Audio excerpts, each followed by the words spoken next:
Hey guys, today we're diving into another truly horrifying case. Make sure to subscribe and stay active, it really helps me out. Let's get started. A jungle that enticed them in before engulfing them. A trail of eerie hints and eerie quiet was left behind when two young women disappeared without a trace. 10 years later, the truth is still buried in quiet, unheard, unanswered, and unwilling to be uncovered. Was it the fury of untamed nature, or something much darker lurking in the shadows? In Buka, April 1 began like any other sunny morning. After putting on their hiking boots, Chris and Lisanne, two students in their 20s who enjoy exploring, headed for El Pianista, a trail renowned for its stunning vistas and uncanny quiet. Before the hike, they reportedly had brunch with two Dutchmen. Others remembered them bringing a gregarious dog from a nearby eatery. Lisanne took pictures with her Canon PowerShot camera that morning, and nothing about them seemed strange. The pictures featured sunshine leaking through the clouds, mountain peaks, and happy faces. They appeared content and at ease. Just after 1 p.m., Chris was seen cautiously crossing a brook in image number 508, the final picture. Before nothing happened. It was an easy strategy. Eager to discover Panama's untamed splendor, Lisanne Froon and Chris Creamers had planned to climb the trail with a local guide. However, on the night before their trip, an odd incident occurred. Unexpectedly, they decided to go into the jungle alone, without a guide or anyone to keep an eye on them, a day sooner than they had originally intended. What made them do it? The solution is still unknown. The next morning, their guide arrived at the trailhead, expecting to meet the two tourists, but there was no sign of them. No footprints, no trace that they had even started the trail. A sense of unease began to settle in. It wasn't until the following day that the search began, but the clues didn't match the story anyone had expected. Against all logic, two hikers were found on the trail. Lisanne and Chris were already deep in the wilderness, but how had they gotten there? The answer lay in an unlikely source, a local taxi driver who had dropped them off near the trailhead. And to complicate things further, there were two other men in the vehicle. Who were they, and what role did they play in the women's bizarre journey? As the details unraveled, the story grew stranger. The women, eager and excited to explore, had ventured into one of the most treacherous areas of the jungle. Yet they had no map, no compass, no flashlight. They were walking blind into the heart of the unknown with no tools to guide or protect them. And so, in the dense, untamed wilderness, they began their journey into the dark unknown.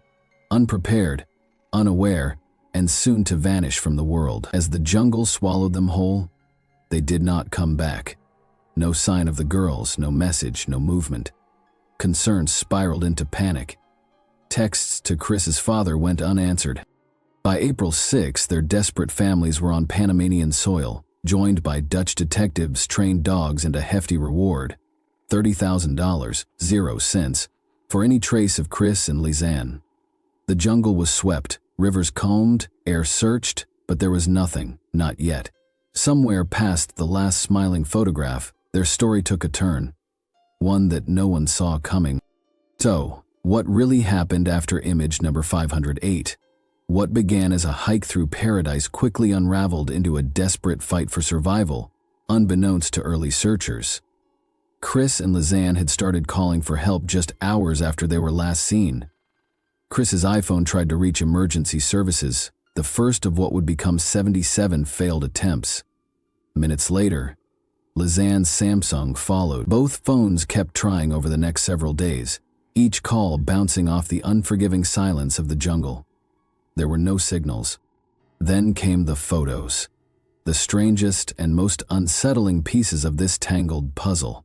From Lisanne's camera, investigators retrieved 133 images. Among them, 90 shots were taken in the dead of night on April 8. Almost all were seemingly random. Pitch-black jungle, flashes against leaves, eerie close-ups of rocks, and inexplicable arrangements. A mirror, strips of plastic, white tissues. One photo stands out like a ghost in the dark. The back of Chris's head slumped slightly forward, taking up the frame at 149 AIY. Some claimed to see blood near her temple. Others weren't so sure. But the most disturbing clue was what wasn't there. Photo number 509, missing from the memory card. Were they deleted? Corrupted? Or something far worse happened that we can never imagine? Whatever happened in that jungle wasn't quick, and it wasn't simple. The question now wasn't just how they died, but what or who was with them in those final harrowing days. It wasn't until June 14, more than 10 weeks since Chris and Lisanne vanished into the rainforest, that the jungle finally gave something back. A local woman stumbled upon a blue backpack near the banks of the Culebra River, far off the main El Pianista trail. Oddly, the bag was dry and clean, untouched by the unforgiving Panamanian rain. Even stranger, locals swore it hadn't been there the day before. Inside, authorities found both women's phones, $88.00 in cash, sunglasses, 2 bras, and Lisanne's camera, almost as if someone had carefully packed it, then left it behind on purpose. Close by, Chris's denim shorts turned up, though whether they were folded neatly on a rock or tossed in disarray depends on who you ask. And then came the remains. A foot still inside a boot, a piece of pelvis, bone fragments strewn along the river's edge. DNA confirmed the worst. It was them. But even in death, the mystery only deepened. Some of Lisanne's remains still had bits of skin. Chris's bones, however, looked almost artificial. Bleached, white, unusually clean, with phosphorus levels that didn't match the environment. No signs of trauma, no cuts, no answers. Just a heap of questions, piling as the investigation moved further. The questions only had silence as a response, a silence that grows louder with every unsettling clue. Who placed the backpack so carefully, and why? Why were the bones so drastically different? And what really happened deep in the jungle that April afternoon, when 2 bright lives vanished without a sound? The investigation into the disappearance of Chris Kremers and Lisanne Froon was anything but straightforward. In the months following their vanishing, Panamanian authorities shifted their theories several times. At first, the case was classified as a possible homicide. Then the focus turned toward abduction, with rumors swirling and pressure mounting from both the media and the Dutch government. But by March 2015, nearly a year after the girls vanished, the case was quietly closed. Officials concluded that Chris and Lisanne had died as a result of a tragic hiking accident. According to the final report, the treacherous terrain, steep, 30 to 40-meter cliffs, and fast, unpredictable river currents were to blame. The ruggedness of the jungle, they said, could easily explain why only scattered remains were found and why their discovery came weeks apart. Dutch forensic experts who had worked alongside Panamanian teams broadly agreed. They emphasized the dangerous conditions of the rainforest and the likelihood that the girls had gotten lost, injured, and ultimately succumbed to the elements. Their families, after months of agonizing uncertainty, accepted this explanation with heavy hearts. The bodies were flown home to the Netherlands, and Chris and Lisanne were finally laid to rest. In their memory, a small stone memorial was placed at the Mirador, the scenic viewpoint near the top of El Pianista, where their final smiling photos were taken. But even with the case closed, the public wasn't ready to move on. In fact, the official explanation only sparked more questions. Critics pointed out troubling inconsistencies, beginning with the mysterious appearance of the girl's backpack found along the Culebra River over 10 weeks later. It was strangely dry and clean despite the heavy Panamanian rains. Locals swore it hadn't been there the day before, and of course, there was photo number 509, the missing image from the camera sequence. It didn't appear in the memory card structure, leading some to believe it had been deleted, possibly to hide something. Perhaps most haunting of all were the failed emergency calls made from the girls' phones spanning days. Even after one phone had died, the final attempts came after the correct PIN was no longer used, hinting that only one girl may have remained alive, or that a third party had gained access to the phone. We will dive deeper into the details of their phone's history next. Each detail chipped away at the idea of a simple accident, inviting speculation and sowing doubt. And as the years passed, new theories emerged, each more polarizing than the last, because in this case, the facts are real, but the truth might be slightly evident upon the discovery of their phones. And let us tell you, it only gets more bizarre. In the days following Chris Creamer's and Lisanne Froon's disappearance, investigators clung to every fragment of information they could recover, and what they found inside two phones, a white iPhone 4 and a black Samsung Galaxy S3, would become one of the most haunting aspects of the case. Both devices, retrieved from a backpack discovered over a week after the girls vanished, painted a picture of desperation, fear, and a chilling silence that slowly consumed them. The phone activity began on April 1, the very day the girls were last seen. Lisanne's Samsung made the first emergency call to 112, the international emergency number. It lasted for just a second due to no signal. A second attempt followed a minute later, again failed. Just moments after, at 4:51 p.m., Chris's iPhone also tried dialing 112. That call too failed. These frantic attempts to reach help suggested that something had gone terribly wrong, just hours into what was supposed to be a casual hike on the El Pianista Trail. On April 2, Lisanne's phone tried again, first at 6:50 AUYMM and again at 10:53 AUYMM, both to 112. Still no success. The calls didn't connect, but the effort alone told a grim story. The girls were alive, stranded, and desperately trying to call out for help. And that same morning, Chris's iPhone tried to call 911 Panama's emergency number at 11:56 a.m., followed by more failed attempts throughout the day. On April 3, the calls continued in the morning, another to 911, then to 112, using both phones. But with each failed attempt, hope dwindled. What followed next was even more unsettling. After April 5, the Samsung showed no further activity. Its battery had likely died. The iPhone, however, told a more cryptic story. On April 6, it was powered on again, but this time the correct PIN wasn't entered. From that day onward, someone repeatedly attempted to unlock the phone, never successfully. The calls had stopped. Now all that remained were silent, failed attempts to access the device, as if Chris herself had been separated from her phone, or worse, someone else was trying to use it.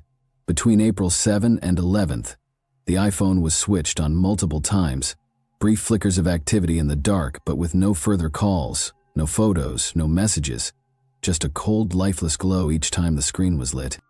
The final activity came on April 11, at 10:51 AUM, when the phone was turned on for the last time. After that, nothing. The timeline left behind by the phones is one of the most disturbing elements in the mystery. It's as if the devices were their last lifeline, slowly dimming, along with their chances of survival. While no call ever connected, the signal they left behind, a trail of unanswered cries, still echoes through the jungle and through every unanswered question in this haunting case. But the story the phones told wasn't just about failed calls. It was about what didn't happen, about the silence that followed and the disturbing gaps that raise far more questions than answers. Why, for instance, on April 11, Chris' iPhone was turned on for exactly 64 minutes, a full hour. No call was placed, no message typed, no photo taken. Just an hour of eerie silence with the screen on. Was someone scrolling through it, trying to figure out how to use it? Or did that glowing screen shine in the middle of the jungle, lighting up a final moment of helplessness? And after that, nothing. The phone was never used again. No further attempts to power it on, no final messages, no last goodbye. In a case that left behind hundreds of photos, attempted emergency calls, and desperate signals, the most baffling part might just be this. Why didn't they leave a message? No farewell, no explanation, no note typed into the phone, just silence. These unanswered questions continue to haunt everyone who has followed the case, because in the end, the phones didn't just tell a story of what happened, they left behind the most bizarre and disturbing turn of events that is enough to keep one up all night. In the years since Chris and Lisanne's disappearance, the case has sparked a wave of intense, often polarizing theories, each one attempting to shed light on the tragic mystery. With each new angle, a deeper layer of intrigue and tension unfolds, as the truth remains locked somewhere in the shadows of the jungle. One of the most chilling theories to emerge is the foul play theory, which suggests that the two women were not just lost but were victims of something far darker, perhaps a kidnapping or even murder. The case is filled with suspicious details that seem to point to foul play. The bizarre images on their camera, some of which show unsettling, unexplainable scenes, and the fact that their remains were only found nothing after large-scale search efforts had turned up nothing. The timing of their deaths, so far removed from the last known search, raises the uncomfortable possibility that someone, a third party, may have been involved. And then there's the possibility of tampering. Could their belongings have been staged? The camera manipulated to create a false narrative? The theory lingers in the back of people's minds, unshakable and haunting. But as theories swirl, one stands out for its bizarre and controversial nature: the unrequited love theory. This one is fueled by rumors circulating in dark corners of the internet suggesting a deep, hidden tension between the two women. According to this theory, Chris harbored unspoken love for Lisanne, a love that was never reciprocated. The story goes that a tense argument between the two led Chris to a moment of explosive anger, pushing Lisanne off a cliff in a fit of unrestrained emotion. Racked with guilt, the theory claims Chris wandered aimlessly through the jungle until her own death. This theory, however, is riddled with holes. There's no concrete evidence to back up these claims, no signs of a violent confrontation or a hidden romantic relationship. Most dismiss it as a sensational rumor, but it still lingers, unsettling in its intensity. Then there's the organ trafficking theory, a more sinister and outlandish claim. According to this theory, the host family in Bucha somehow got involved with organ traffickers, leading to the two women being abducted on the trail. The idea is that they were held captive for days, maybe even subjected to a horrific fate before being killed. While the suggestion of organ trafficking stirs unease, the lack of any credible evidence to support this theory makes it seem highly unlikely. Investigators have pointed out the absence of proof, leaving the theory to fizzle in the background, a haunting whisper rather than a legitimate possibility. Despite these wild and chilling theories, there's still a sizable group of experts who hold fast to the accident theory, a much simpler but no less tragic explanation. According to this perspective, Chris and Lisanne simply went off the beaten path, becoming disoriented in the dense, unforgiving jungle. It's easy to imagine how quickly the environment could have turned against them. Rugged terrain, sudden injuries, the crushing isolation of the jungle. One of them could have been hurt, forcing the other to venture out for help. The theory suggests that they eventually succumbed to the dangers of exposure, starvation, and the unforgiving landscape, with no way to escape. While it's a hard theory to accept, it's one that, for many, fits the known facts best. An accident, tragic and unavoidable, in a place where survival is a constant battle against nature. Each theory has its own unique set of supporters, and with every new piece of evidence, the questions grow. But the one thing that remains clear in this case is that Chris and Lisanne's final hours are shrouded in mystery, leaving behind only fragments of truth and endless speculation. The mysterious case of Chris and Lisanne has refused to fade into the past. Over the last 5 years, the story has continued to captivate the public's imagination, drawing attention, theories, and intense scrutiny. In 2021, Dutch authors Maria West and Jurgen Snoren stirred the pot once again with the release of their book. Having spent countless hours combing through police files and records, they uncovered new perspectives and inconsistencies that had previously gone unnoticed. Their work seemed to breathe new life into the case, offering alternative theories that reignited public fascination. The unresolved questions they uncovered left many wondering, had the official narrative been wrong all along? As the years rolled on, the 10th anniversary of the women's disappearance in April 2024 marked a significant milestone. Despite the passage of time, the case had not faded from memory. Instead, advances in forensic technology and the relentless curiosity of online sleuths led to renewed calls for the reevaluation of evidence, specifically the bones that had been found in the digital data from the women's phones. With the sharp precision of modern forensic methods, some wondered if hidden clues might finally come to light, possibly shedding new insights into what really happened to Chris and Lisanne. In September 2023, the release of a film took the global spotlight back to the case, once again reigniting curiosity about the two girls' final days. The film's re-examination of the case, highlighting alleged investigative oversights, gave a different perspective to how evidence had been handled. People began questioning, were critical pieces of information overlooked? Were the investigations flawed from the start? As the media spotlight once more focused on the tragic story, it stirred a new array of debate and speculation, causing so many people to wonder if there was more to this haunting mystery than anyone had realized.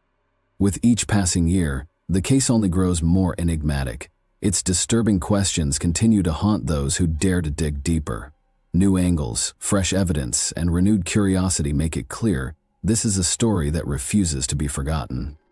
As the years have gone by, the families of Lisanne Froon and Chris Kremers have steadfastly stood by the official conclusion of their loved one's tragic accident. Their belief in this explanation has offered them a measure of closure, even as the rest of the world remains captivated by the mystery.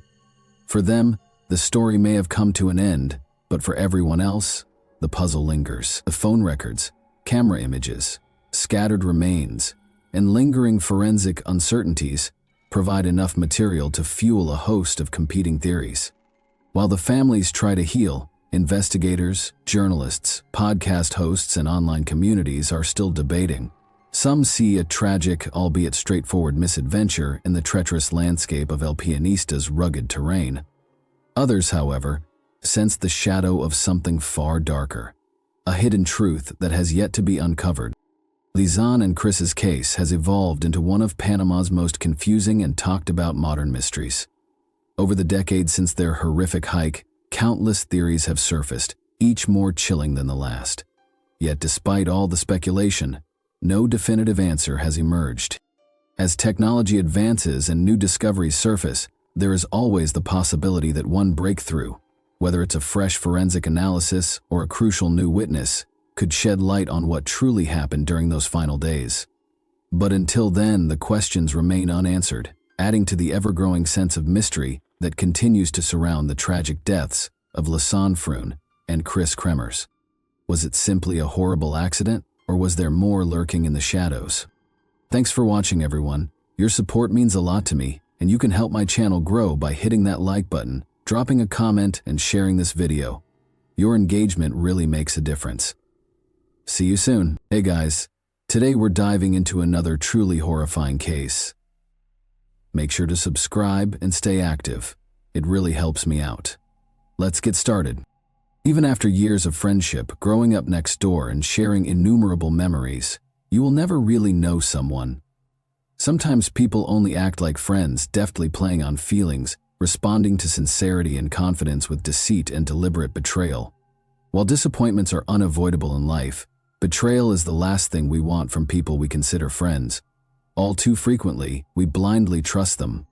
The harshness and heartlessness of the case of a young college student from the United Kingdom horrified the entire nation. The most unsettling aspect, though, is that the culprit never sparked suspicion, not even when their actions became odd or they lacked an alibi. Their long-standing relationship with the victim served as their shield. They were believed to be close friends, having lived next door for years and known one another since they were young children. Neither the victim's parents nor their common friends believed the truth when it eventually came to light. The betrayal was incomprehensible. Few people believed it. Those who had previously escaped injury at the hands of this apparently innocuous young guy had seen through the amiable exterior and survived to tell a different tale. On September 7, 1999, Keely Bunker was born in Tamworth, which is in the western English county of Staffordshire. She was the only daughter and eldest of 3 siblings in the Bunker family, who had a simple but diligent existence. Keely helped out with her younger siblings and supported the home from a young age, giving her mother strength and consolation. Her parents frequently remarked that she was the kind of daughter that people could only hope for, and she was very close to them. She was warm-hearted, kind, and always ready to help anyone in need, according to friends and neighbors. Keely excelled academically in school and was passionate about music, literature, and modern dance. She was clever, well-read, and a pleasure to converse with. Because she truly cared about other people and their challenges, In addition to being nice and encouraging, she had a large network of friends who loved her. Keely had decided what she wanted to do with her life by high school. She aspired to become an elementary school teacher, since she wanted to work in education. To everybody who knew her, it made perfect sense. She had always enjoyed dealing with young children, and she was more than willing to watch her brother's children as well as the children of her neighbors.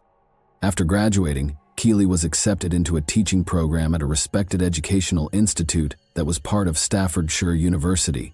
She was overjoyed, and her parents were incredibly proud. She quickly adapted to student life, made new friends, and found her coursework manageable. She continued dancing and stayed socially active, regularly attending concerts, sporting events, and campus parties with fellow students. Keely also maintained a social media presence where she shared photos, updates about school, and glimpses into her daily life. In the summer of 2019, at the age of 19, Keely began looking for her first job. Before long, she got an interview for a teacher's assistant position at an elementary school, the very one she had recently graduated from. It was a full-circle moment for her, and she was thrilled to start working there. At the end of September, Keely took the job on a part-time basis so she could balance work with her college studies. She was preparing for this new chapter in her life with excitement, confident that it would be the perfect stepping stone for her teaching career. Around the same time, she was also getting ready to celebrate her 20th birthday, her first big milestone as an adult. On Saturday, September 7, 2019, Keely planned a quiet celebration at home with her family. The small gathering included her parents, younger brothers, grandparents, and her maternal uncle with his wife and their kids. These were the people Keely loved most, and she saved the party with friends for a later date. The following Saturday, September 14, Keely threw a party with her college friends at a local venue. The night was filled with music, dancing, and laughter. Keely looked radiant and full of life. Among the guests were her best friend Monica Brown and her childhood neighbor Wesley Street. Keely had known both since grade school. They'd grown up together, and she considered them part of her inner circle. Nothing seemed out of the ordinary. No one could have predicted that Keely had less than a week left to live. As a birthday gift, Monica gave Keely tickets to a concert by their favorite rapper, set for Wednesday, September 18, in the nearby city of Brighton. The two had been looking forward to the event and had planned everything in advance. The two college students had several options for getting to the concert in a nearby city and returning home afterward. Both Keely and Monica had driver's licenses and owned their own cars, but since they planned to relax and enjoy a few drinks that evening, driving was quickly ruled out. Their families could have picked them up, but the show was scheduled to end around 11 p.m., and everyone had to be up early the next day for work or school. Taking the train seemed like the most reasonable choice. There was just one small catch. The train back from Brighton to Tamworth only ran once during the night, at 2 a.m. Still, the girls weren't too worried. They figured they had more than enough time after the concert to make it to the station. On the day of the event, the two friends got ready and traveled together to see their favorite hip-hop artist perform. They had a fantastic time dancing, singing along, and enjoying every minute of the show. Afterwards, still full of energy and with nearly 3 hours to spare before the last train, they decided to hang out at a local bar. At the bar, they ran into Wesley Street, who had originally shown up with a different group. When he saw Keely and Monica, he left his table to join them. The three chatted and had a couple of cocktails. They got so caught up in conversation and enjoying each other's company that time slipped away. By the time they realized it, the train had already departed. Not wanting to wake their families in the middle of the night for a ride, they decided to share a cab home. Splitting the fare 3 ways made it an easy decision for the students. Surveillance footage outside the bar showed the three of them leaving together around 2:30 a.m. and getting into a taxi. The drive home took about 30 minutes, and the group got out near Monica's place. Keely had left a makeup bag and some perfume there earlier when they were getting ready for the concert and wanted to pick up her things. Monica offered to let her spend the night, but Keely had errands to run the next morning. She wanted to change clothes and grab a few things from her room. Her house was only about a 15-minute walk away, and Wesley lived nearby on a parallel street. Keely even joked with Monica, saying, "I've got Wesley with me, nothing to worry about. He'll look out for us both." Monica didn't argue. The friends said their goodbyes at the front door, and Monica headed inside. About half an hour later, Monica texted Keely to check if she'd made it home safely, but she got no reply. She didn't think much of it at the time. They had both had a long, exhausting day, and she assumed Keely had just fallen asleep. Monica went to bed and didn't try to call or text again. Keely's parents didn't immediately worry either. They knew their daughter as mature, responsible, and independent. They trusted her completely and never imagined something could go wrong. All evening and late into the night, Keely had been posting photos on social media, pictures from the concert and the bar. Her parents could see where she was and who she was with. Since they knew Monica and Wesley well, they had no reason to be concerned. When they realized in the morning that Keely hadn't come home, they assumed she'd just stayed over at Monica's, something she had done before. Monica woke up around noon the next day and saw that her friend still hadn't replied to her message. It struck her as unusual, but she reassured herself that Keely was probably just catching up on sleep, or had been in a rush and hadn't had time to text back. Monica figured that if something were wrong, Keely's parents would have already raised the alarm. But as the clock approached 3 p.m. and there was still no response, plus Keely's phone had been turned off, Monica started to feel uneasy. She decided to call Keely's parents to check in and see if everything was okay. That call quickly turned into panic. Keely hadn't spent the night at home or at Monica's. Monica explained that Keely had declined the sleepover, saying she had things to do. The next morning, she'd left with Wesley, who had offered to walk her part of the way home since they lived in the same direction. That was the last time anyone heard from her. Her phone had been off ever since. It was critical to speak with Wesley and find out what had happened. Keely never made it home. Terrified, Keely's parents went straight to Wesley's house.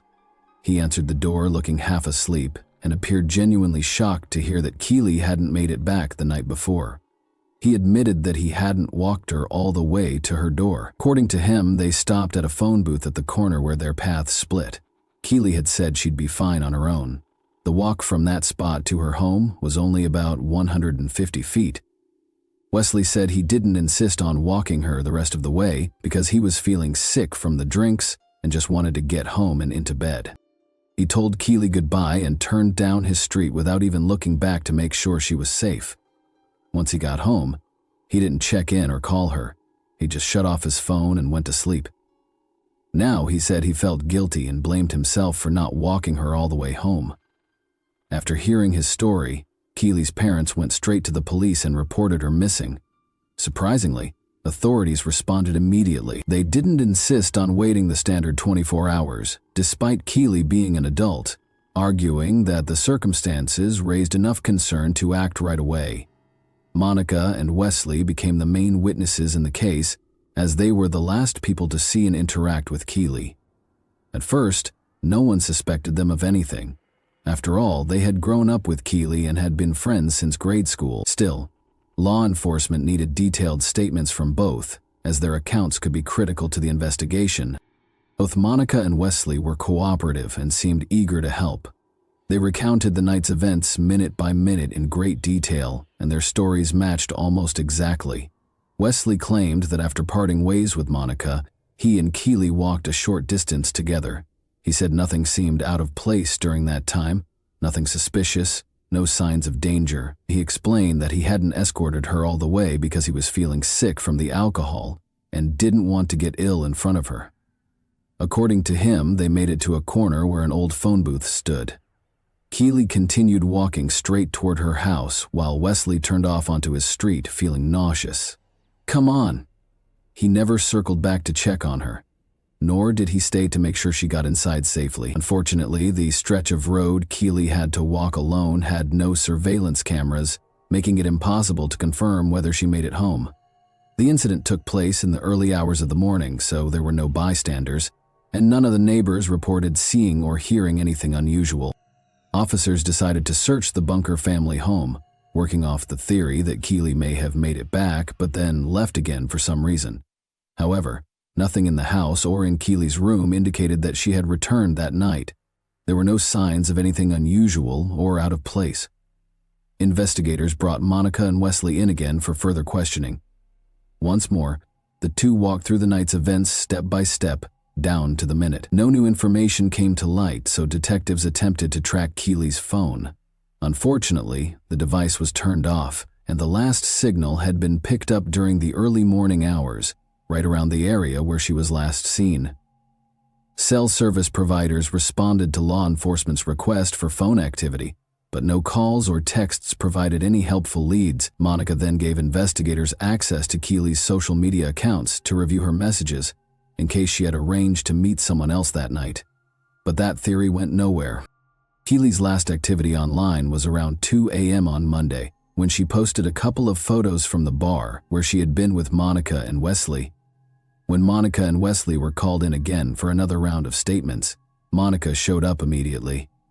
She was visibly shaken, cried through most of the questioning, and blamed herself for what had happened.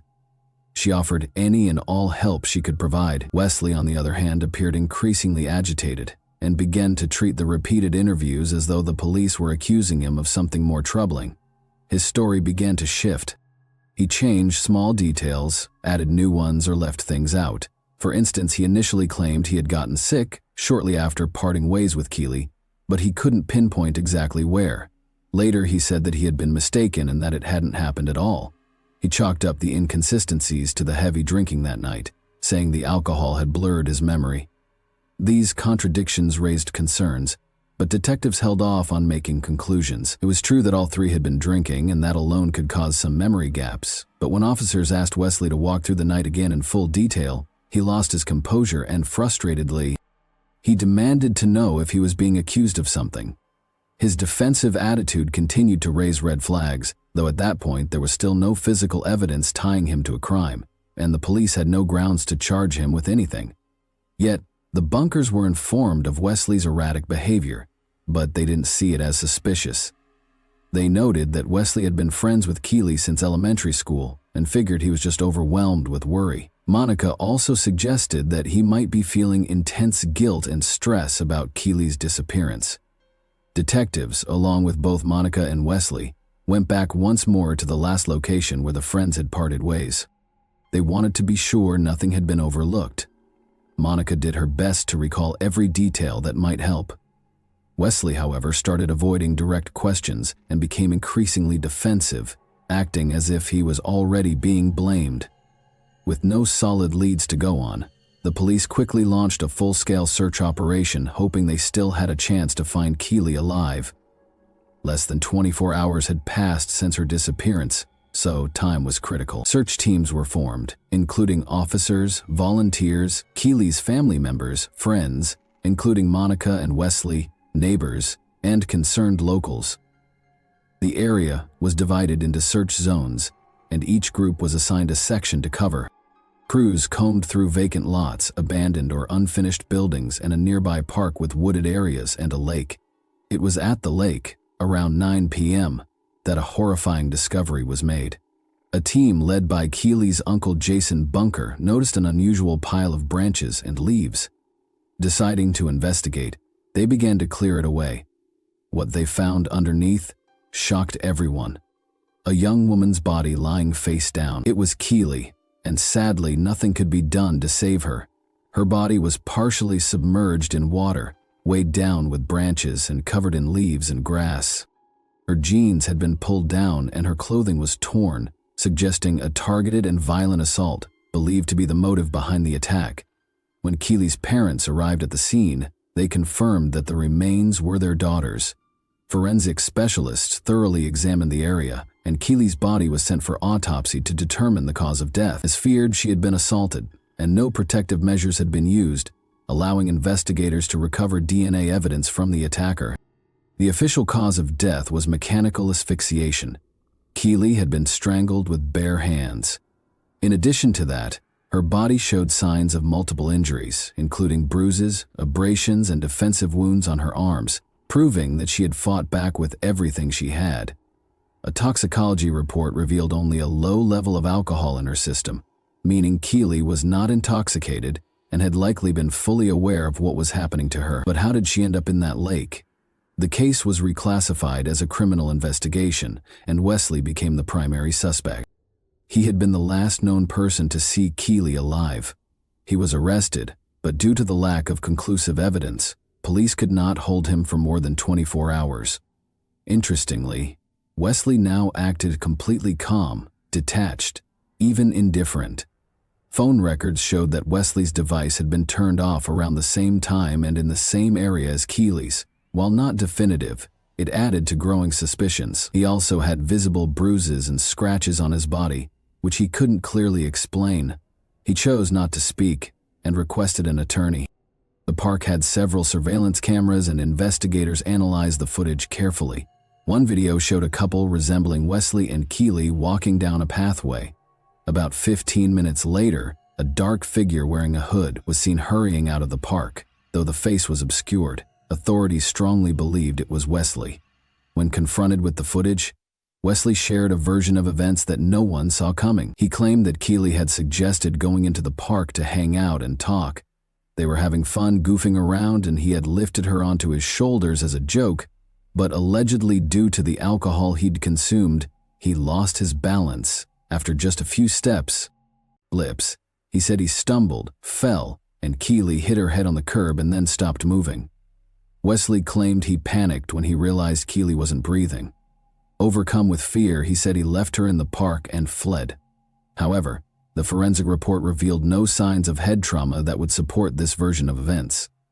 Additionally, this explanation didn't align at all with the evidence of an intentional physical assault. Then Wesley suggested a new theory, that someone else must have come across Keely after he left, taken advantage of her, and tried to cover it up by placing her body in the water. But this theory quickly unraveled. Forensic testing soon returned results from the crime lab, confirming that DNA evidence from the scene belonged to Wesley. Confronted with this, he changed his story again, offering an even more implausible explanation.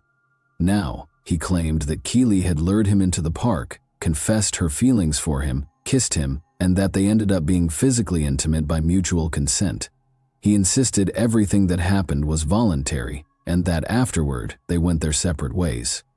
According to Wesley, someone else must have attacked Keely later on, but the autopsy results contradicted this account. The injuries Keely sustained were consistent with forced aggression, and no DNA from any other individual was found, only Wesley's. When pushed further, Wesley altered his story once again. He claimed Keely had certain preferences during intimacy and had asked him to be rough, specifically to apply pressure to her neck. He said he was trying to please her and didn't realize how much force he was using until it was too late. When he noticed she was unresponsive, he panicked, dragged her to the water's edge, concealed her with branches and leaves, then went home and acted like nothing had happened. The claim that Keely had initiated anything with Wesley, or even felt romantically about him, was rejected outright by everyone who knew her. Keely saw Wesley not just as a close friend, but as a brother. She had never expressed any romantic interest in him, something her family and close friends all confirmed. Though the exact motive remained unclear, the court concluded the crime was driven by uncontrolled passion. As the investigation progressed, even more disturbing information about Wesley's past surfaced.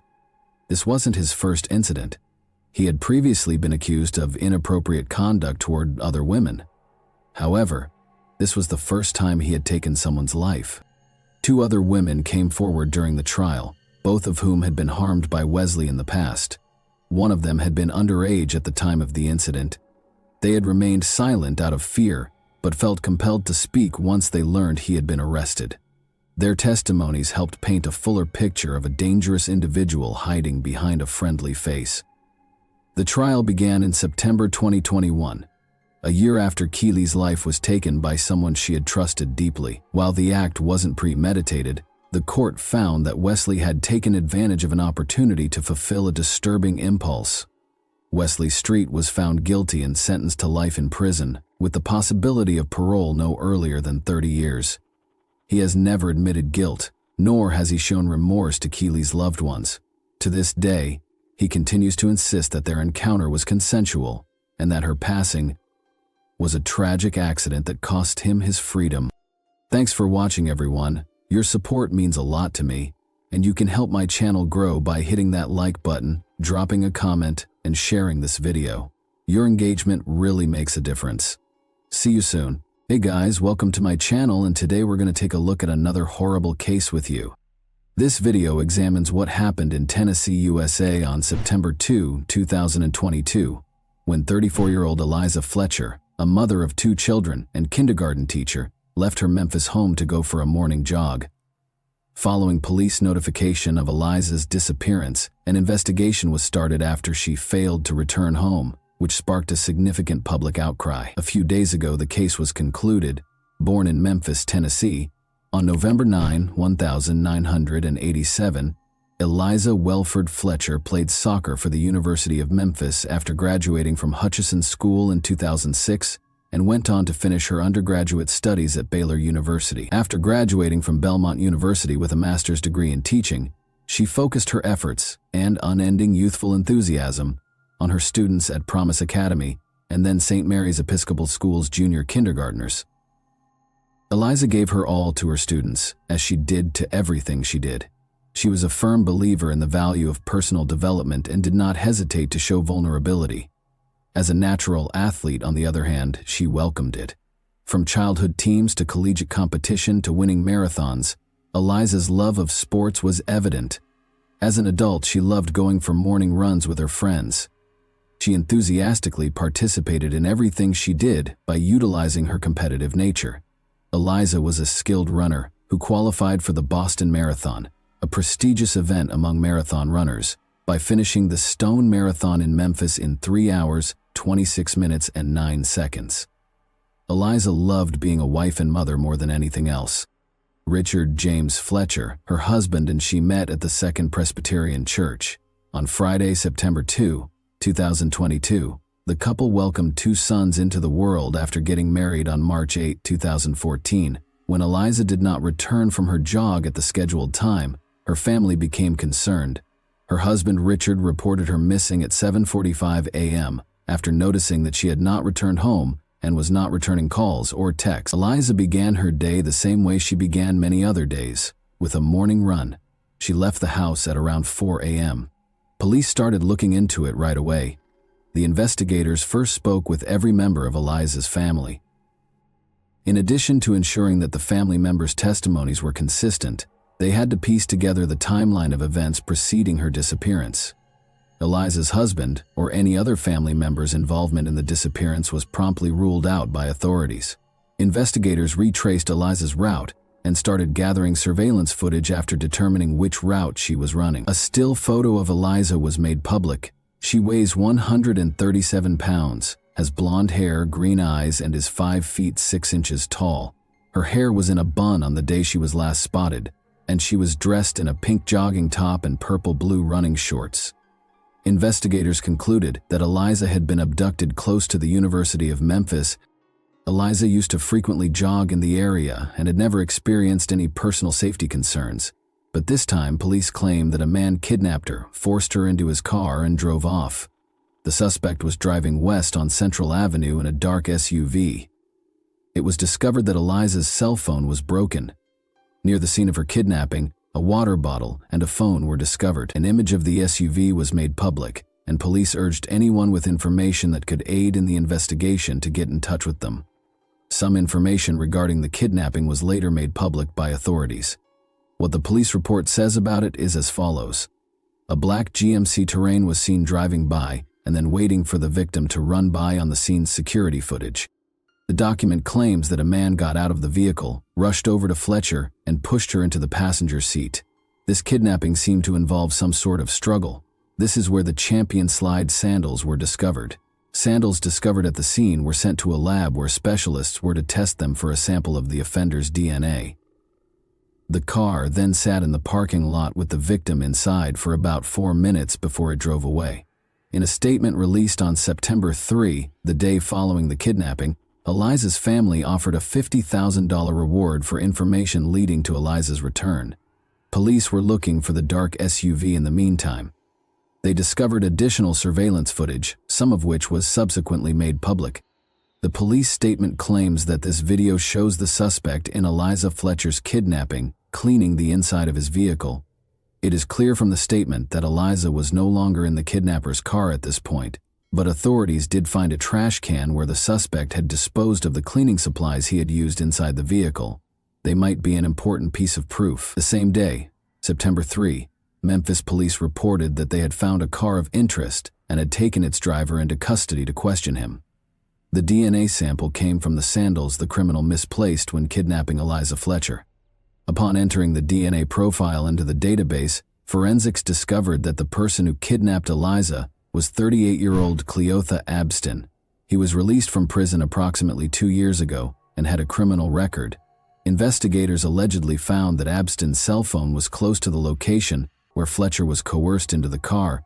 Based on cellular records they were able to obtain, Abston was a teenager when he pleaded guilty to kidnapping Kemper Durand on May 26, 2000, and was previously given a sentence of 24 years in prison. According to court records, Abston forced Durand into a car's trunk after kidnapping him at gunpoint. In a victim impact statement, Durand stated that he felt incredibly fortunate that I was able to escape from the custody of Cletty Abston. He then made Durand take money out of an ATM, from which he managed to escape when he caught the attention of a Memphis Housing Authority guard. He and his co-defendant had taken me from the trunk of my car, where they had kept me for several hours, and forced me to drive to the MAPCO station. I was supposed to get cash for Cleotha Abstain using my ATM card. We were extremely lucky that a Memphis Housing Authority guard in an armed uniform just so happened to enter the MAPCO station. It is very likely that I would have been killed if I hadn't escaped, he wrote in the statement. Durand, a criminal defense attorney who passed away in 2013, stated that he thought Abston had no remorse at all. Additionally, according to court records, Abston had a long criminal history beginning in 1995. The charges included rape, theft, aggravated assault, and evading arrest. Although the kidnapper was apprehended, Eliza Fletcher's whereabouts were unknown due to Abston's silence after his release from the Tennessee Department of Correction in November 2020. Regretfully, evidence discovered in his vehicle showed that Eliza had passed away. Forensics discovered traces of Eliza's blood in his SUV, despite the fact that Abstat had cleaned the interior thoroughly. Abston was accused of both evidence tampering and kidnapping. In addition, he was accused of unrelated crimes like credit card fraud, property theft, and identity theft. According to police, the judge set bail at $500,000 at the time of arraignment. A public defender was assigned after Abston informed the judge that he could not afford an attorney. Police were searching for Eliza in the meantime. On the morning of Friday, September 2, she was kidnapped. Authorities confirmed the worst fears of those concerned about Eliza Fletcher's fate at a press conference on Monday, September 5, 2022. The body of Eliza was discovered in the grass close to this deserted Victor Street home.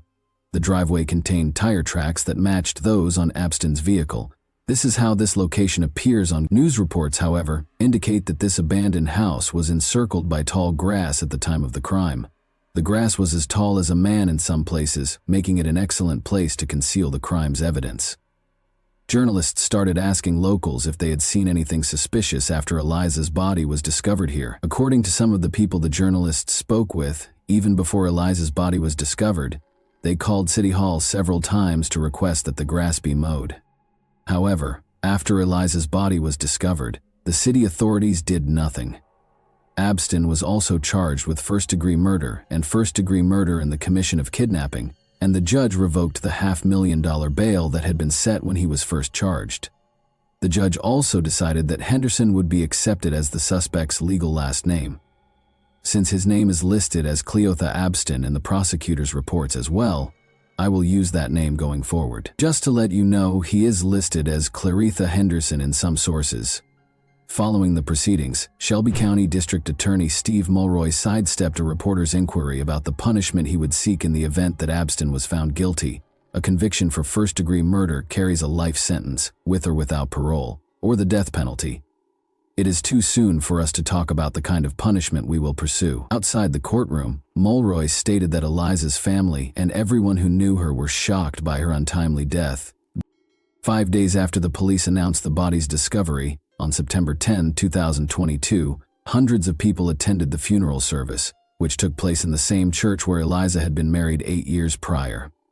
Nobody is prepared for the loss of a loved one, but it is a terrible experience to learn that they were murdered after being kidnapped. People's mental health suffers as a result of their inability to accept the devastating reality. It's time to honor those who loved her so much, and to remember and celebrate how unique she was. We are grateful for all of the love and care that we have received. We are incredibly appreciative of the local, state, and federal law enforcement agencies' tireless efforts to locate Eliza and apprehend the perpetrator of this heinous crime. According to Eliza's family, this senseless loss has left us devastated and heartbroken. Family, friends, co-workers, students, parents, members of her Second Presbyterian Church congregation, and everyone else who knew her loved Eliza. According to the statement, the faculty and staff at St. Mary's Episcopal School lit candles in Eliza's honor as the day began in chapel. On September 9, 20th, 2000, 200 people came together to finish the marathon that Eliza had left unfinished, according to a Facebook post from the school. In remembrance of Eliza, who was kidnapped at around the same time, they began running at 4:20 a.m. We're just here today to run in honor of Eliza and to demonstrate that women in this city have the right to run at 4 in the morning or 10 at night, said event organizer Danielle Heineman. Any time of day or night, Eliza's supporters jogged, ran, and walked in her honor while dressed in vibrant hues. They held that women had the freedom to go out whenever they pleased and were not required to completely cover their bodies. The 34-year-old mother of two and teacher passed away from a single gunshot wound to the head, per the autopsy report. 2 semicircular skull defects are consistent with a single gunshot wound to the head, with the bullet moving from right to left, back to front, and posterior to anterior. According to the report, a shell casing was found close to where her body was found, despite the fact that no projectile was recovered from her body. Eliza sustained blunt force injuries, such as fractures to her jaw and bruises on her right thigh, in addition to the gunshot wound. Although there was no overt indication of an actual assault, these injuries were consistent with blunt force trauma. It was discovered that Cleotha Abston had abused another woman the year prior to his abduction of Eliza, as the authorities readied themselves for the trial. The attack on Eliza Fletcher might have been avoided if Abston had been taken into custody, but the system failed because of inadequate funding, and Abston was still at large. The incident in question took place on September 21, 2021. The woman, Alicia Franklin, went to the police and said that she and Abston had agreed to have dinner after meeting on a dating app in 2021. Alicia Franklin claims that although they had previously talked about trading love for money, they had no intention of having intimate contact that evening. Instead, he put a gun to her neck and dragged her into his car, where he made her comply with his wishes despite her objections. Alicia called the police after Abston released her. Despite the fact that samples of male DNA were discovered, police reports stated that she had no visible injuries. How much time did it take to analyze these DNA samples, in your opinion? The test results were released on September 5, 2022, nearly a year after the incident, which took place on September 21, 2021.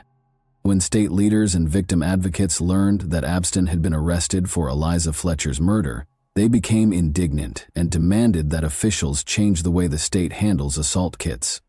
There is still more to be done, but I am happy that we are able to take this extra step towards clearing this backlog. Tennessee Governor Bill Lee apologized and stated that authorities would expedite additional funds to hire 25 additional staff at the forensic lab to speed up the process of testing samples. According to Senate Speaker Randy McNally, we have to get these violent criminals off the streets and keep them off.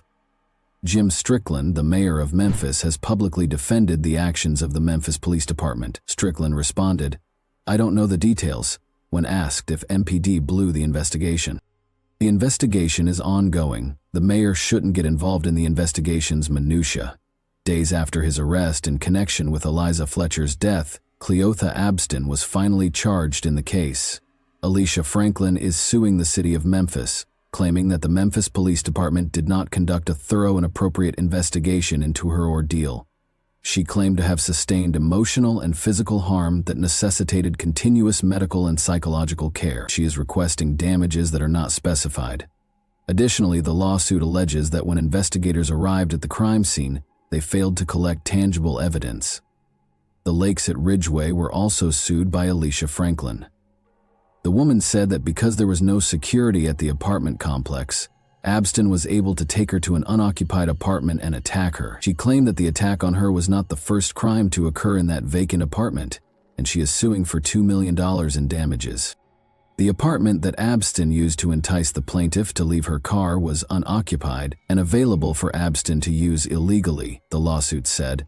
In the court filing, the woman also claimed that Henderson had made inappropriate and obscene remarks to other women at the complex, but the property managers had done nothing to request that Abston leave. In the Alicia Franklin case, Cleotha Abston was found guilty on April 12, 2024. He consented to a maximum sentence of 8 decades in prison on all counts on May 17, 2024, waiving his right to a sentencing hearing. The sentence is divided into 40 years for the 20 years for the kidnapping and 20 years for the gun charge, which will run consecutively.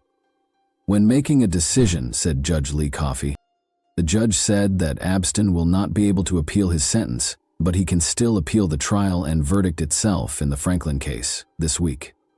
On Monday, October 28, 2024, it was revealed that Cleotha Abston was sentenced to life in prison without the possibility of parole in the Eliza Fletcher case.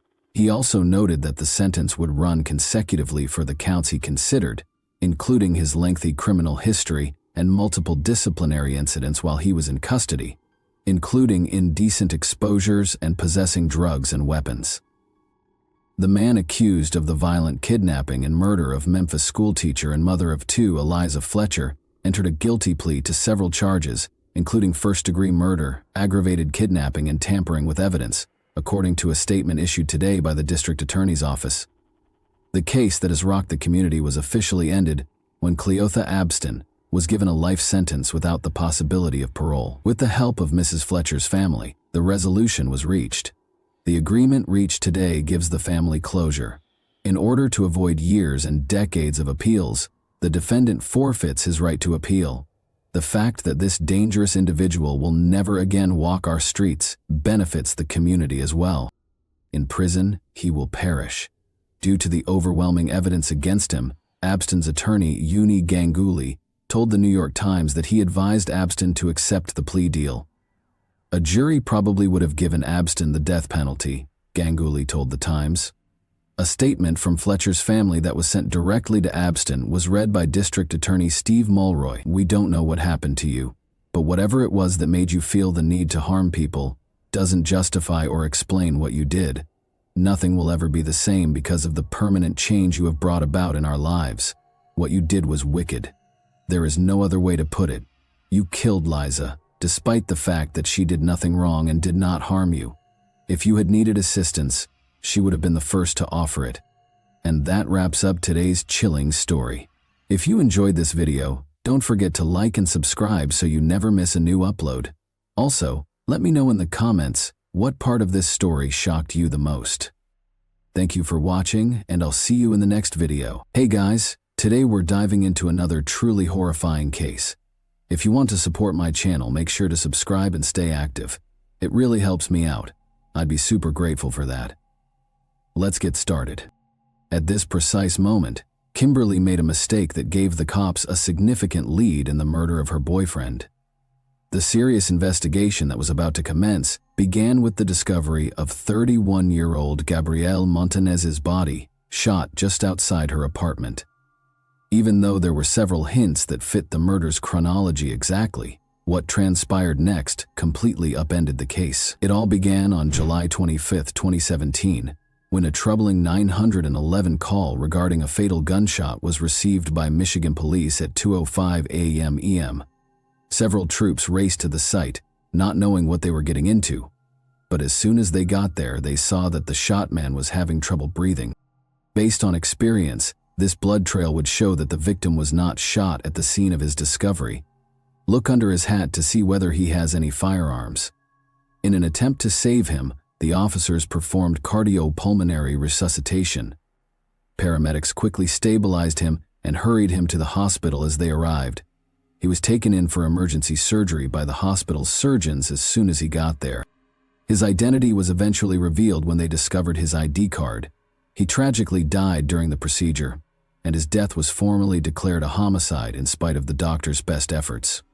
A mourning family, including a mother, wife, and daughter who had always been by his side, were left behind when 31-year-old Gabriel Juarez Montanez passed away.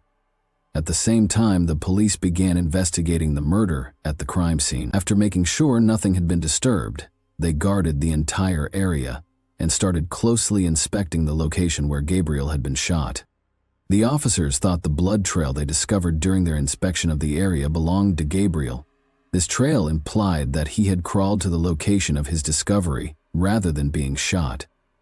After realizing this, they began searching the area for leads that might enable them to pursue the investigation. They soon realized that there were a number of apartment complexes close by, raising the possibility that someone had heard or seen something. They made the decision to discreetly knock on people's doors and ask them if they knew anything about the shooting. There was also an apartment complex nearby. The cops made the decision to look there as well. One of the men they encountered while knocking on doors was a 98111 caller who had actually seen the incident. He said that it was 2 shots. The man instantly ran away on foot, heading east, when he confronted the shooter. Even though this information was crucial, it was insufficient to identify the suspect. The pressure was on and time was running out. The officers were aware that they needed to apprehend the gunman as soon as possible to prevent him from killing anyone else. Following hours of research, the detectives focused on Gabriel's past in an effort to identify any adversaries or potential reasons why he would be the subject of their investigation. As they looked more, they found that Kimberly, also known as Kelsey, was Gabriel's ex-girlfriend. However, that wasn't the only item that caught my attention. They were particularly interested in a previous complaint that Kimberly had made against him. At Kimberly's request, the police had called Gabriel a few days prior to the shooting. He had shown up unexpectedly and hung around while she was at work, which infuriated her so much that she phoned the police to have him removed. The police initially thought this would have been a minor occurrence, but now they started to question whether it could have grown into something much more serious. They had to talk to Kimberly to find out the truth. Their suspicions about her only intensified as they began investigating her past and located her current residence. They went to her apartment with a search warrant in hand, not knowing what they would discover there or what the results of the inquiry would show. After rapidly assembling a SWAT unit, detectives arrived to her flat. Innumerable options flooded their thoughts as they ascended the stairs warily. Was she the one confined inside the barred walls, or had Kimberly murdered Gabriel? They unlocked the door and started yelling to let everyone inside know they were there and to make sure they weren't going into an unexpected situation. They were shouting for any possible dangers when a woman's voice came from the bedroom. Kimberly was introducing herself. Kimberly stayed in bed when investigators arrived, strangely composed in spite of the commotion and the constant loud fighting. Her inability to respond in the mornings left them wondering if she had actually been asleep or if she was just acting. But finding a clue that could unlock the case was more important than asking Kimberly about her strange behavior. They had to inspect her home for this. The police searched the entire house, but they were unable to find any evidence that clearly connected Kimberly to Gabriel's death. Nevertheless, they had a gut feeling that there was more to the story. In an effort to learn more, they turned to Kimberly and asked her if she had any information. But not only did she discuss her relationship with Gabriel, they were surprised by what she disclosed next. It wasn't shocking that she mentioned that it wasn't the first time she had lost her boyfriend, even though police hadn't yet told her of Gabriel's passing. It caused some grave worries. It implied that she was already aware of Gabriel's killing. They asked her to come to the Kalamazoo Department of Public Safety headquarters to be questioned in order to ascertain exactly how much she knew about the crime. The cops persuaded her to come in for the interview, in spite of her repeated denials. She finally caved and showed up for the interview at the downtown sheriff's office. Kimberly claimed that she had met Gabriel at approximately 12:55 a.m. immediately after she got home from work. Kimberly's interrogation had yielded no important clues, but detectives assumed she was not aware of Gabriel's death and told her watching her intently for the smallest hint that would disprove their suspicions. However, her response was quite different from what they had anticipated. After witnessing Kimberly sob after learning the news, the investigators decided she was not a potential suspect since they believed her feelings were sincere. But they needed a lead, and Kimberly was the only person who could help them discover it. However, obtaining information from her proved to be more difficult than anticipated. Kimberly denied having any knowledge of Gabriel's passing. She did, however, acknowledge having several extramarital encounters while dating Gabriel, which caused him to become deceived. The detectives became suspicious. Could her deceit have contributed to his demise? They questioned her about the night of the murder. After pointing out her adultery with Gabriel, it was implausible that she hadn't heard the gunshots because the incident happened directly outside her home. But when they questioned her further, they discovered that she appeared equally confused about the murder as she did about the house search. Given that Kimberly's lover had just been shot and murdered outside of her apartment, it looked odd that she claimed to have been asleep and had no idea why the police were at her door. They were aware, though, that she was not being completely honest. Investigators had a hazy suspicion that Kimberly's adultery was a crucial line of inquiry to follow in order to learn more about the other men she had been seeing. Karen Rivard, the lead detective, was called in to answer questions. In addition to Gabriel, Kimberly had already disclosed to the other two investigators that she had dated 3 other males. She felt more at ease disclosing that Gabriel had accused her of cheating, now that a woman was in charge of the inquiry. The idea that her deceit toward Gabriel may have contributed to this murder is strong. Detective Rivard, however, gave her the photo of the crime scene to ascertain whether she was genuinely unaware of the shooting outside her home or if she was just attempting to avoid the police. Kimberly didn't say anything. When Detective Rivard saw that she would not cooperate, he released her. They turned their attention to other places and started looking for hints in the neighborhood's CCTV cameras. Shortly after, they discovered a CCTV camera diagonally across the crime scene at a petrol station. They wasted little time in going to the gas station in the hopes of making a breakthrough.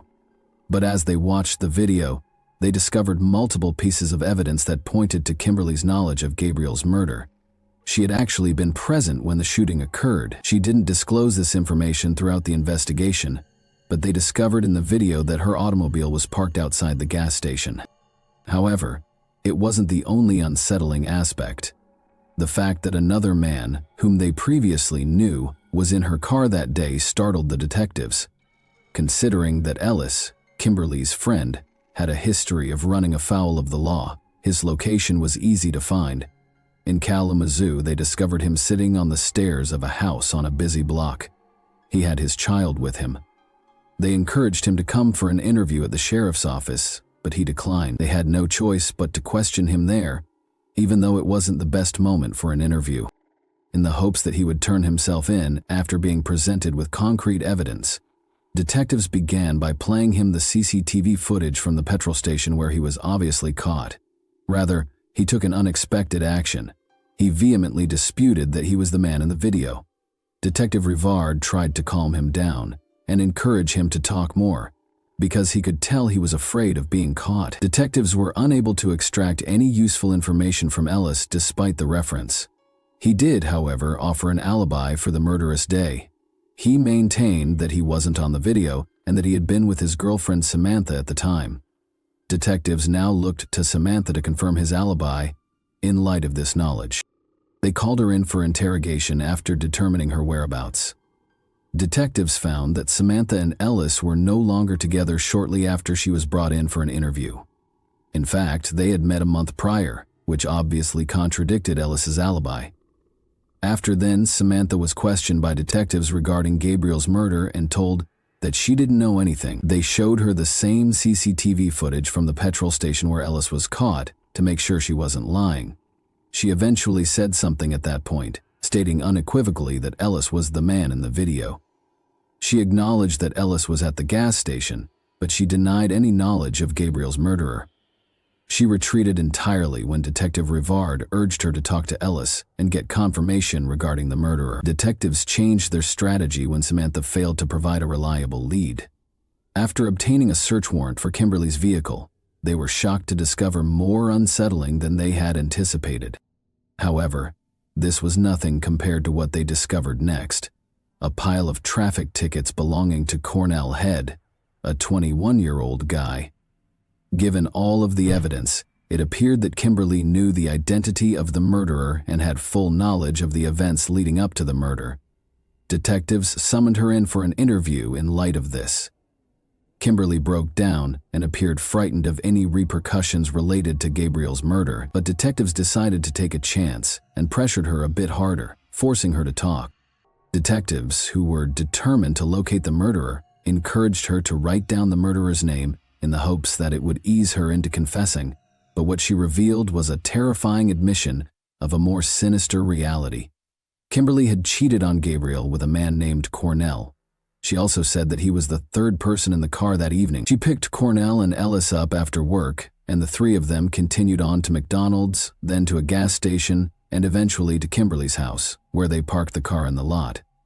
Shortly after, she became alarmed when she noticed Gabriel driving toward her car from the passenger side, where Cornell was seated. She heard 2 gunshots as Gabriel opened the door. The next thing she noticed was Gabriel on the ground, dead. She then ran inside her flat and went into hiding. Detectives quickly located Cornell after confirming that he was the true murderer. They rushed to Chicago to interview him after learning that he had already been arrested there. Detectives discovered that Kimberly had cheated on Cornell in addition to Gabriel. After speaking with Cornell, all along she had been deceiving. Even worse, Cornell was completely unaware of her involvement with him. He was completely taken aback by the news. Cornell, however, changed his account after learning of Kimberly's treachery, asserting that Gabriel had struck him first and that he had only fired in retaliation. But he was not saved by the law. On November 6, 2018, he was found guilty of second-degree murder and given a sentence of 30 to 50 years in jail, plus 2 more years for each of the 2 felony firearm possession convictions. The sad tale of love and betrayal that Gabriel Montanez told ruined not only him but also everyone who knew him. Growing up, his daughter missed him more than anybody else, and each moment felt like a stolen memory that she would never be able to recover. The loss caused by Cornell's crime of passion was irreplaceable, shattering lives and leaving hearts in eternal sadness. Thanks for watching, everyone. Your support means a lot to me, and you can help my channel grow by hitting that like button, dropping a comment, and sharing this video. Your engagement really makes a difference. See you soon. Hey guys, welcome to my channel, and today we're going to take a look at another horrible case with you. When 16-year-old Carol Hutto got a phone call at 7:45 p.m. on December 13, 1976, it made her happy and excited. She hurriedly informed her mother, Norma Hutto, after the call that she would return in roughly 30 minutes after visiting a nearby store that was just a 10-minute walk away. Her mother had no idea that it would be the final time she would see her cherished daughter. After that, Carol never came home. It took 24 agonizing years for the truth to be revealed after interrogation. Who might have made the enigmatic call? What caused Carol to vanish without a trace? We'll examine the 1976 cold case of Carol Hutto, a mystery that remained unsolved for an incredible 24 years. Carol vanished from Largo, Florida, a vibrant city renowned for its sunny weather and welcoming community. With a population of more than 82,000, this city in Pinellas County offers a combination of urban conveniences and stunning natural surroundings. Largo offers a wealth of enjoyable activities and a rich history. Both local residents and visitors find it to be a welcoming environment. However, a crime that occurred here in 1976 altered everything. Let's go back in time to February 6, 1960, when Edward and Norma Hutto welcomed a lovely little girl into the world in the small Florida town of Largo. Carol Dean Hutto was her given name. Everyone in the family lavished her with love and care because she was the youngest. Carol was adored by her classmates at Largo High School, where she grew up, thanks to her kind and compassionate disposition. Carol came from a large family. Although not much is known about her half-brother Jerry Arent Hutto, it is evident that Carol and Jerry had a unique and intimate relationship. Jerry always made an effort to grant his sister's wishes because he loved her very much. Jerry's strong sibling bond was demonstrated by his willingness to do everything Carol asked for. In addition to Jerry, Carol had 2 sisters, Melinda Darlene and Pamela Beal Hutto, and 2 brothers, Maurice Barnett and Frank Hutto. Carol was a girl who made her mother and her family happy. Attending exhilarating NASCAR races and amazing wrestling fights were among their favorite hobbies. Her mother remembers her as a devout Christian who was selective about who she hung out with. Unfortunately, Carol never had the opportunity to live out her aspirations, despite having a big heart full of adventure. Carol Hutto, her mother Norma, and her half-brother 17-year-old Jerry Irwin were at her Corvette drive home on December 13, 1976. It all appeared to be a typical evening. They were all having a good time, laughing and telling jokes. Jerry was getting ready for a date, while Norma was busy making dinner for the family. But as the house phone began to ring, their evening took an unexpected turn. When Norma went to answer the phone, she saw that it was Carol's buddy.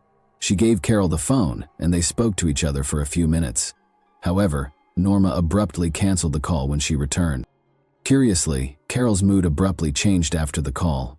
Norma noticed that she was getting really enthusiastic and pleased. Carol rushed to her room, straightened her hair, and looked in the mirror to see how she looked. After 15 minutes or so, she informed her mother that she was going to a neighboring store, which was only 10 minutes' walk from their home.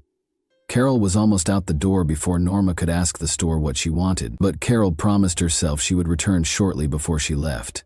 Jerry, Carol's half-brother, likewise said goodbye to Norma and left the house for his date. Carol could generally walk there and return in 20 minutes or less because the store wasn't that far away. Norma therefore anticipated that Carol would return home in 30 minutes, but an hour had gone by and Carol had not returned. Carol was taking longer than expected, and Norma began to worry whether she had run into her friends on the way and was conversing with them. However, when Carol hadn't returned after 2 hours, Norma's anxiety increased. Carol had never missed her curfew before, so her disappearance was worrisome as it was growing dark outside. When Jerry got home at around 10 o'clock at night, Norma, who was rather worried, asked if she had seen Carol. But Jerry had no idea where she was, and neither did Norma. Jerry was even more concerned when he found out that Carol had not come home since she left. He should go out and find her, Norma insisted. He began searching the streets and yelling her name, but got no answers. The store employees said they hadn't seen Carol today, so they raised the alarming subject of where she might be if she didn't go to the store as planned. He even went to the store next to their house, where Carol was meant to go. Unfortunately, Jerry came home and told Norma that he had been unable to locate Carol. They chose to wait until morning in the hopes that Carol would return home by herself, despite their worries. But when the morning sun came out, Norma's anxiety increased because Carol was nowhere to be seen. Norma made the decision to report Carol missing to the police without further delay, but the police told her that they couldn't declare Carol missing because it had been less than 24 hours since she vanished. At this point, they also thought about the likelihood that Carol had fled her house. However, Norma was not prepared to believe that Carol would ever run away from her family or leave her house by herself. She was convinced that her daughter had suffered a terrible fate. Norma and Jerry didn't want to wait for the police to take action because of this. They made the decision to act independently and actively look for Carol on their own. In order to find out if anyone had seen Carol the night before, they went around their area and spoke with neighbors. No one had seen Carol returning home that evening, although most of the neighbors recalled seeing her when she left at around 8 p.m. To see if Carol had spoken to anyone or visited any of her friends' homes, Norma and Jerry also went to each one, but they were unable to locate her. Norma was profoundly impacted by Carol's abrupt departure, and the community as a whole rallied to lend a hand in any way they could after learning that their little Carol was missing. Meanwhile, Carol was being vigorously sought for by the police. To find out if Carol had gone to any of the doors that night, they looked both close to and farther away from her home. Regretfully, nobody was able to verify that they saw her at any of those places. The store Carol was intended to visit had a security camera outside, which the police observed. But after watching the video, they were unable to discover any proof that Carol had been at the store the night she vanished. It was difficult to follow Carol's travels since security cameras were not as widely used as they are now, and only a small number of stores had them installed. However, a fatal discovery was made very quickly. Under strange circumstances, Carol's half-brother Jerry discovered her dead body on the evening of December 14, 1976. Desperate to find Carol, he had been scouting the area alone. He followed his search till he came to a building that was still under construction at the end of the block. This structure was beside a lake at 418 Imperial Drive. The body of Carol was found there, according to Jerry. How exactly he had found her in this particular location was still unknown. Carol's partially undressed body was discovered floating in the ocean, For Jerry, this was a startling and extremely unsettling sight. After reporting the discovery to the Largo police right after, he had the challenging duty of going home and telling Norma the devastating news.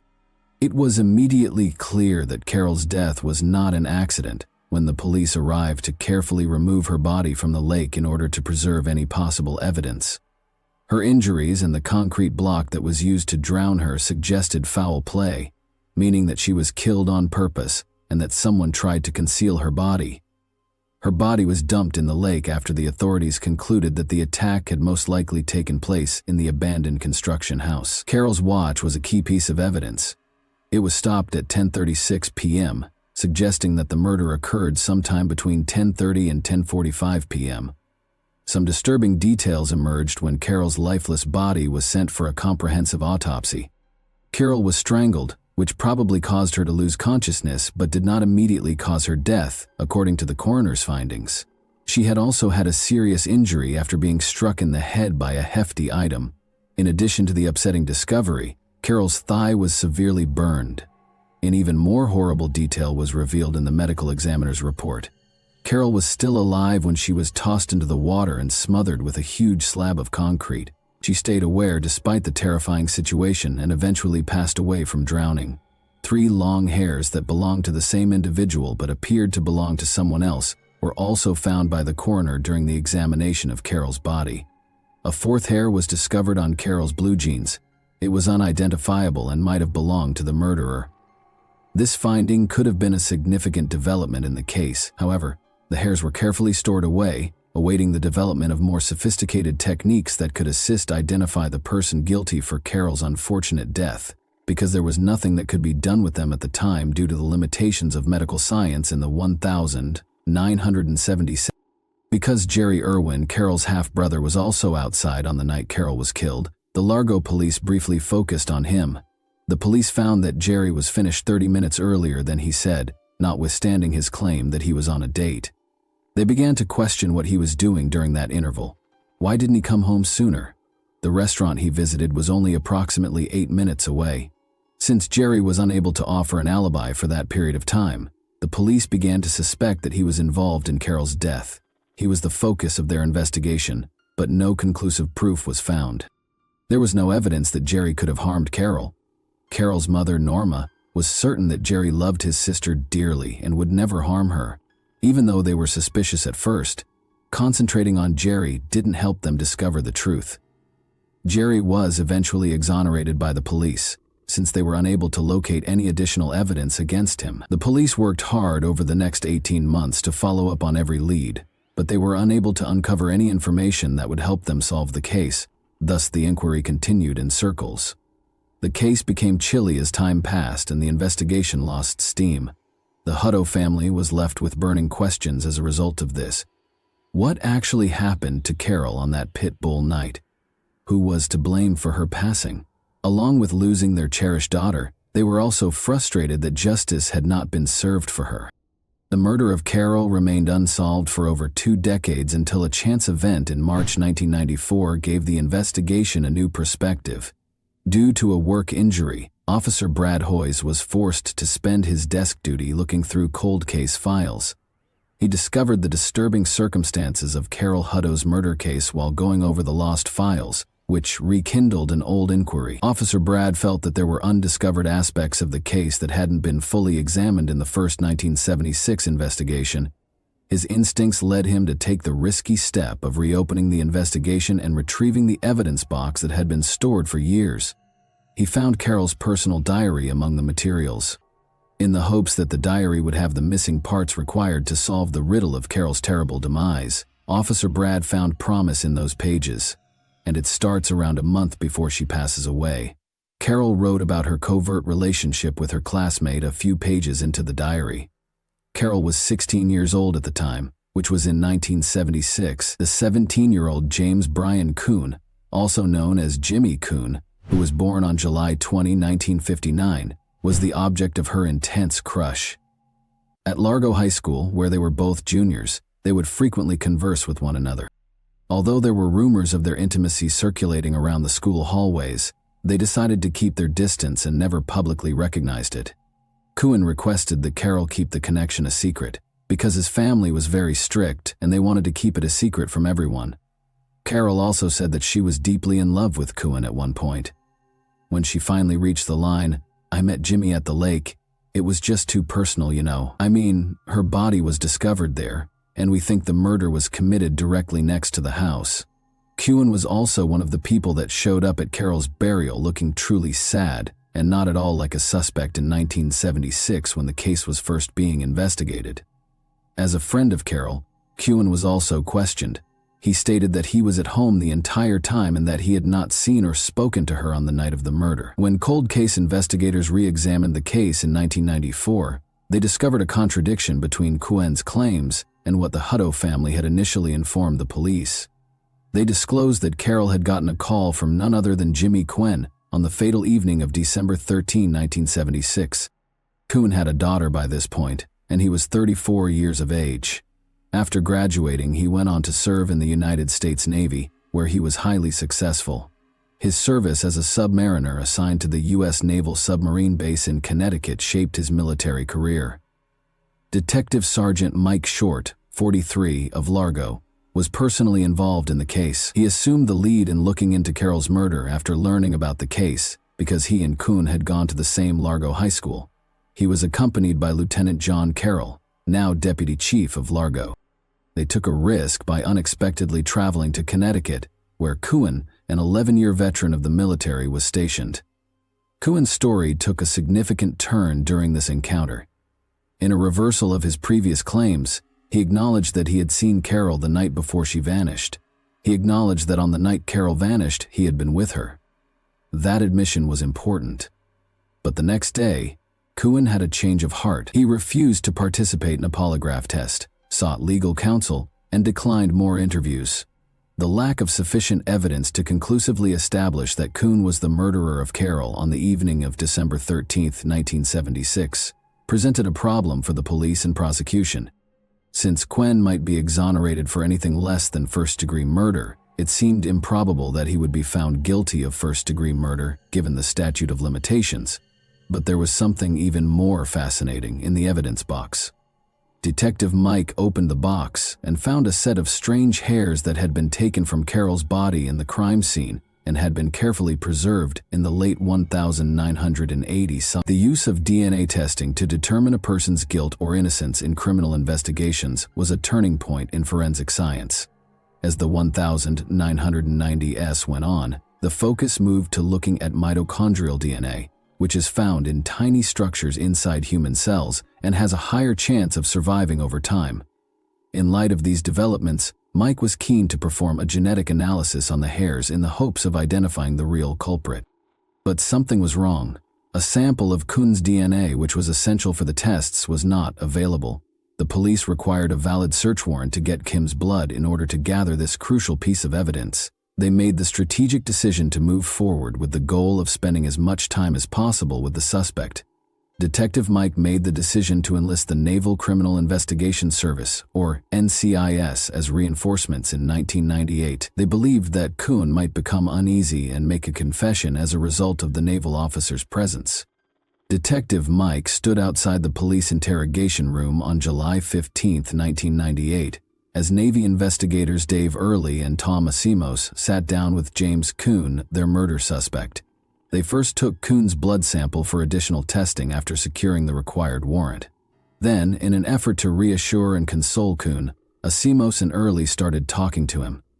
In order for him to open up and progressively disclose the truth, they wanted to establish trust. The NCIS officers were now certain that Kuhn was about to reveal what had transpired on the evening of December 13, 1976. Unexpectedly, they were able to bring Kuhn to tears as he brushed away his tears and eventually disclosed the tragic truth about how he killed his girlfriend, Carol Hutto. Despite the lack of concrete evidence, the seasoned cold case investigators weren't persuaded by Kuhn's honesty, despite the fact that he seemed distressed. Carol's injuries, especially to her head and neck, were not consistent with a straightforward mishap like tripping and falling.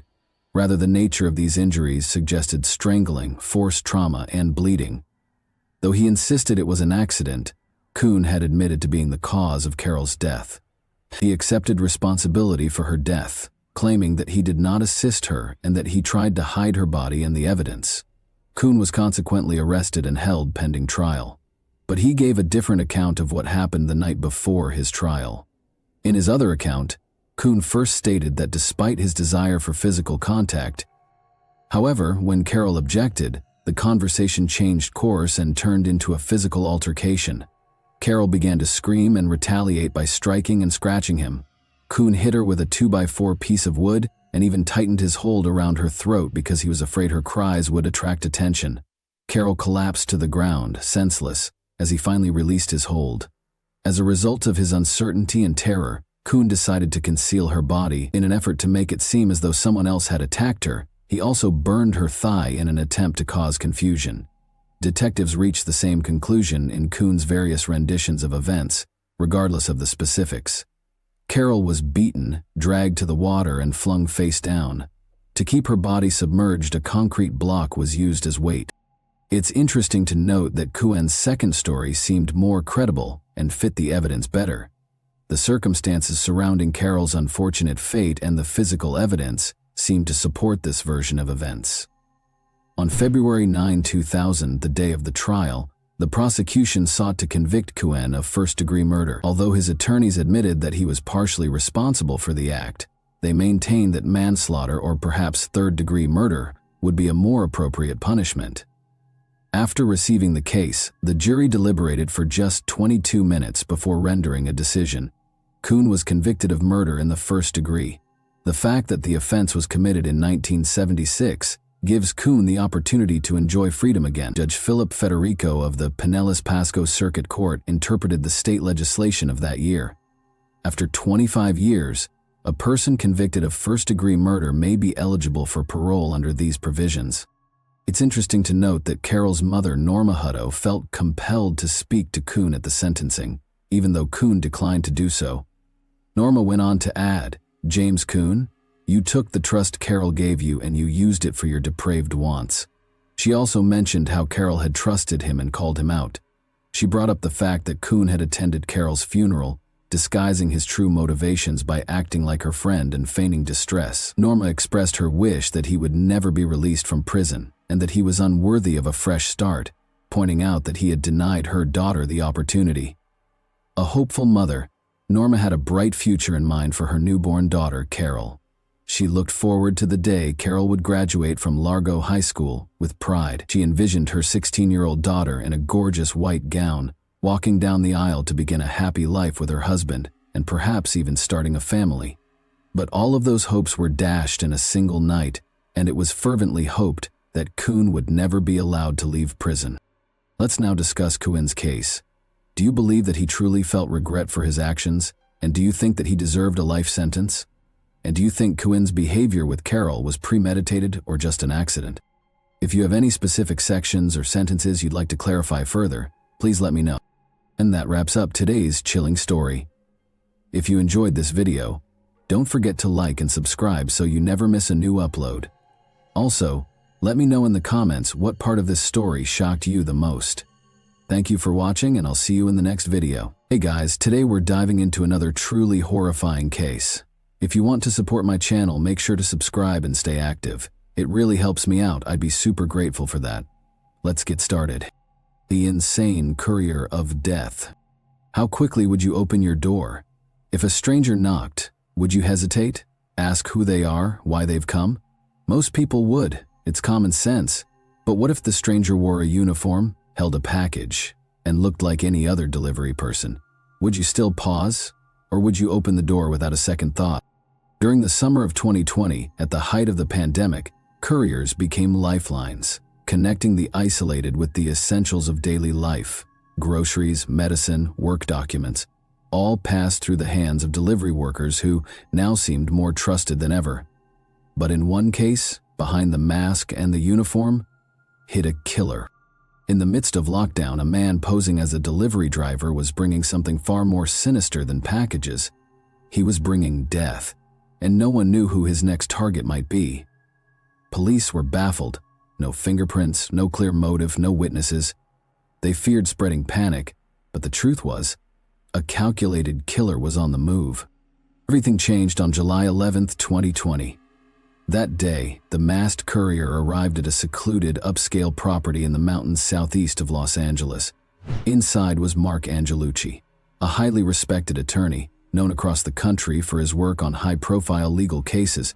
Like many others, Mark had retreated to isolation during the pandemic, continuing his work remotely and waiting for the world to heal. But the world was about to come crashing down on his doorstep. And what appeared at first to be a random act of violence was only the beginning of a much darker story. On that day, the 52-year-old homeowner wasn't expecting any visitors or deliveries. But when a courier in FedEx Corporation uniform rang his doorbell with a package in hand, the man, without hesitation, opened the door. The lawyer probably thought that one of his partners or clients had sent some important documents, forgetting to inform him. Nothing indicated trouble, and the person on the doorstep did not seem alarming or suspicious. The courier, appropriately wearing a special protective mask and gloves for that period, had a parcel and an invoice that required a signature. However, as soon as the lawyer was about to receive the package, the delivery person suddenly drew a pistol and fired several shots at close range, aiming for vital organs to ensure the lawyer would be fatally injured. The lawyer had no chance to react, and being unarmed in his home robe, he had no chance of survival. After the deed, the courier simply left the scene, leaving the victim bleeding out on the floor. Since the house was in a rather secluded location, none of the neighbors noticed anything unusual, though sounds resembling shots did prompt them to call emergency services and report the disturbing incident. No leads at all. Mark Angelucci succumbed to his injuries at the scene, and the arriving medics and law enforcement could only confirm he was dead. Upon examining the crime scene, detectives immediately dismissed the notion that robbery was the criminal's motive.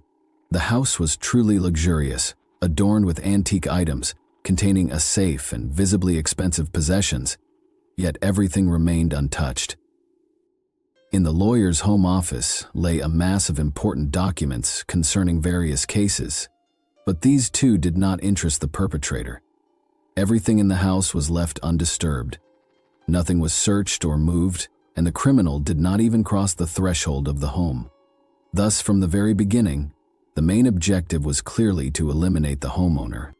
The criminal was caught on several outdoor surveillance cameras, but as he was wearing a company cap from FedEx and a medical mask, it was virtually impossible to discern any distinctive features. All that could be determined was that he was a white male of average height and slender build. The criminal wore gloves, thus leaving no fingerprints anywhere. Essentially, the only evidence consisted of bullets extracted from the deceased's body. The police were baffled, and initially they decided to investigate the people closest to the lawyer to understand who might wish him harm and who might benefit from his death. The possibility that the crime was related to his professional activities was also not ruled out. Therefore, it was also necessary to examine which cases the lawyer had been handling recently, whether he had any dissatisfied clients, and whether he had conflict with any colleagues. There was a vast amount of work to be done, and determining a priority direction seemed impossible at the moment. So they decided to start with the relatives and close friends of the lawyer, rich, successful, and utterly alone. It soon emerged that Mark was profoundly lonely. No, he had quite a few friends, got along well with colleagues and neighbors, but he had no truly close or familial relationships. His parents had long passed away. Angelucci had no siblings, and he never started his own family in his youth. The man diligently studied, then he tirelessly built a career in legal practice, where he achieved great heights and recognition. But he intentionally decided to sacrifice his personal life, so at 52, he had never been married and had no heirs. Mark was quite attractive, intelligent, eloquent, always dressed expensively and stylishly, lived in a luxurious home and drove a luxury car. He was rich and successful, and wherever this man appeared, he literally drew the attention of women. But he did not engage in romances or intrigues, and in principle, always kept his personal life hidden from everyone. This led to many rumors about his orientation, but the lawyer himself never confirmed nor denied them. In his list of contacts, they found a woman named Cassie J., with whom the deceased was very close. Their relationship was not romantic, but rather akin to brotherly sisterly love. She was a journalist and had met the lawyer many years ago while preparing a report on a high-profile case he was handling. The man willingly agreed to help her. They quickly found common ground, got along well, and continued to communicate after their joint work ended. For Cassie, the news of the death of her close friend was a real shock. She described Mark as sincere, kind, and responsive, with an easygoing and cheerful nature, who was involved in charity and always responded to others' troubles. According to her, he had no enemies, at least she was unaware of their existence. But in recent years, he had been among the top lawyers in California and had not lost a single case, so he undoubtedly made some adversaries whom he might not even suspect. The anti-feminist and men's rights advocate, during the investigation, a rather intriguing detail emerged. It was discovered that the lawyer held anti-feminist views, but also supported traditional notions of men and women in family and society. Without harboring any animosity towards women, he opposed discrimination against men in matters such as child custody, which almost always tend to favor women. Angelucci was a fighter for justice, not male supremacy. He took on some complex cases completely free of charge, helping those who found themselves in trouble. The lawyer noted that with the rise of feminist organization activity, men were almost always presumed guilty from the start in any conflict and doomed to defeat, with no chance to prove their innocence. Over the years, Mark became an activist for men's rights, although in fact he simply sought to equalize rights for all people, ensuring that everyone could expect a fair judicial resolution in conflict situations, regardless of gender. Given this, it was not possible to exclude the likelihood that radically minded representatives of feminist organizations could have been involved in the lawyer's demise. As the deceased had no family or close people, and there were no leads or clues in the case, the investigation could have stalled and eventually been archived. In response, Cassie J. decided to take initiative, using her extensive connections in the media. The journalist brought widespread attention to the case, prompting law enforcement to conduct a more thorough investigation. Detectives carefully reviewed the case files that the lawyer had been handling recently, hoping to find any hints. The task was daunting, but before they could find anything, the courier criminal struck again. Collateral victims, or was the entire family targeted? On July 19, 2020, just a week after the first crime, on the other side of the country, in New Jersey, an armed courier paid a visit to the luxurious home of a state federal judge. That day, none of the family members were expecting any deliveries or packages, and they were all self-isolating. Both parents, being lawyers, continued to work remotely, and their college student son was on holiday. The head of the family, a 62-year-old lawyer named Mike Anderl, first noticed the approaching courier while he was on the second-floor balcony of his home. He thought that perhaps some work documents awaited his wife and hurried downstairs to open the door. However, his son, who was closer to the front door, opened it without a second thought. They exchanged just a few words before a shot rang out. Mike was descending the stairs at that time, and likely he was the initial target. But his 20-year-old son, Daniel, literally stood between his father and the criminal. The young man took a bullet to the chest, fell to the floor, and the criminal opened fire on the lawyer, wounding him 3 times. The courier, as in the previous case, did not enter the premises, but simply turned around and left, leaving the bleeding victims to die. However, there was another person in the house, Judge Esther Salas, who was the wife and mother of the victims. The woman, shortly before the incident, had gone down to the basement to sort through things and did not hear the gunshots. When she came upstairs, she first saw her son lying in a pool of blood at the door. Esther rushed to him, tried to stem the wound, called out for her husband's help, and only then saw that a bloodied Mike was lying on the stairs. Salas immediately called emergency services, reporting the incident, and tried to provide aid to her husband and son herself. By the time law enforcement and paramedics arrived, both men were alive, but in extremely critical condition. They were immediately taken to the nearest hospital, where they underwent surgery, and it seemed their condition was stabilized. The criminal's motive was unclear, and it was also uncertain whether he came to end the life of the judge, her lawyer husband, or intended to eliminate the entire family. Again, no traces or clues were found at the scene, and the only evidence consisted of bullets fired at the victims. The Federal Bureau of Investigation joined the case, immediately suspecting a connection between this incident and the murder of Mark Angelucci in California. In both cases, the targets were lawyers, and the shooter disguised himself as a FedEx courier. However, the agents were confident that in the second case, the true target was the judge, and her relatives were merely collateral victims. Eyewitnesses, final account, ballistic analysis established that the shooter used a .380 caliber pistol in both incidents, and all bullets were fired from the same weapon. This dispelled any remaining doubts that the acts were committed by the same individual. But who was this person? Where could he be found? And where, when, and to whom might he strike next? It was necessary to question the surviving witness who had come face to face with the criminal and had even exchanged a few words. After a serious surgery, Daniel was in the intensive care unit in critical condition, but when he regained consciousness, he expressed a desire to speak with detectives, to tell them everything he had seen. The young man couldn't describe the perpetrator appearance because he was masked, but he thought the individual was elderly, as he could see gray at the temples, wrinkles around the eyes, and the courier's hands appeared old behind the courier. Near the road, Daniel noticed a light-colored car, though he couldn't remember the make. The student also speculated that the criminal's target might have been his mother, as the attacker had inquired if she was home. However, at that moment, his father appeared on the stairs, apparently startling the criminal. The attacker quickly drew his pistol, shot the young man in the chest, and then began shooting at Mike, wounding him 3 times.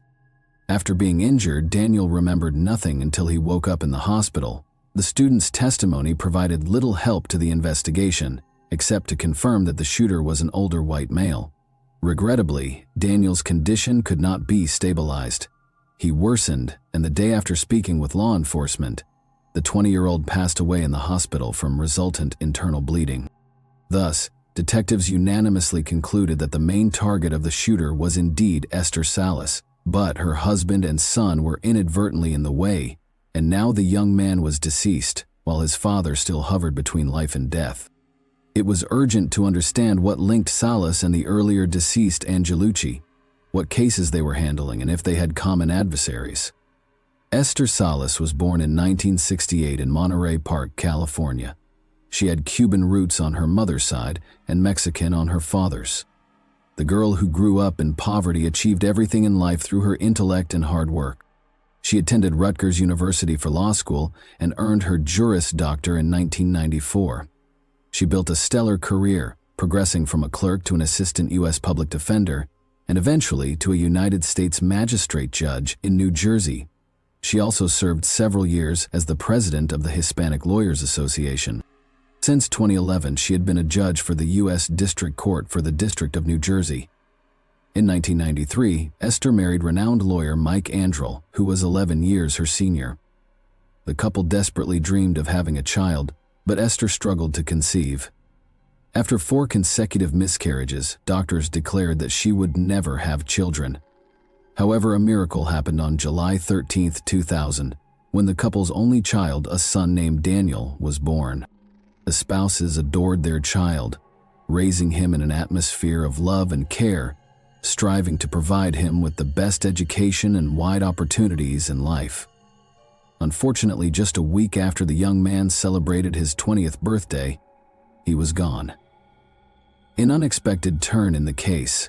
News about a courier criminal operating across the country went viral on the internet, spreading rapidly and sowing panic among the population.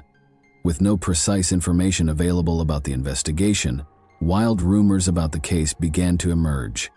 People simply feared opening their doors to couriers, even though, during the pandemic, they were often the bearers of necessities. Several days later, on a deserted dead-end road near Rockland in northern New York, an abandoned beige sedan was found. Nearby lay the body of a man with a gunshot wound to the head.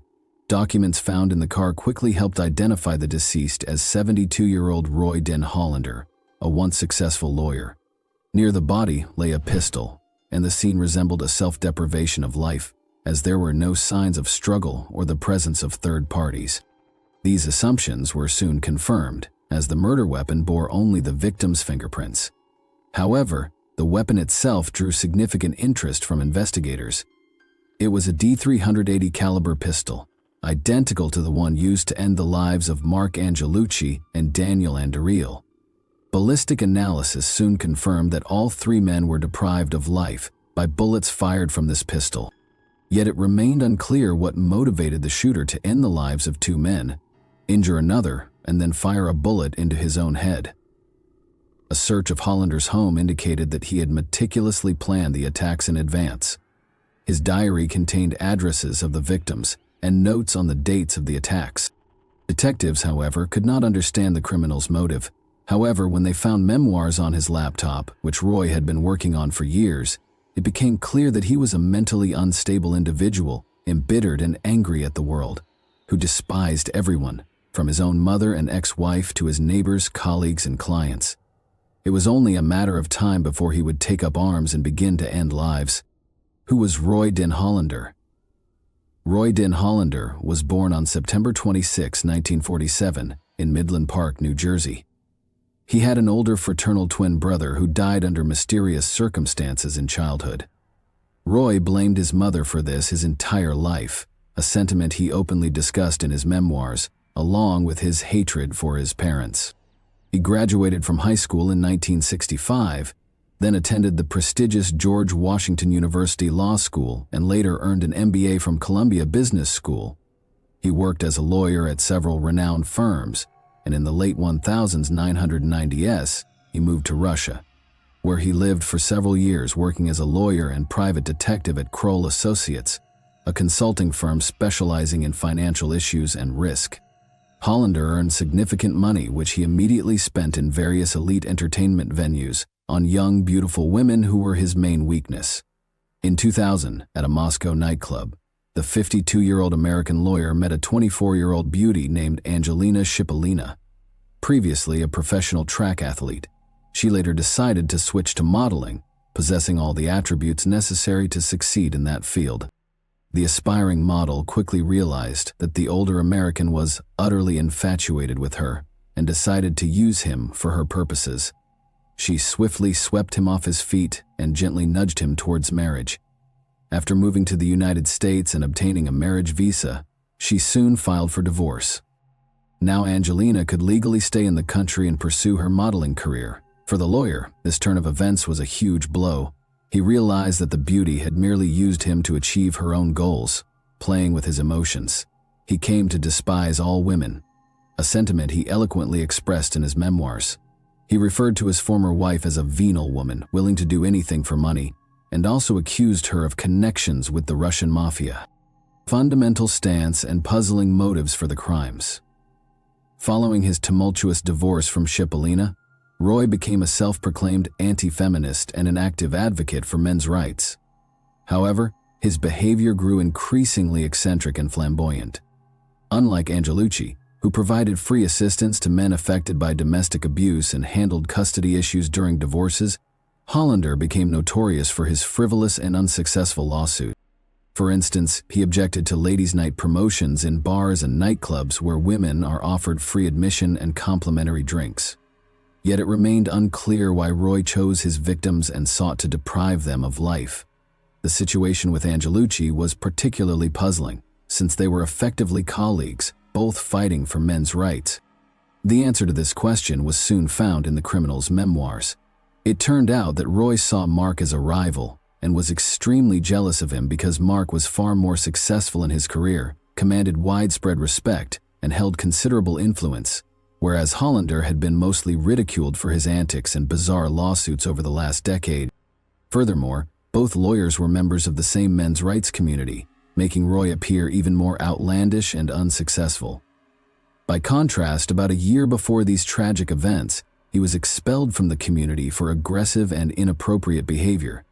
Roy's personal life and career spiraled downward after his divorce from the Russian model. He fell into depression, developed problems with alcohol and anger management, and started losing most of the cases he took on. Esther Salas, as a judge, presided over several cases Hollander had handled at different times, consistently ruling against him, which led him to long-list her as one of his sworn enemies. However, neither Salas, Angelucci, nor any of their colleagues considered Roy to be dangerous, but in 2018, When he was diagnosed with cancer, the lawyer likely felt he had nothing left to lose and began devising a plan for revenge and the elimination of his enemies. The long list of revenge. Hollander never made explicit threats, so it was difficult to determine whom he considered his enemies. However, in his memoirs and notebooks, a lengthy list of names was found with whom the lawyer apparently planned to settle scores. This list included not only judges and fellow lawyers, but also the doctors who treated him, whom he accused of incompetence and intentionally treating him poorly, allowing his disease to progress. Detectives checked all the other individuals on the list and, ensuring they were alive, warned them of potential danger, as it was unclear whether the criminal had acted alone or had accomplices. It also remained unclear why Roy stopped and unexpectedly settled accounts with life. There was speculation that this was due to the deteriorating state of his health. Hollander's memoirs contained over 2,000 pages. Also, about a dozen notebooks and diaries were found among his personal belongings, which needed to be meticulously examined. This process took several weeks, but ultimately established that the criminal acted alone and had no accomplices, meaning that everyone else on the list was safe following Roy's death. Daniel Andrews Law. After the attack, Mike Andrews spent over half a year in the hospital undergoing a challenging rehabilitation process due to 3 gunshot wounds. His wife, Esther Salas, remained in a prolonged state of depression due to the loss of their only son. However, in February 2021, she agreed to give an extensive interview for the television news magazine 60 Minutes, where she spoke publicly for the first time about the horrific events and the tragedy that struck their family. Simultaneously, the judge began working on legislative changes in New Jersey. A new law adopted in December 2021 was named after her late son, Daniel. The new amendments introduced a prohibition on the public disclosure of judges' addresses and other contact information, ensuring the safety and privacy of public officials and their family members. Thanks for watching, everyone. Your support means a lot to me, and you can help my channel grow by hitting that like button, dropping a comment, and sharing this video. Your engagement really makes a difference. See you soon. Hey guys, welcome to my channel, and today we're going to take a look at another horrible case with you. A person's life can be completely transformed by the emotion of love. It can be tender and loving, or it can be hurtful and disappointing. Almost everyone has times in their lives when they meet someone who becomes special to them, but occasionally these relationships don't work out as planned. In this tale, a man and a woman fell in love, but their relationship ended because of a well-publicized investigation. What transpired between them? For what reason were their parents against their relationship? This video will teach you the answers to these questions. I want to start by saying that this is one of the most unbelievable stories I have ever posted on my channel. Why do those who are meant to protect and serve act indifferently? And everyone will be shocked by this story's conclusion. We will therefore talk about what happened in Kemerovo, Russia, in 2020. The administrative hub of the Kemerovo Oblast is the sizable Russian city of Kemerovo. It is located in western Siberia's southern region. It is one of the biggest cities in Siberia, with a population of over 500,000. On September 24, 1997, Vera Pekteleva was born in Kiselyovsk, Kemerovo Oblast. She developed into a happy, imaginative adult. She enjoyed singing, and she won several competitions while she was in school. Despite their divorce while she was in school, Vera's parents, Oksana and Yevgeny, remained friendly. Vera got along well with her mother's new husband and her father's new wife. She was characterized as a non-confrontational, upbeat, and kind individual. As previously mentioned, Vera was a creative person, so her family was taken aback when she chose to attend the State Technical University in Kemerovo after high school graduation, rather than pursue a career in the arts. Vera spent her free time visiting her mother, Oksana, who lived in Kiselyovsk, approximately 110 miles from Kemerovo. Vera met a man her own age, Vladislav Kanius, during one of these visits in 2016. The total opposite of Vera was Vlad, as everyone called him. He was reclusive, irritable, and lacked life goals. Vlad was raised in a dysfunctional household and left school after the 9th grade. He lived with his father after his mother abandoned her family. But the challenges in his life did not stop there. In the end, his father committed suicide as a result of his legal troubles. Vlad was profoundly affected by everything that transpired in front of his eyes. Vera fell in love with Vlad despite the fact that they had little in common. Vera's parents opposed this relationship because they were aware of Vlad's identity. Of course, the guy's life wasn't easy, and we felt sorry for him, but we wanted a completely different life for Vera. We disapproved of her choice. We waited for her to end this relationship, Oksana, her mother, said. Vera's father asked her to break up with Vlad after learning about him, but Vlad and his daughter remained together. She simply ceased discussing him with her parents.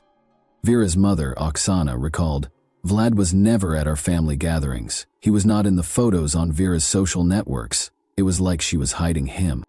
An essential fact to note here is that Vera and Vlad moved into Kemerovo together in 2019. Vlad, who was unemployed and did not want to change that, loved living with Vera, and her parents helped pay for the apartment. She was intelligent, attractive, and always had cash in her pocket. She gave him financial support. The couple's relationship was strained. It was obvious that Vlad would not stop abusing alcohol. Her parents thought Vlad had beaten her. Vera ultimately made the decision to end this toxic relationship in November 2019, but her boyfriend was adamantly against it. As previously stated, Vera and Vlad shared an apartment that was partially funded by her parents. In November 2019, Vera made the decision to break up with Vlad. According to logic, Vlad ought to have moved out. He was not going to do it, though. He enjoyed living at the expense of others. This is a passage from Vlad's testimony. It will help you understand what transpired after Vera made the decision to break up with him. However, keep in mind that this is Vlad's testimony. Whether or not you believe what he says is up to you. He stated in his testimony, "On December 15, 2019, I got into a fight with Vera because she wouldn't let me go to a nightclub. Throughout our relationship, Vera started to frequently leave for Kislyovsk and gradually started to distance herself from me, telling me that she was talking to someone else. Don't forget that a month prior to that, Vera told Vlad that she was ending their relationship. We continued to live in the same apartment during this period, and I also learned that she was seeing someone else through our mutual friend, who informed me that Vera was seeing another man, Alexander, from Kislyovsk, whom I did not personally know. I wanted to speak with Vera after learning that she was seeing Alexander. After our argument on December 15, 2019, she left and took some items with her, but I kept in contact with her over the phone, and on January 12, 2020, I called Vera and offered to help her move her remaining possessions to a different apartment. Vera accepted my offer to meet and move things, and we decided that I would assist her with the move. We decided to meet in the afternoon on January 13, and she was to come to me for her belongings. On January 13, 2020, at approximately 4 or 6 p.m., Vera arrived, and we packed her and my belongings since I wanted to leave this apartment as well and didn't want to live there without Vera. We drank beer, liqueur, and vodka while packing, and afterward I felt inebriated, and Vera was too. We drank until 5 in the morning on January 14, 2020. We didn't have any arguments while we were drinking, but when I started talking to her about our relationship, suggested that we should get back together, and revealed that I knew she was seeing another man, we started to argue. She didn't like it, so she began to curse, insult me, and hit me, specifically kicking me at least 5 times in the groin and hitting me in the face with her palm at least 8 times. I didn't feel any pain when she slapped me, but I did feel pain when she kicked me between the legs, which is how Vera began hitting me first, and I was upset because she had lied and claimed she wasn't seeing another man. Vera continued to insult me while claiming that I was intruding on her personal life because I was well informed about her. Vlad told the police that version of events. We'll then go over the opposing viewpoint, which provides compelling evidence that Vlad was dishonest in his testimony. Take note of this statement. We drank alcohol until 5 a.m. on January 14, 2020. There were no conflicts between us in the process of drinking alcohol. Vera had no intention of sharing the apartment with Vlad, much less partaking in alcohol. She requested a friend's assistance with the move. Vera left her friend a voicemail at 5:08 p.m. She claimed to have already arrived at the apartment and was gathering her belongings. She promised to arrive at her new apartment around 6 o'clock. Vera requested assistance from a friend to move her belongings from the taxi to the apartment. Vera left another voicemail 3 minutes later. She asked her friend to assist her with the move by coming to the apartment where she and Vlad shared. But before Vera could finish, Vlad interrupted, saying, "No one's coming in here." As a result, he opposed Vera's friend visiting the apartment. 4 minutes later, at 5:15 p.m., Vera asked her friend to come in a low voice, suggesting that things had gotten out of hand. This message appears to have been a request for assistance. She purposefully spoke quietly so Vlad wouldn't hear her. Vlad's commanding voice can be heard once more, at 5:25 p.m., when Vera sent another voicemail. He advises Vera's friend to wait for Vera to text her and not to bother them.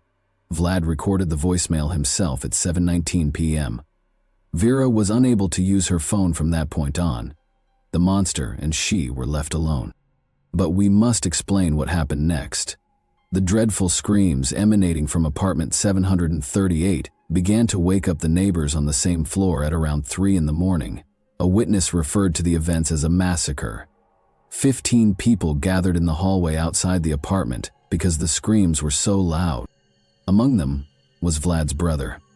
Since his brother had previously threatened to kill Vera, he recalled Vlad's words and understood that they would have to smash down the door. Since the apartment's door was iron, the neighbors began gathering tools to pry it open. Vera's heartbreaking sobs had been coming from the apartment all along. Eventually, the emergency service calls that people made were included in a different investigation. 30 minutes later, the police were still nowhere to be found. The event ended at 6:30 a.m. People called the police during these 3.5 hours, but nobody responded to Vera's call for help. While Vera was fighting for her life, the witnesses called the emergency services 7 times, but no one answered. Vlad was the last person to speak to them from behind the door. The neighbors eventually located a crowbar in a nearby parking lot and broke down the door after he said, "Vera, forgive me. I love you very much." Vlad was in the restroom by now, and Vera was already dead. He was inebriated. 112 operators were discussing life, laughing, drinking tea, and were extremely upset that they were being bothered, while Vera was suffering a terrible death at the hands of her ex-boyfriend, and the neighbors were futilely attempting to contact the police for assistance. It was only after Vera's death that the police showed up. They will later allege that one car ran out of gas, and that no officers were available because everyone was attending to other calls. Consequently, the police officers who were on duty that evening and the 112 operators were also put on trial. The police station video was released while the investigation was underway, but translating it into English is pointless. One word sums it up for me: indifference. And even without subtitles, it is obvious. Recall that Vlad stated in his testimony that he and Vera did not have any disagreements until 5 in the morning, but the forensic analysis revealed that he was lying. 6 hours prior to her demise, Vera sustained her initial injuries. At around midnight, that is, it indicated that she had been beaten and injured by Vlad Knus for 6 hours prior to her passing. She had stab wounds among the approximately 100 injuries on her body. She had broken ribs and a nose.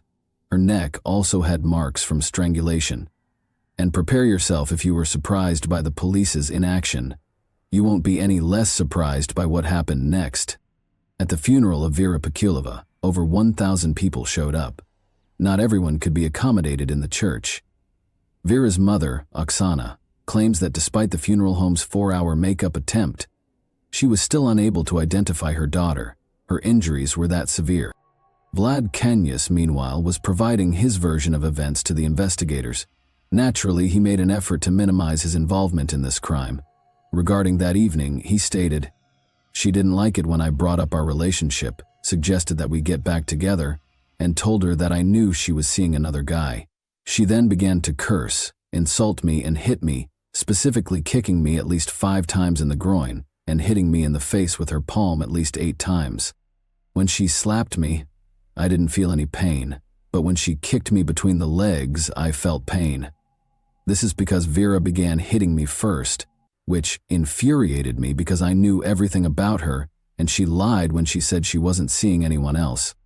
She kept insulting me during this time, so I became enraged and struck her with my palms several times, hitting her head about 4 times, but with little force. When I struck Vera, she fell to the floor, hitting the closet, and she struck me back, specifically hitting my head with her fists and palms, which hurt. I asked her to stop, but she didn't, and I recall that she scratched my back. I then grabbed her by the neck, and after noticing an iron on the floor, I wrapped the iron cord around Vera's neck, tightened it a little, and squeezed her neck for a minute and a half or two. I didn't want to kill Vera, and I didn't know at the time that what I was doing could do so. I was tightening the cord around her neck to frighten her, to make her lose consciousness, to put her to sleep. She began coughing and wheezing for 15 minutes after I took the cord off her neck. Vera was in a prone position when I took the cord off her neck, but I later placed her on her back. At that point, she was unconscious, but she was also making noises, i.e. wheezing, and I assumed she was okay. Vera was not responding when I tried to wake her up, so I put my ear to her mouth and then to her heart to check if her heart was beating. She had no pulse and was not breathing. I don't recall what happened next, but I do recall that I ended up in the bathroom at one point while holding a knife. After a while, the door to the apartment opened and my brother and a policeman were inside, and then I was told to get dressed and taken to the police station. I had a knife with me because I wanted to hurt myself, and I didn't want to live because I knew Vera was dead. I want to apologize to Vera's family for what I did, and I acknowledge that my actions were the reason behind her death. I didn't intend to kill her. Vlad has a selective memory, as you have observed. He recalled strangling Vera, but he couldn't recall how he hurt her roughly 100 times. Furthermore, it was unclear how Vera, lying on her stomach on the floor, could have scratched his back and punched him in the face. It also became evident during the interrogation how Vlad's brother got to the scene of the crime. He lived in a different city after all. Vlad told the police the following. I called my brother. I told him about what happened. I told him that Vera wasn't breathing, and my brother told me to call an ambulance and give her CPR. I tried to give her first aid. I tried to give her CPR and cardiac massage. He called his brother around midnight and threatened to kill Vera, according to information uncovered during the investigation. When questioned again about Vera's injuries during the second interrogation, he responded as follows. I admit that I caused Vera all of the injuries listed in the report, and I did not count the number of blows I delivered, but I may have been responsible for the injuries the expert discovered on her body. I don't recall how many times I struck her, but I believe it was the same amount. She screamed and insulted me during our argument, and I didn't like hitting her. When I did hit her, I didn't like her screaming, so I wanted her to stop talking. At the time, I didn't consider her suffering. Vlad Kanyas added that he and Vera had agreed to be intimate that night. Since it was impossible to prove the opposite, the charges associated with this were eventually dropped. Negligence charges were brought against emergency service providers and police officers. Unbelievably, they were not suspended from their jobs while the investigation was underway. They persisted in providing absurd justifications for their actions. For each of the 5 defendants, the prosecutor sought actual prison sentences. But the judge made a different decision. They were given suspended sentences ranging from 1.5 to 2 years. Additionally, the court mandated that each give the victims roughly $350. The police department also had to pay about $11,000 at the same time. Although the ruble is the currency of Russia, I have converted all amounts to US dollars so that everyone can understand them. According to the indictment, the police officers had gasoline, and even if they hadn't, they still ought to have taken the proper action to address the situation. However, they didn't view arriving at the scene as an urgent matter. Both police officers did not confess to any wrongdoing and refused to assist with the investigation. They claimed that the investigation team was at another address where a man's body had been discovered earlier when witnesses called to report the woman's screams and cries for assistance. It's likely that we will never find out what actually transpired that evening. Vera had no intention of residing in the apartment. She even asked a friend to assist her in moving. Thus, there is every reason to believe that Vlad poured alcohol into Vera's mouth while she was unconscious, or forced her to drink it. He had time to devise a story that would demonstrate that everything that occurred was accidental. Vlad Kanius was given a 17-year prison sentence by the court in the summer of 2022. He partially acknowledged his guilt. Additionally, he was mandated to make a compensation payment of roughly $45,000. Vera's parents were shocked by what transpired next. Since they felt that 17 years was a very light sentence for what Kanyus had done to their daughter, they intended to appeal the decision. But Vlad was not even imprisoned for a year. Pictures of Kanyus in uniform were broadcast on the network in November 2023, and it was revealed in April 2023 that he had been pardoned by the president following 6 months of involvement in the war. You are all aware of the nature of the conflict Russia is currently embroiled in. Additionally, he was released from having to compensate Vera's parents in any way. In Russia, Vera Pektaleva's case has generated a lot of interest. Not less poignant was the news of Vlad Kanyus's pardon. The Russian president's press secretary said the following about it. There is a specific process for pardoning, and we have discussed it on numerous occasions. The first step is for the convicted individual to confess to his guilt. The Federal Bureau of Prisons makes the initial decision, followed by the regional level, the federal district, the Central Commission, and finally the president, who receives the documents for review. This is one method, and there is another in which prisoners, including those incarcerated for severe offenses, redeem themselves on the battlefield by using blood under shells and bullets. When Vera's parents found out that the person who killed their daughter was free and could start over, it's difficult to imagine how they felt. Such a chance will never come to their daughter. She was not given another chance. And that wraps up today's chilling story. If you enjoyed this video, don't forget to like and subscribe so you never miss a new upload. Also, let me know in the comments what part of this story shocked you the most. Thank you for watching, and I'll see you in the next video. Hey guys, welcome to my channel, and today we're going to take a look at another horrible case with you. Imagine living in a peaceful, tight-knit neighborhood where crime is uncommon and everyone appears to know one another. A teacher, a loving mother, and a devoted member of her neighborhood church. Sarah Starr was always smiling and paying attention to everyone around her. One morning, however, she abruptly disappeared, and a few hours later, she was discovered dead in her own driveway. She was instantly killed by 2 shotgun rounds. The odd thing is that Jason, her ex-husband, was the primary suspect. Despite witnesses' accusations that he had threatened her, he maintained his innocence and even offered a strong alibi. What is actually happening here then? Was there anyone else engaged in this unfortunate turn of events? Why, in spite of the absence of concrete proof, did the authorities still suspect him? We'll go into a multi-year, intricate inquiry today. You will uncover the mysteries that lie beneath the surface of this idyllic community and see the extent to which desperation and a desire for vengeance can drive a person. Are you prepared to learn the truth about Sarah Starr's true fate? It all began on a bright morning on November 27, 2017. Coffee County, Alabama's emergency services received a troubling call at around 9 in the morning. Despite his composure, the man on the telephone made it clear what he was saying. Sarah Starr, his acquaintance, had probably committed suicide, he said. Officers hurried to the location right away, which was a tiny church-owned home. Originally constructed to accommodate the pastor, this house had been rented out to churchgoers exclusively for years. The church had given Sarah Starr, a woman with a complex past, unique terms to live there. After going through a 2-year divorce procedure and being left alone with her 4 children, the house had become her haven. At the age of 38, she was making an effort to move on from the unpleasant memories and disputes of her past. In 1979, Sarah was born in Colby, a small Kansas town. She was always seen as gifted and kind, particularly with regard to children. She decided to become a teacher, and after completing college, she began working as a literature and writing instructor at a nearby school. Many people characterized her as a cheerful and attentive teacher who had no trouble connecting with her students. In 2001, she and Jason got married. She was 22 years old at the time and had recently graduated with a bachelor's degree in education. Jason had just returned from the service and was 6 years older. Their relationship appeared to be harmonious. Both seemed content and had aspirations of starting a family, but, as is frequently the case, problems were simmering beneath the surface.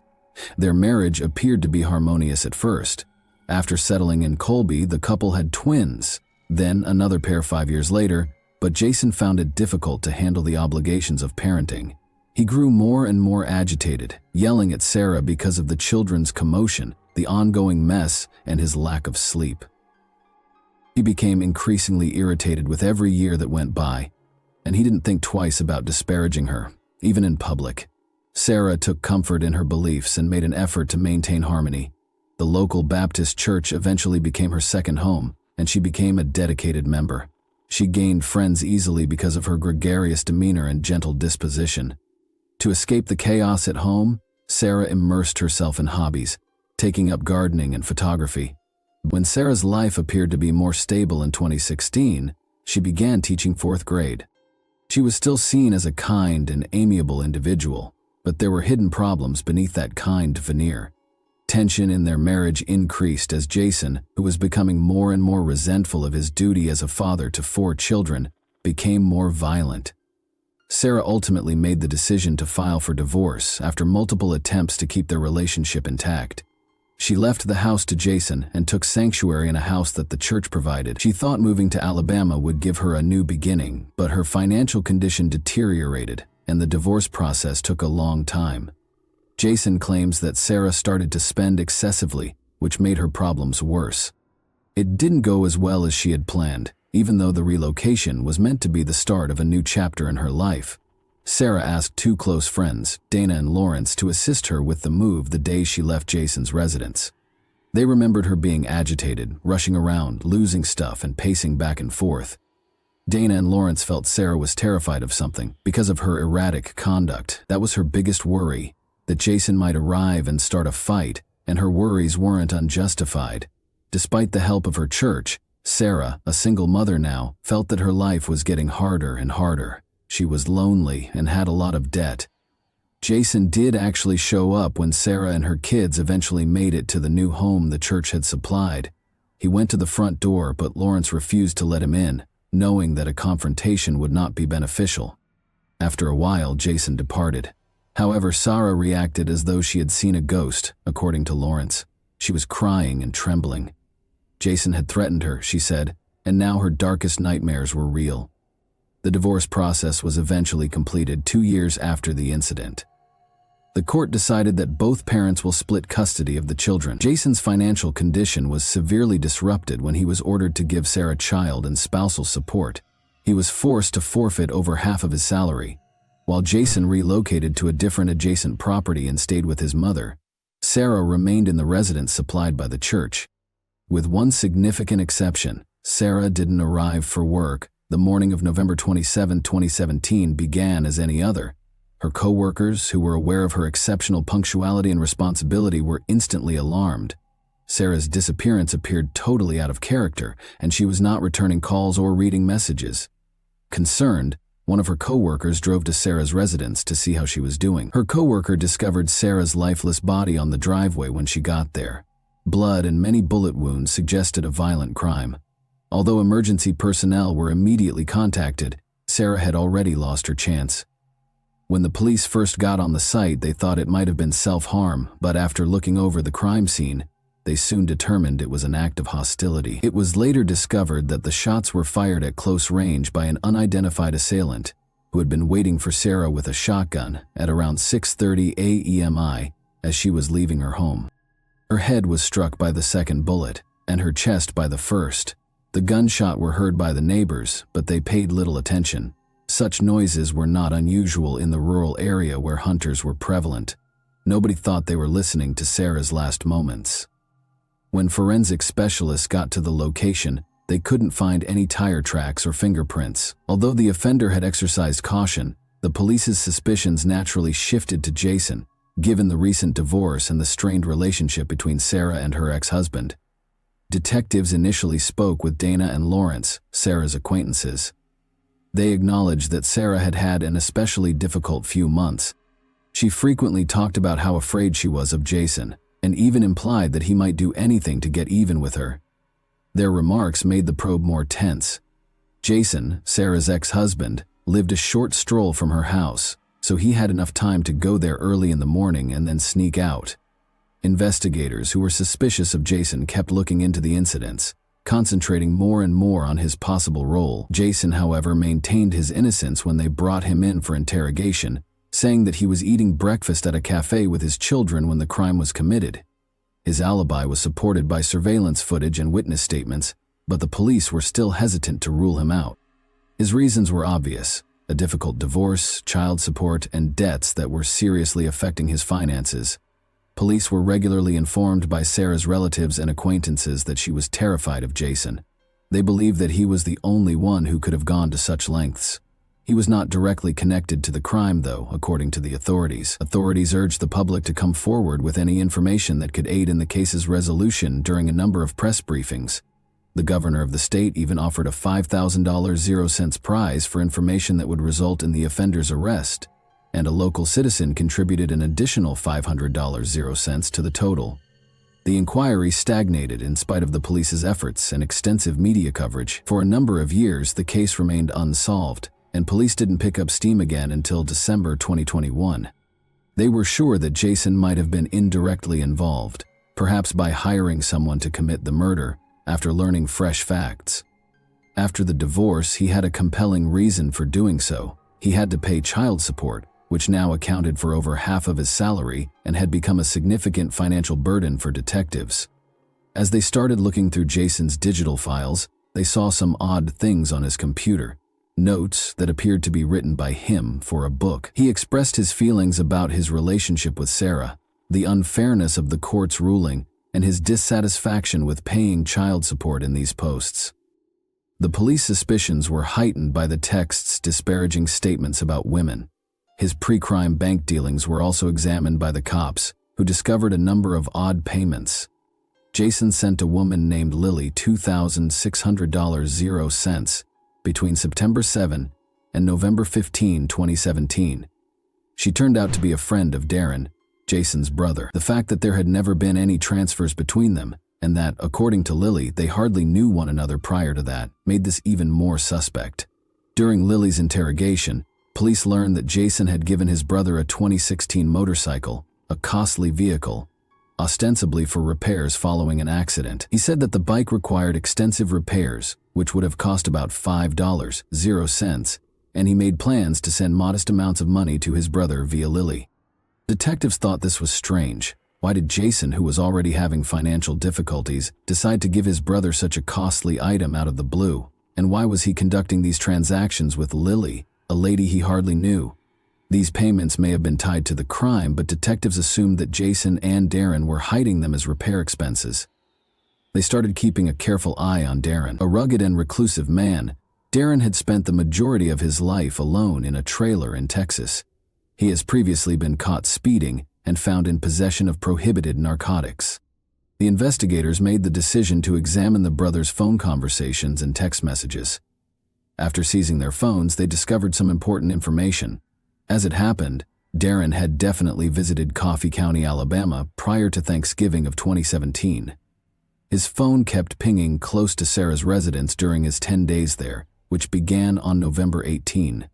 His phone was turned off at midnight the night before the crime, which sparked suspicion. It wasn't switched back on until 10 in the morning the following day, by which time he had returned to Texas. This implied that Darren might have made a conscious effort to conceal his location at the time of the crime. In the evening of the same day, Jason received a text message from Darren that seemed to be coded. He told of a deer hunt that went well. According to the police, the brothers were communicating using coded language. Sarah's neighbor remembered seeing Darren's motorcycle close to Sarah's house. Prior to the incident, several local people had noticed this unusual bike, but nobody gave it much attention.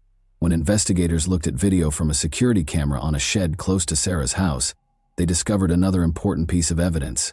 Shortly after the gunshots were heard, the camera caught a motorcycle that matched the description of Darren's ride, departing the area. The research took a significant turn in December 2021. With sufficient proof, the police accused Jason and his brother Darren of plotting a crime and filed charges against them. Jason was arrested first, and he promptly asked for a lawyer in spite of his brash assertions of innocence and defiant demeanor. But his self-assurance was fleeting. Shortly after being questioned, he suddenly admitted to killing Sarah. In spite of this admission, he was granted bail and required to wear an electronic monitoring bracelet. Darren fled after finding out about his brother's arrest. He was put on the most wanted list after the police and FBI began a manhunt.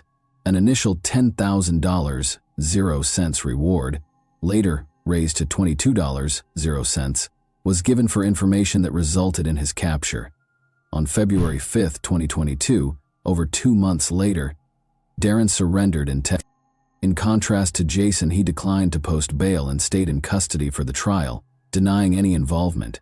The paucity of concrete proof and the volume of circumstantial evidence caused the hearings to go on for months.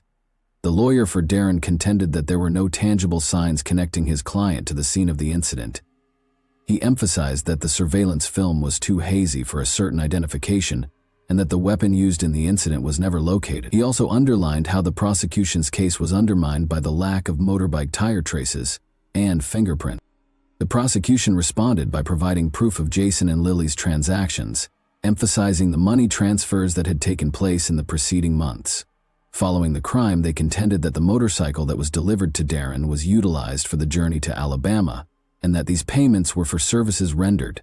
The security film from the shed, which showed a motorcycle similar to Darren's leaving the area soon after the crime, was an important piece of evidence. The prosecution maintained that, in order to hide their traces, the brothers transferred money through Lily. Lily said she was only complying with the brothers' instructions and had no idea what their goals were when she was questioned in court. Her evidence was crucial in establishing the case against the brothers. Even though all of the accusations against her were ultimately dismissed, each side tried to influence the jury during the trial, which lasted for several days. The restaurant video that showed Jason with his kids at the scene was highlighted by Jason's attorney as unmistakable evidence of his alibi. Additionally, he emphasized that Jason had willingly given the police his computer and phone, which he claimed was unusual for someone attempting to conceal their involvement.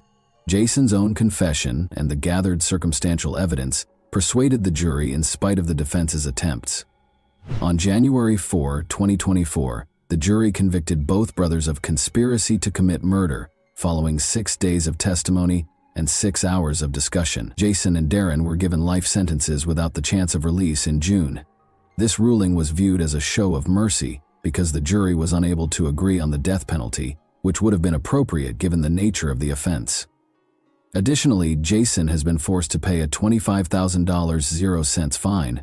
Jason's defense team decided not to appeal the verdict because of his confession, while Darren's lawyer declared that he would. During the trial, Sarah's parents had assumed custody of the Star children.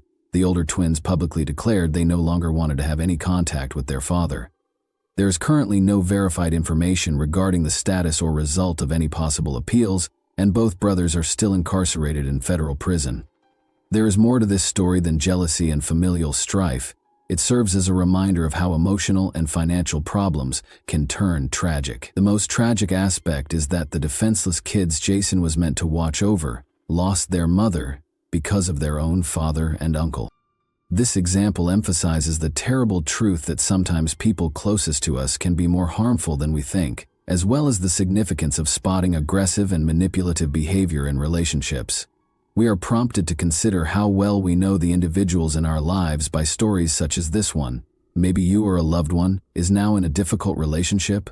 Never disregard warning indicators because, regrettably, anyone could experience what happened to Sarah. Look after yourself.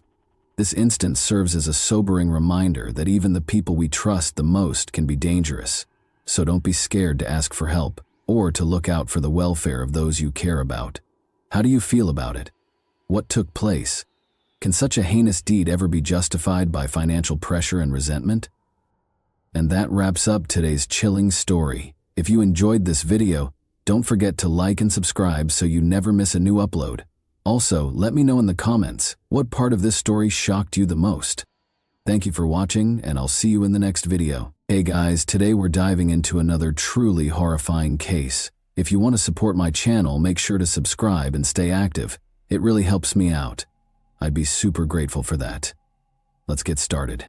When a son's problematic history returned to haunt his parents in the most terrible way in 2004, the idyllic lives of a family in sunny Miami was upended. This is the murder case of the Sutton family. The lives of John and Susan Sutton were idyllic.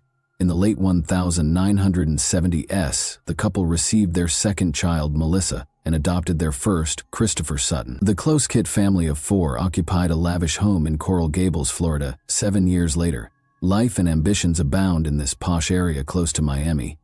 John was a well-respected lawyer. He was well known for his legal expertise and for winning the majority of the well-known cases he oversaw. He has had a state law practice license since 1972. John had an unrivaled charisma. Susan Sutton was his devoted manager and wife. Susan worked as the surgical intensive care unit's head nurse. She served as his pillar of support both at work and at home.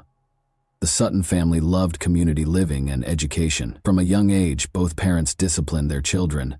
There were difficulties, just like in any seemingly ideal household. Melissa remained composed and compliant. She cherished her house and took every precaution to keep it safe. She fulfilled every desire of a parent, but her brother was not like that. Christopher seems to have repented of his role as the Sutton family's black sheep. Unbeknownst to them, his parents thought he had moved on from his turbulent background. Beyond his new character's darker motives, he planned evil. Later, these plans would fall apart. On August 24, 2004, John and Susan Sutton threw a party at their house on Orduna Drive, which is off of Granada Boulevard. The Devil's Den was the previous name for this region. John's firm, Sutton Law Group, won 3 high-value cases, and Susan had just turned 57. John's legal partner, Teddy Montoto, his fiancée, Juliet Driscoll, and their son, Christopher, stopped by for the event. Following the party, John and Susan returned to their separate bedrooms. Christopher and Juliet went to the movie theater, and Teddy went home exhausted from the evening's activities. The couple did not share a bedroom despite being married. The loud snores that John was known for were too much for Susan to put up with. She put up with it for years before deciding to stop. They said their goodbyes and went to bed, but this night would forever alter their lives. In a shocking turn of events, at around 10:30 p.m. a shooter broke into their home. As he entered the house, this guy parked his automobile along Coral Gables' tree-lined streets. To fit the occasion, he wore black. As he entered through the rear sliding door, the dog hardly gave a bark. It was simple because he knew the door was never locked. The intruder was armed with a Glock pistol that was 9mm. His goal was to murder Susan and John Sutton. Shots rang out as they arrived at Susan's chamber. Susan was in the master bedroom talking on the phone when he fired 6 shots at her. The attacker entered John's room without warning and shot him in the face and stomach. John called 911 despite his head injuries, groaning in agony as he asked for an ambulance. The assailant from Sutton, meantime, disappeared into the darkness. Police rushed into the neighborhood from all sides a few moments later. While confirming Susan's death, medical professionals drove the near-death attorney to a nearby trauma treatment facility. John found himself in a pool of his own blood by this point. Medics believed he would die because of the amount of blood he lost. Police realized something was wrong as they attempted to make sense of the incident.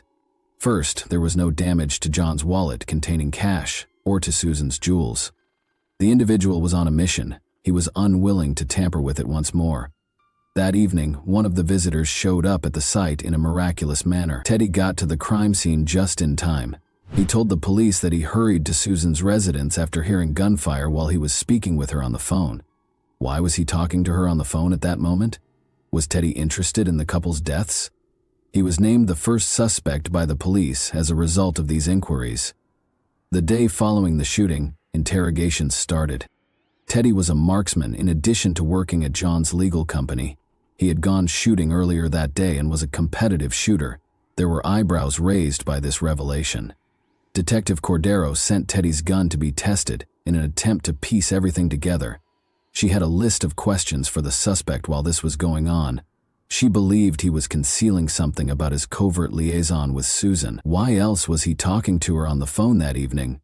Teddy admitted to having an affair with Susan after failing a polygraph test, but he had no reason to harm her or her spouse. Teddy was exonerated of the crime by the police since his gun did not match the murder weapon. He wasn't in the Suttons' house when the shooting occurred, according to detectives. Who would want to kill the Suttons? As a prosperous attorney, John had many adversaries. Death threats came to him from time to time, but he usually brushed them off. Every name was examined by the police as they went through the records, but they all had alibis. But they still had to examine one more person. Days prior to the incident, a lady had broken into John's firm. She threatened to ruin a lawyer who apparently had enemies because she was upset over a settlement issue. There was a woman early on who had threatened to blow up his office. That would be a quintessential illustration of a reason for murder. Although the woman may have been able to escape through the river that night with the use of her boat, authorities were unable to connect her to the crime. The yacht never left the marina where it was docked, according to surveillance footage. If not her, then who was it? The police had to start over. They discovered Christopher's records while looking at minor things. At first glance, he appeared to be a distraught son, but as investigators learned more about his previous life, his past started to come to light. As a teenager, Christopher got into a lot of trouble. He had conduct-defiant disorder, which made him challenging to parent because it caused frequent defiance and a lack of impulse control. He attended several different schools. This teenager never understood his parents' best interests, and when they dropped him off at a new school, he would slip out the back door and into the street. He didn't want to learn and skipped classes. He and a few other students broke into a teacher's home while he was in high school and spray-painted it. Later, he was sued and arrested. Christopher was cruel. Despite his parents' disapproval, he wanted to get body piercings, draw tattoos, and use narcotics. If he didn't get his way, he became quite irate and damaged stuff. He had a rifle years ago when he was 16. He gestured to Melissa and Susan. After threatening to shoot, he decided against it. He was a tough pill to swallow, but they would later find out that the firearm was unloaded. Christopher hated his parents so much that he intended to murder them in order to get the fortune. Susan discovered a message while tidying his room one day. In light of this, he declared his intention to murder his parents. He made a joke when she questioned him about it. Susan took it seriously. She was afraid for her daughter, her husband, and herself. She realized she needed to move quickly. Although they considered obtaining a restraining order against him, this was insufficient. They desired that he leave the residence. Sending a stubborn youngster to Paradise Cove, a strict boarding school in Samoa, is by all means the best way to get rid of him. Christopher was sent to this odd city as part of a program designed to help troublesome boys change their conduct. His parents thought that this was the solution to his issues. When Christopher arrived, he was just 17. As someone who was accustomed to disobeying the rules, punishments were harsh, and every rule mattered in Paradise Cove. Christopher was in the isolation box for hours. Sometimes criminals were hauled to the mountains, where they were hogtied and abandoned in the open air after being bound with rope. People in Paradise Cove were cruelly imprisoned and dehumanized. Christopher delivered his parents a video message after a year in Paradise Cove. The teenager was resolved to go at that point. On his 18th birthday, he vowed to vacate the property, but his father obtained a court order allowing him to remain there for an additional year. Christopher was upset. His connection with his parents soured when he left Paradise Cove, and he detested them for doing it to him. Investigators believed Christopher had some knowledge of the deadly shooting after putting these pieces together. Did he do this to get revenge on his parents for his stay in Paradise Cove? The case was slowly winding down. The interrogation of Christopher was simple. He and Juliet went to the movie theater on the night of the shooting. He presented the tickets to detectives and surveillance footage showed him departing before midnight. However, Detective Cordero noticed something while they were watching. On his way out, Christopher was glued to his cell phone. According to phone records, he made 331 calls to the same number. He spent months on the phone with his childhood friend and smoking companion Garrett Kopp, weeks prior to the shooting. Following the horrifying events of August 22, 2004, Garrett Kopp was taken into custody by the police on suspicion of killing Susan Sutton and attempting to kill John Sutton. Less than 24 hours after the shooting, Garrett was taken into custody for an unrelated incident. He was arrested after he used a gun to attack someone in another area of Miami. The gun used in the assault was requested by detectives from Garrett's arresting officer, who complied and allowed them to test it. It coincided with the gun used in the Sutton shooting, which was shocking. Immediately, Garrett, the police officer, was asked to be questioned. The 6-hour interrogation was stressful. At first, Garrett didn't say much, but as detectives pressed him, he did. Did he come up with this plan, or did two people work together on it? He intended to shoot the pair inside the house. Christopher threatened to kill Garrett and his son if he told anybody about it, and in return he would receive $100,000, 0 cents from the $500, 0 cents in insurance money. Garrett described Christopher's desperation to have his parents put to death. He guided his movements that evening and even acquired him the gun used in the operation. Christopher told the attacker about his parents' room while purposefully leaving the sliding door on the back patio unlocked. Christopher had everything planned, so it was simple to enter the family home. When he fired 6 shots, Susan was under her blanket. Although Garrett was taken into custody, the police continued to concentrate on Christopher. They looked to someone who knew him, determined to make a connection. It turned out to be Juliet, his girlfriend. She was asked to be questioned by the officers. She had nothing to hide, as evidenced by her confidence. Juliet claimed to be unaware of the crime, even though she was in a relationship with him and was unaware of his scheme. She insisted on her innocence during the 13-hour interrogation. She wouldn't harm John and Susan since she loved them as much as her parents did. Susan taught her practical skills like makeup and housekeeping, while John provided her with a position at his legal firm and financial assistance. To persuade them, Juliet broke down in tears, but the officers remained unconvinced. If she didn't tell the truth, they threatened to have her arrested. Juliet realized she needed to save herself at this point. She disclosed the deep-seated animosity her lover harbored toward his parents because they had sent him to Samoa, where he felt he would have fared better had he not gone. For what they had done to him, he wanted them to pay. Even if it took 10 years, he was prepared to strike back. His life in Samoa was previously known to the officers. They just needed proof. John, meantime, awoke in critical condition, after suffering a severe injury that rendered him blind. Melissa claimed that when she first saw her father, he was very different. His survival is a miracle. Following his medical stay, John moved in with Christopher. His son attempted to take control of his bank account during those brief days. Hearing that his son planned the shooting astounded him. Early that morning, detectives called him and asked him to keep everyone out of the house until they arrived. Christopher's desire to exact revenge on his parents was understandable. Officers arrived and informed him of the situation. He provided the police with information to solve his wife's murder, despite his health issues. Christopher was on the run for over 2 weeks when word spread about his warrant. Finally, he was taken into custody, put on trial, and given a sentence. Chris Sutton's identity becomes more apparent as the trial goes on.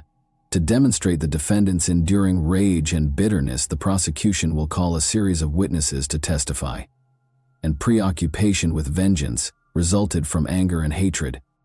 On July 7, 2010, the eagerly anticipated trial got underway.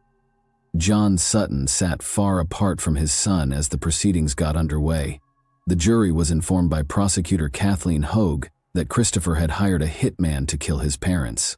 When the defendant received his insurance money, the intention was to shoot his parents and get reimbursed. They described his life's actual circumstances in detail. Christopher was a narcotics dealer. He was dependent on his parents for survival after returning from Samoa without a means of support. Garrett gave his version of events on the platform. He described how he entered the house that evening, shot both parents, and left without anyone noticing. For months, he and Christopher had plotted the crime. He received $50.00 from his friend to purchase black clothing for the crime at Walmart. He acknowledged once more that Christopher had recruited him to perform the job effectively. According to Christopher's defense, Garrett was lying. In exchange for a 30-year plea agreement, the police allegedly coerced Garrett into testifying, according to defense attorney Bruce Fleischer. He said that the hitman was coerced into making a false confession by the prospect of an electric chair. Prosecutors maintained their position on the facts, but Christopher informed the jury that his friend intended to avoid the death penalty at all costs, even if it meant making a fake confession.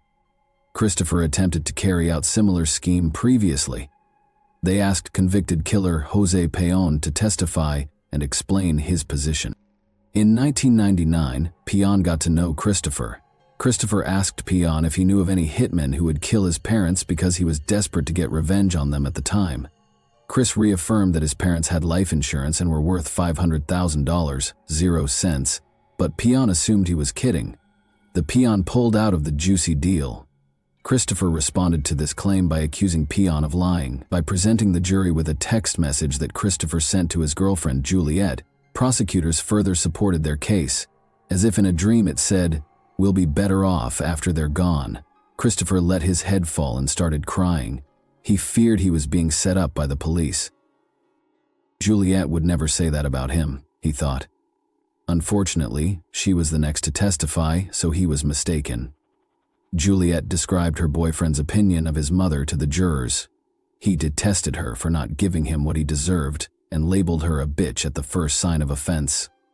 Whether they had to pay for taking those years out of his life, she remembered how upset he was about his time in Samoa and how the trauma never left him. Christopher's lawyer refuted the allegations, saying he thinks she was also given the death penalty threat. Juliet concluded by stating that she was unaware that he would attempt to murder his parents. All of it, she thought, was bluff. John was certain that his son was responsible for the shooting by this point. This was the final time he would nail him on the stand. John explained how his son, who was unemployed, had an unquenchable need for money to support his way of life. Christopher wanted to be in charge of John's money after he was released. Unaware that he was protecting himself from his murderous son, he saw something was wrong and withheld some information from him. John couldn't believe it, but he was convinced of his son's behavior. At the hearing, he declared to the public that he no longer loved his son. Even though he formally separated from Christopher, he is now recognized as Melissa's father. Christopher had to convince the jurors that he was innocent despite the evidence against him. He had been waiting for this time. Christopher accused Garrett of breaking into his house to obtain marijuana and referred to his childhood friend as an obsessive drug fiend. He turned down Garrett's request for medicines earlier that day, but his pal was aware of where he kept the medicines. Garrett visited the house frequently, which is why he knew it so well. According to Christopher's testimony, the drugs were concealed in his former bedroom's closet. Susan had been living in the same room prior to the shooting. When Garrett broke into his house that night, he said, the marijuana was worth $7,000.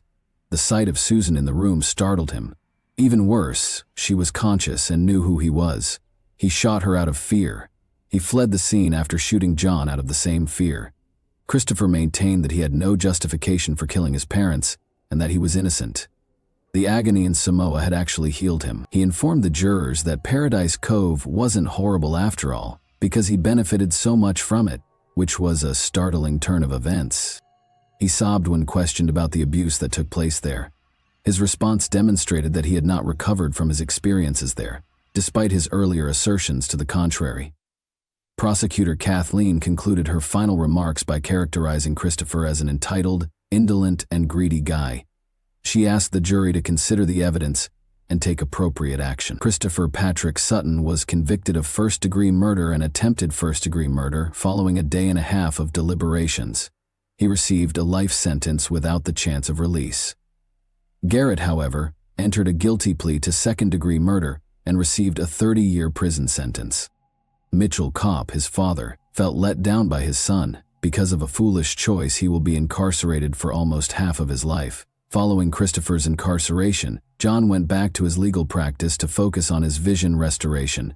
At the Shepard's Eye Research Institute in Massachusetts, he thought about optic nerve regeneration. While he waits for a long-term solution, he has now placed a gadget around the back of his eye. Thanks to an assistant, he continues to practice law. John wins his cases just as in the past because he memorizes his briefs. According to reports, he has a partner who loves him without conditions. For what Christopher did to his family, John has yet to forgive him. He is currently in his 70s and still practices law. With every day that goes by, his life takes shape. What actions might have been taken to improve Christopher's character? Was there a way to prevent this tragedy? Thanks for watching, everyone. Your support means a lot to me, and you can help my channel grow by hitting that like button, dropping a comment, and sharing this video. Your engagement really makes a difference. See you soon. Hey guys, welcome to my channel, and today we're going to take a look at another horrible case with you. In Ulster County, New York, it was the morning of November 29, 2011. In the parking lot of a Kingston Planet Fitness gym in Ulster County, New York, 44-year-old Thomas Coleman was discovered dead inside his vehicle. A compelling inquiry into Tom's unexpected death revealed a convoluted story of secrets, treachery, and potential foul play. As suspicions were directed at an unexpected person, the drama grew more intense. Will the whole truth about Tom's death ever come to light as we investigate this mysterious case? We're examining Thomas Coleman's strange case today. Let's get started on the story right now. Ulster County, which is situated along the Hudson River in New York State, is the setting for our case. This county, which has 181,851 residents as of the 2020 census, is named after the Irish province of Ulster. Kingston serves as the county seat. The demographics of the county are diverse. Although Spanish, Italian, and German are also spoken, English is the primary language of the majority of the population. With a wealth of cultural diversity and history, Ulster County is a thriving community. This was the exact location of our case. However, it all started on March 22, 1967, when Thomas Coleman was born in Queens, New York City. After graduating from West Babylon High School, he went to Stony Brook University. He also earned his undergraduate and graduate degrees at Damon College in Amherst, New York. He was the director of utilization management at the Optum Health Physical Therapy Department and a physical therapist at Always There. He has been a resident of the area for over 20 years. The first wife of Tom was Michelle Coleman Weber. Even after their divorce, they stayed close. Bradley and Jillian are the names of their shared children. Tom married Linda following his divorce from Michelle. Before she married Tom, Linda had a child named Brooke, but Tom's son Ryan was also a blessing to Linda and Tom. Thomas Coleman was a 44-year-old man who loved life's small pleasures. He was not a fan of parties or wild nights out. Rather, the warmth of his family's hug provided him with comfort. For Tom, quality was more important than quantity. Dr. Gilberto Nunez, the dentist, became a great friend to him. Their voyage started while Gilberto was going through a turbulent time in his life, trying to find comfort while navigating the rough seas of a challenging divorce. He was drawn to the Colemans and took solace in their steadfast support and sincere friendship. It appeared that everything was going well for Thomas Coleman and his wife Linda, who had built a life together that was full of love and laughter. However, tragedy struck when those closest to him were surprised by his sudden death.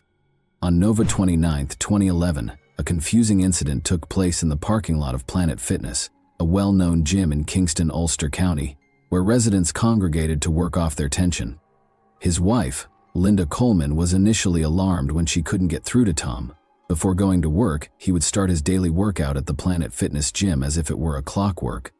Concerned, Linda went to the well-known spot, only to discover Tom's vehicle parked there. However, as she got closer, a terrible reality started to emerge.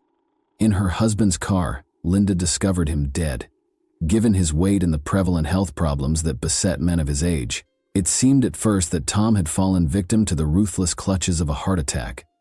It appeared to be a reasonable conclusion, but, as the inquiry progressed, disturbing information surfaced that called into question this first theory. Timely's car was parked a long way from the gym's entrance, and he was sitting quietly in the driver's seat, seemingly sleeping soundly.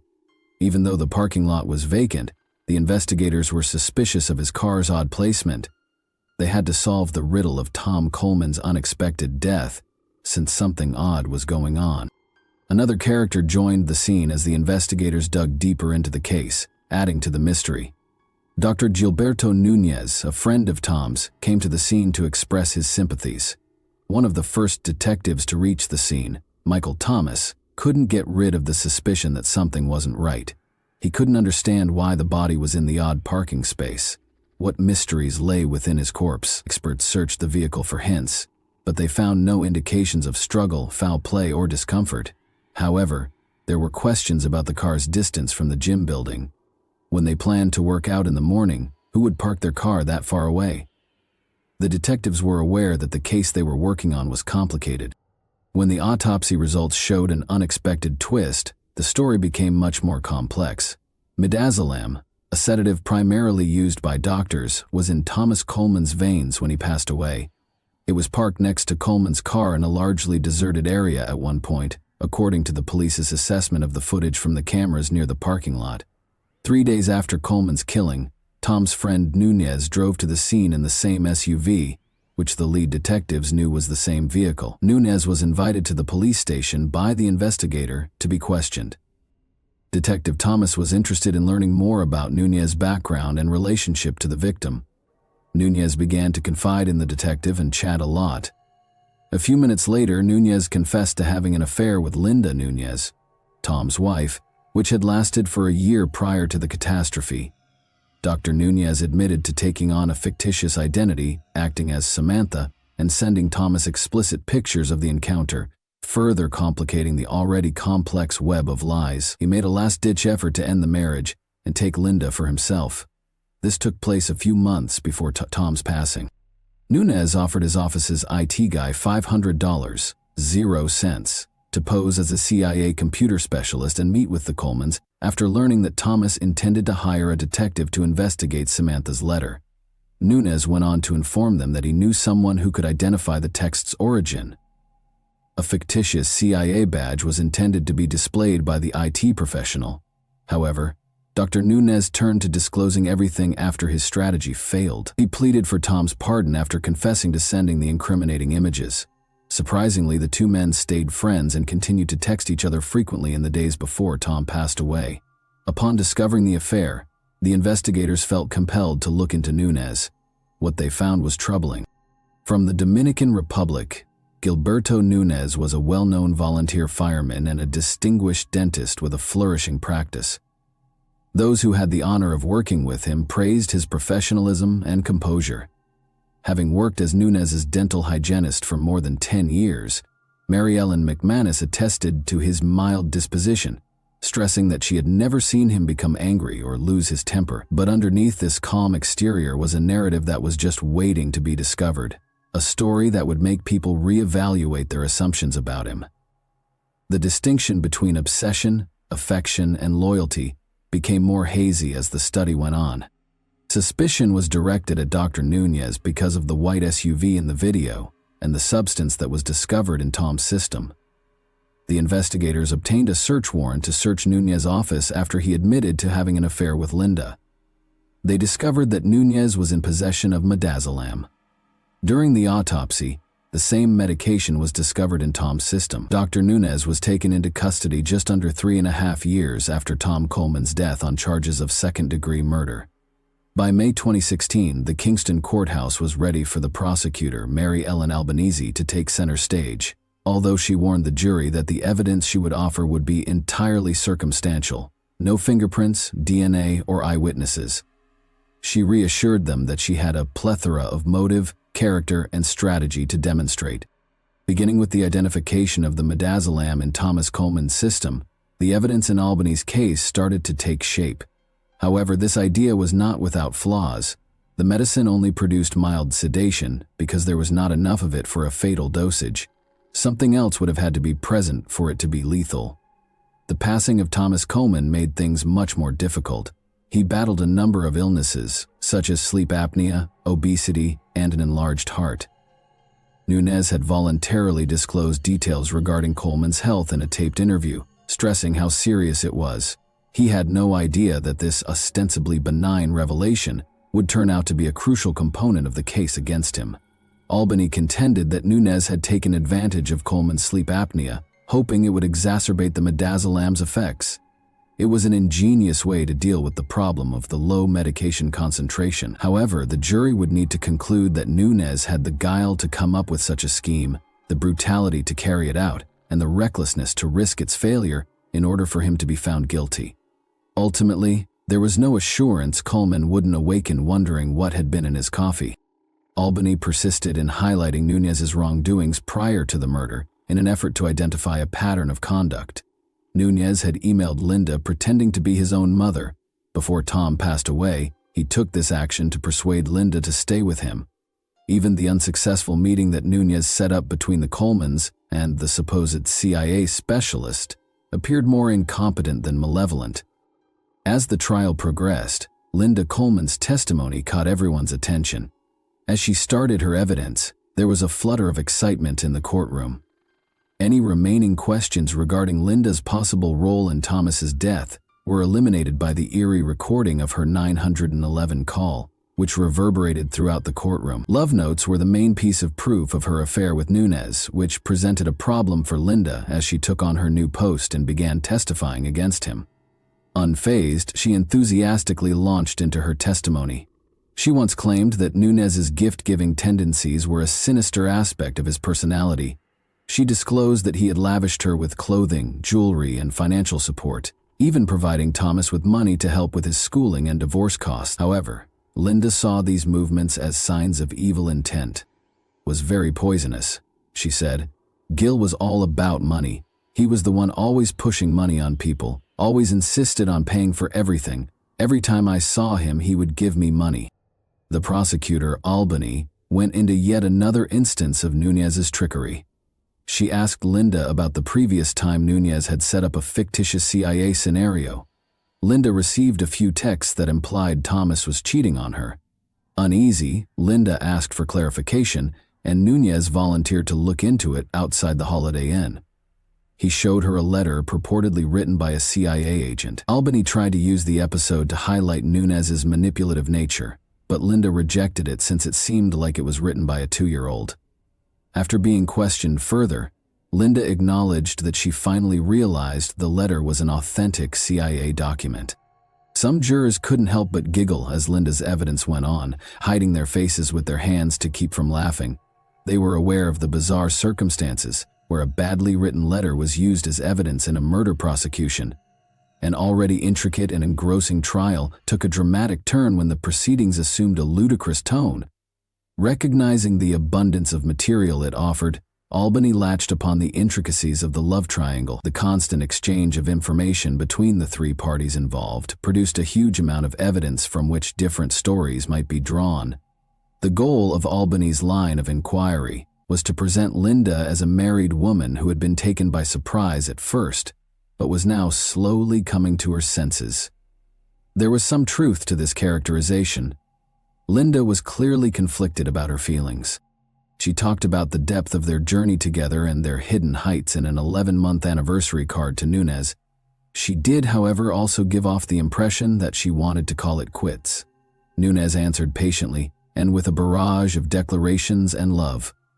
Occasionally, though, there were notes with a darker undertone that suggested they wouldn't let her leave. In the middle of this emotional upheaval, Linda and Thomas decided to take their kids to the Mohegan Sun Casino in Connecticut for a weekend getaway. The date of this outing was November 12, 2011, just over 2 weeks prior to Thomas's discovery.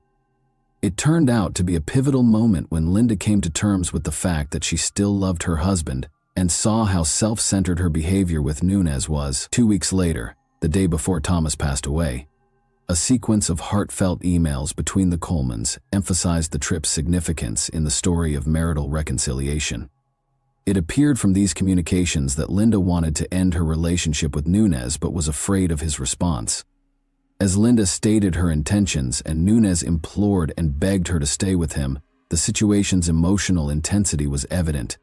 A shocking discovery surfaced at the crucial point of the trial, casting doubt on the prosecution's story.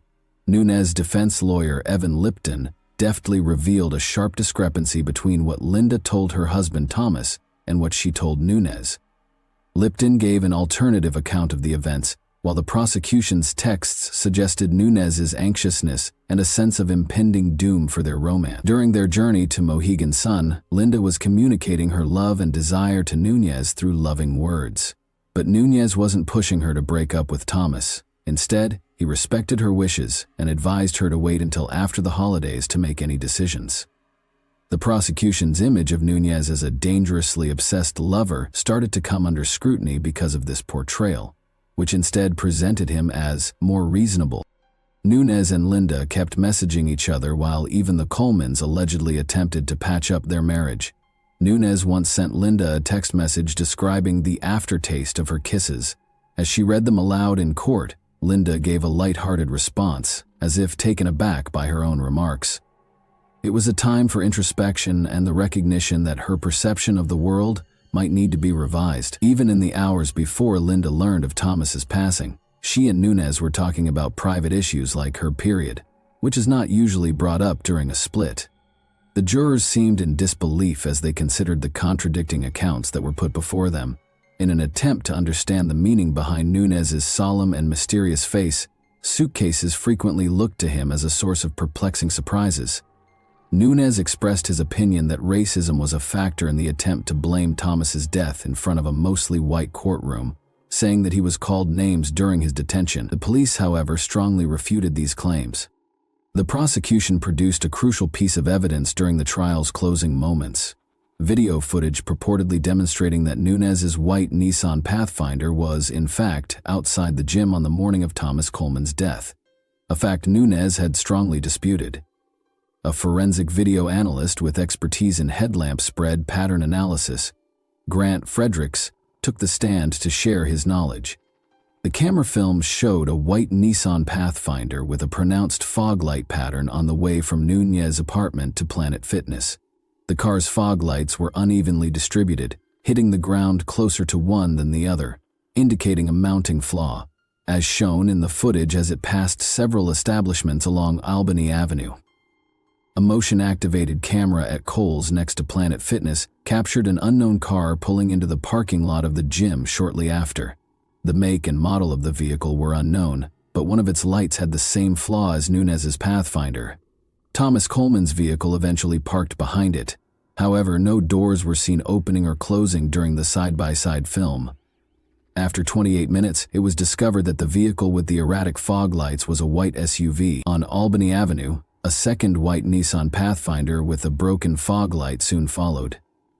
The defense questioned the validity of Fredericks' analysis techniques, but it seemed impossible to overlook the coincidences between the movement of the white Pathfinders on Albany Avenue and the appearance and removal of the odd car in the parking lot. The possibility that the two cars were identical and that Nunez owned the car in issue was difficult to ignore. When the prosecution produced emails from the hookup website BNaughty.com that were discovered on Coleman's phone, the trial's focus changed.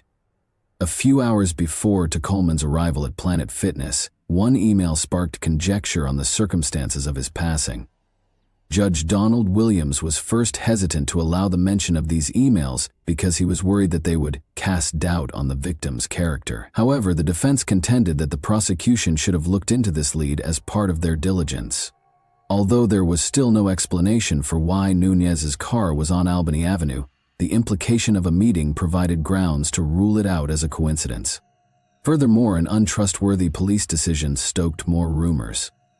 Coleman's stained underwear had been submitted for forensic examination, but they suddenly asked for its return before testing for saliva or contact DNA could be done. Concerns regarding possible areas the police would have preferred not to investigate were raised by the lack of explanation. Their prosecution came up with a fresh allegation after the BNaughty.com emails were made public.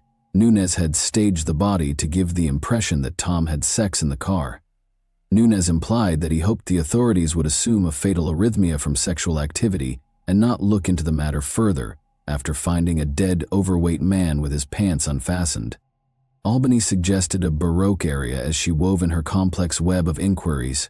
According to her, Nunez gave Coleman a tampered coffee and waited for him to faint before carefully staging the body to resemble a hookup, removing all traces of his own DNA from the car while purposefully leaving the DNA of Thomas, Linda, and their son behind, and waiting for Thomas's sleep apnea to make the otherwise innocuous dose of midazolam deadly. All within a strict 28-minute time frame. The courtroom was stunned by this theory's boldness. The thorough examination of Nunez's life led to the production of 2 further charges which were tried. Among them was a payout from his insurance company for setting fire to a building he owned. The prosecution claims that less than 5% of the claim was fraudulent. The insurance company did not contest the broad claim and there was no proof of arson. The other charge was filing a firearms permit application fraudulently. Nunez vehemently denied both charges. Both sides had extremely complicated defenses. He was found guilty on both charges. He was committed to the Ulster County Jail to await sentencing after the judge revoked his bail. February 2017 marked the arrival of the Day of Reckoning. As Gilberto Nunez was carried into the courtroom with his feet shackled and his hands cuffed, the room was alive with excitement. On this day, he was sentenced, marking the end of a turbulent trial that had captured the public's interest. Nunez was found guilty on 12 counts, and the prosecutor, Mary Ellen Albanese, quickly pursued the maximum penalty for each of those charges. Judge Donald Williams, though, seemed doubtful of her motives. He questioned when she had ever sought maximum penalties for minor fraud cases or consecutive sentences for non-violent crimes, a rebuke that reverberated around the courtroom. Her request for an alternative method of obtaining a murder sentence appeared to be denied by the judge. Judge Williams returned to the bench after a short break. His attitude clearly changed. He addressed Nunez, denouncing him as a shameless manipulator and a man beyond redemption. Judge Williams ultimately sentenced the defendant to 2 1/3 to 7 years in jail. The fact that it was not the most severe penalty he could have applied raises the possibility that his previous moral outrage was merely a show. However, his verdict was not particularly forgiving. After spending just 19 months in the Altoona Correctional Facility in New York and having no disciplinary issues, Nunez was released on parole on September 10, 2018, according to Hudson Valley One. Nunez would have to wait until October 2, 2023 to be released from parole. Litt did note that he remained in contact with Nunez, whose dental license was revoked by a regulatory authority in New York State. Nunez remarried to Emil, a Kingston area real estate salesperson. There are still unanswered concerns that cast doubt on our comprehension of the truth as we consider the strange case of Thomas Coleman and the disgraceful character of Gilberto Nunez. What actually happened in the Planet Fitness parking lot that fateful day? Were there covert elements at work that we were unaware of? Or did Nunez have a nefarious scheme to kill Coleman? And that wraps up today's chilling story. If you enjoyed this video, don't forget to like and subscribe so you never miss a new upload. Also, let me know in the comments, what part of this story shocked you the most? Thank you for watching, and I'll see you in the next video. Hey guys, today we're diving into another truly horrifying case. If you want to support my channel, make sure to subscribe and stay active. It really helps me out. I'd be super grateful for that. Let's get started. When the perpetrator of a high-profile crime remains at large, it frequently causes a great deal of public worry and shockwaves through the community. Residents live in constant terror of another incident, and nobody can foresee when or where it will occur. Such horrific legal transgressions may become part of local folklore in small communities, but occasionally, the investigation and the gravity of the infraction result in precedent-setting changes to the criminal justice system, such as the passage of new laws or adjustments to old ones. A young college student called Katie Sepich was the victim of a particularly unsettling act of assault more than 20 years ago in the sleepy town of Las Cruces, New Mexico. It remains one of the scariest and bloodiest events in the city's history to this day.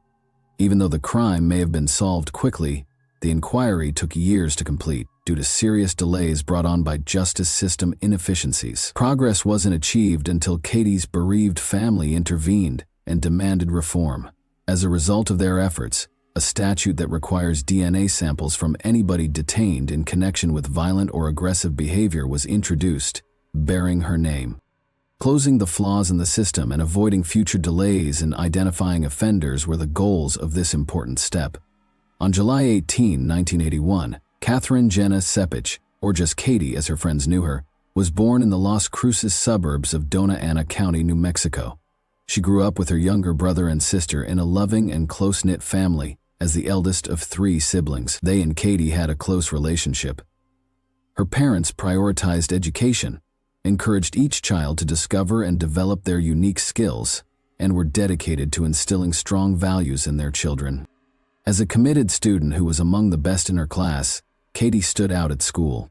She was naturally drawn to the sciences, and when graduation drew near, she focused on New Mexico State University's economics degree. Her parents were overjoyed when she told them about her choice, not only because she was ambitious, but also because the university in Las Cruces was close by, allowing her to visit frequently. Katie decided to rent a tiny apartment with a close friend rather than live in the dorms. Their apartment was located in a residential complex on the ground floor. The distance to college was only 10 minutes by foot, and everyone had a separate bedroom. Katie met Joshua, or Joe as his friends nicknamed him, Bischoff, a fellow student, during her junior year. He was a year older and enrolled in the same university's biochemistry program.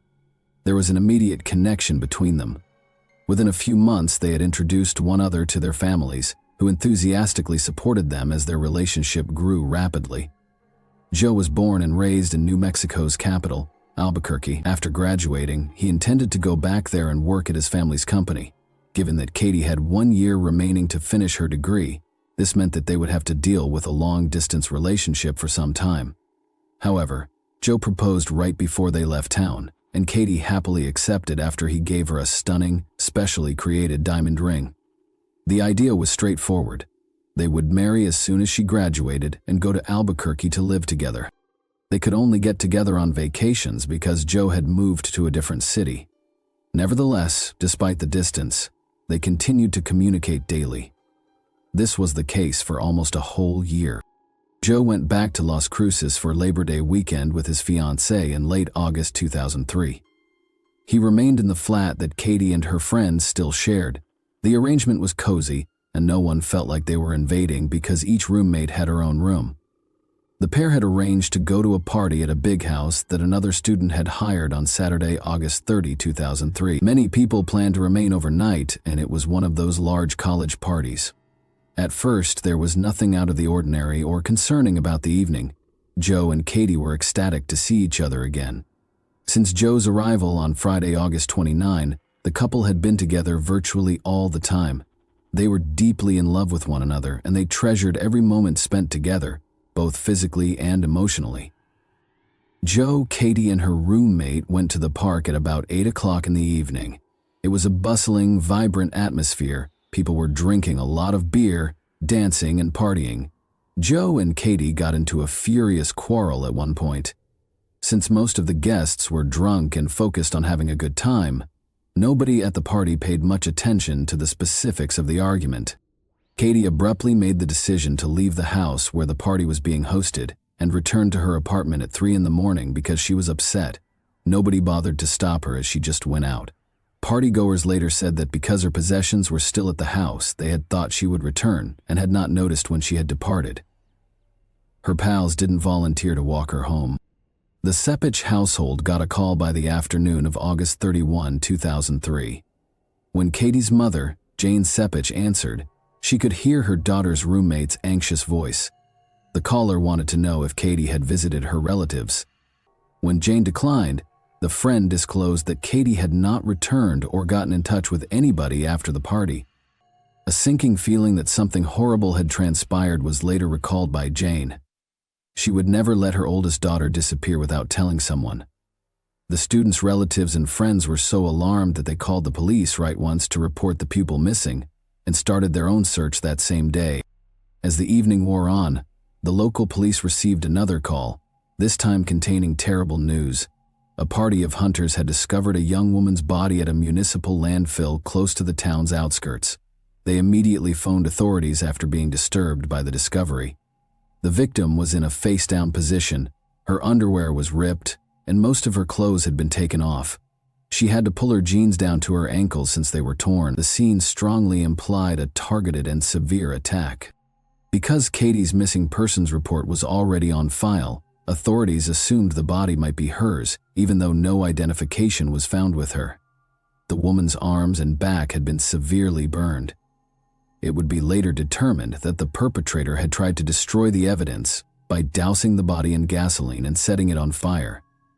But the endeavor was unsuccessful. DNA and other important forensic evidence were left behind as the fire swiftly extinguished after merely scorching the skin. The Sepich family was devastated when authorities called them to tell them that a woman's body had been found and that it might be Katie. The remains were identified by Katie's father. He recognized his daughter right away, despite the body's state.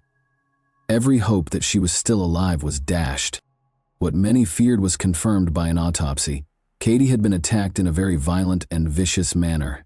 Mechanical asphyxiation was identified as the cause of death. She had been strangled to death by the perpetrator using just their bare hands. She had battled hard to survive, as evidenced by the defensive wounds on her arms and body. Examiners discovered blood and skin traces beneath her fingernails, indicating that she may have scratched her assailant during the struggle. The DNA of the culprit was extracted by forensic specialists from biological material taken from the body and under her nails. Despite submitting the sample to the National Criminal Database, no matches were discovered. This suggested the person had either never been arrested for a violent crime previously or had never been registered in the system. The fact that there were no signs of a struggle, no blood traces, and none of Katie's clothes or shoes at the scene of the crime made it obvious that the crime had taken place somewhere else. The detectives in charge of the investigation now had to decide where the incident occurred and reduce the number of possible suspects. Katie and her roommate lived in an apartment approximately 1.5 miles from the house where the party was hosted.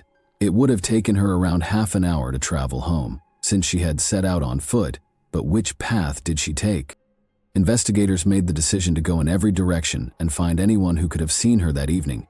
Sadly, no eyewitnesses came forward, and no hints were discovered along the route, most likely as a result of Katie walking through empty streets in the middle of the night by herself. One important piece of evidence, nevertheless, was found directly outside her apartment complex. Her right shoe was discovered laying under her unit's window, while the other was discovered nearer the side of the road. Katie seems to have been intoxicated and clearly distraught as she left the party. She lost her handbag, which had her keys and phone, in her hurry, because she probably tried climbing through her bedroom window after realizing she couldn't enter her apartment when she got there. That was the moment of vulnerability when the offender struck. Medical examiners later found tiny pieces of the same gravel stuck in her skin, and signs of a fight were detected in the gravel beneath the glass. Outdoor security cameras weren't as common or dependable in 2003 as they are now. 2 neighboring cameras were able to record a few seconds of Katie's stroll that evening, verifying her approximate path and direction, but it did not help authorities identify the culprit. Frame by frame, the surveillance tapes were analyzed. There was nothing suspicious in sight. Katie wasn't jogging, there were no suspicious cars or people in the area, and it appeared that no one was pursuing her. Based on this, investigators hypothesized that she had met the attacker on the last part of her walk, which sadly had no camera coverage at all. Despite interviewing everyone who had been at the party, which was the final one Katie would ever attend, police were unable to obtain any significant information. Before she got into a fight with her boyfriend Joe, the majority of the guests had left.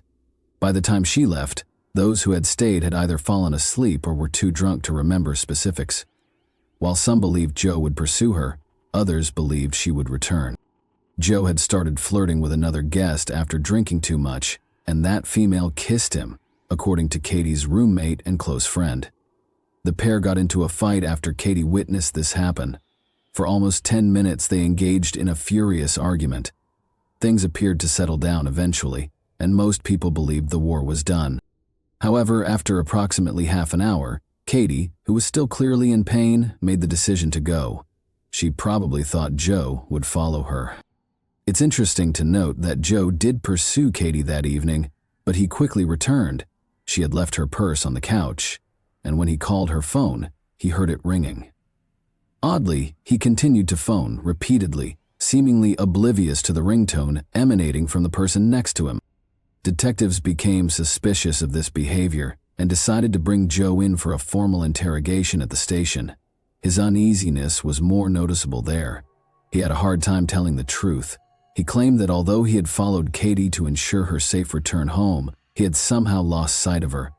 He claimed to have reached her building but failed to spot her there, so he just went back to the party.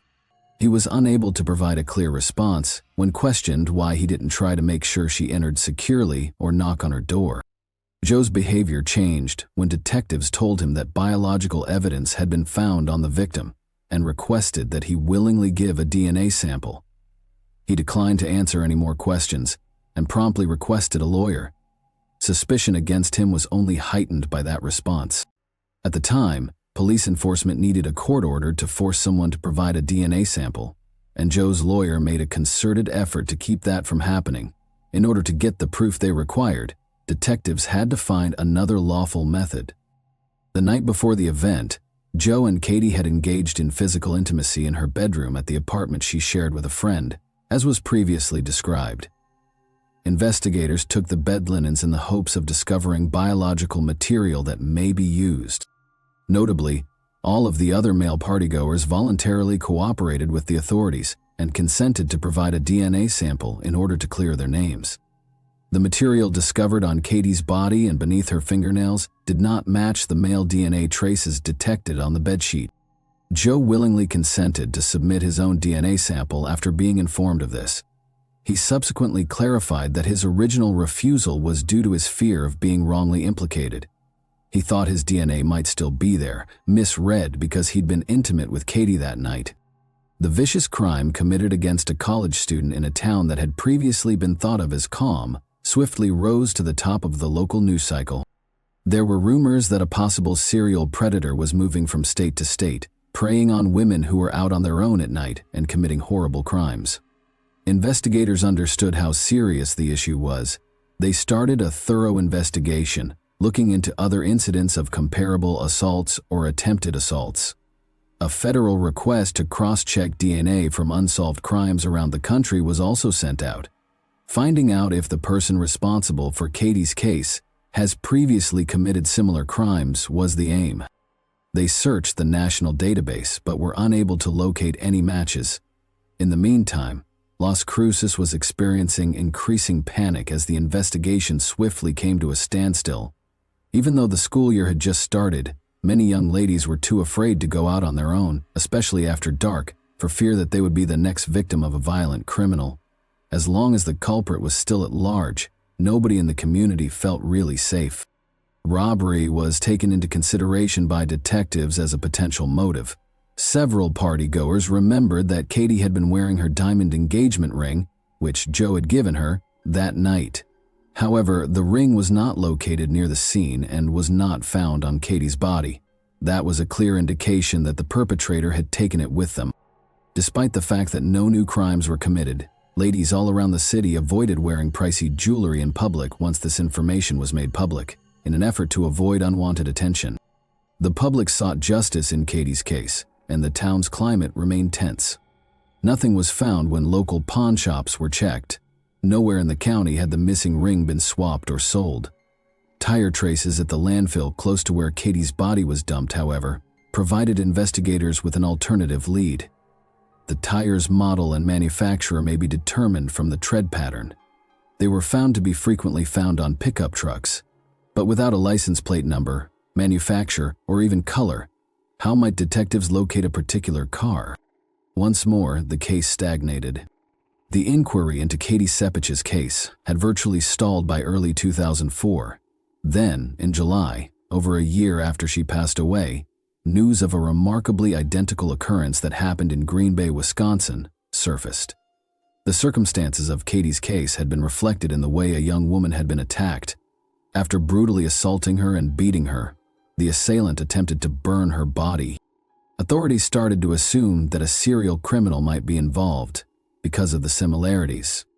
The Green Bay survivor somehow survived despite the extent of her injuries. Investigators could only hope she would survive and be able to speak when she was taken to the hospital in severe condition. Thankfully, medical professionals were able to stabilize her condition swiftly, and she was healthy enough to talk to investigators in a matter of days. Her story claims that two men of Latino heritage attacked her. After robbing her of her luggage, beating her, and repeatedly attacking her, they started strangling her. She is thought to have lost consciousness, which might have prevented her death. Her assailants tried to burn her body after assuming she was gone, but the flames were extinguished fast. They left without checking. She regained consciousness hours later and crawled to the side of the road, where she was seen by oncoming traffic. Her statement led to the creation of composite sketches of both suspects and their airing on the evening news, along with a request for the public's assistance in identifying the men suspected of being responsible for a series of violent attacks against women. A nearby farmer called the police that very evening. He identified the men in the sketches as Giovanni Niatu and Gregory Morales, two of his seasonal employees. Interestingly, both guys were native to New Mexico and had apparently visited relatives there on occasion. Both of the violent crimes appeared to be close to being solved. DNA samples from the suspects were all that investigators required, but both guys fled when they realized the police were getting close. 3 more months passed until they were apprehended in Atlanta, Georgia. But what followed was a huge disappointment for the team that was investigating Katie's case. The DNA samples taken from Morales and Niatu did not match the profile on Katie Sepich's body, despite the fact that their involvement in the Green Bay attack was undeniable. The crime in Las Cruces had nothing to do with it. Another obstacle was encountered in the investigation of Katie Sepich's case. Her family refused to let the narrative fade into the background, even after over 2 years had passed. By interacting with the public and reminding everyone that a dangerous person was still at large, they maintained the pressure.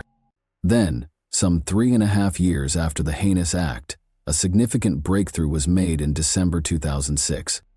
The unidentified sample taken from Katie's body matched a DNA profile that was uploaded to the national database. Gabrielle Avila, who had previously been convicted of armed robbery, violence against women, and distribution of illegal narcotics, was the owner of the match. Despite having at least 2 significant assault cases in his criminal background, Gabriel had never before been asked to provide a DNA sample for reasons that were still quite concerning. No one had pressed for the extra testing in those cases because his guilt had been shown without forensic proof. Devastating outcomes would result from that oversight. Amazingly, when Avila attempted to assault another lady, he was already taken into custody 2 months after Katie's passing. Unaware that her roommate was present, he had broken through a window into her flat and attacked her while she was asleep. After successfully fending him off, the 2 women used a phone to lock themselves in the bathroom and dialed 911. In spite of this, Gabriel not only escaped harsh punishment, but investigators at the time never even got his DNA. Due to the case's complications and a competent defense lawyer, Avila was released, with a vow not to leave town. Not surprisingly, he vanished shortly after, and the case was quietly withdrawn since there was no official conviction. Additionally, it was discovered that Gabriel was the owner of a pickup truck, which could have been a noteworthy information if it had been investigated at the time. Detectives now focused on his ex-wife, who had been living with him at the time of the crime, as the case gained new momentum. She gave important information and was helpful. Above all, she reported discovering a pricey diamond ring in his truck's glove box. She thought the ring belonged to someone else, perhaps someone Avila was secretly seeing because it was not her size. With the intention of confronting him later, she chose to keep the ring as evidence of his adultery. Before she could do so, however, Gabrielle was taken into custody and, while on bond, vanished once more. The jewelry was given to the police by the woman. Joe had given Katie the exact same custom-made engagement ring. The puzzle's last piece had been put together. The only thing left to do was to persuade the man in charge, who had up to this point maintained his denial of any involvement, to make a confession. However, his attitude changed as soon as detectives put the ring in front of him. Seeing that the odds were against him, he appeared defeated. He assumed the object was long gone, so his main question was how they had located it. Gabriel Avila ultimately made the decision to give his version of events, attempting to minimize his responsibility in the hopes of earning a lower sentence once any remaining suspicions about his involvement were allayed. He claimed that on that fateful night, he had gone to a friend's house to get some illegal drugs, which he promptly took. He offered Katie a lift when he saw her strolling alone down the street on his way back, but she turned him down. According to Avila, he just wanted to make sure she made it home safely and didn't follow her. However, he came closer and attacked her when he noticed her attempting to enter her apartment through the window.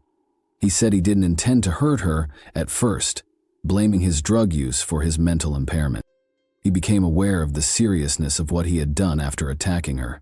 He chose to kill her out of despair and desperation to hide his identity. Gabriel tried to destroy the evidence by burning Katie's body after strangling her with his bare hands, putting it in the bed of his truck, and driving to a landfill outside the city.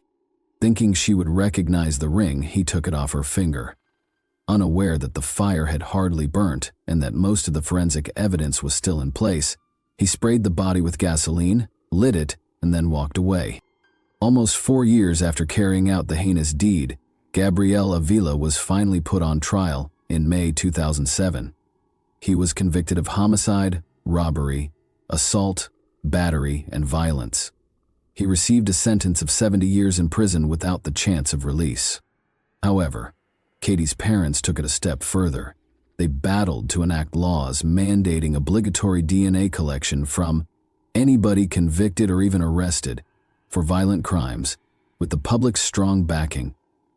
Avila might have been connected to the murder months after Katie's death, not years later, if that statute had been in effect in 2003.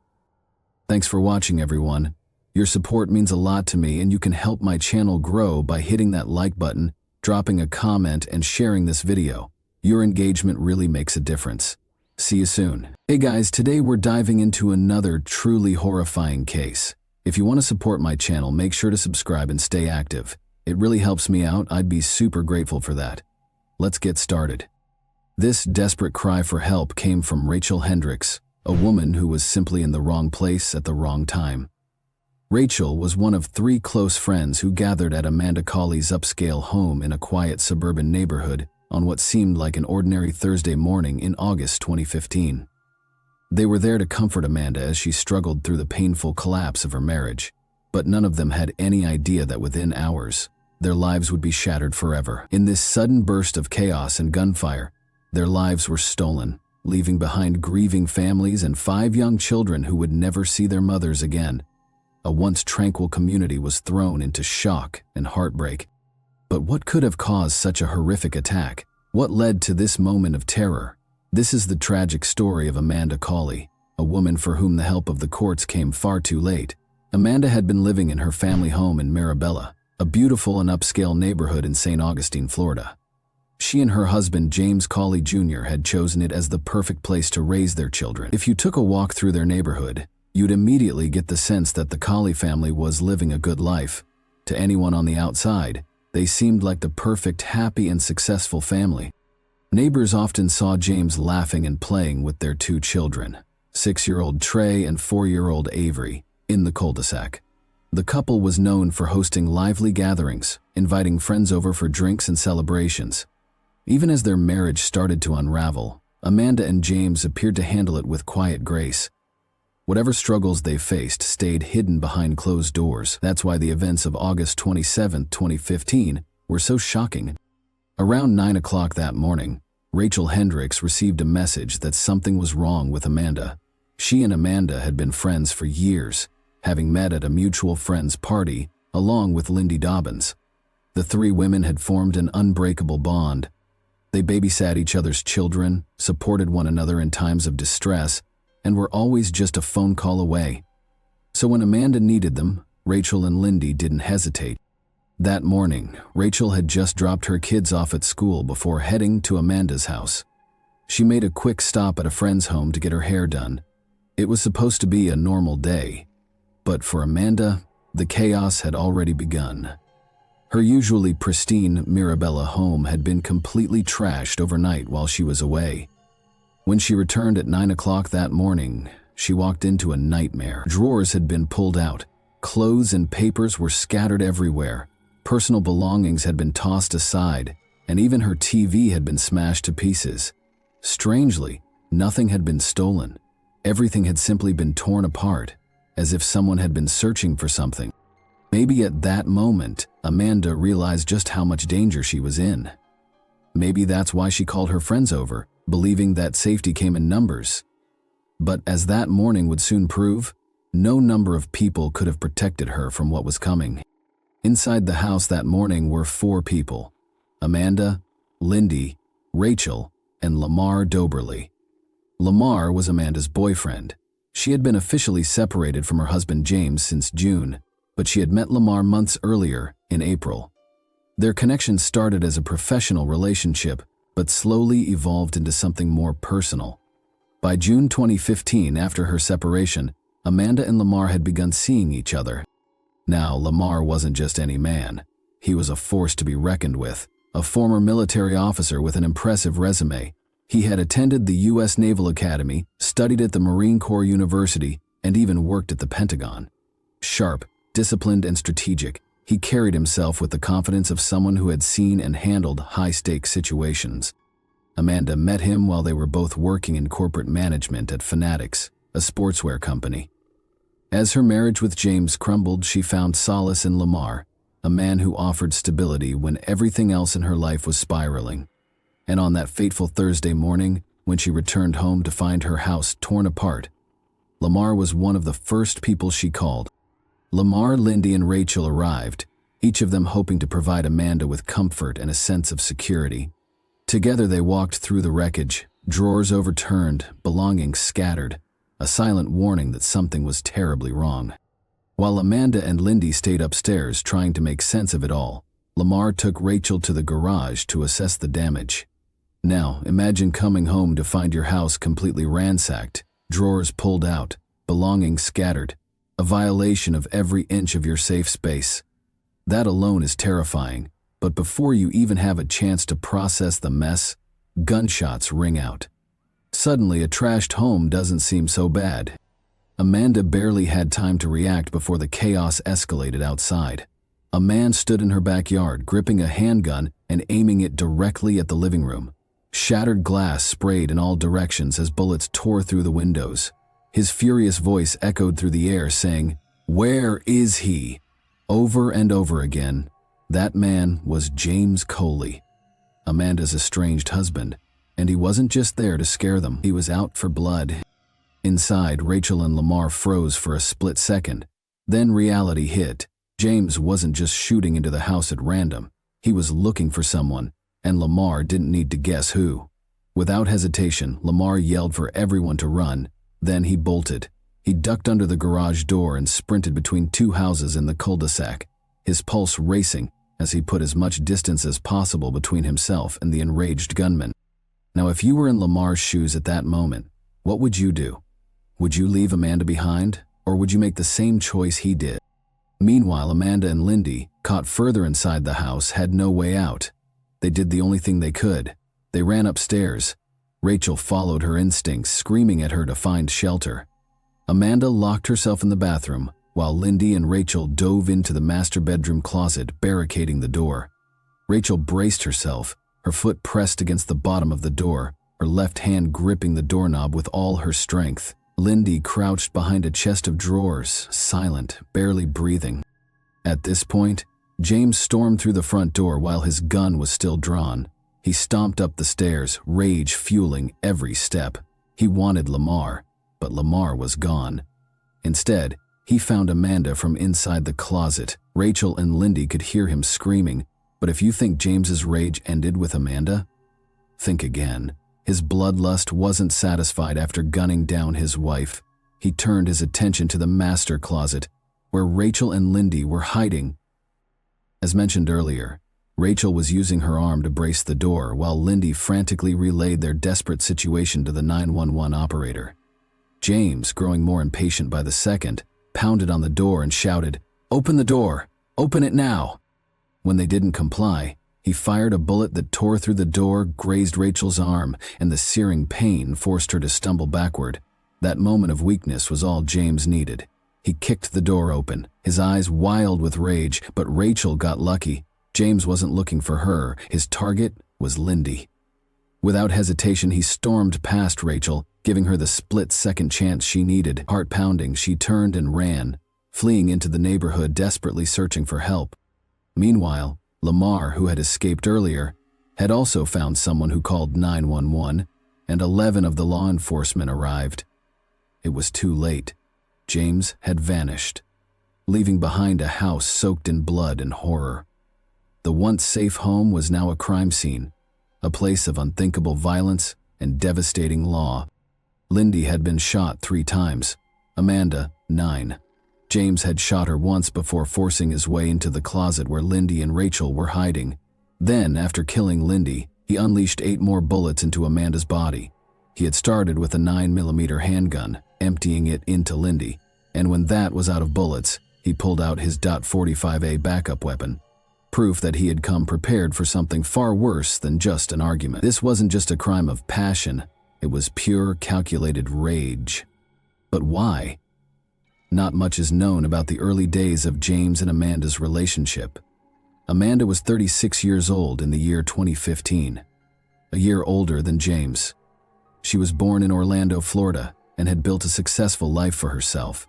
Professionally, she thrived, and socially, she was surrounded by people who adored her. James, on the surface, appeared just as put together. He worked in the mortgage industry and lived what seemed to be a stable life alongside his wife and children.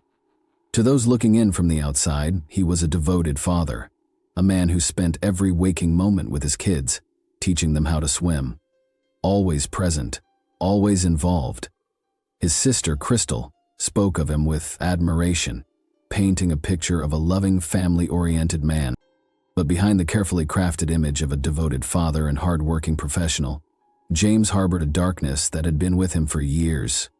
According to his sister, James had grown up witnessing terrifying moments of rage within his own home. He had seen his mother seething with fury over his father's infidelity, sitting on the stairs with a baseball bat in hand, waiting the second his father walked through the door. She swung again and again, her anger manifesting in brutal blows. But the violence didn't end there. Another argument, another eruption of rage. This time she reached for a knife, her temper spiraling out of control. James stood there, a helpless child watching it all unfold. He saw what unchecked anger looked like, what it could do, how it could consume a person. Did these moments shape him? Did they plant the seeds of his own uncontrollable fury? A defense lawyer would certainly argue that they did, that James was merely a product of his environment, repeating the cycle he had been exposed to. But trauma alone doesn't excuse what happened that night. By late August of 2015, James and Amanda had been separated for months. He had moved on, or at least that's what everyone thought. James was seeing someone new, yet his obsession with Amanda hadn't faded. Instead, it had festered, growing into something dangerous, something deadly. Amanda had done nothing wrong. She had simply wanted to break free from their toxic marriage, to rebuild a life of her own, but James refused to let her go. His attack wasn't just a crime of passion or a fleeting moment of lost control. It was premeditated. It was the culmination of his growing rage, his need for dominance over the woman who dared to walk away. And in the end, Amanda paid the ultimate price, for nothing more than wanting to be free. All of this toxicity came to a peak when a neighbor sent James a photo of Lamar shirtless mowing Amanda's lawn. That was all it took to set him off. Fury consumed him, igniting a relentless storm of abusive text messages and voicemails that wouldn't stop until the day of the murders. In their conversation, he texted her, "Oh, and your boyfriend has been parking at the playground and walking around the back. The whole neighborhood knows. You should just have him park out front like a man. Yeah, everyone knows what you are. Don't worry, I will speak with him face to face sooner than later." Amanda, trying to defuse the situation, responded, "He's not my boyfriend like I've told you before. He helps me with the yard work, painting, moving furniture, But James wasn't having it. So, why doesn't he park in the driveway if he isn't hiding? And I guess he is married, right? I have a picture of him." These weren't just messages. They were threats. And James had acted on threats before. Amanda had already filed a domestic violence injunction against him, but he had no respect for boundaries. He had violated the order before, once, by stealing her clothes from the house and setting them on fire in the yard. In fact, on the morning of Thursday, August 27th, the very day of the murders, James had been in court for violating that order. He had sat there calm, composed, no one knowing that in less than an hour, he would commit an unthinkable act. Now, like many abusive partners, James was a contradiction. One moment desperate for forgiveness, the next consumed by paranoia and rage. Just a day before the murders, on Wednesday, August 26, he sent Amanda a message dripping with regret. "Please try to start forgiving me so we can move on. I really miss you and our family being together." But this wasn't love, it was manipulation. His so-called remorse was just another tool to control her, and when it failed, he resorted to terror. In the early hours of Thursday morning at around 4 o'clock, James broke into Amanda's house. He wasn't there to apologize or win her back. He was there to confirm his worst fear, that she had truly moved on without him. As he searched through her belongings, he found all the evidence he needed to send him into a rage. Men's clothing scattered around, adult toys, clear signs that Amanda was seeing someone else. It was the final trigger. Any lingering facade of sorrow vanished, replaced by pure, uncontrollable fury. He tore through the house like a madman, yanking open drawers, flipping furniture, ripping through her most personal possessions. By the time Amanda returned home around 9 o'clock that morning, she walked straight into a nightmare. Her home was unrecognizable. Ransacked, torn apart as if a hurricane had passed through. Furniture was overturned, drawers emptied, personal belongings scattered and violated. The place she once considered safe had been transformed into a scene of chaos and destruction. Shaken and unnerved, she immediately reached out for support, calling her friends Lindy and Rachel. Perhaps she was seeking comfort, maybe advice. What she didn't know was that this phone call would unknowingly set the stage for the final tragic moments of her life. But James wasn't done tormenting her. Not satisfied with the destruction he had already caused, he sent Amanda a final chilling text. This time, his words carried a thinly veiled threat. "You're an awesome person. Don't take me from my kids. It's all I have. Call me, or I'm going to come find you." His desperation was palpable, but so was the danger lurking behind his words. It was clear that if Amanda didn't respond, he was willing to escalate things further. Perhaps hoping to de-escalate the situation, Amanda called him back at exactly 9:41 in the morning.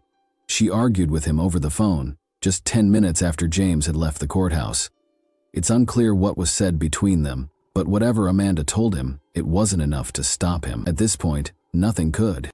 After the call, James moved with calculated precision. He drove to a gas station, then to his sister's house where he had been staying, then back to the gas station, this time to buy fuel. Somewhere along the way, he armed himself with 2 handguns, a 9mm and a .45 caliber. His every move was deliberate. He wasn't acting on impulse anymore. He was following a plan, one that had only one possible ending. During his drive, James made one last phone call to his father. A woman walking her dog nearby overheard the conversation and later recalled the desperate plea in James's father's voice. Please, son, come back and get your truck. Everybody knows what you've been through." His father was begging him to stop, to turn back before it was too late. But James's response was chilling, filled with a heavy finality that left no room for hope. "I just can't take this anymore," he said, and with that, he continued his deadly course. James didn't pull up to Amanda's house the way a visitor would. He didn't park in the driveway. He didn't knock on the door. Instead, he parked on a nearby street and approached from the rear, moving like a predator stalking its prey. He knew exactly what he was going to do, and he had no intention of leaving until his mission was complete. The first gunshots shattered the morning silence, ripping through the living room with terrifying precision. Rachel and Lamar, caught completely off guard, barely had time to react before James was firing at them. Every pull of the trigger was fueled by a single purpose: to make them pay. Amanda tried to run, but James was faster. He gunned her down in cold blood, making sure she never had the chance to escape him again. Lindy, who had just arrived moments earlier, never stood a chance. Before she could process the horror unfolding before her, she was executed on sight. And then, just as quickly as he had arrived, James disappeared. He left behind chaos, death, and devastation, but he also left behind 2 witnesses: Lamar, miraculously unharmed, and Rachel, wounded but still alive. They knew exactly who had done this. They could name the killer, and now, so could the police. The manhunt for James Terry Colley Jr. began immediately after the murders. Law enforcement agencies worked tirelessly to track him down, knowing he was armed, dangerous, and capable of further violence. That very night in Norton, Virginia, an unexpected call to 911 would lead to his capture. A distressed woman reported a terrifying encounter on the road. She described the scene in a panic. Acting quickly, Norton police located and stopped the vehicle. Inside, they found James along with several firearms. James was officially charged with a long list of crimes reflecting the full scope of his violent actions. He faced 2 counts of first-degree murder for the deaths of Amanda Colley and Lindy Dobbins. He was also charged with 2 counts of attempted first-degree murder for Rachel Hendricks and Lamar Doberly, who had narrowly survived the attack. Additionally, he was accused of burglary with assault or battery, burglary of a dwelling, and aggravated stalking. After an injunction, the prosecution was prepared to ensure that justice was served. At trial, James's defense team attempted a controversial argument, claiming that his actions were not premeditated. They suggested that he had been in an altered mental state at the time of the killings. A psychiatrist testified that James was experiencing parasomnia, a sleep disorder associated with abnormal movements and behaviors during sleep. The defense argued that he had taken Ambien, alcohol, and other drugs, which supposedly left him in a confused, dreamlike state. In essence, they were claiming that James Coley had been sleepwalking when he committed the murders. However, this defense quickly crumbled under scrutiny. Just an hour and a half before the shootings, James had been present in court, where he was seen behaving rationally, answering questions sensibly, and showing no signs of intoxication. He had explicitly denied being under the influence of any drugs or alcohol during the legal proceedings. This directly contradicted the claim that he was impaired at the time of the attack. Furthermore, surveillance footage, phone records, and witness testimonies all painted a different picture, one of a man who knew exactly what he was doing. The jury deliberated, but the decision was swift and unanimous. James Coley Jr. was found guilty on all counts. Not only that, but the jury also reached a unanimous recommendation for the death penalty. The prosecution had presented 4 aggravating factors beyond a reasonable doubt, solidifying their case. First, James had been previously convicted of another violent felony. Since he had committed multiple murders and attempted murders at once, this applied. Second, he carried out the murders while engaging in burglary. Third, each murder was deemed especially heinous, atrocious, or cruel. Finally, and perhaps most damning, the jury found that he had committed each killing with cold, calculated premeditation.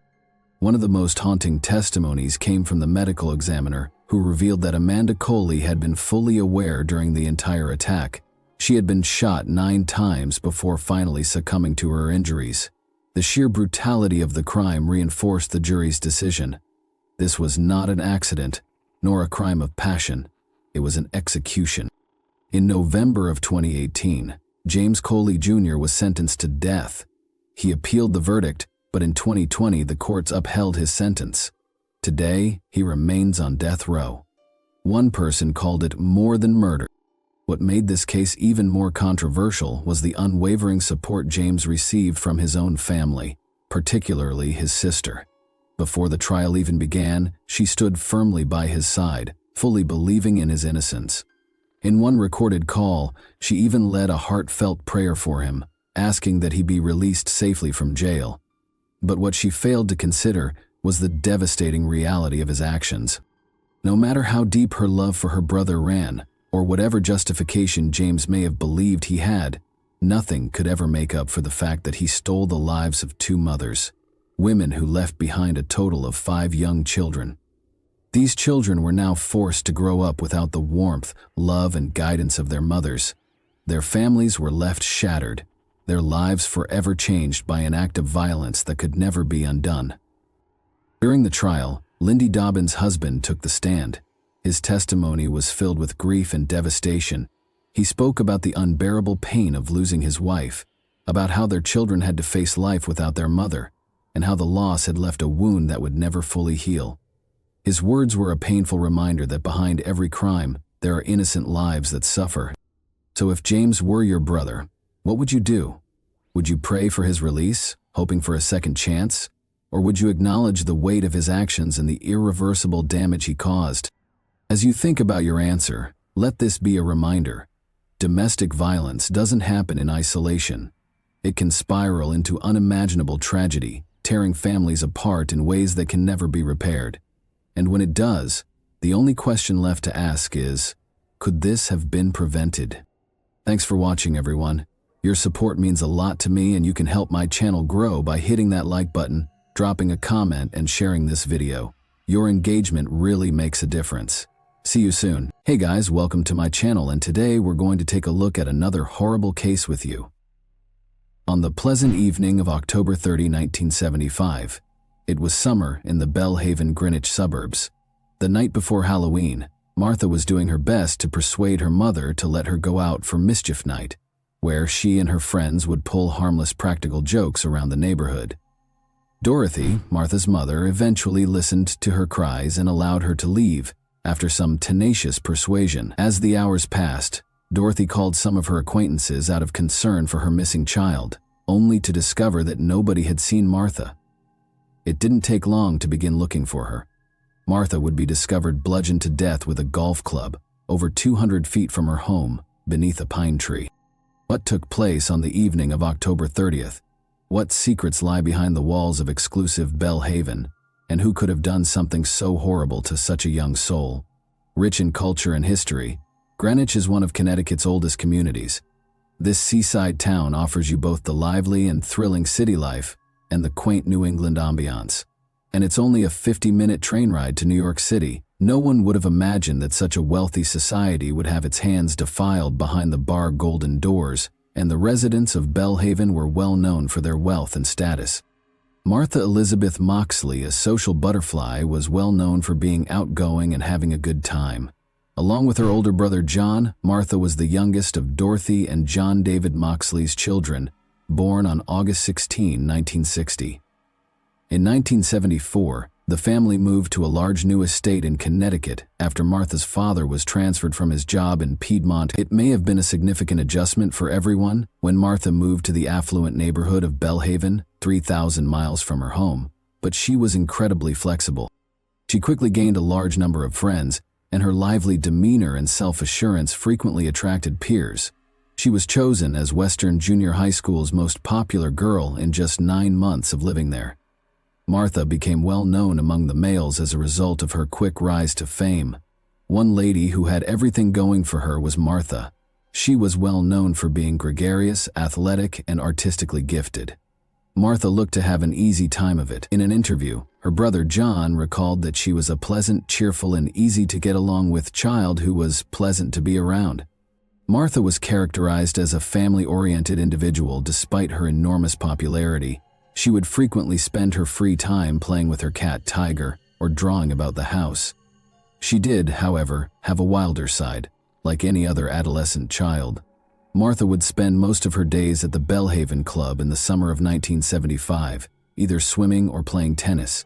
She would frequently mingle with other kids from upscale clubs beside the pool. It was said that the children of these groups were of a distinct breed. They attended prestigious academies and boarding schools and were wealthy, even by Greenwich standards, in contrast to her other pals. One family in particular stood out among these children, the Skakels, who were the notorious Kennedy's cousins. It was well known that Martha had a close relationship with Thomas and Michael Skakel. The Moxleys lived next door to the Skakels. Ethel Skakel and her husband Robert F. Kennedy had 2 nephews, Michael and Thomas Skakel. Additionally, the families were related, and Robert was the late President John F. Kennedy's brother. Rushton, Ethel Skakel's brother, and his wife Anne had 7 kids. These included Michael Skakel and Thomas Skakel, who were 15 and 17 years old respectively when Martha was murdered in 1975. The Skakels were not a contented family. Later, Michael Skakel would point to a repressive Catholic morale and sexual attitude, chronic illness, and drunkenness as recurring reasons for domestic strife. After Anne Skakel died of brain cancer in 1973, her alcoholic husband Rushton Skakel continued to deteriorate. He frequently left the kids unattended at home, with unrestricted money and little supervision. According to Michael Skakel, his mother's passing caused an even greater degree of disorder to take over our home. They were only 150 yards away from the Moxleys. Because there was no parental supervision, the Skakels frequently had a steady stream of teenagers at their house. In the privacy of Belhaven's gated enclave, Martha was enjoying her best summer days. She smoked, had a few beers, and occasionally sneaked out throughout her adolescent years. Martha wrote about a few incidents that occurred during these holidays in her diary. A lot of them were about the Skakel boys. Martha was particularly worried about the improvements Thomas was giving her. On that date in 1975, she wrote, "Dear Diary, me, Jackie, Michael, Thomas, Hope, Maureen, and Andra. When driving in Tom's car, I was practically sitting on Thomas's lap because I was only steering. He kept putting his hands on my knee, then I was driving again, and Tom put his arm around me. He kept doing stuff like that." Martha also left a message for Michael on September 19, 1975, stating, "Michael was so totally out of it that he was being a real asshole in his actions and words. He kept telling me that I was leading Tom on when I don't like him except as a friend. I said, well, how about you and Jackie? You keep telling me that you don't like her and you're all over her. He doesn't understand that he can be nice to her without hanging all over her." It was clear that Martha felt conflicted about the Skakel brothers. and frequently questioned whether she should leave their home. Although she continued to worry about her personal comfort and safety, nobody could have predicted what would happen next. The hour of mischief, October 30, 1975. Martha tried to persuade her mother to allow her to go out with her friends. Martha did everything she could to win her mother's approval, while her father, John, was away on business. Dorothy finally caved in to her daughter's persistent pleading and allowed her to spend the night out. Bellhaven was a safe neighborhood. Since everyone entering and leaving the area was thoroughly screened, crimes were extremely rare in such a secure area. Along with her pals, Helen and Jackie Jeffrey, Martha went out. In order to meet with Kennedy cousins, the three of them headed to the Skakel's house. As the night wore on, midnight finally arrived.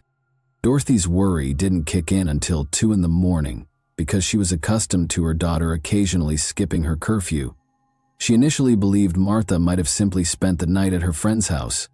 When she called Sheila, Martha's best friend, to ask where she was, she discovered that she hadn't seen Martha since 9:30 p.m., which was around the time when all of the children returned home. When 3:30 a.m. arrived, Dorothy was so anxious that she called Thomas Skakel, their neighbor, who gave Sheila the same response. She eventually gave up about 3:35 a.m. and ended up phoning the cops for assistance. Almost soon, the local Greenwich officers were dispatched to the Moxley residence. Dorothy and they quickly looked around the neighborhood and found nothing unusual. In the end, the officers reassured Dorothy and requested her to wait until morning. However, just before they left, they forwarded Martha's information to all the stations in the area so that they may be on the lookout for any Martha sightings. Dorothy quickly dozed off while she waited for her daughter to arrive by the window. When Dorothy hurried to Martha's room the next morning, October 31, 1975, she discovered her bed was vacant. A strong, eerie feeling had begun to wash over her as the cops were brought in once more. She was aware of a problem. Dorothy was unable to wait, so she and her son John began to search the area. The first place they looked was the Skakel home. Dorothy had never visited her neighbor's house in the 15 months that they had been here, and the first thing she saw there was their hostile dog. She knocked on the door, somewhat frightened by the terrifying experience, and Michael, the younger Skakel sibling, opened it shortly after. Dorothy insisted on finding anything, though, so she asked to peek at the camper parked outside. She thought Martha might have merely slept off in the camper's back, but when she looked inside, she discovered it was also empty, shattering her hopes. By this point, the local community had heard of Martha's disappearance, and the police, accompanied by friends and neighbors, had arrived to examine Bellhaven's grounds. Shortly after, shaking with terror, Martha's friend Sheila hurried to the Moxley home. She struggled to find the right words to express what she had just seen while crying. Sheila begged Martha's mother to dial 911 in order to get assistance. She claimed that Martha is not moving and that a horrible incident had occurred. They needed assistance since she had been attacked. Jean, Dorothy's companion at the moment, requested her to remain still while he returned to see what had transpired. Jean arrived at the scene and discovered something horrifying. The missing teen was laying face down beneath a large pine tree at the border of the Moxley property, 200 feet from her home. The shattered golf club was protruding straight through the back of her neck, and the back of her head was bludgeoned. Martha's slacks and underwear were pushed down to her ankles, and her clothing was covered in bloodstains. A broken 6-iron golf club was found close to the teen, and it was used to repeatedly hit Martha in the head. The club was discovered broken into 3 pieces due to the power of the contact. Except for the handle's grip, the parts of a broken golf club were scattered on the ground close to her body. When the body was found, the police officers were taken aback. In the past 30 years, Greenwich had not seen a violent crime case, much less one as horrible as this one. Given the gravity of the issue, the local police were ill-equipped to deal with it. A crew from the Connecticut County Station was assigned to conduct a more in-depth inquiry. Martha's body was transported for an autopsy. After forensics at the scene tried their utmost to collect as much evidence as they could, the autopsy revealed no signs of sexual assault, and the first cause of death was determined to be the blunt force of her head. Later on, it was found that young Martha Moxley lived out her days as a virgin. In order to determine the precise timeline of the homicide, Greenwich local police officers began collecting alibis from every witness they knew while the inquiry was still underway. The Skakel brothers were the first on the list. Both lads gave their separate alibis for the time of the murder when they were questioned by the police on the same day. Thomas Skakel told investigators that he last saw Martha outside his home at 9:30 p.m. He claimed that after saying farewell to her, he immediately went inside to watch The French Connection with Kenneth Littleton, the family's new live-in instructor. Soon after, Thomas returned to his room to finish a paper on Abraham Lincoln for school. However, his teachers denied ever assigning such a task. Eventually, 2 polygraph tests were administered to Thomas. Thomas cleared the second one, but the first one's findings were still unclear. Michael Skakel said investigators that he had driven to his cousin Jimmy Turn's residence at approximately 9:15 p.m. and returned at approximately 11 p.m. Although they lacked concrete evidence to establish Michael as a suspect, the police were instantly suspicious of his statement. In the fall of 1976, Kenneth Littleton, then 24 years old, was also the subject of an investigation. Before leaving the residence, he reported to the police that he heard sounds outside sometime between 9:30 and 10 p.m. Michael, his older brother, Thomas, and 2 other Skakel boys were not at home when Littleton checked on the 7 Skakel children, according to Detective Solomon's statements. He claimed he did not see anything when he was out, but he did hear some sounds, like rustling leaves coming from the bushes on the property. Littleton went on to say that it wasn't until 10:25 p.m. that Thomas joined him in front of the television. Within half an hour, the other Skakel guys returned home. According to reports, Littleton was unaware of Martha Moxley's identity. Despite failing many lie detector tests, Littleton was never charged with any involvement in the case, even though the night of her murder was really his first night at the Skakels. 2 shocking pieces of evidence were discovered by authorities throughout the ongoing inquiry. A Tony Payne golf club had been used to stab and beat Martha Moxley. Upon closer examination, the same golf clubs were discovered at the Skakel residence, but one was missing. These golf clubs bore Anne Skakel's initials etched on them. When their father, Rushton Skakel, learned of Martha's death, he hurried home after spending the previous day hunting. He was very cooperative with inspections and statements at the start of the inquiry, but he quickly ended his interactions with the police. On the recommendation of their lawyers, the Skakels stopped cooperating with investigators on January 22, 1976, and refused to answer any further questions. The alibis Martha's friends provided were the second item that caused a lot of people to wonder. Martha Moxley and her friends went out on the evening of October 30, 1975, to take part in Mischief Night, where the locals would ring bells and play practical jokes like toilet papering houses. Her pals claimed that Martha was spotted kissing her elderly escapee brother, Thomas, after flirting with him. Shortly afterward, one of her companions said that they had last seen Martha and Thomas fall inside the fence near the pool in the Skakels' backyard at approximately 9:30 p.m. Over the next few months, police are planning to conduct more than 200 interviews. To finish the process, each of them takes many polygraph tests. No one has an obligation to cooperate with the police. But in most instances, individuals who have some knowledge that may lead to the identification of an individual who has committed a violent crime are more than pleased to contribute that information to the police. So it's most unusual when an individual possessing information decides that he does not want to give information to investigators, stated Donald Brown, the state's attorney for Fairfield County at the time of Martha's murder. Initially, a lack of information caused the case to become cold for nearly 20 years. Following a suggestion that William Smith Kennedy, another member of the Kennedy family, might have been involved in the murder, Martha Moxley's case was revived in 1991. Although his ties to the Martha Moxley case were eventually severed, William was on trial for assault charges, and the entire incident ultimately resulted in the case being reopened with fresh leads. Dr. Henry Lee, a famous forensic pathologist, was brought in by the police the same year. Technology was not available in 1975, but Dr. Lee was able to use it. Clothes discovered in the Skakel family's trash soon after the murder were among the things Dr. Lee looked at. Dr. Lee concluded that the hair belonged to a Caucasian male. "We found some hairs and fibers. Some of the hair is microscopically similar to hers, other hair is dissimilar to hers."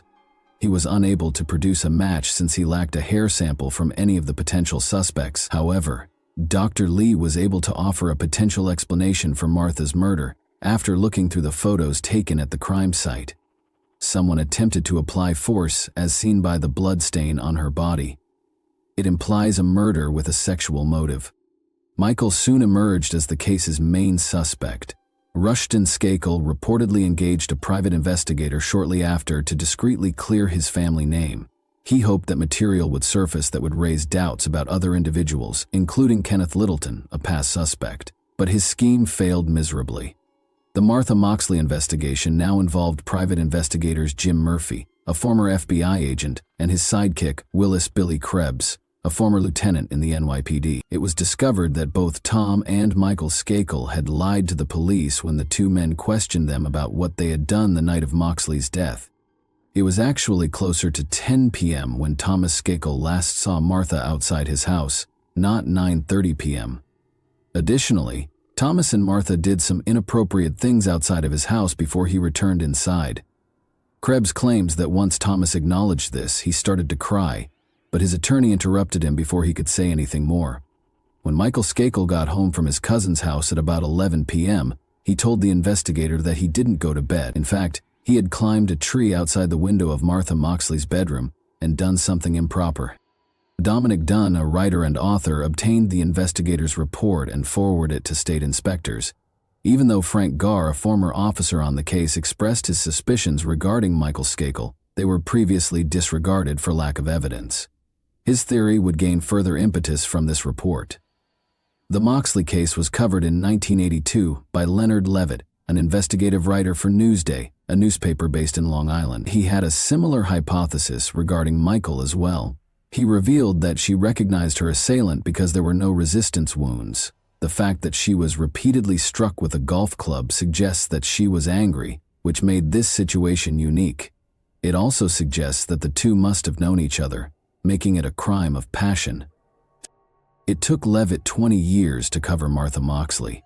According to the report, the police were presented with shocking admissions from Thomas and Michael Skakel.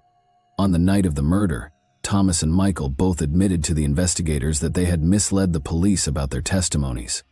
Thomas informed them that he went inside his home after 9:30 and then out again to spend an additional 20 minutes with Martha. He now says that at around 10 or 10 o'clock, he left Martha after they had a sexual encounter. The story he told doesn't make sense if you go back and look at it today. An investigator and a one-person grand jury were tasked with reviewing the Martha Moxley case in 1998. Judge George N. Thim determined after reviewing the evidence that Michael Skakel should be charged with her murder. In his late 30s, Michael was charged with Martha's murder. The court took nearly 20 years to provide justice. After a 3-week trial that mostly relied on circumstantial evidence, he was finally found guilty. Part of the golf club, a 6-iron, had been found by investigators from a set that had belonged to Michael's mother.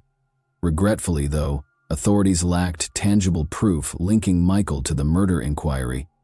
He said he was watching Monty Python's Flying Circus at a cousin's house, miles away from the murder site. Nevertheless, jurors subsequently stated that his inconsistent behavior and the incriminating remarks he had made had persuaded them.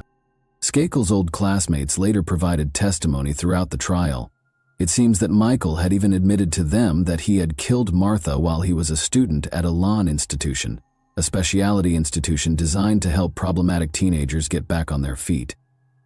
Gregory Coleman, a former classmate, testified during the June 2000 pre-trial hearing that Skakel told him, "I am going to get away with murder. I am a Kennedy." Coleman also claimed that Michael had mentioned that he was attempting to make advances on the girl, but she was not complying, so he drove her skull in. However, Coleman passed away from a heroin overdose in August 2001, therefore he did not return to testify in Michael's murder trial in 2002. Although the Skakel secrets were kept carefully guarded, Michael in particular was known to have a troubled history. There was quite a stir when rumors circulated that Michael had stayed inside a lawn school. It was during a group session at his reform school that Michael confessed to killing Martha on the evening of October 30. Joe Reese, the proprietor of the school, denied that any such claims had ever been made. Nevertheless, during the Skakel trial, numerous witness statements supported the story. 2 of Michael's old Elan school classmates came forward to testify. John D. Higgins was one of them. Michael claimed he only remembered bits and pieces of the crime, and Higgins characterized the experience as a weeping, dazed, and bewildered confession. However, Michael boldly declared that he was certain he would get away with killing Martha because of his family name, according to Gregory Coleman, the other witness. Robert Kennedy Jr., Michael Skakel's cousin, became a fervent supporter when Skakel was sentenced to prison in August 2002. He only thought that his relative was being falsely accused by political propaganda and had never committed the murder, Kennedy stated. "I know Michael Skakel and I know he didn't commit this crime." During a 1997 interview with CBS 48 Hours, with the help of ghostwriter Richard Hoffman, Michael Skakel recorded his autobiography, Dead Man Talking, A Kennedy Cousin Comes Clean. One particular audio that was played during the trial was especially damaging. Michael claimed to have been intoxicated, smoked marijuana, and had abnormal cravings on the night of Martha's death. Skakel was terrified when Dorothy Moxley knocked on his home that morning. On the tape, he stated, "I was still high from the night before, a little drunk." Michael claimed to have asked himself, "Did they see me last night?" because he was afraid that someone from the Moxley household would catch him in the act. He claimed that when he was on their tree, he committed a few improper behaviors.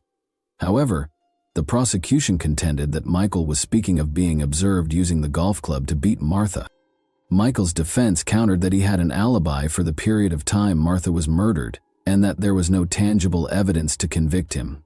However, Michael was portrayed by the prosecution as a jealous teenager during the trial. According to them, Michael was under the influence of drugs and alcohol when he was angry at being rejected by his crush, and he ended up acting on his ideas after obtaining the murder weapon. The jury returned a guilty judgment on June 7, 2002. Skakel received a prison term ranging from 20 years to life. Shortly after the commencement of its fourth day of deliberations, the state superior court jury declared its judgment shortly after 10:30 a.m. In the crowded, quiet courtroom, Skakel and Rush looked nearly incredulous as the foreman announced the verdict. It was one of the most terrible and complex cases in the Northeast, encircled by a whirlpool of celebrity and fortune, and the people celebrated the justice served. The Moxley family's 27 years of agony came to an end. Mrs. Moxley broke down in tears as she addressed a large crowd of reporters and television crews outside the courthouse. Mrs. Moxley claimed to have prayed in front of the judge. "My prayer started out, 'Dear Lord,' again today, like I have been doing for 27 years. I'm praying that I can find justice for Martha. You know, this whole thing was about Martha." She added, "This is Martha's day. This is truly Martha's day." Michael's attorneys and supporters battled to get his conviction reversed while he was incarcerated. All 4 of the appeals that were submitted were rejected. Then, on October 23, 2013, Michael was given a new trial because his defense lawyer, Mickey Sherman, had not represented him in a way that was constitutional. Consequently, on November 21, 2013, Skakel was freed on $1,200,000 0 bond. The prosecution made every effort to have Skakel's conviction upheld. They were successful. The Connecticut Supreme Court ultimately decided by a vote of 4-3 in December 2016 that his representation was, in fact, legitimate. But the dispute didn't end there. In a subsequent 4-3 verdict in May 2018, the court overturned its earlier result, finding that Mickey Sherman, Michael's attorney, had not presented any proof of Michael's alibi at the initial trial. Retrying Michael is still an option for the prosecution, although it will undoubtedly be challenging given the deceased witnesses and other issues. In a statement released, Michael's legal team commended the court's ruling, stating that it had made the correct choice. Michael, who insists he is innocent, has been wrongfully imprisoned, according to the attorney. But the Moxleys are still convinced that Michael is guilty, Dorothy declared. "I have no doubt that he did it." After hearing the evidence against Michael Skakel, the jury in the 2002 trial returned a verdict that John Moxley, her 59-year-old son, claimed still gave him comfort. "There's a comfort level on our part that we know what happened," he stated. Now 55, Michael Skakel resides in Westchester County, New York, with his aunt. In addition to trying to get over the trauma of his previous conviction and incarceration, he spends his day caring for his 15-year-old son, George. Legally, he must request permission from the court before leaving Connecticut or New York. "I'd like to put this nightmare behind me so I can begin to have some semblance of a life with George, without all of this hanging over my head," he wrote in his email. "I lost 11.5 years of my life. I miss George's childhood altogether. I know I will never get those years back. But I feel lucky to spend time with George now." For more than 40 long years, Martha Moxley's death was a constant source of anxiety for the Greenwich neighborhood, as well as her family and friends. Although many still maintain that the verdict against Michael was contrived, the state of Connecticut did not receive fair justice for Martha's death, and a mother lost her daughter as a result. Many people think that because of his wealth and connections, Michael left as a free man. John David Moxley, Martha's father, fought for his daughter's justice until his death in 1988. Even now, the Martha Moxley affair continues to bring the Kennedy family notoriety. The 2016 book Frame Up: Why Michael Skakel Spent Over a Decade in Prison for a Murder He Didn't Commit was written by Robert F. Kennedy Jr. Martha's 84-year-old mother, Dorothy Moxley, said she was at a loss for words after reading the book. She went on to say that in her whole life, truth had never been so perverted and controlled. She continued to suspect Michael of killing her child. A whole chapter of Kennedy's book was devoted to defaming Martha's father, John. He made many accusations against the Moxley family and questioned his whereabouts on the night of the murder. And as of December 2019, Michael Skakel is still at liberty. The people of Greenwich will always remember Martha Moxley. Before she could fully mature from her adolescent years, a young, attractive girl was deprived of her youth. The Kennedy men have buried victims of tragedies before. Although there is still a lot of conjecture surrounding this case, we offer our sincere sympathies to the family of the dead. The trial between Michael and the Moxley family was a war fought by the entire United States. And that wraps up today's chilling story. If you enjoyed this video, don't forget to like and subscribe so you never miss a new upload. Also, let me know in the comments what part of this story shocked you the most. Thank you for watching, and I'll see you in the next video. Hey guys, welcome to my channel, and today we're going to take a look at another horrible case with you. Bryce Rhodes, 25, is the man you just saw on the screen. He acts in a reprehensible manner and shows no remorse or guilt for his actions. He is charged with the murders of two brothers, 14-year-old Larry Ordway and 16-year-old Maurice Gordon, whose bodies were found after the authorities were alerted by a disturbing 911 call. Elizabeth Wren, their mother, was devastated by the news, and her entire world fell apart. However, the horrific manner in which her sons were murdered only served to exacerbate the suffering. Before their bodies were burned, they were repeatedly stabbed in the chest. The police had to stop Elizabeth from seeing her sons for the final time because it was so graphic. However, why would anyone commit such a heinous act? Bryce claims that the boys were aware of a secret of his that could endanger his life. What might that secret be? And why would it cause two young lives to end so horribly? And why did Bryce act so reprehensibly in front of the police? On the 4000 block of River Park Drive in the Shawnee neighborhood of West Louisville, on May 21, 2016, a 22-year-old girl was riding her bike past an old abandoned building. However, that day was different because she noticed something odd. The structure, which had appeared fine the day before, was now completely destroyed by fire. Curious about what had actually transpired there, she made the decision to look into it more. She noticed an odd shape that didn't seem to belong in the ruins of the burned-out building. Her heart raced with terror as she approached and realized it was a dead body. The surprises didn't stop there, though. She discovered another body nearby, both of them severely burned. She immediately called the police for assistance because she was so terrified. Police officers were soon swarming the scene, attempting to determine what enigmatic events had transpired there the previous evening. The police described the crime scene as the most horrific they had ever seen because it was so graphic. Even one of the officers felt so moved and compelled to shake his head in shock as he covered the two dead bodies with a white cloth because it was so unsettling. Pathologists hurried the bodies to the hospital for an autopsy. The remaining officers, meanwhile, remained at the scene and cautiously looked for any additional hints that might aid in their investigation. Following the autopsies, it was discovered that something even more heinous was the cause of death rather than the fire. A document made public by the coroner's office stated that both boys had been stabbed in the chest and had suffered severe blunt force trauma to their heads. The fact that they had already passed away hours before their bodies were burned and abandoned at the scene makes it even more horrifying. The police now had to identify the boys and determine why someone would hurt them in such a horrible way before they could start their murder investigation and collect evidence. The police were fortunate to be able to draw sketches of the boys despite the fact that the bodies were severely burned. The public was given access to these sketches, along with an appeal for anyone who might be able to identify them to come forward. However, they went beyond simple sketches. Unfortunately, they were unable to locate any missing persons reports that had been filed a few days prior and that fit the victims' descriptions after searching through their records. Despite Monday coming and going, no one came forward to identify the boys, and days went by. Elizabeth Wren, a worried woman, hurried to the police station the next day, May 23, 2016, when she informed the officers that the sketches they had made public featured her sons, 14-year-old Larry Ordway and 16-year-old Maurice Gordon. She was clearly nervous. When the officers broke the devastating news that her sons' bodies had been discovered fully burned, Elizabeth was taken aback. She was informed by the police that they suspected foul play and thought the murder was a well-planned one rather than a simple accident. The officers had to politely turn down Elizabeth's fervent wish to see her sons one last time. It would not have been suitable for a mother to see the bodies in such a terrible condition.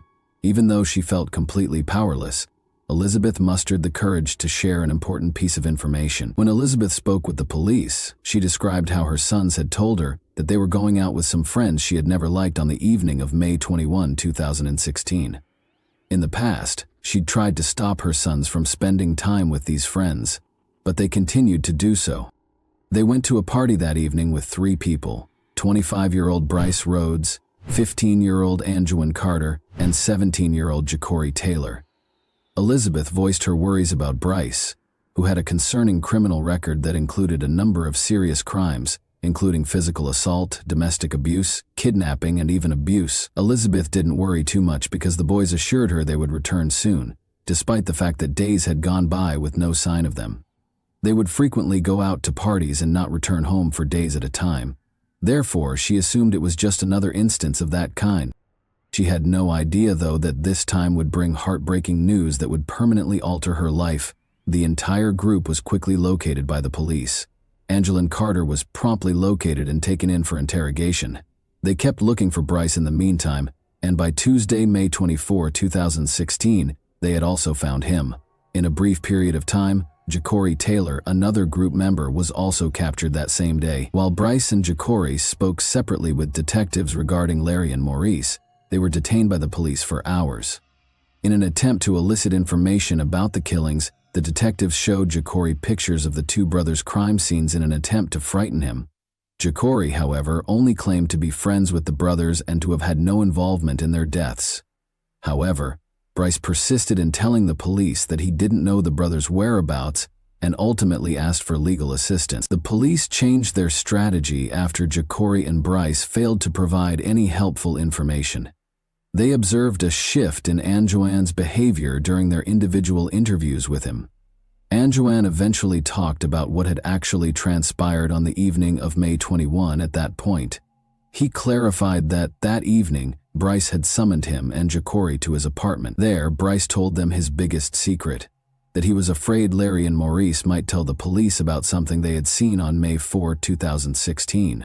In order to get Ja'Cory and Anjuan to help him with a plan, Bryce was able to convince them to do something horrible, kill the brothers on the evening of May 21. Telling the brothers that Bryce was taking them to a party, Ja'Cory went to their house and persuaded them to come out. After a period of hesitation, Larry and Maurice consented to go along. They promised their mother, Elizabeth, that they would return later that evening as they left the house. Since his mother was out of town that weekend, the group had driven to Bryce's house, which he shared with her. Like any other party, the boys settled in and started hanging out and having a good time, but Larry and Maurice were unaware that something sinister was simmering in the background. Unexpectedly, a dispute erupted among the group, ruining the enjoyable party atmosphere. Ja'Cory accused the brothers of stealing money from Bryce, according to Anjuan, who told the police. Maurice became enraged when Ja'Cory confronted him about the theft. The whole situation escalated when Maurice felt threatened and sensed danger, reaching for a knife to protect himself and his brother. Ja'Cory lunged in and took the knife away from Maurice when he saw him carrying it, according to Anjuan. After that, they both succeeded in subduing the brothers and belting them. To prevent either brother from defending themselves, they separated Larry and Maurice, leaving Larry in the bathroom while Bryce brought Maurice to his knees in the living room. Bryce insisted that Maurice ask for forgiveness, even though he pleaded for their lives. As Ja'Cory and Anjuan watched Maurice tearfully plead for forgiveness in an attempt to protect himself and his brother from whatever was going to happen next, it was a tense moment. Bryce was unrestrained in his cruelty. He placed a blanket on the floor beneath Maurice, pulled stockings over his head, and stuffed a rag in his mouth. Then, in a startling display of violence, Bryce repeatedly stabbed Maurice in the chest and started beating him viciously. The graphic and horrifying scene in front of them frightened and unsettled the other teenagers who were watching. With his intimidating manner, Bryce intimidated the boys who were watching the horror and coerced Anjuan into giving Maurice a single stab wound to the chest. Anjuan reluctantly followed Bryce's orders and stabbed Maurice out of fear for his wrath. Anjuan went on to tell his terrifying story, revealing that after Maurice died, Bryce dragged Larry from the bathroom into the living room, where his brother's blood was all over the floor. Larry was devastated to learn that his brother was no longer alive. Bryce shifted his focus to Larry, pushing aside Maurice's lifeless body. Anjuan could still clearly recall Larry's agonized voice as he begged Bryce to spare him, but he was unsuccessful. Like his brother, Larry endured the same horrifying treatment. Before Bryce shockingly stabbed Larry 20 times in the chest, Anjuan could still hear his frantic cries. Bryce coerced Ja'Cory into stabbing Larry by threatening him once more. Now that Maurice and Larry were dead, Bryce called a friend to help dispose of them and loaded their bodies into the car. Bryce left Anjuan and Ja'Cory in the apartment to clean up the gory scene while he and his friend drove away with the brothers' lifeless bodies in the back seat. Bryce drove their dead bodies to an abandoned lot and burned them. Anjuan disclosed as he continued his confession. Maurice and Larry's bodies burned that fateful night as the flames consumed them. Fortunately, though, their bodies had not burned to ashes. The police eventually learned the terrible truth about Larry and Maurice's terrible demise after questioning Nguyen, but they still had unanswered questions. What was the brothers' relationship to Bryce, and what was the secret that brought the siblings such a terrible end? Despite being stepbrothers, Larry and Maurice had a close relationship and were just typical teenagers who loved life. However, things changed when they met Bryce in 2015, and they were immediately drawn to his laid-back demeanor. Bryce was a rapper who appeared extremely wealthy and successful in a number of music videos that were posted online. His charisma and way of life captivated Larry and Maurice, who quickly became enmeshed in his world. As they grew closer, Bryce introduced them to Ja'Cory Taylor, a 17-year-old friend. A fourth teen, 14-year-old Anjuan Carter, joined the group as the three boys spent more and more time with Bryce. They all spent a lot of time with Bryce in 2015. He would take them places, buy them food and clothing, and even give them money to spend however they wanted. According to Ja'Cory's police interview, Bryce used to assure them that if they followed in his footsteps, they would become famous.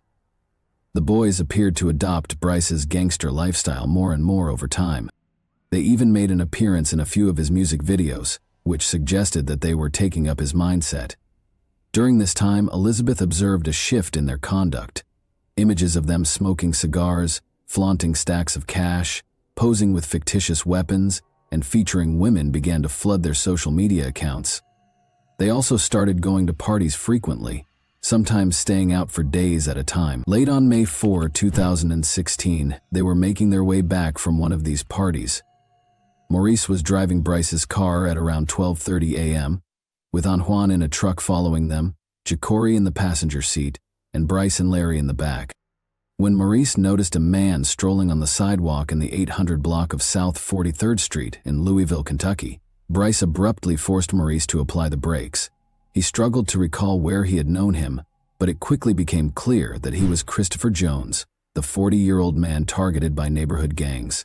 However, Bryce made a grave error. He mistook Christopher for someone else, attempting to pick up the prize that had been placed on his head. It was such a mistake that it abruptly altered everything.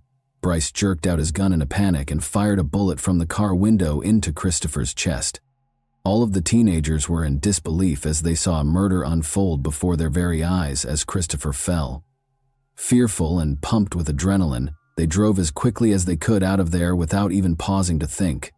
Christopher was taken to emergency surgery after the shooting, but he tragically passed away during the procedure. Larry and Maurice couldn't get over the horror of what they'd witnessed for the next 2 weeks, even after Bryce had driven the boys home and told them not to speak about what had happened that night.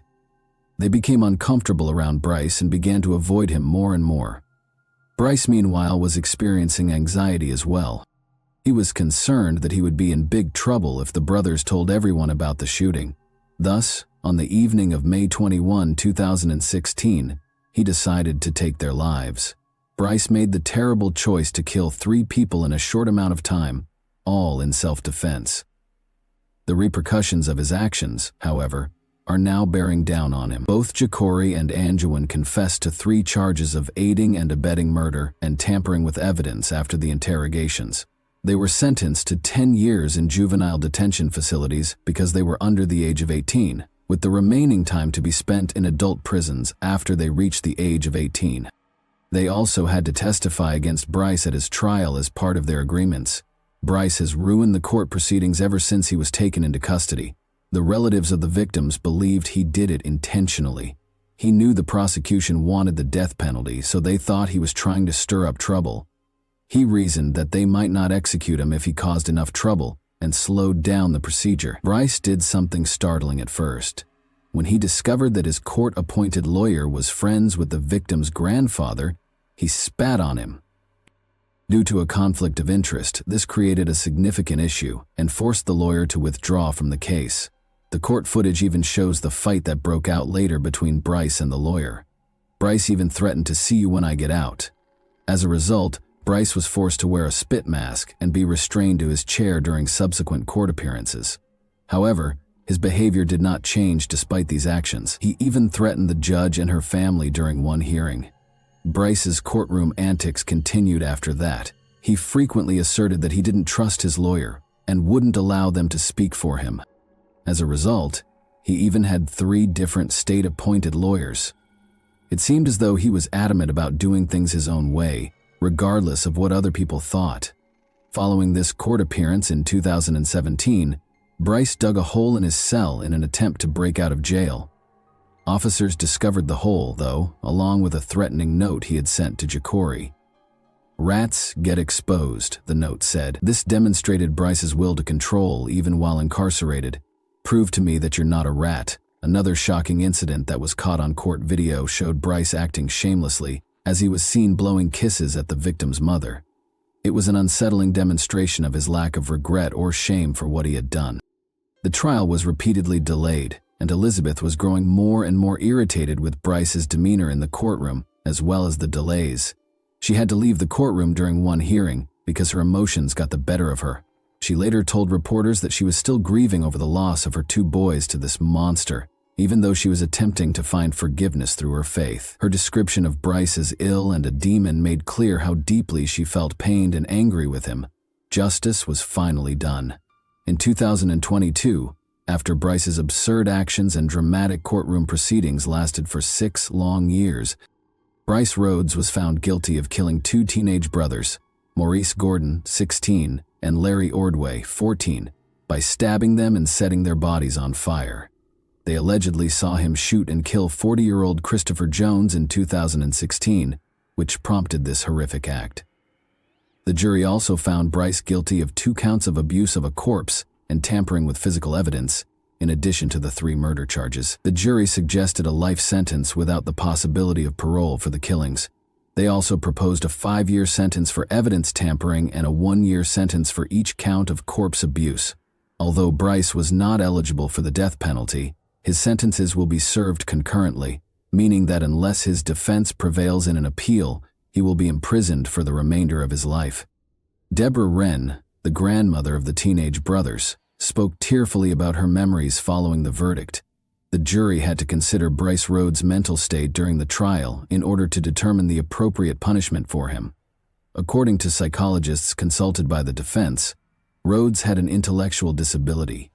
They added that he had bipolar disorder and ADHD, but they felt he hadn't gotten the help or instruction he required to cope with these issues. The jury chose to side with the prosecution and the victims in spite of these arguments. How do you feel about the case? How did the teenage boys in the case become more vulnerable as a result of the absence of positive adult role models? What steps can be taken to stop future instances of violence and manipulation among young people who are already at risk? And that wraps up today's chilling story. If you enjoyed this video, don't forget to like and subscribe so you never miss a new upload. Also, let me know in the comments, what part of this story shocked you the most? Thank you for watching, and I'll see you in the next video. Hey guys, welcome to my channel, and today we're going to take a look at another horrible case with you. Perhaps the most vulnerable time in a person's life is during their adolescence. It's a period of time when people are neither children nor fully grown adults. Even though they are still innocent and carefree, they frequently keep secrets, sometimes out of embarrassment or fear. Tragic events can occasionally result from an inability to communicate those difficulties to a loved one or trusted parent. Florida has been rocked by the case of Justice Garrett, whose life was tragically cut short in 2018 at the age of 16. Her mother's realization that she had failed to recognize or comprehend the nightmare her daughter had been living through was heartbreaking. Justice's story revolves around a horrible secret she kept out of fear of being judged, which ultimately resulted in an unthinkable tragedy that took her life. Born on March 19, 2002, Justice Mary Garrett was the oldest of two daughters born to Danielle and Sebastian Garrett. She grew up with Jeanette, her younger sister, who was 10 years her junior. The majority of Justice's early years and adolescence were spent in the tiny Florida town of New Smyrna Beach, which is situated in Volusia County. The sisters remained with their mother after Justice's parents divorced in 2016. After meeting Robert Kern approximately a year later, Danielle quickly started dating him. By the fall of 2017, Danielle and her two daughters had relocated to Robert's house in the little rural town of Sorrento, Florida, which has a population of just over 1,000. Justice had the most trouble adjusting to the new surroundings and the relocation. She missed her close friends who were still in New Smyrna Beach to start. Second, she had to change schools in the middle of the school year while she was a high school student. Third, she disliked both her mother's partner and her new home. Despite her frustrations, Justice acted politely and made an effort to avoid causing trouble. Justice made friends at her new school right away because of her outgoing, gregarious, and humorous personality. A classmate named Rochelle became particularly close to her, and the two were essentially inseparable.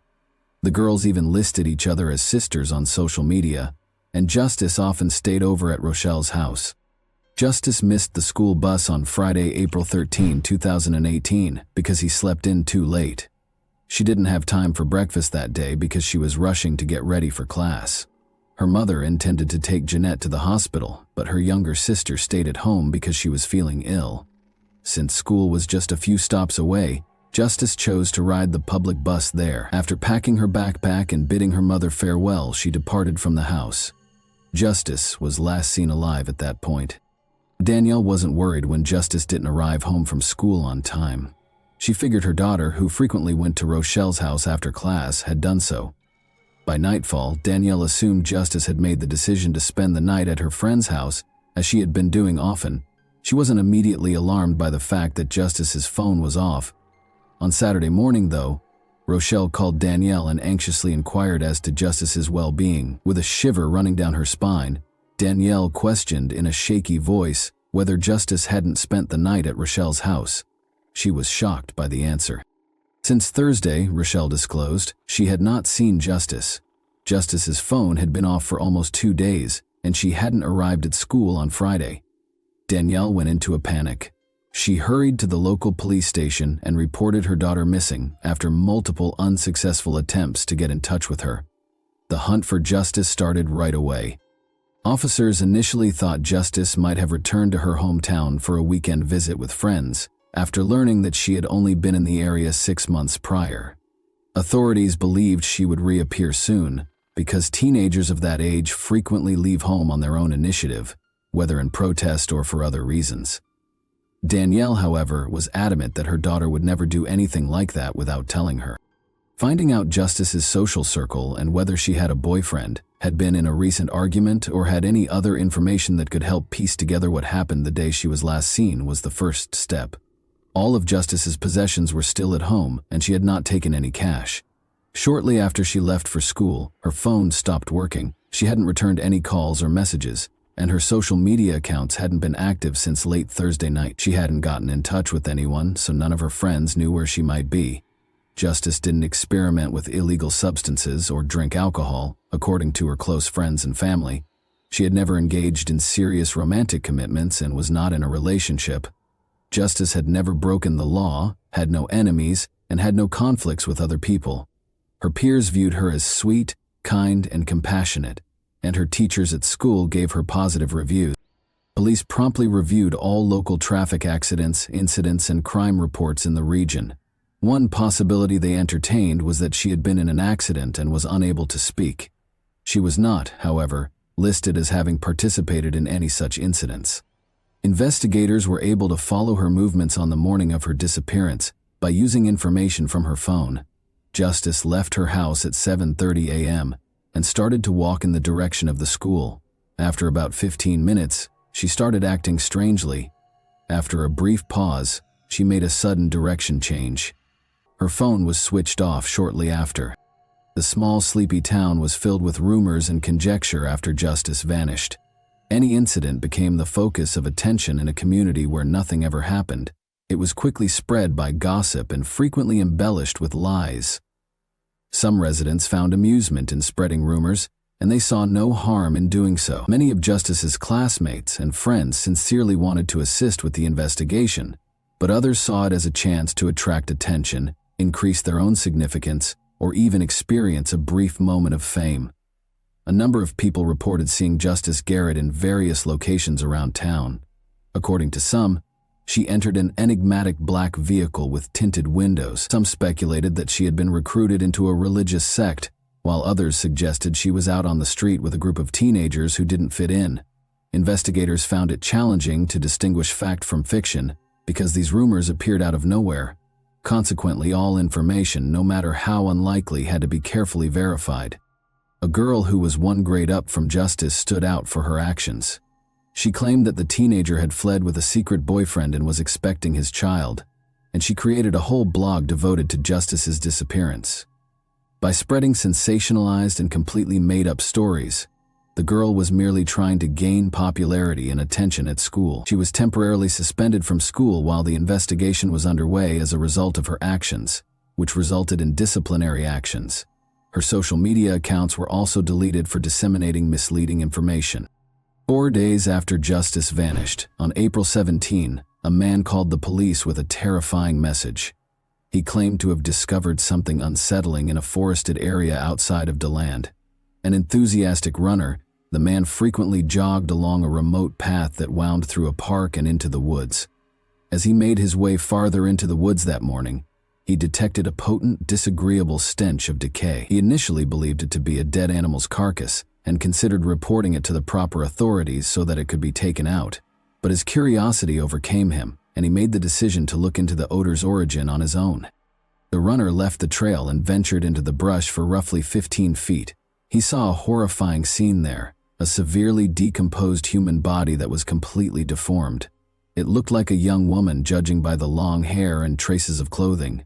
To make sure he didn't unintentionally disturb any possible evidence, the man waited on the trail and called the police right away.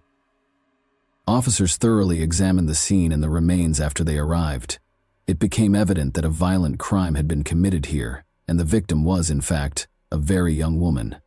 The fact that her clothes were ripped and her underwear was gone suggests that the crime was probably violent and intimate in nature.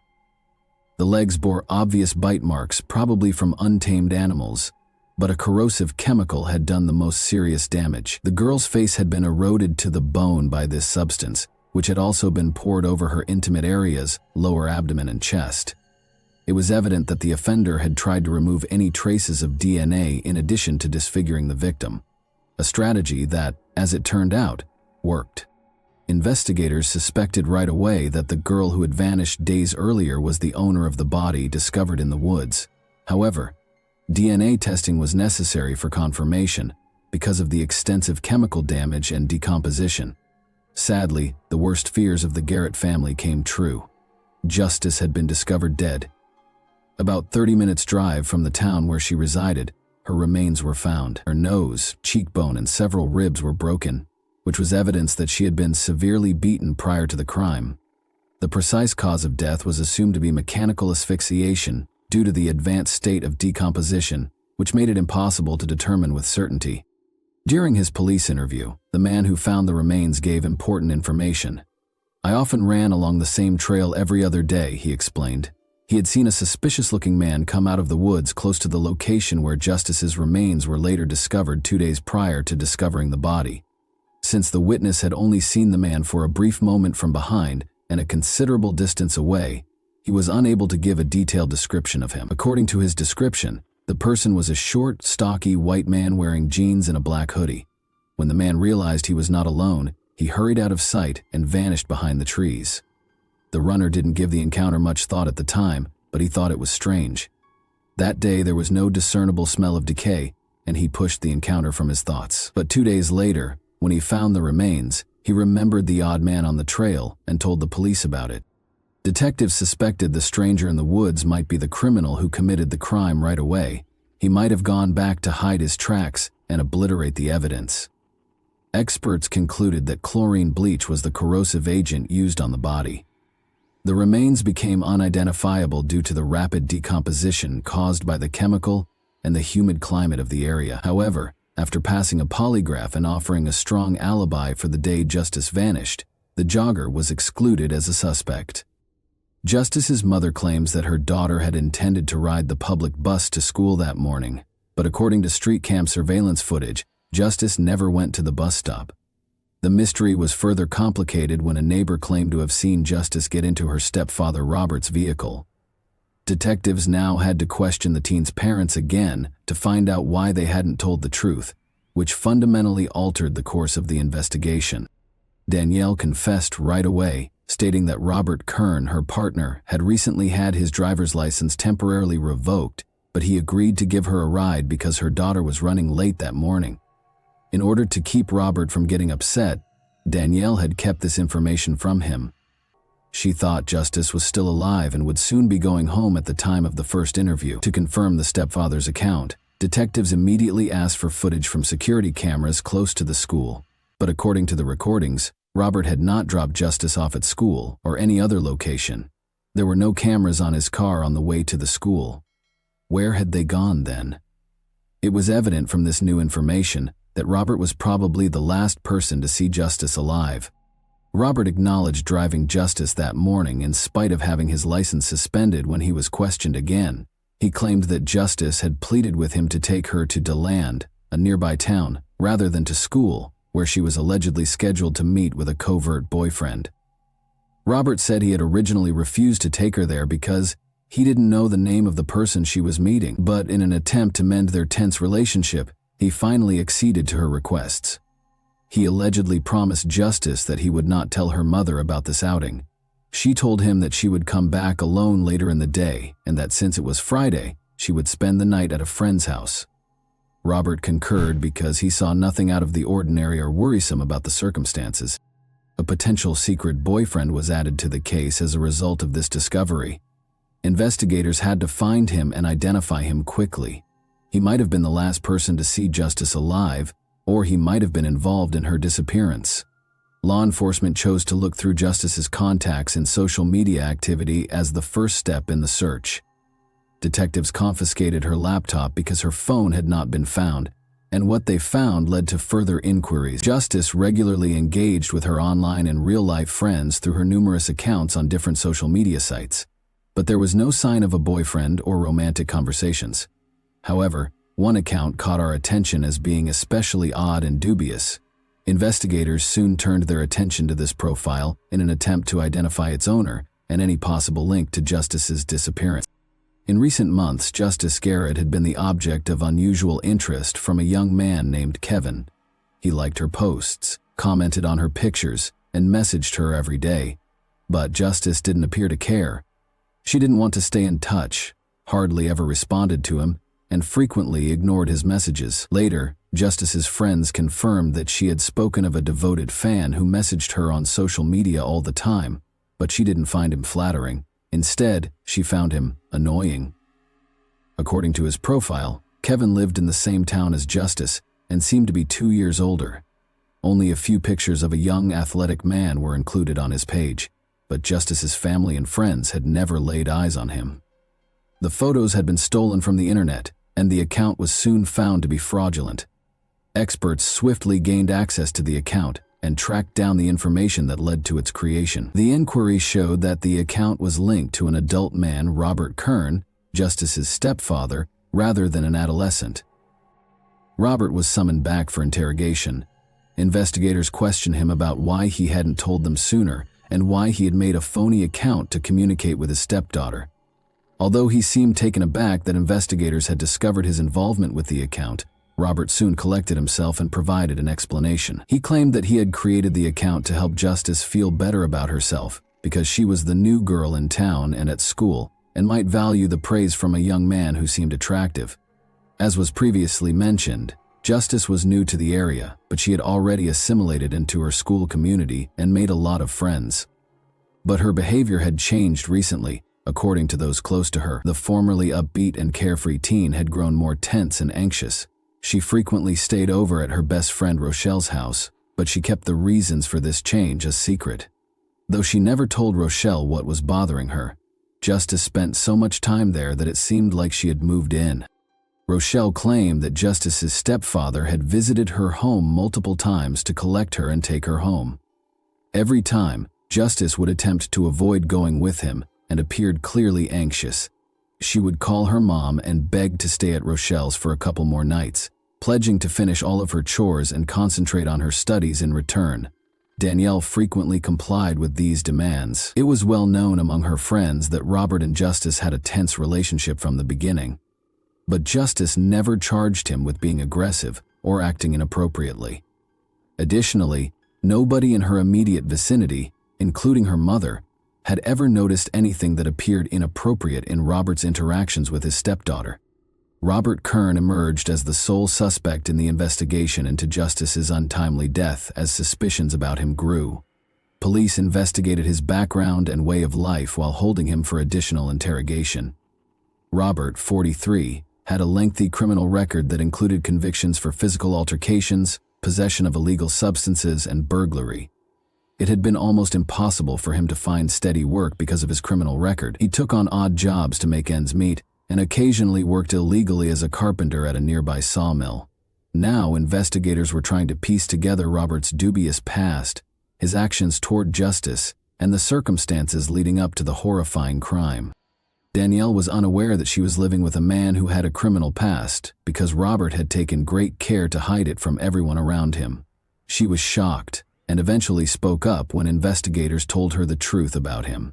Despite Justice's protests, Danielle acknowledged that Robert had offered to drive her to school that day. Danielle became concerned when Justice failed to come home, but Robert reassured her that Justice was staying overnight at her friend Rochelle's house. He even prohibited her from contacting Rochelle or the police.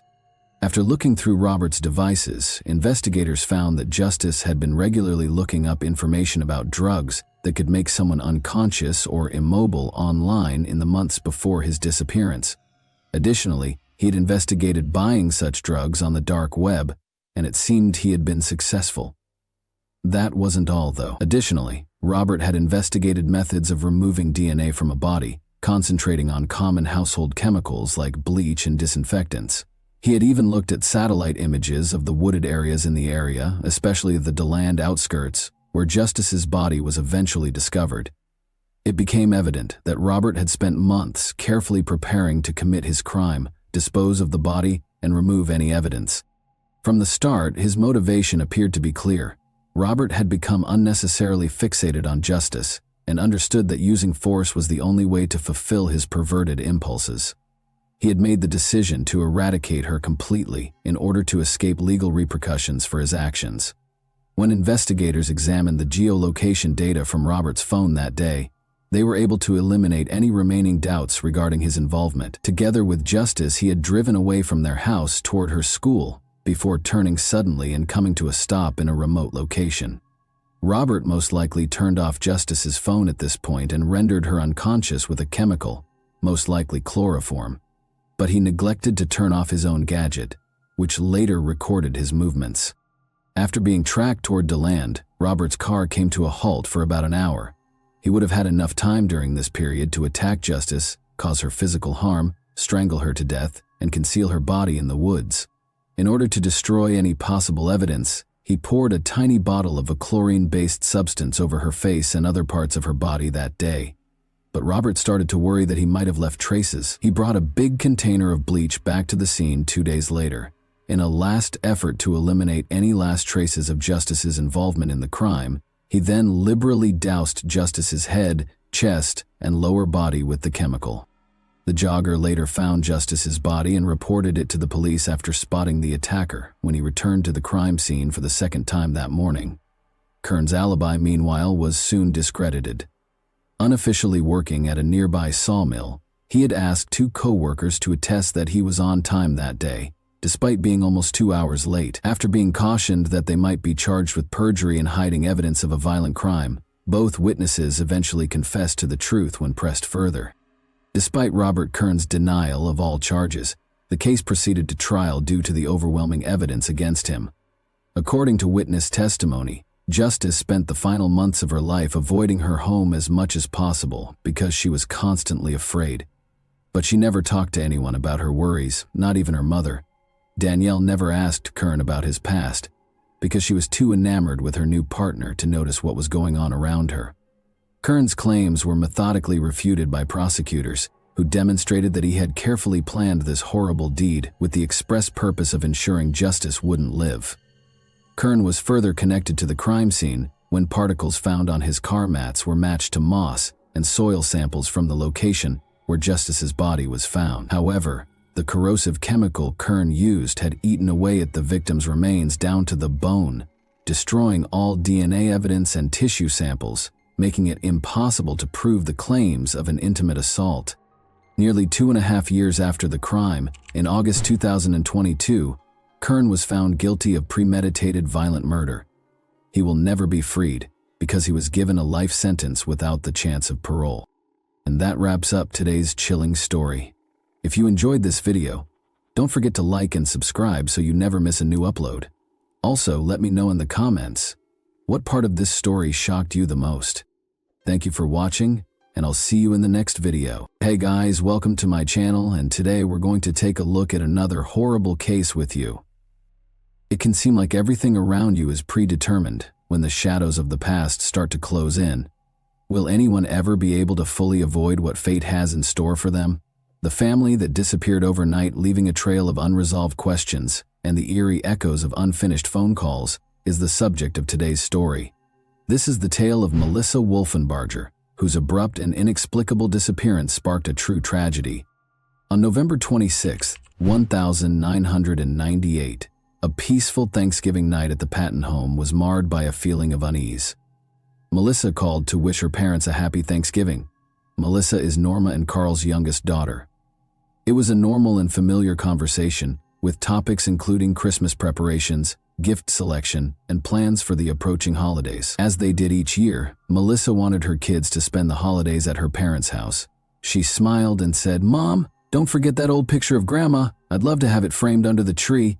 However, there was neither a phone call nor a knock on the door on Christmas. Despite their concerns, Norma and Carl hoped that their daughter and her family would arrive at the last minute, which they occasionally did. No one showed up as the hours went by. There were gifts under the tree, sparkling with holiday lights, but the atmosphere was solemn, and the quiet became unbearable.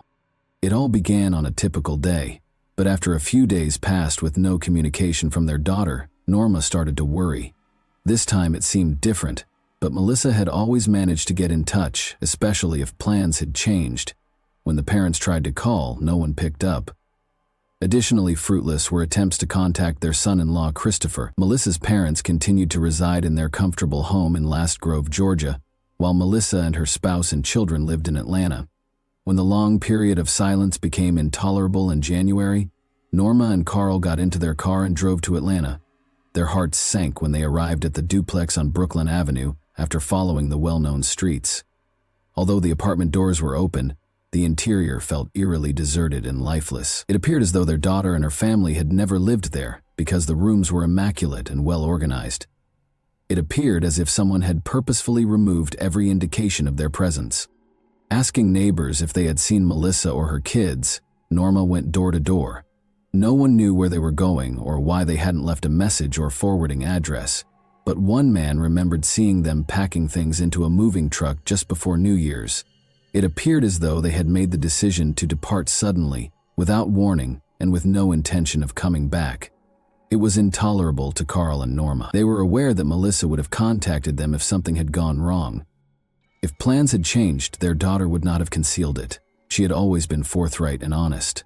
Norma concluded that this could not be ignored. Someone had to know something if Melissa and her family had left.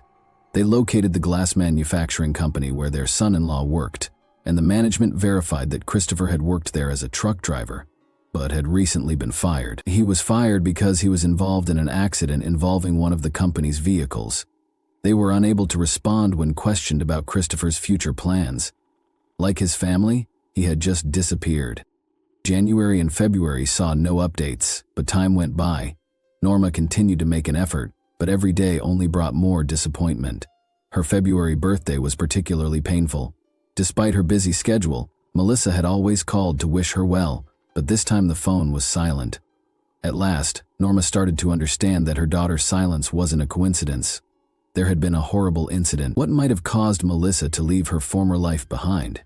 Carl and Norma had a hard time understanding it. Their youngest daughter was always happy and affectionate, they recalled.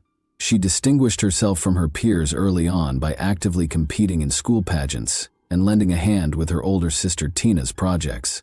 Their dreams of starting a veterinary clinic and helping as many animals as they could were dashed when Melissa's adolescent misbehavior landed her in legal troubles, running away from home and falling in love with Christopher for the first time. During those tumultuous years, when she was caught between her desire to discover herself and her parents' expectations, he became her only source of stability. She was altered by marriage. Everything appeared to be coming together at last. She and Christopher seemed to have a happy life together after they moved to the city and had kids. However, her parents continued to feel a subtle, unnerving feeling, as though there was a deep crack beneath the surface. The calm. Those uneasy feelings had now become a terrifying reality as I stood in that empty apartment on Brooklyn Avenue in January 1999.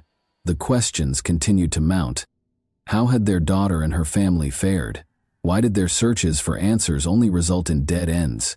And why did all the leads go nowhere? Where had Melissa's kids disappeared to? And why hadn't any of the neighbors seen her since New Year's? What did that picture she had requested for Christmas represent?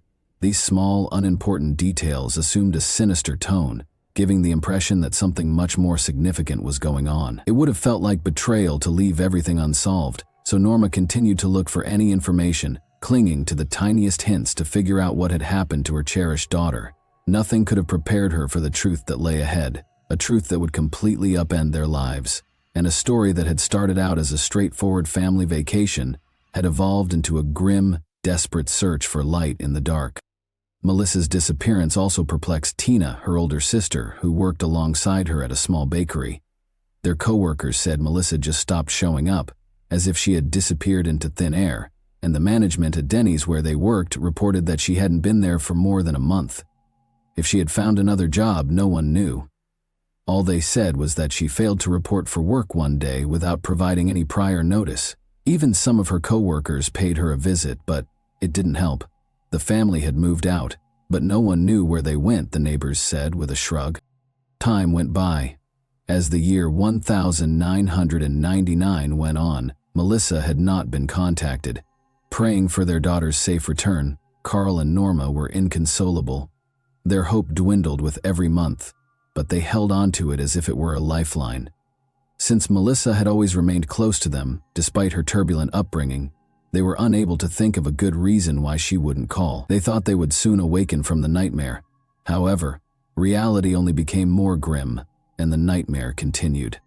The Patton family had run out of patience by January 2000. Norma reported a missing person to the authorities. After starting an investigation, detectives quickly located Christopher Wolfenbarger, Melissa's husband. He had also been out of touch for some time at the time of Melissa's disappearance, but he eventually made a comeback. but there was no sign of his wife or children. Melissa had gone out on her own, according to Christopher. He claimed that one day she simply made the decision to fulfill her dream of starting over and relocating to California. Carl and Norma, however, knew their daughter. They were positive that she would never simply vanish without a word, and that she would never do that. The parents were adamant that Christopher was concealing something, but the police could find no reason to take any further action. Melissa was an adult, and she had every right to travel to California if she so desired. Without any proof of a crime, the police had no reason to declare her missing because her husband had not filed a missing persons report. The inquiry came to a standstill. According to Christopher, Melissa had been preparing the move for some time. In order to save money, she worked double shifts at the bakery. After long, exhausting days, she occasionally even rented a hotel room to avoid the lengthy commute home. He claimed that this was how she was getting ready for the next phase of her life. When she simply disappeared one day, Christopher assumed she had finally carried out her plan and departed for California alone. He maintained that it was nothing out of the ordinary, citing Melissa's wish to make a new beginning. By bringing up Christopher's past, detectives attempted to exert pressure on him. Wolfenbarger had a very turbulent childhood. "Melissa and I were like Bonnie and Clyde, just on a smaller scale," he grinned while being questioned. They did encounter some minor issues. Even before they were married, their lives appeared to be a succession of snap judgments. However, it quickly became apparent that Christopher was lying. Melissa filed complaints, according to the records. She had repeatedly reported instances of domestic violence. It wasn't just him lifting his hand against her, she said. He allegedly gave her illegal drugs and, despite her protests, pulled her down the street by her hair on one occasion. Christopher filed a counterclaim after learning of these reports. The court case became increasingly complex. Christopher requested authorization to speak with Melissa alone during one of the hearings. Melissa backed off from her complaint and went home with him after a brief, private conversation. That was all she said. "We have kids, after all." Following Melissa's disappearance, Christopher took an unexpected action. He left the house they shared and went to live with family. Christopher rarely paid them a visit. The children lived with their paternal grandmother. He appeared to be making an effort to put his former life behind him. Joy and little Christina adapted to life without their mother very fast, and they only ever thought about their father when he would arrive at his mother's house. Christopher had never been liked by Norma Patton. She thought that shortly after graduating from high school, Melissa fled her home because of him. She saw this marriage as nothing more than a source of heartache and disappointment. "He was never who he pretended to be," she would frequently say while gazing at pictures of her daughter. It felt like a terrifying prophecy now that Melissa was gone. Her parents found it hard to believe that their daughter had just up and left her life behind. Why were people who might have known the answer keeping quiet? And what actually happened to Melissa? A darker and more unsettling image of the Wolfenbarger family, where happiness was merely an illusion, began to take shape as the haze of the past gradually cleared. During an interview with detectives, Tina Patton recalled a previous incident. She had seen a handprint-like bruise on Melissa's neck. Normally calm and collected, Melissa started crying and pleaded with Tina to keep it a secret. Following that, one of Tina's friends attempted to speak with Christopher directly, but it was never successful. Things appeared to have calmed down, but this was a facade. The thought that their daughter had just decided to disappear without saying anything was unacceptable to Carl and Norma Patton. Melissa would have found a way to get in touch with her parents even if she had felt the need to leave them. However, days and months stretched into years, and Melissa was nowhere to be found. It appeared as though a young mother of two had vanished into thin air. Melissa's husband, Christopher Wolfenbarger, was constantly rephrasing his claims. When questioned in the spring of 2000, he abruptly revealed that he had seen Melissa on the street close to their house in March or April of 1999, despite initially claiming that he had last seen her in December 1998. This discrepancy did not clarify the case. Rather, it only increased suspicions. The Patton family returned to the public eye in 2003, 5 years later. This time, Carl Patton himself was at issue, not Melissa. They had taken him into custody. As it happened, Carl had already had a run-in with the law in the middle of the 1980s. He was released on parole after serving a brief sentence for theft. He had made an effort to avoid trouble ever since, but over 20 years after the crime, His past finally caught up with him. His participation was verified by DNA analysis. Carl was taken into custody on February 23, 2003, in connection with the death of Liddy Mae Evans, age 31. Her body was discovered in a river in 1977, chained to a concrete block and wrapped in a sleeping bag. A gunshot wound to the head was the cause of death. However, Carl was linked to other crimes as well. Carl's wife, Norma, made the startling declaration that she would testify against her husband in exchange for immunity as soon as he was arrested. After the agreement was reached, Norma started providing in-depth testimony that astounded everyone. She claims that Carl and his friend Joe Quint were involved in several crimes between 1970 and 1977. The murder of Carl's uncle, Fred White, and his lover was the beginning of it all. Carl persuaded Norma to assist in removing any possible witnesses because he knew too much. Norma described how Carl used a shotgun to kill his uncle and his uncle's lover after luring them to their house on December 17, 1977. After that, he and Norma placed weights on the bodies, wrapped them in sleeping bags, and disposed of them in the river. Carl burned the blood-stained couch in the backyard, while Norma cleaned the house and cleaned up the blood. However, their van's blood-stained trunk was not cleaned. Investigators questioned Carl and Norma after discovering blood traces in the trunk that matched the victim's blood type, but there wasn't enough proof to file charges at the time. Carl's involvement was not confirmed by DNA testing until 25 years later, and Melissa's father was arrested on February 23, 2003.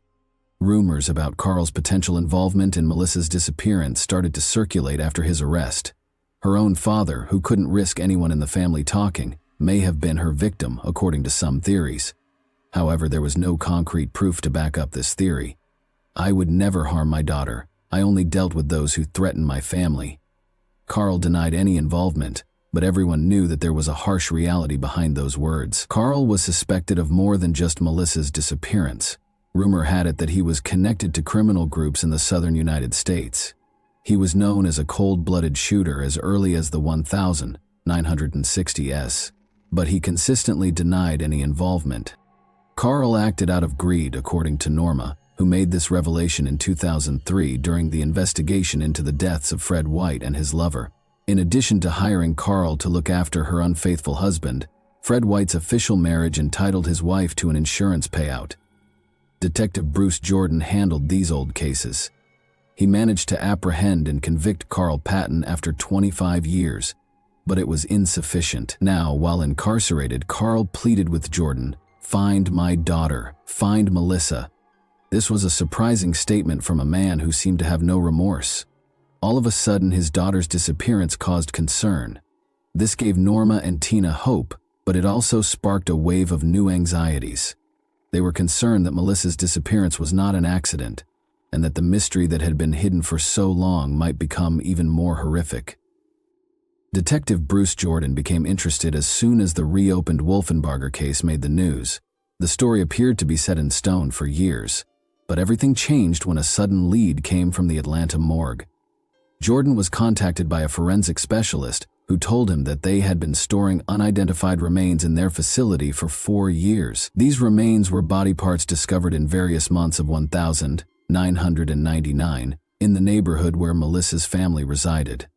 A severed head had been found close to the Wolfenbargers' residence back in April of that same year. Legs and arms were discovered in a nearby wooded area 2 months later, wrapped in garbage bags. The remains were initially identified as belonging to a male because they could not be properly identified, and the torso was never recovered. These graphic findings were unrelated to Melissa's disappearance because she had not yet been reported missing at the time. Only later did the terrible truth come to light. Those were her remains. Bruce Jordan noticed important details when he got the information. Near the glass company where Christopher Wolfenbarger used to work, the head and limbs were discovered. Back then, experts had assured everyone that the remains were male, but Norma Patton remembered hearing about the unsettling findings on the news. Only years later, following DNA testing, was it determined that the mutilated body belonged to Melissa Carl Patton. While incarcerated, Melissa's father was informed. When he heard that her mutilated remains had been discovered soon after she vanished but had not been identified, he was overcome with emotion. He was deeply saddened by the fact that the DNA test, which would have provided insight into his daughter's fate, was not carried out until almost 4 years after his arrest. Melissa's remains weren't identified until 2003, when Norma first reported her missing in early 2000. Important evidence that could have resolved the case much sooner was lost, along with crucial time. Experts initially thought the remains were male because Melissa's neck had been cut with a saw and her skull had been bleached. According to forensic analysis, it was impossible to tell if the injuries were caused before or after death because of the same chemical. It was almost impossible to find the perpetrator's car because her head and limbs were strewn along busy roads in trash bags. Her torso was never located, so it was impossible to determine the precise time or cause of death. Christopher was taken in for additional interrogation. He told investigators that he had always been cooperative and had given them all the information he could years before his wife was finally identified. He said he had no reason to hurt Melissa. There were no assets, no debts, and no insurance policy. He made it clear that, knowing that it would raise suspicions, he would never have disposed of the remains close to his place of employment. Even in interviews with reporters, Christopher insisted that he sincerely thought Melissa had changed her name and moved to a new place in the hopes that she would eventually come back, if only for their kids. He never submitted a missing persons report because of this. Melissa's older sister Tina was particularly affected by the loss. She saw it as a persistent, eerie pain, rather than merely an unsolved case. She even experienced nightmares in which Tina was unable to reach Melissa when she called out for assistance. Carl also changed while he was incarcerated. He couldn't help but want justice for his daughter. Losing Melissa appeared to be the first time he had ever experienced the depth of the suffering his own victims' families had gone through. The story's most startling element was that Carl, a convicted criminal, devoted his last years to pursuing justice for Melissa. Even though he seemed to love his daughter, her death was still unknown. Although her remains had been located, no one had been charged or arrested. Norma Patton made contact with Cheryl McCollum, a cold case investigator, once more in 2017. Norma and Cheryl first met at an official dinner. Cheryl is well known for her true crime podcasts and shows. A new investigation started when Norma came up to her that night and said, "My daughter was decapitated and I need your help." Cheryl McCollum immediately recommended to Norma that they re-examine all of the evidence, because she knew the case would not be simple. In an attempt to put the pieces of the puzzle together and uncover even one new clue, she planned a fresh search of the forested area where the bags containing remains had been discovered years prior. However, thus far, the endeavors had failed. Norma was determined to persevere. She had faith that eventually the truth about her daughter's death would be revealed.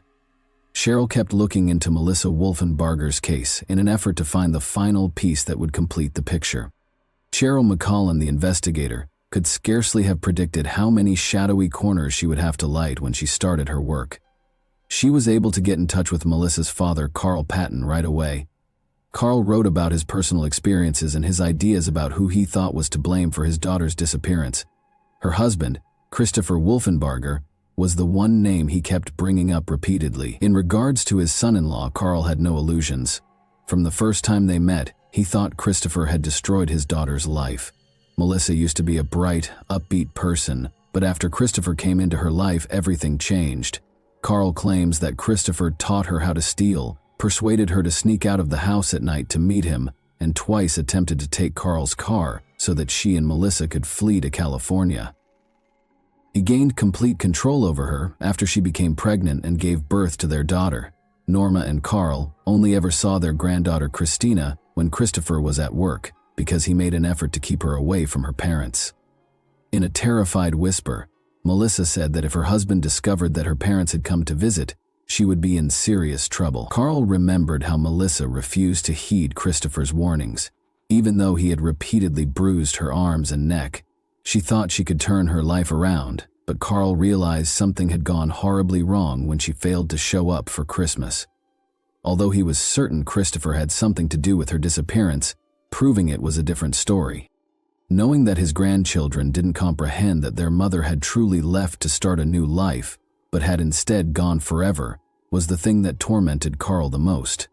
Carl wrote about how, despite being incarcerated, he attempted to help with the investigation. He suggested that whoever tied the knots might have left evidence, and he asked the experts to check the trash bags containing the remains for any DNA traces. Although he wrote, "There's no such thing as a perfect crime," the police were never able to find any evidence that connected Christopher to the case. Carl clung to the hope that the inquiry would eventually produce something.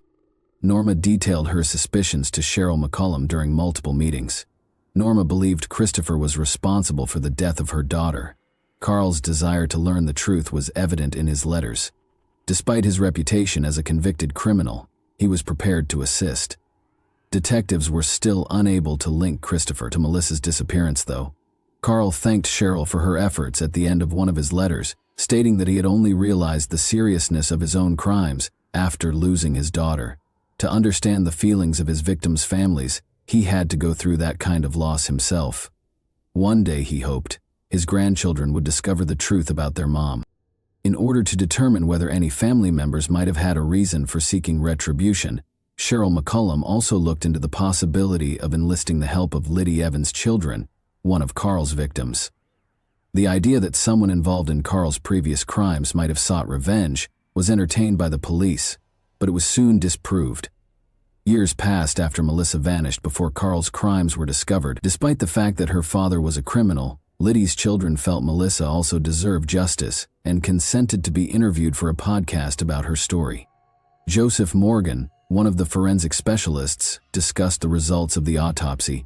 He surmised that Melissa might have been dismembered at the glass company where Christopher worked, rather than at home. All the equipment needed to carry out such an act was on hand, and the remains were discovered at a landfill close to the building. The police were unable to verify this theory, though, because they did not discover any blood or DNA traces at the facility where the crime had occurred, and more crucially, who was behind it were still unknown. Cheryl was careful to pay attention to every little detail. She reviewed all the case materials, brought in experts, and communicated with Carl on a regular basis. One thing appeared to be universally accepted by the experts: Christopher was still the most likely suspect. McCollum declared that she was prepared to risk her reputation in order to bring the offender to justice. When Melissa's podcast debuted in February 2023, her story was the first one she discussed. Then, in April 2024, she received a call from a listener who said she had seen Melissa and Christopher fight at a party. The case gained new life and momentum as a result of this information. With newfound vigor, investigators resumed their work. After over 20 years of uncertainty, Christopher Wolfenbarger was taken into custody on suspicion of a serious crime in early August. To piece everything together, detectives re-interviewed witnesses, followed up on old leads, and employed new technology. He attempted to hide behind a dryer when the police arrived at his house, which one of the officers remarked was not the conduct of an innocent man. Although Christopher insisted he was innocent, the charges had already been filed. Tina and Norma attended the press conference. When Norma heard the news of the arrest, she clasped her hands together and prayed in private. "Now he's behind bars," she said, in front of the cameras, "and I hope he stays there." Christopher's motivations remained unclear, and the police did not reveal all the evidence that led to the arrest. However, one thing was for sure: 25 years after Melissa vanished, her family was at last hopeful that justice would be served. I told you this story because the truth always finds a way to come to light, even after years have gone by and everything seems lost. Despite all the difficulties and public scrutiny, the Patton family persisted in fighting for their daughter, and their efforts were rewarded. This case demonstrates that misconduct cannot be disregarded. Families that experience abuse frequently find themselves in dire circumstances, but keeping quiet and concealing the truth won't help. Don't let yourself be broken. Seek justice. Melissa would advise you if she could talk to you right now. And that wraps up today's chilling story. If you enjoyed this video, don't forget to like and subscribe so you never miss a new upload. Also, let me know in the comments what part of this story shocked you the most. Thank you for watching, and I'll see you in the next video. Hey guys, welcome to my channel, and today we're going to take a look at another horrible case with you. Imagine spending your entire life believing you know everything there is to know about the people in your life, only to discover that they have been keeping a terrifying secret for 25 years. Unbeknownst to us, family secrets have the power to influence our lives and occasionally prevent us from achieving true happiness. It can seem like your entire world is about to fall apart when the truth is revealed. For me, it's a dangerous gamble to believe what someone says after all these years. It's difficult to picture coexisting with someone, being aware of their sinister secrets and remaining silent. But were there private interests involved? Together, let's dive in and discover the truth. A chilling tale of love, treachery, and a complex mystery involving unsolved crimes that rocked the sleepy town of Holland, Michigan, to its foundation, will be covered today. Every resident had their own theories about what might have happened because the incidents were so shocking. The suspect was finally put on trial after years of investigation, but was the right person held responsible? Gail Weingarten, the eighth child in a large and close-knit family, was born on April 24, 1965, to Wendell and Dorothy Weingarten. She was raised in Michigan's Ottawa County. Despite their lack of wealth, the family was well known for their close ties and concern for one another. They were the epitome of what it meant to be a loving, cohesive family. Notwithstanding their cozy home, financial hardships were frequent, and Gail had a childhood dream of a job that would enable her to buy the things that all children desire. She saved up money and shared with her older sister, Cheryl, that she planned to work hard so she'd always have enough to buy anything she wanted. As a teenager, Gail landed her first job as a waitress. Although the pay wasn't much, she made good money through tips and worked tirelessly. Her charming, friendly, and warm nature meant she never left anyone in her circle indifferent. At 18, Gail experienced her first true love. The relationship moved fast. The young couple moved in together, dreaming of having their own home and starting a family. They lived together for about a year. In 1984, when Gail was 19, she started a new job where she met a 25-year-old contractor named Rick Brink. At first sight, it was love. Gail ended her previous relationship and threw herself completely into her new romance. Rick was so captivated by her that on the very first day they met, he told his mom he had found the woman he wanted to marry. He was head over heels, and their relationship blossomed with beautiful dates and romantic outings. Rick went out of his way to make Gail happy, fulfilling her every wish, and the two of them were deeply in love, feeling absolutely fulfilled together. They were truly a perfect match, both hardworking, ambitious, and full of energy. They shared the same dreams for the future, wanting to work hard and eventually raise a family in the home they hoped to buy. One summer, they visited Rick's family lake house at Lake Michigan, where he had a boat. Gail tried water skiing, and everyone who knew them said they looked like the perfect couple. On April 25, 1986, just one day before Gail's birthday, they got married in a small church ceremony, surrounded by family and friends. They had a long and happy life ahead of them. Garrett Brink, Rick's father, assisted them in locating the ideal house they had been envisioning. It was an old house on Ransom Street, on the outskirts of their hometown of Holland, Michigan, on roughly 20 acres of land. The newlyweds were excited to begin remodeling so they could move in, and Garrett got a great deal. Rick was prepared to take on the renovation of their house because he was a trained carpenter, a skilled handyman, and a former employee of a furniture company. They recorded their progress on video as they moved into their partially renovated home by October 1987. As they cleaned, painted, demolished walls, and fixed floors, the once ancient house was being given a new lease on life. They had been married for roughly 18 months when they moved in. They were prepared to move forward with their lives and start a family, so Gail told her sister that the next room to be remodeled would be a nursery. Rick and Gail had a terrific time at one of Rick's high school friends' weddings on November 21, 1987, but neither of them showed up for work the next day. Rick was employed at the time by Trendway, a large furniture company. It was totally out of character for him to not show up for work without telling anyone, as he was known for being dependable and hardworking. When Rick's boss tried to call his house, no one picked up. Then, worried, he contacted Rick's parents to find out why he hadn't shown up for work. The manager truly cared about his staff members' welfare. Rick's folks were just as concerned. They knew their son well enough to know that he would never go silent about anything. When they made the decision to call Gail's place of employment to see how she was doing, they discovered that she had also failed to arrive that morning. Rick's parents were worried and anxious, so they hurried to check on their son and daughter-in-law. They saw Rick's car parked in the driveway as soon as they got to Rick and Gail's house.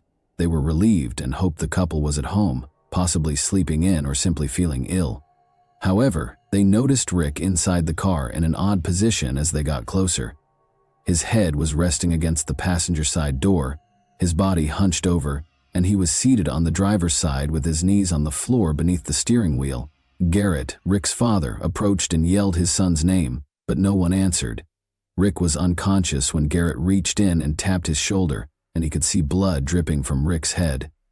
Rick's parents were horrified, and they refrained from going inside out of concern for what else they might discover. They got in touch with the Ottawa County Sheriff's Department right away. Upon their arrival, the deputies entered the house. They checked the bedroom and discovered Gail. Initially, it appeared that Gail was just sleeping with a pillow over her face, but when the officers lifted the pillow, they found that it was bloody and that Gail had passed away. 3 close-range shots had been fired at her. After backup arrived in a matter of minutes, detectives started going through the house in an effort to find any hints or proof that might point to the culprit. They meticulously examined the area, attempting to piece together what had transpired. The officers' first hypothesis was that this might have been a premeditated act against Gail, and that Rick hurt himself because he was upset. But after conducting a thorough search of Rick's vehicle, they discovered no evidence or weapon that would indicate he was responsible for the attack on his wife prior to his suicide. Without a clear motive or suspect, the idyllic romance that had started at work and inspired hopes of a happy family life abruptly ended in tragedy and violence. The inquiry went on. It was determined that a .22 caliber revolver was the weapon used in the crime. Later on, it was established that Rick had been shot in the head, which was the cause of his death. He was shot at close range twice. Investigators discovered a bullet hole in Rick's car's passenger side window. Authorities thought the perpetrator was someone the victims knew because the window was broken and the driver's side window was partially rolled down. This led them to speculate that Rick probably knew the individual and did not perceive any imminent danger because he had rolled down the window to talk to them. Furthermore, it was evident from examining the house that this was not a robbery. There were no indications of a struggle or forced entry. Everything was in its proper place, the door had not been broken into, and nothing had been looted. Cash and credit cards were still in Rick and Gail's wallets, which were discovered on the kitchen table. There were pieces of jewelry all over the house. No weapon, shell casings, or other important evidence was found in the house, and both victims were still wearing their wedding rings. The fact that the recovered bullets were still inside the victims suggests that the suspect came with the sole intent of killing them. Physical evidence that could be used for analysis was either non-existent or insufficient. In the house, 6 fingerprints were discovered. 2 of them did not match any records in law enforcement databases, and the other 4 were victims. According to the results of the forensic analysis, Rick and Gail were murdered early on November 22. The case was the subject of rumors and conjecture, but not all suspects were prepared to come forward or alert the authorities. The investigators were unable to identify any possible suspects or make any arrests due to the lack of evidence, but it was determined that Rick and Gail were last seen at approximately 11 p.m. when they were departing their friend's wedding reception on November 21. Their deaths took place between then and the next day, almost a full day before they were discovered, the autopsy revealed. Investigators kept interviewing friends, family, co-workers, and anyone else who knew Gail and Rick in the hopes of learning more about the couple's last known contacts.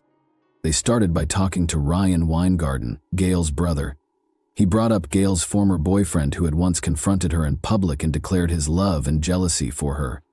Gail was already married and content, but he had tried to get her to return to him. Gail's ex-boyfriend was located by the police and taken into custody for interrogation. He even consented to take a polygraph test, which he passed, and denied any involvement. The authorities ruled him out as a possible suspect because he also had a strong alibi. The police got another lead about 3 or 4 days into the investigation. According to the former owner of Rick and Gail's home, who came forward to the police station, The criminal may have been searching for him and was unaware that he had moved out. Former owner Shotgun was a motorcycle rider who had been a member of a motorcycle club. He had previously engaged in the trafficking of weapons and prohibited substances. Shotgun, however, eventually turned informant because he opposed the sale of illegal drugs to minors. He primarily provided information about people involved in this type of illegal activity while working with federal agents. The investigators followed up on this lead. They spoke with members of different Detroit motorcycle clubs and conducted interviews with other informants. They searched for evidence, but were unable to connect these groups to any criminal activity or the double crime that involved Gail and Rick. A month or so later, this theory was also rejected. When another crime happened close to the Brinks' house on Christmas Eve, a new lead surfaced. Deborah Wilson was discovered dead from a fatal assault in her own backyard. She had been attacked and suffered a serious neck injury. Gail and Deborah had attended the same high school and were in the same class, it was found during the investigation. Because of their similar ages and overlapping social networks, there was instant conjecture that the crimes might be related. The people of the little town were afraid. Fear spread that a possible suspect was still out there, and the community was on high alert. Because of the crime's irrationality, people began to fear for their personal safety and wonder if there would be additional victims. But as time passed, investigators failed to discover any link between the two incidents. Eventually, the young married couple's double crime case was put on hold. For the next 20 years, all of the documents and supporting documentation were kept in storage. Family members and friends gradually lost faith that justice would ever be done. It taught the families to accept the fact that they may never find out the truth about what truly happened to their loved ones. However, after 20 long years of waiting, the truth was finally revealed, exposing dark family secrets in addition to an unexpected suspect.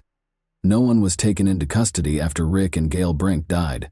To look into unsolved crimes, the Ottawa County Sheriff's Office established a cold case team in 2009. By 2011, the 24-year-old Brink couple's case had been reopened by detectives Venus Repper and David Blakely. To make progress on these cold cases, they began going through old documents and interviewed more than 200 people. For roughly 7 or 8 years, the detectives collaborated and came up with their own plan. They used time as an advantage in their strategy. They worked from a different angle, in the hopes of capturing information that might have been missed in the initial inquiry. Detective Repper explained, "Loyalties change, friendships change, and people who might have kept a secret back then may no longer feel the need to do so, or they may have held on to it for so long that they just want to let it go." The detectives returned their attention to Rick and Gail's case after closing the Deborah Wilson case, in which the suspect had already died. They started interviewing some family members almost a year later. They came across some perplexing information when they talked to one of Gail's aunts and her sister, Cheryl Murphy. Over the years, both women said strange comments made by Ryan Weingarten, Gail and Cheryl's brother, had upset them. The aunt claims that these remarks started at the couple's funeral. She remembered Ryan asking her, "Do you think I could have done it?" She was shocked and wondered if it weren't for a family quarrel the night before the tragedy, and that Gail and Rick might still be alive. On the 20th of November, Gail called her aunt. Gail began by complaining to her aunt about her brother Ryan, claiming that he owed her money and was not in a rush to repay it. Ryan also called their aunt shortly after, expressing his annoyance over Gail. He was upset, saying that Gail refused to let their parents park their camper on her driveway, acting superior to the rest of the family. Gail's aunt was aware that the Weingardens had a history of having trouble parking the family camper. The aunt later clarified that the elder Weingardens were temporarily residing in their camper on Ryan's driveway after selling their house for an unknown reason. They were unable to remain there for very long, though, because this arrangement was against county codes. Gail refused to let their parents park close to her house, despite Ryan's efforts to find a solution in their conversation. Ryan was furious about this. "Sometimes I wonder if I did it because of that argument," Ryan said, obviously alluding to the crime, according to the aunt and Cheryl. The detectives were intrigued but perplexed after talking to Cheryl and the aunt. They discovered that Ryan and his girlfriend Pam had been questioned at the scene of the crime after going through the case files again. They said they had laundered at a laundromat and then at a friend's house during the evening, But the detectives saw that no one had ever gotten in touch with this friend to confirm their alibi. Later, it was found that Ryan and Pam were still together when the investigation was reopened, after getting married a few years after the crime. The mystery was further compounded when they were both summoned for further interrogation in October 2012. Pam acknowledged the falsity of their 1987 alibi during the initial interrogation. In reality, they hadn't visited the friend's home. She maintained, however, that she was positive Ryan was innocent. On January 15, 2013, she was brought in for another interview. Ryan had insisted that Pam not speak to the police without an attorney, so this time there was a personnel specialist. 3 days later, detectives visited Pam's workplace to question her further because they thought she might be hiding something. Pam refused to have a personnel specialist present this time. The detectives decided to continue the interview at the police station after she began to open up. That's where Pam finally came clean. Ryan had told her many years ago that he was to blame for his sister's and her husband's deaths. Pam disclosed even more information a few months later. She acknowledged that Ryan had taken her to the Brinks house the day after the crime, but before the bodies were found. In fact, Pam saw their blood-covered bodies. She had been silent for 25 years because she loved him, but she was also afraid because Ryan had threatened her time and time again, telling her that if she ever spoke up, she would suffer the same fate. Before the bodies were discovered, Ryan confessed to the crime because he was envious of Rick Brink's success and happiness, Pam Weingarten also told investigators. Additionally, he was concerned that Gail might disclose a sinister family secret, that he and Gail had once been romantically involved. Ryan Weingarten was taken into custody and charged with first-degree murder after Pam testified that he killed his sister and her husband. He recounted 3 incidents of intimate contact with his sister Gail during their adolescence while testifying. He asserted that during their most recent encounter, they merely touched one another. Ryan testified in his own defense during the trial. He gave an explanation when the subject of his private conversations with Gail was raised. He said they were both merely interested in one another and nothing else. He admitted that they might have explored more if they had had more time together, but their mother quickly entered the room and nothing more came of it. He went on to say that after they discovered some marijuana in their father's truck, they started touching each other while intoxicated. Although he claimed that a similar incident occurred later, he maintained that it was the final instance. He insisted that he never did anything more than touch and that these incidents were consensual. Pam was the main witness for the prosecution when Ryan's trial started in March 2014. Ryan's sister, Cheryl, and his aunt were among the other witnesses who were called, and they both related the odd remarks he had made over the years. Jim Meacham, a friend of Ryan's, was another witness. Jim said he frequently came over to Ryan's house for coffee in the mornings, just to sit and talk. According to Jim's testimony, when he visited Ryan's home early on November 23, Ryan informed him that his sister and her husband had passed away. Jim assumed it was some sort of routine issue and didn't inquire. He did point out, though, that Ryan had disclosed this information a few hours prior to the body's official discovery. In an effort to cast doubt on Jim's memory, the defense contended that his chat with Ryan may have happened the day following the body's discovery rather than earlier. Although they couldn't say for sure, they were certain that there was cause for skepticism, considering the more than 25 years that had passed since the incident. Other important points were also brought up by the defense. Their main contention was that Ryan was innocent, and that Pam's testimony, which lacked any concrete physical evidence or corroborating evidence, was the only evidence against him. Ryan Weingarten was convicted by a jury on 2 counts of first-degree murder on March 28, 2014. For the deaths of Rick and Gail Brink. It took only 4 hours to deliberate. Cheryl Murphy, Ryan's sister, said after the verdict, "We're done. We finally got him." Judge John Hulsing sentenced Ryan to 2 life sentences without the possibility of parole less than a month later. He said, "This was a cruel crime. You are a cruel, cold-blooded criminal." Ryan insisted on his innocence right up until the very end and never confessed to the police. Both the defense and the prosecution centered their arguments on their theories over the course of the following year.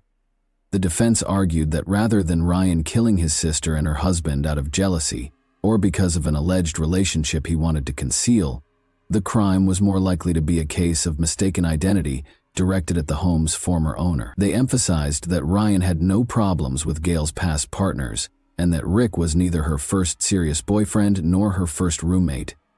The defense contended that the idea that the couple was murdered to conceal a sibling relationship was flimsy.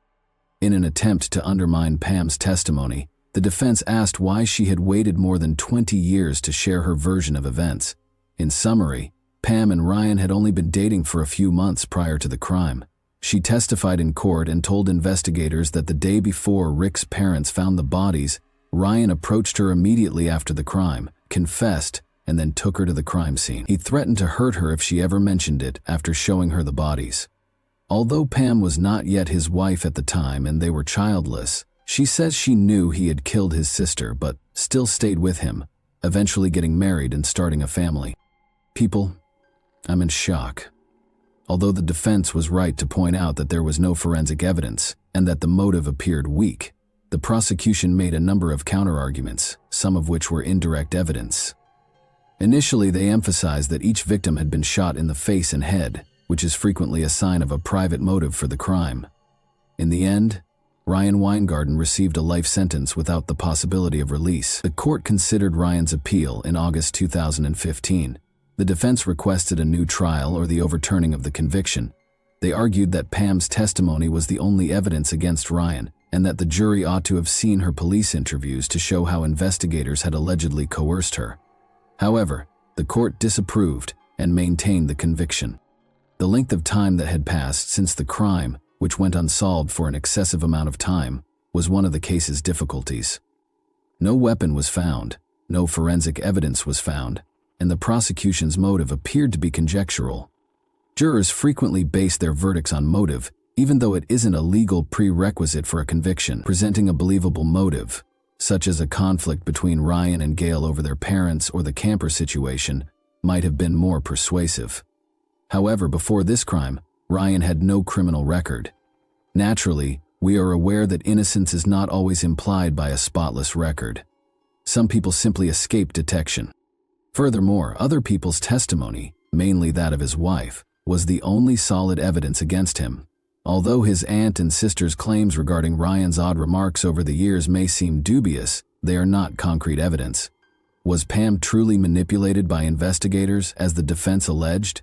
She may have been a woman contemplating divorce and managed to permanently separate herself from Ryan, even though she was able to divulge important information during her interrogations. Although this isn't confirmed, it does seem dangerous to sentence someone to life in prison based only on the statements of someone who says she has feared her husband for 25 years, even though she has never displayed any signs of that fear to others. Why didn't Pam call the police when she could have easily ended the relationship and wasn't yet married to him?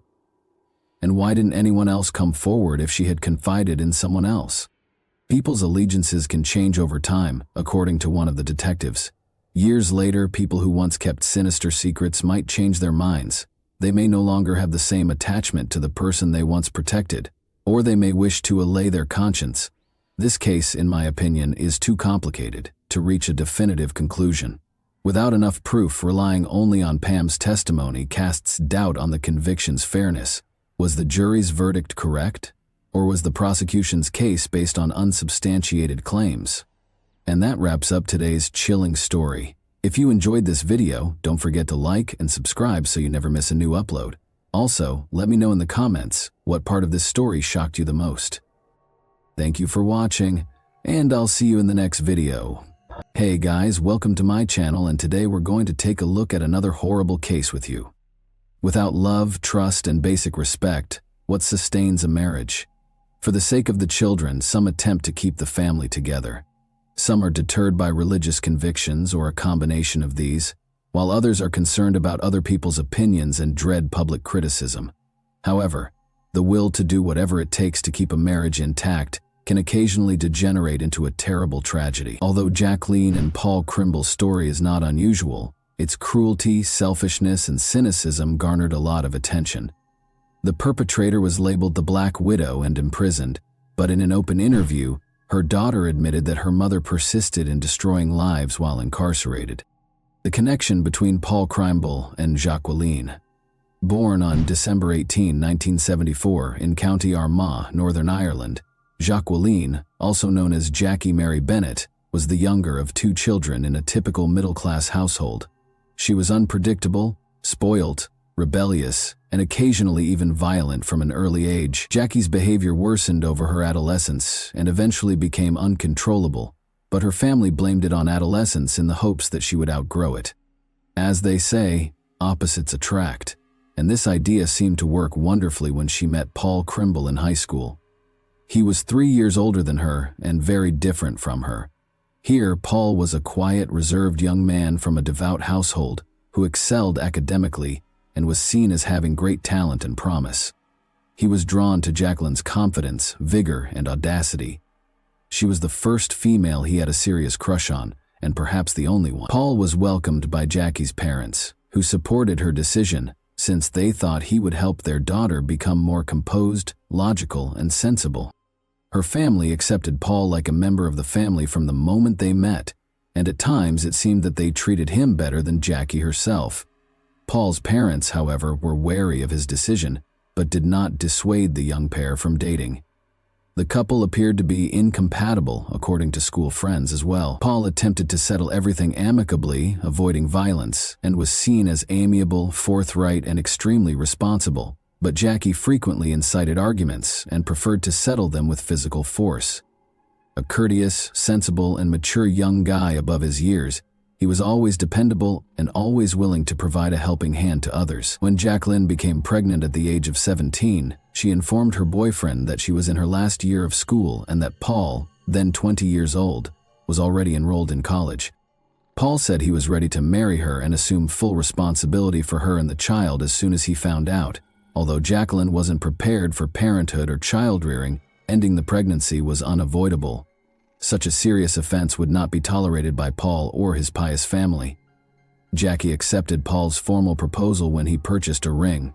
In 1992, the couple celebrated with their closest friends and family at a small wedding. Remarkably, just a few days prior to the occurrence, Hall told his best friend that he and Jacqueline were too dissimilar, questioned whether her sentiments were genuine, and was even scared of her because of her erratic behavior. Additionally, the groom questioned whether he genuinely loved her or if he was merely feeling obligated and sympathetic. However, he had nothing to compare because he had never dated other girls. After paying close attention, his friend attempted to talk Paul out of getting married by telling him that it would be the worst decision he ever made and that he would be miserable for the rest of his life. Paul was adamant, though, stating that he couldn't abandon a girl who was expecting his child. In addition, he thought that becoming a mother would improve Jacqueline's personality by making her softer and more composed. Paul had generally hoped for the best, but he was unaware of how mistaken he was. Life in the family without affection. The young couple's first child, a daughter named Danielle, was born at the beginning of 1993. Jacqueline gave birth to their son 6 years later. After the birth of their second kid, Adam Paul made sure his family had all they needed, because he was their only provider. In 2000, the offenders moved into a comfortable 3-bedroom townhouse in Armagh after deciding they needed a larger residence. Paul was making a good living as a senior mechanical engineer by that time. However, his wife claimed to prefer work and did not bother herself with it, running the home and bringing up the kids, but she was also not very good at either. Jackie was a short-tempered, greedy, and lazy person who frequently acted aggressively, even with her kids. Jacqueline attempted to find employment when the kids were a little older, but she was never able to hold down a position for very long due to her combative and argumentative personality. In addition, she went out to bars almost every evening to consume alcohol while her husband stayed at home with their son and daughter.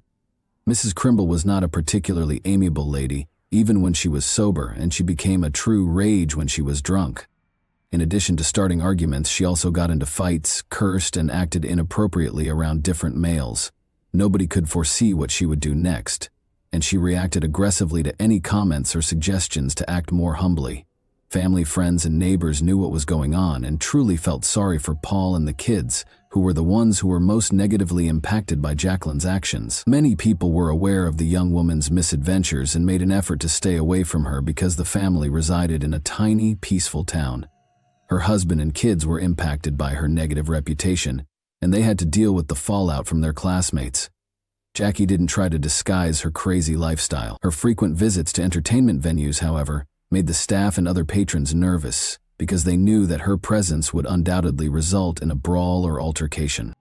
Because she may strike out at any time, Jacqueline held her family in constant fear. Although Paul made an effort to keep his mouth shut, his friends, family, and co-workers saw that he was uncomfortable with his wife or even just talking about her.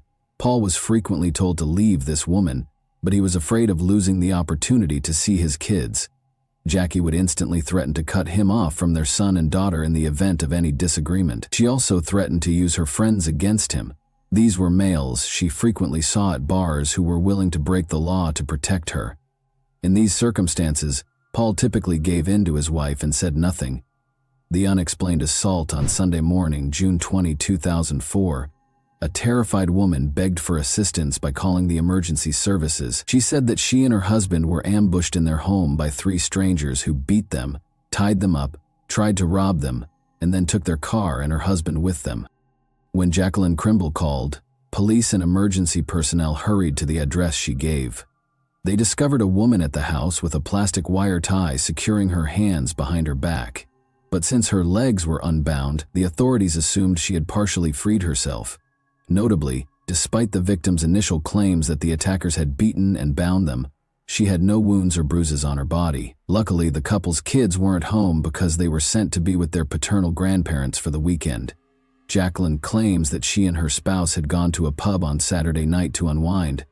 After midnight, they went home after drinking. But just as Paul was opening the front door, 3 people sprung into the shadows and shoved them inside. Armed with a revolver, the invaders battered and restrained the couple while requesting money and illegal drugs. Paul reportedly made an effort to placate the crooks by pleading with them to let him and his wife go and vowing not to notify the police. However, this only infuriated them. In front of the frightened Jacqueline, they struck him multiple times before starting to strangle him with a plastic bag. The attackers chose to at least take the car when it became evident that there was no money or illegal drugs in the house. But for some reason they took the owner with them, leaving the chained woman behind. Jacqueline was able to use her tongue to get to the phone and call the police when the thieves drove off with Paul. She pleaded with the investigators to locate and rescue her husband right away because she was certain he might still be alive. The authorities had no reason to suspect the woman, although she looked and behaved suspiciously calm despite her anxiety. The disfigured body in the trunk at that very moment. Investigators started gathering evidence at the crime scene as soon as the couple's car was reported stolen throughout the county. Although they made an effort to learn as much as they could about the assault, Jacqueline asserted that the culprits were disguised. She was unable to remember any identifying characteristics, such as limping, speech impairments, or specifics of the clothing. All she could say was that they were men, and there were 3 of them. Less than a day later, on Monday morning, the Krimble family automobile was discovered abandoned only 3 miles from the residence where the attack had occurred after the search got underway. It was parked next to a long, empty home in a secluded alley. The owner's mangled body, which was obviously beaten and tortured, lay inside the trunk. The 35-year-old man had several bruises all over his body and face, his hands tied behind his back, and his legs shackled with a wire tie. Jackie responded very composedly when she was told about the gory discovery. She didn't appear to mind her husband's cruel deprivation, who was also the father of her children. She made an effort to look shocked and hurt, but she was unable to shed a tear, so she asked when she would be able to have her car back in less than a minute. All of this seemed quite suspicious, so the police investigated the young widow, the primary suspect. At first, Jacqueline's version was accepted as the sole reliable one and was not questioned. Law enforcement, however, suspected the widowed mother of 2 might be lying because of her peculiar conduct. She was never a model wife or mother, and it soon became clear that she and Paul had been having a long-term, failing marriage. She was disparaged by her parents and kids as well as by neighbors and acquaintances. Additionally, it was discovered that Jackie had been dating Roger Ferguson for a number of months. He resided with his mother on the farm he owned in Armagh. She and Krimble were frequently spotted drinking alcohol together in the town's entertainment establishments. Additionally, Roger paid the married woman a visit at home while her husband was at work and the kids were at daycare and school. Roger was thought to be a potential accomplice, and Jacqueline switched from victim to the primary suspect just one day after the automobile with the mutilated body was discovered. The woman seemed far more focused on getting her automobile back than she did on being a heartbroken widow. In addition, her story of being attacked by a group of armed addicts sounded unbelievable. Where had they gone after leaving the car with a body in the trunk? And this was the first time something like this had ever happened in the sleepy town. It was also odd that the enigmatic crooks were able to leave no evidence behind. No other eyewitness reported seeing dubious visitors around the community.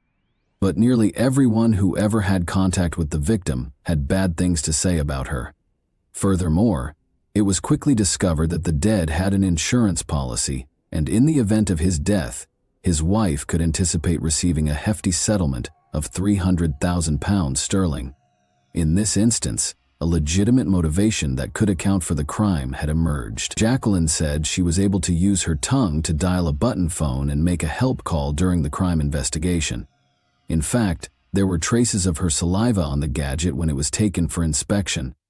Investigators did see, however, that the phone was on the coffee table, face down, with her hands bound behind her back during the first examination of the crime scene. If it had been in that position from the beginning, she could not have switched it over after the call or called for assistance. The couple's home computer search history showed odd searches. When Jacqueline was queried explicitly about the months-long search for information on life insurance payout amounts and procedures in the case of the policyholder's death, she claimed to know nothing and implied that maybe Paul would be interested. Roger Ferguson had a strong alibi and was thought to be a possible collaborator in the crime. According to his mother, he stayed at home the night since he wasn't feeling well, and at 1:30 in the morning, she was looking through the home medicine cabinet for a remedy for his stomach problems. The old woman's evidence was compelling, but her son was not yet taken off the suspect list. When police used the signals from the suspect's cell phones to monitor their whereabouts on the night of the crime, they found that Roger had not been home as his mother had reported. As an alternative, he spent many hours at the Crimbles' home. He also kept up his friendship with the widow, and the day after Paul's funeral, he was spotted with her at a bar. The fact that Roger and Jacqueline went to a car dealership together to check at SUVs and ask about payment arrangements for such a costly purchase was another oddity. Even more strange was the presence of Roger's mother. Roger's mother was probably aware that the authorities assumed the lovers had already decided how they would spend the insurance payout following Paul's death. Jackie said during questioning that she never cheated on her husband and that she didn't intend to hurt him, but soon after no one believed her. Jacqueline had begun working as a caregiver in a nursing home prior to the disaster, but she was fired after just a few weeks because of her persistent lying and arguments. She continued to act as though she was going to work or having night shifts while staying at Ferguson's residence, though, and kept this a secret from her husband. Paul encountered one of his wife's former co-workers who unintentionally told him everything about the lie. His attempt to speak with his wife just led to further arguments. She threatened to kidnap the kids, ban their biological father from seeing them, and leave him for her boyfriend.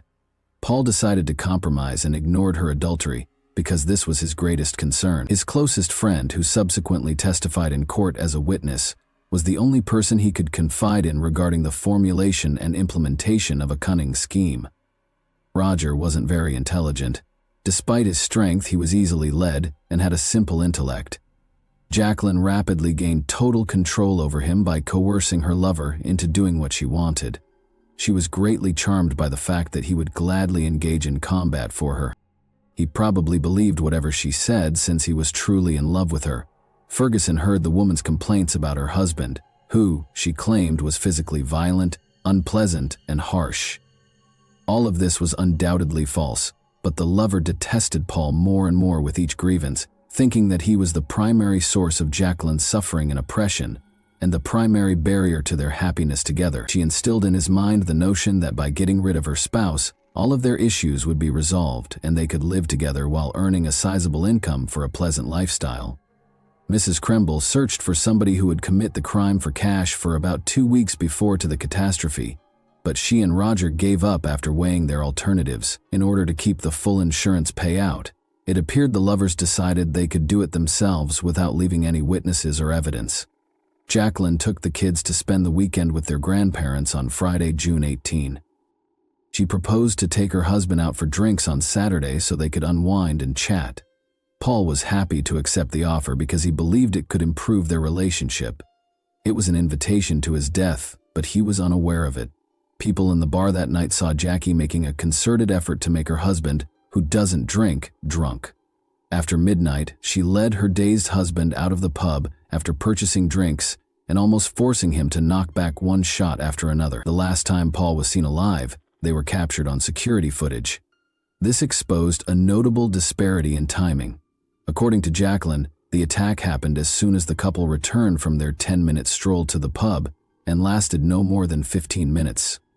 She then reportedly phoned the police right away after her husband was abducted and taken away in their vehicle. But it took over an hour and a half from the moment they were caught on camera until the police were called. Investigators thought the offenders used this time to hide their tracks and set up a third-party attack scene. Furthermore, it seems that Jacqueline purposefully made her husband intoxicated, so he would be powerless to refuse. She said that after kicking Paul while he was on the ground, the crook started to strangle him by covering his head with a plastic bag and taping it in place. The type of injuries on the deceased's body supported her story, but by that point, the authorities had irrefutable proof that the attackers were her and her lover, Ferguson. Following a protracted and exhaustive investigation of the crime scene, investigators discovered a partially obliterated imprint of a man's shoe, the tread pattern of which matched Roger's shoes, that had clearly been attempted but unsuccessfully cleaned. However, this evidence can be regarded as circumstantial. Other, more important evidence against the criminal couple was discovered in the kitchen trash, though. A partial fingerprint of Roger's was found on the cable tie that bound Jacqueline's hands, and a cigarette butt with Roger's saliva was discovered. Ferguson's fingerprints were also discovered on the ropes that bound the deceased's hands and feet, and traces of both lovers' perspiration and oil were discovered on the bag that was used to suffocate the victim. A minor acquaintance of Roger's named Colin Robinson was also discovered to have participated in this heinous act by the investigation. On the night of the attack, Roger called him and asked for his assistance with an unidentified task. In order to avoid drawing attention to himself, the teenager drove his car, abandoned it at the end of the street per Roger's request, and walked to the house. Colin wanted to flee when he saw what was occurring, but Roger coerced him into helping transfer the body to the car and load it into the trunk by threatening him with a knife. They then took the vehicle to an empty location and left it there. The terrified young man first denied any involvement in the incident, but during the second interrogation he broke down and started confessing. Trial and punishment. The course of the investigation was several months. They collected indisputable proof throughout this period, spoke with every witness, and got the third criminal to confess. But the offender's trial didn't start until the spring of 2007, nearly 3 years after Paul Cramble was deprived of his life on May 7. The widow received a 20-year sentence after Jacqueline and Roger were found guilty of a premeditated crime with the goal to earn insurance money, in prison, while her accomplice and lover were sentenced to 18 years. Colin Robinson, the juvenile accomplice, received a 3-year term for helping the offenders and trying to hide the truth. Roger's aging mother was likewise unable to avoid accountability for perjury and giving her son a fake alibi. In retaliation against her own children, the woman was only granted a year of probation due to her senior age and severe health issues. Jacqueline persisted in ruining her family's lives while she was incarcerated. Everyone who knew her personally was relieved when she was put in jail, and she was upset that no one stood for her in court. According to her own mother, individuals such as Jackie ought to be permanently removed from society in order to prevent them from hurting others. It's interesting to note that Jacqueline destroyed all of her late husband's possessions and pictures a few days after the funeral, making the house completely devoid of any reminders of him. Somehow, Danielle was able to preserve a few pictures of her father. Her mother was unaware of them, and she kept them on her bedside table. Paul's children received the £300,000 in insurance settlement for which he was slain. Overnight, Danielle and Adam lost both of their parents, but their problems didn't stop there. Their mother was insistent that the children should not be raised by either her parents or the parents of the dead husband. The children were placed in foster care as a result of her efforts to deny them guardianship rights. Danielle was only 11 years old, and her brother Adam was only 5 years old when the tragedy occurred, even though they had living grandparents. From prison, Jacqueline tried to control her children while maintaining her parental rights. She specifically wanted them to use various forms of pressure to publicly declare her innocent. For instance, she said that if they came to see her in prison, she would sign off on their school trips. However, she misled them during the visit by refusing to sign the document and insisting they testify in her favor. Consequently, only the brother and sister were unable to accompany their class on weekend outings. Danielle is currently 31 years old, resides in Basingstoke, works at a daycare, and is seeing an engineer named Simon Bryce. Her 25-year-old brother relocated to London and has a decent degree. With Jacqueline's upcoming release next year, her adult children are extremely concerned that their mother would keep doing everything in her power to ruin their lives. And that wraps up today's chilling story. If you enjoyed this video, don't forget to like and subscribe so you never miss a new upload. Also, let me know in the comments, what part of this story shocked you the most? Thank you for watching, and I'll see you in the next video. Hey guys, welcome to my channel, and today we're going to take a look at another horrible case with you. A truck driver pulled over to the shoulder of National Route A48 near Bridgend, South Wales on April 6, 2009, barely yards from the highway at the foot of a small valley. He saw an old luggage half hidden by the tall grass. He was intrigued by the suitcase's peculiar shape and positioning. He decided to check it out and was appalled to discover a human hand when he unzipped the bag. The motorist was shocked by the finding and called emergency services right away. On June 19, 1984, Kirsty Wilkinson was born in Coventry, England. 2 children were already being raised by her parents, Catherine and David Wilkinson. The family, including Kirsty's elder sisters, Sonia and Haley, had a close-knit environment that made everyone feel loved and supported. Kirsty and Catherine had a particularly cordial and trustworthy friendship. The family relocated to Bridgend, South Wales when Kirsty became 14. This was a pivotal moment in her life. Her teenage years coincided with the move, and her new school presented additional social and emotional difficulties. Kirsty immediately attracted notice for her attractive beauty and self-assured manner. She started dreaming of a modeling career after being inspired by celebrities she saw in publications. She pictured herself enmeshed in the fashion industry, surrounded by flashes from cameras and the spotlight. The reality, however, was more difficult. Because of the fierce competition in the modeling field, Kirsty found it difficult to launch a successful career. Her only source of income was the occasional amateur picture shoot, which provided little consistency. Kirsty, nevertheless, shone a strong feeling of independence by working a variety of part-time jobs. She avoided depending on her parents for financial support by working as a server, cashier, and even housekeeper from an early age. At the age of 17, Kirsty's situation drastically changed. She had to start working at a Bridgend institution that was well known for its nightlife and adult entertainment due to her growing expenses. For Kirsty, this was more of a need than a choice. Fearing their disapproval, she concealed this part of her life from her family. She told her mother and sisters that she was an administrator at a nearby company. Kirsty attempted to keep this aspect of her life apart from the rest of her life by using the pseudonym Megan to conceal her identity. There were substantial financial advantages to her new position. She was able to pay for personal needs, save a portion of her income, and acquire her own apartment. Kirsty was not proud of her job, though. She battled feelings of humiliation and internal conflict, and she was constantly afraid of being seen. She yearned for a means to move on from that phase of her life and begin over. Kirsty remained connected to her family despite her clandestine work. Unaware of the true cause of her financial independence, her parents viewed her as responsible and goal-oriented. Kirsty persisted in fabricating the appearance of a steady and typical life, hoping that she would eventually be able to abandon her double life and follow her childhood aspirations of stability and normalcy. Paul Grab was born in South Wales in 1983. His early years were characterized by ongoing disputes and unstable finances. Paul felt unwelcome from a young age because his parents were constantly fighting and regularly neglected their son. Paul exhibited problematic conduct, frequently missing school and arguing with students and teachers. His parents tried unsuccessfully to reprimand him because of his subpar academic achievement. Paul started acting more aggressively by the time he was a teenager. He was openly disrespectful to professors and often got into confrontations. But he eventually dropped out of school, leaving his education unfinished, as his reputation at school deteriorated. Paul became interested in illegal substances about this time. His initial experiments with moderate narcotics gradually progressed to more serious addictions, which made him more hostile and alone. Paul began working in escort services when he was 18 in order to pay for his vices. He was willing to work for both men and women. Although it was risky, this line of employment became his main source of revenue. Paul experienced humiliation, violence, and threats, which fueled his rage and feeling of unfairness.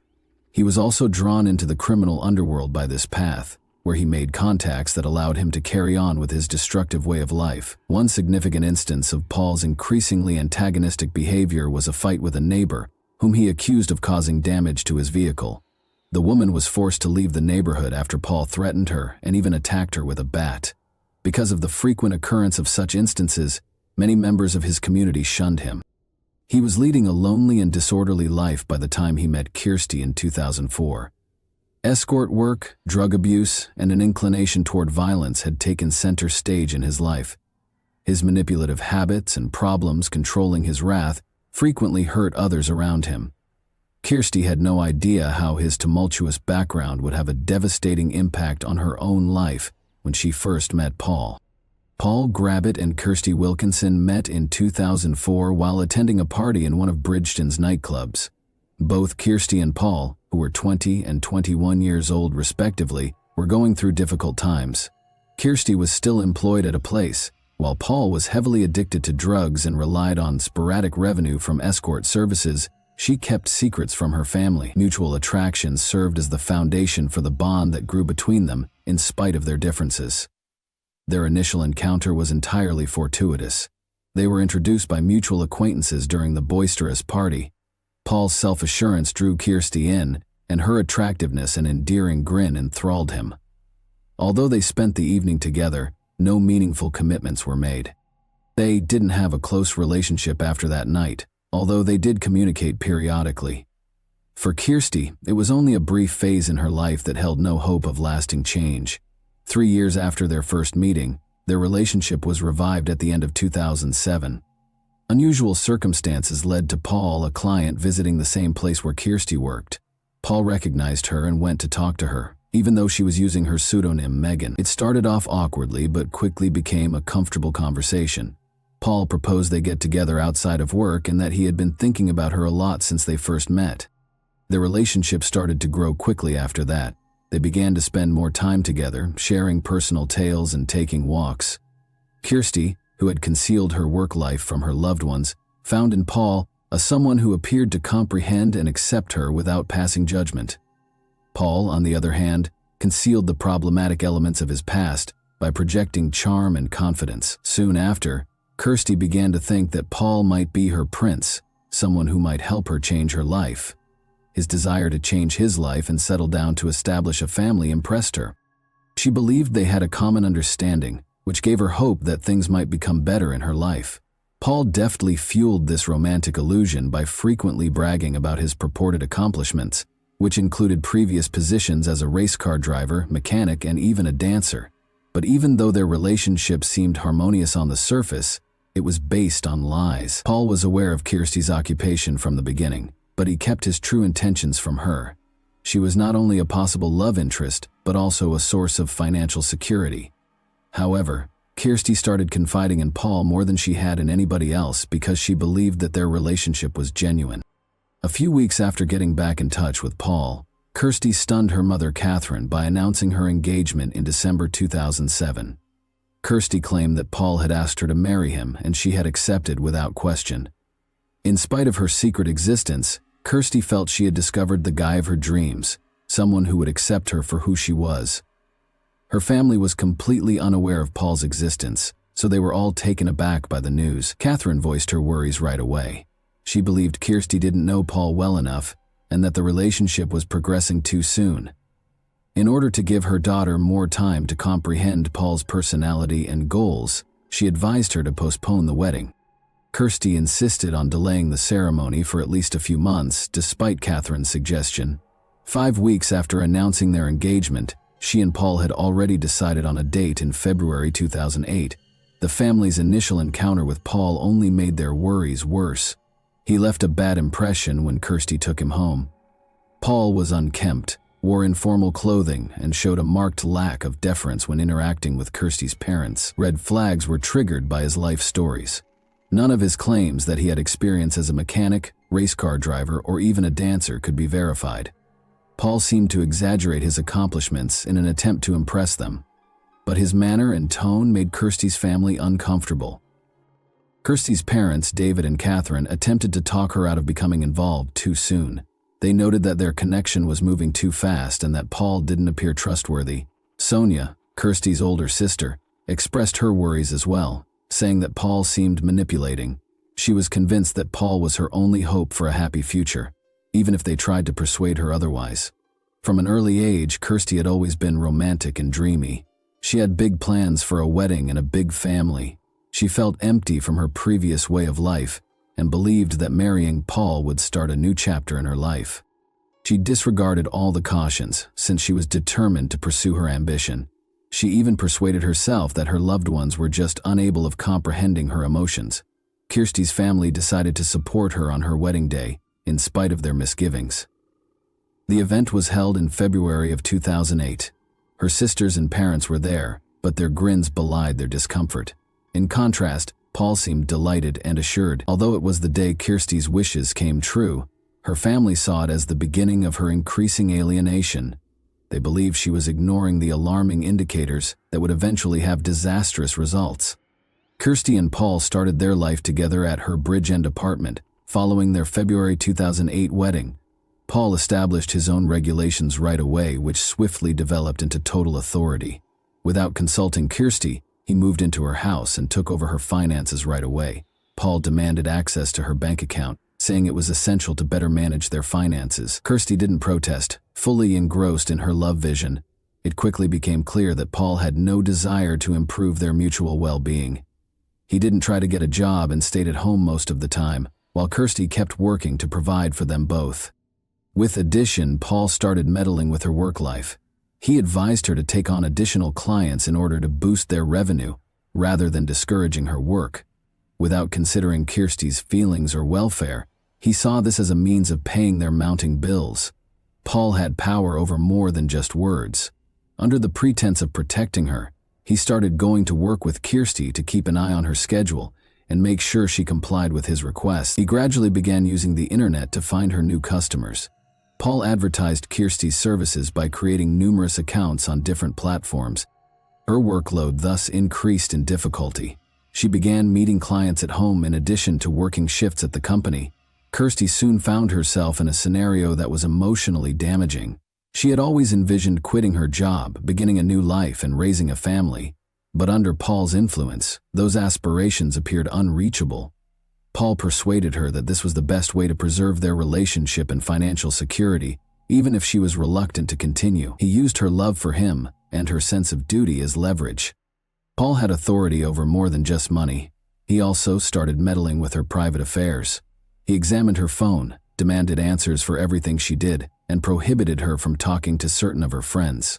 He maintained that their relationship was negatively impacted by a few of them. Over time, Kirsty found herself alone, with no one to confide in or support. Paul's efforts to erode Kirsty's trust were among the first indications of his manipulative tendencies. He made remarks about how she looked, highlighting what he saw as her shortcomings, and he gave her the impression that she couldn't be successful without him.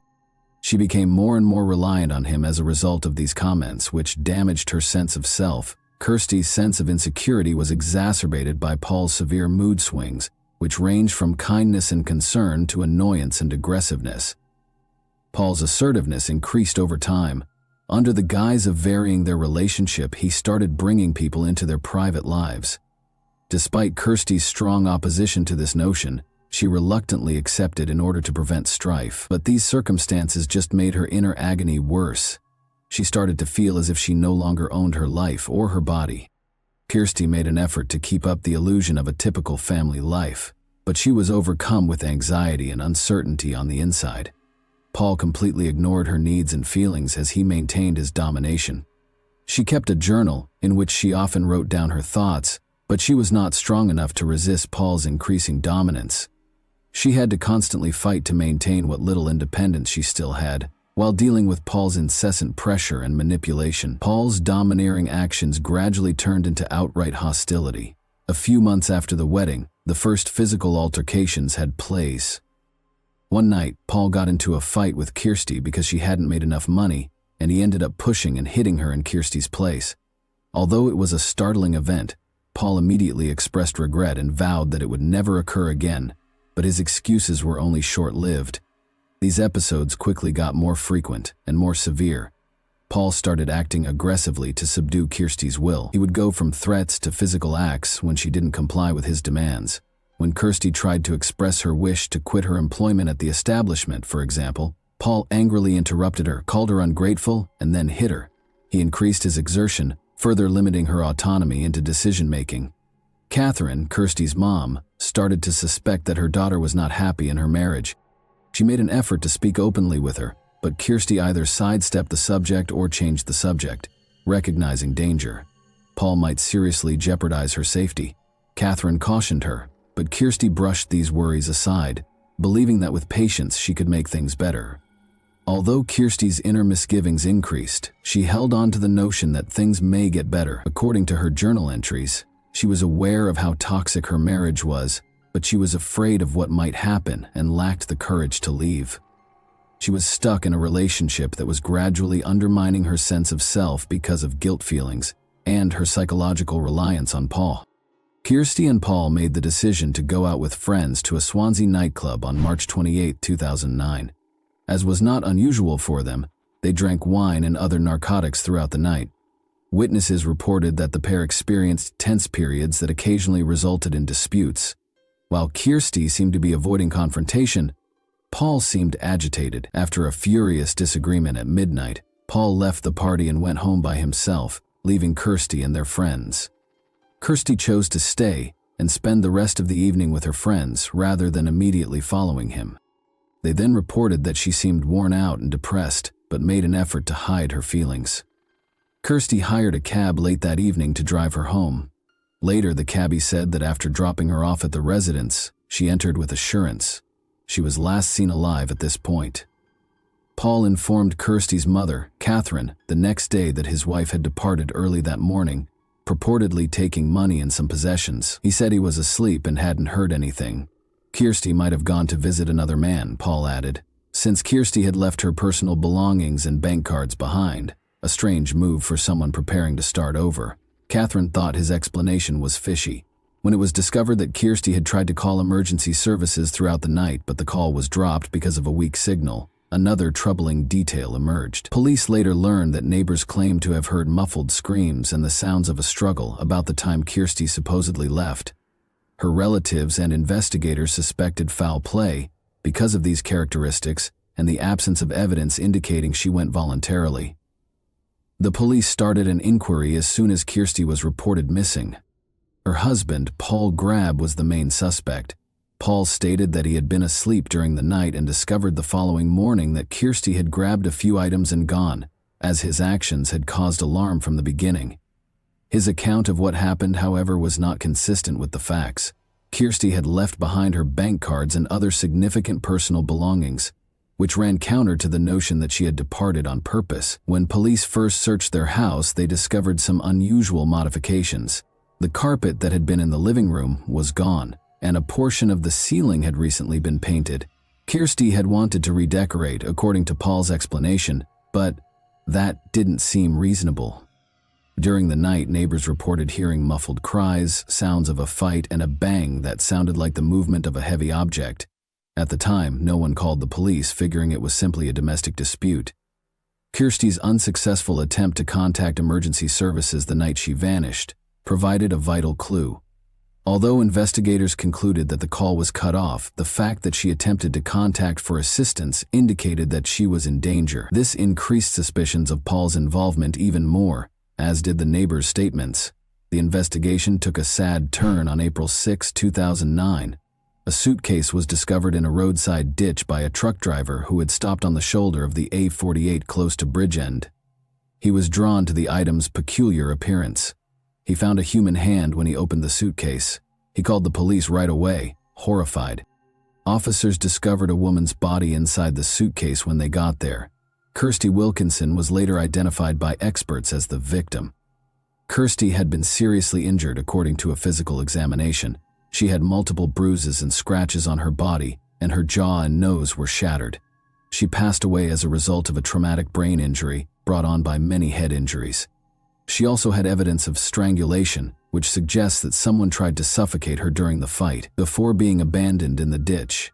Investigators discovered that her body had been transported from another area.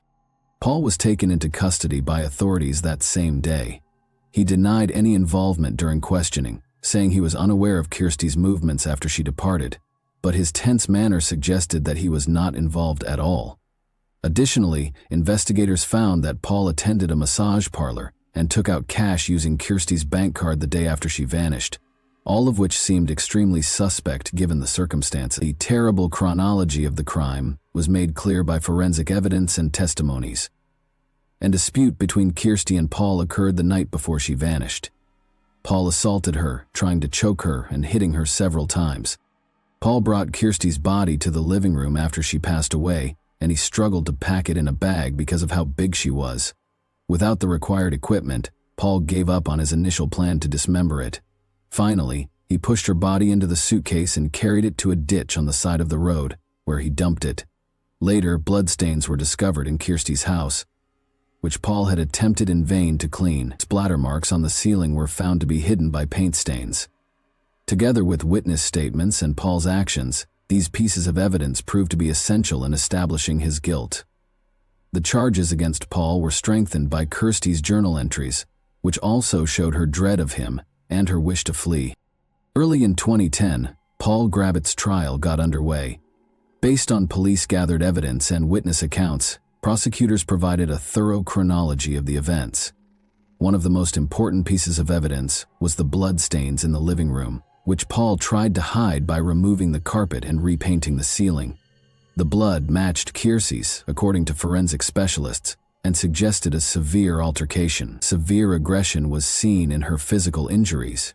Neighbors and other witnesses claimed to have heard muffled cries coming from the residence and the sounds of a struggle. A cab driver acknowledged that he dropped Kirsty off at her house the night she vanished, just before she passed away. Records of Kirsty's unsuccessful attempt to contact emergency services owing to a bad signal were produced by the police. Paul's use of Kirsty's bank card for purchases, such as cash withdrawals and visits to a massage parlor following her passing, was another crucial piece of evidence. Kirsty's journal entries were read out loud during the trial. She talked about how she was afraid of Paul because of his aggressiveness and cunning. These documents depicted a life of financial exploitation, intimidation, and control. The prosecution focused on how Paul controlled Kirsty's life while ignoring her security and welfare. Paul denied any misconduct, asserting that Kirsty left their house on her own volition and implying that an unidentified someone was responsible for her passing. Evidence and witness accounts, however, refuted his story. Investigators also discovered that Paul had tried to portray himself as a laid-back husband by claiming that Kirsty had cheated on him with another man. Paul was found guilty of the crime by the jury following a protracted trial. The judge emphasized Paul's total lack of regret, the act's extraordinary cruelty, and its self-serving motivations. Paul Grabbitt was given a life sentence with a minimum of 19 years in prison on February 4, 2010. Kirsty's family was somewhat relieved by the sentence, but it was insufficient to make up for their terrible loss. Kirsty's family was unaware of certain aspects of her life until the trial. They felt that they could have saved themselves from the disaster, and they were overcome with anguish and shame.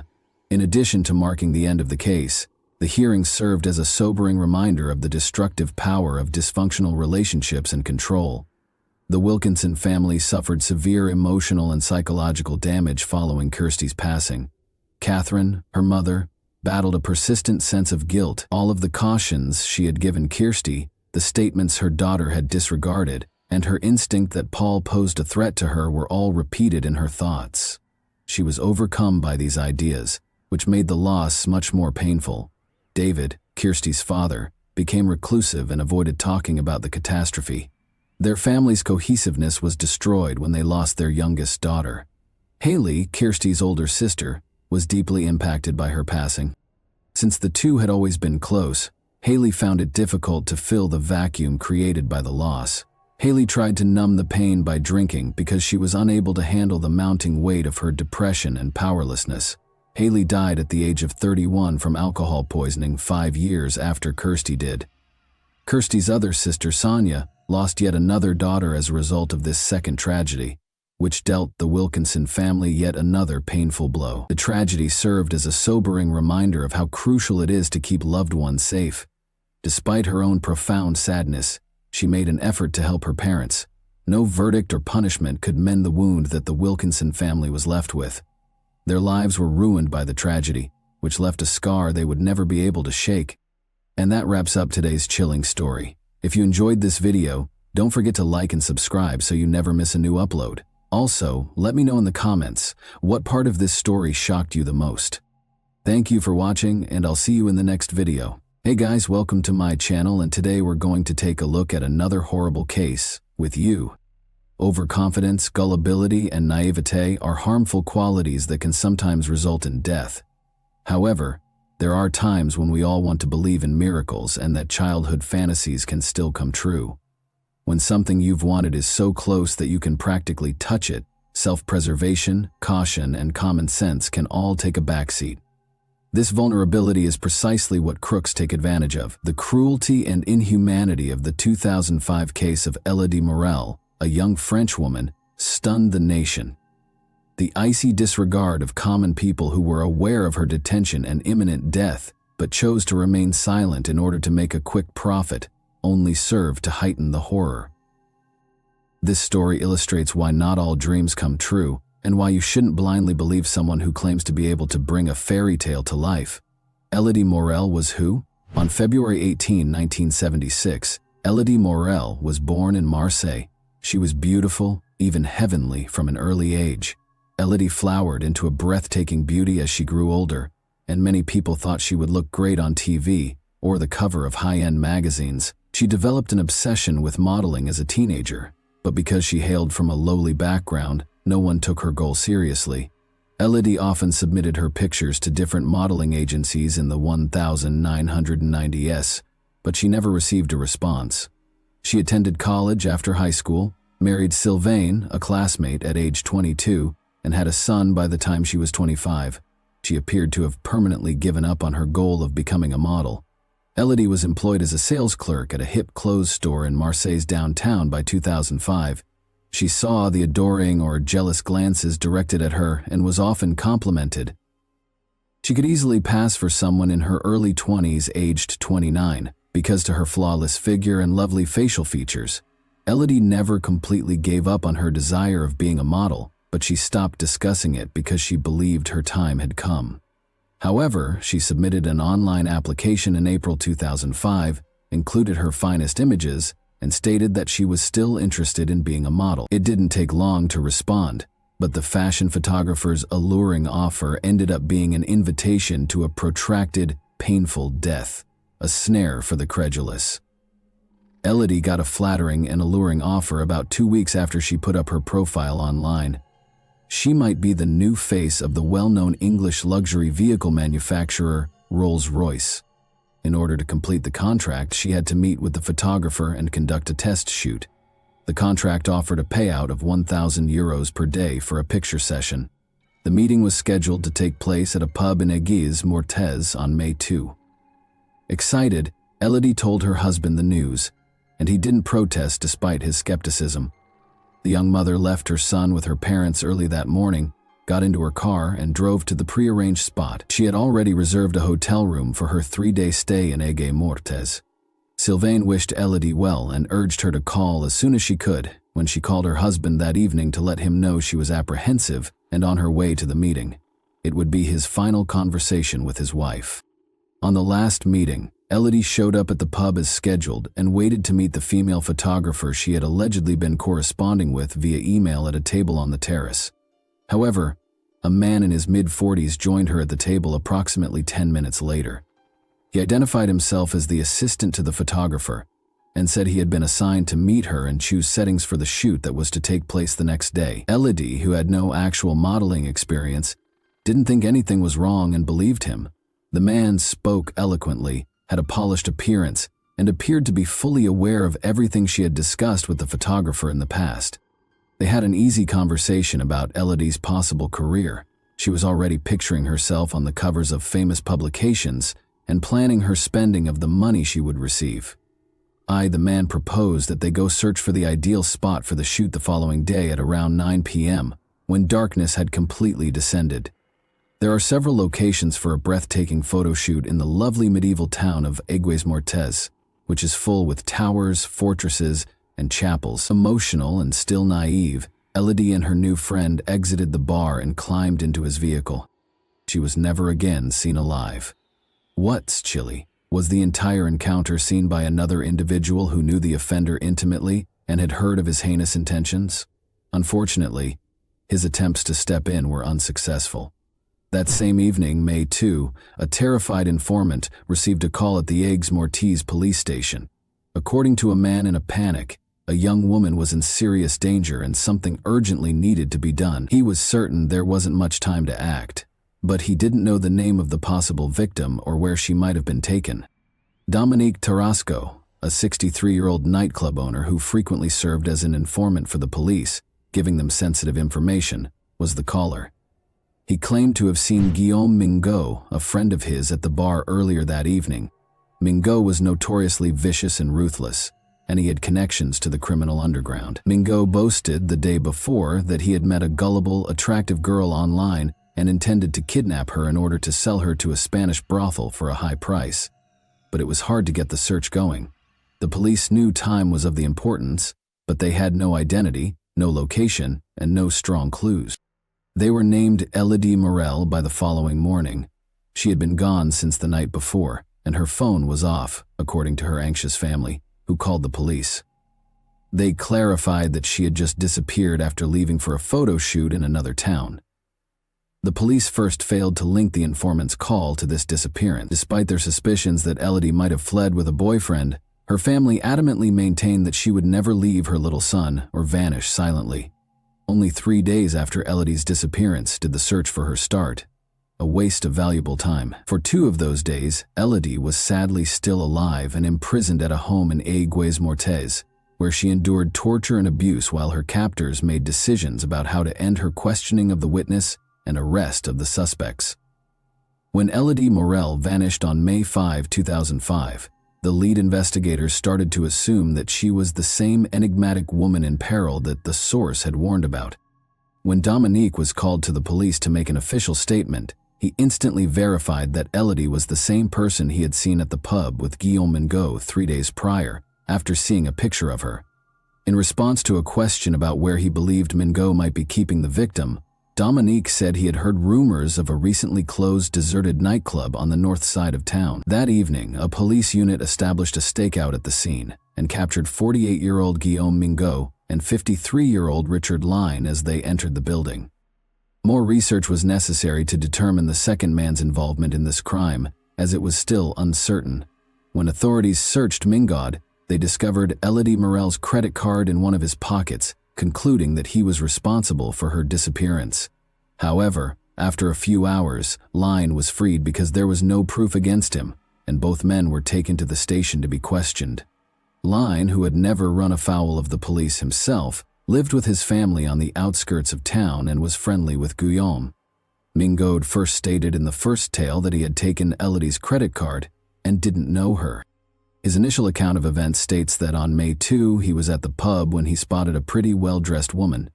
He chose to rob her because he thought she must be wealthy. Guillaume offered to buy Elodie a coffee after he sat down at her table and gave her a compliment. She didn't ask him to go, but she did say she was waiting for someone. After a little conversation, he was able to take her credit card from the purse that was hanging on her chair and slip away before she realized it was gone. Although Mingot acknowledged that he knew the victim, he maintained that the whole event happened on its own and that he had nothing to do with her abduction other than to steal her card. Investigators verified that he had taken out cash from an ATM outside the city using the pilfered card that same day, but he was unable to describe how he recognized the image. He would have had a weak story if Elodie hadn't told him.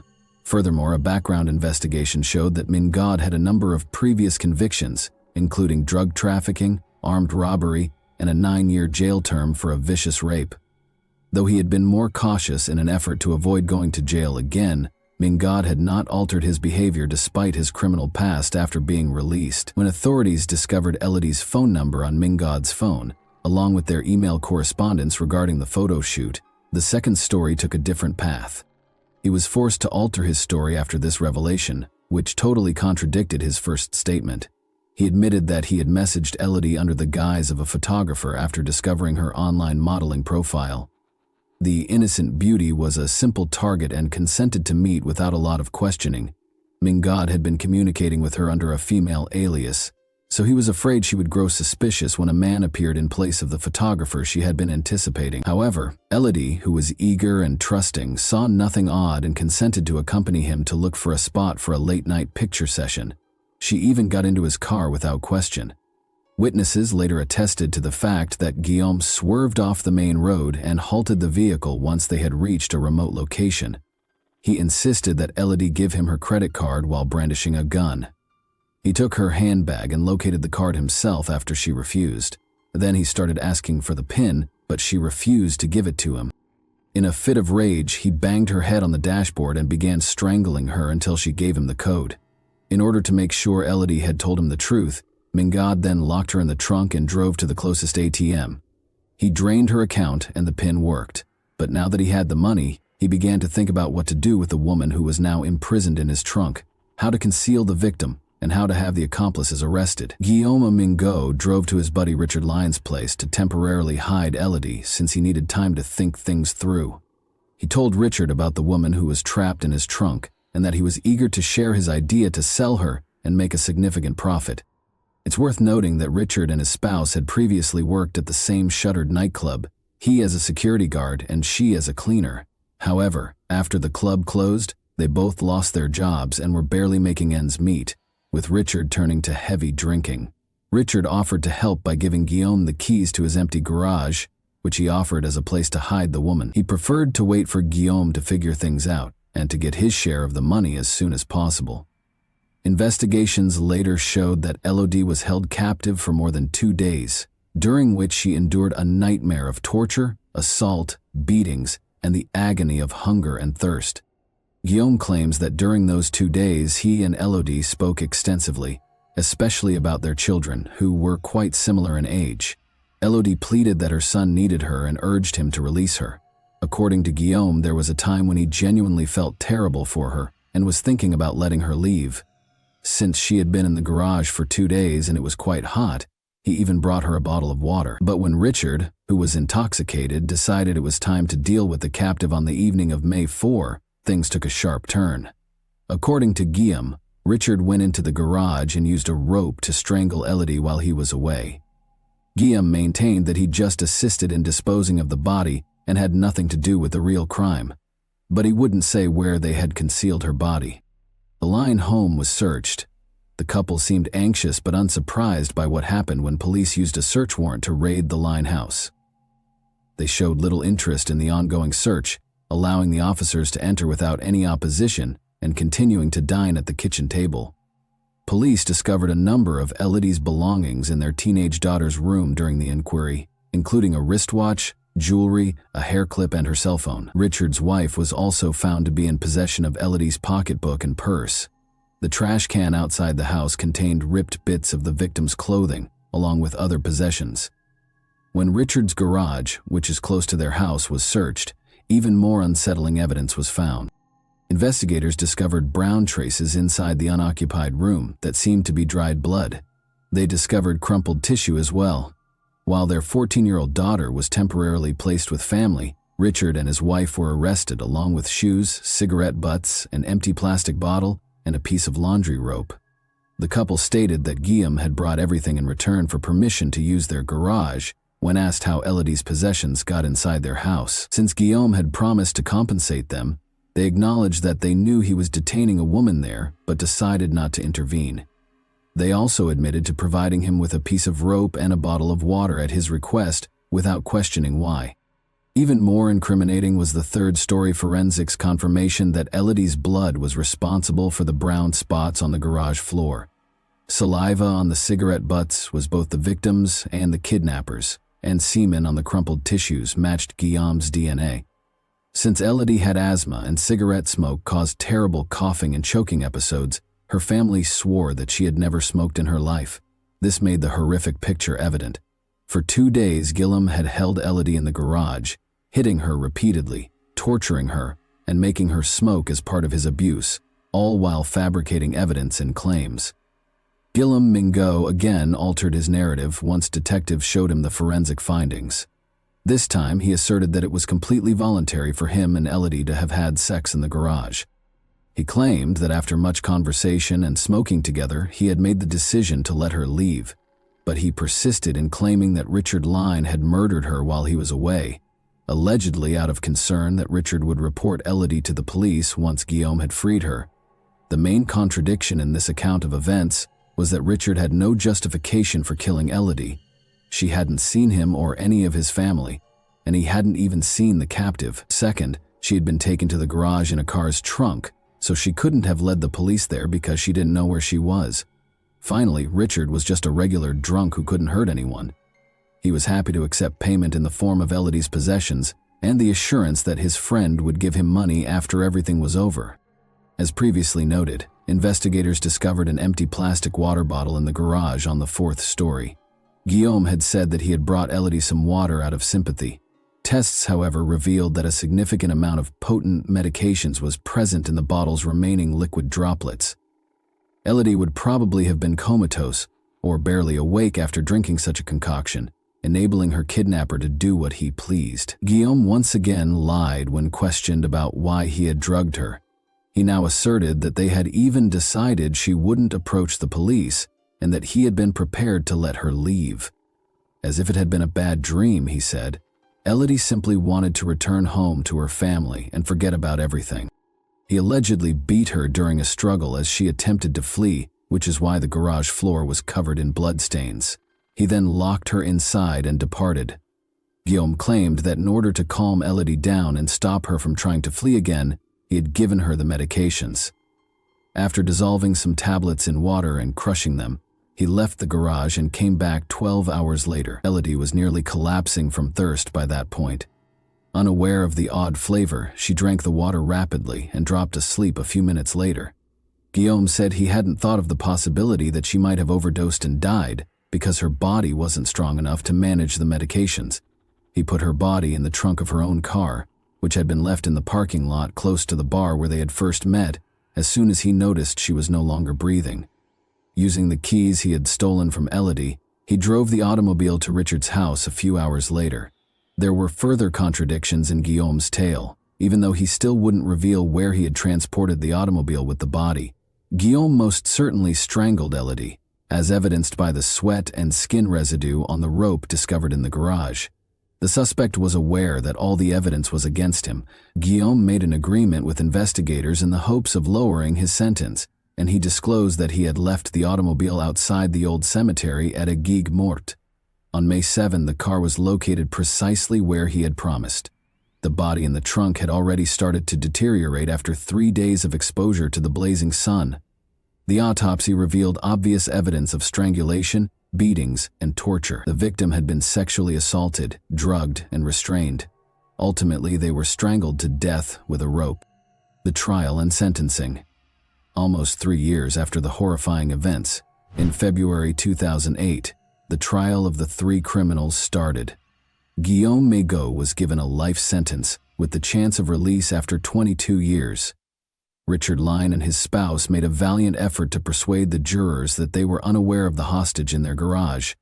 They said they hadn't asked any questions, just let an old buddy stay with them for a few days. However, this was disproved when Elodie's possessions were found in their house. In 2010, the pair was found guilty of aiding and abetting and received 6-year prison sentences apiece. In an attempt to place some of the blame for the crime on the line, Guillaume Mingot and his attorney filed an appeal of the ruling. This was their sole chance to cut the minimum amount of time he would have to spend and reduce his life sentence. The new trial started on May 4, 2010, precisely 5 years after the murder of Elodie Morel.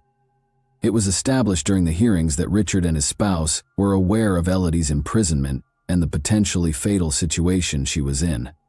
But they took no action. They gave Guillaume everything he requested, including water, rope, and other items, without questioning his motives or taking the repercussions into account.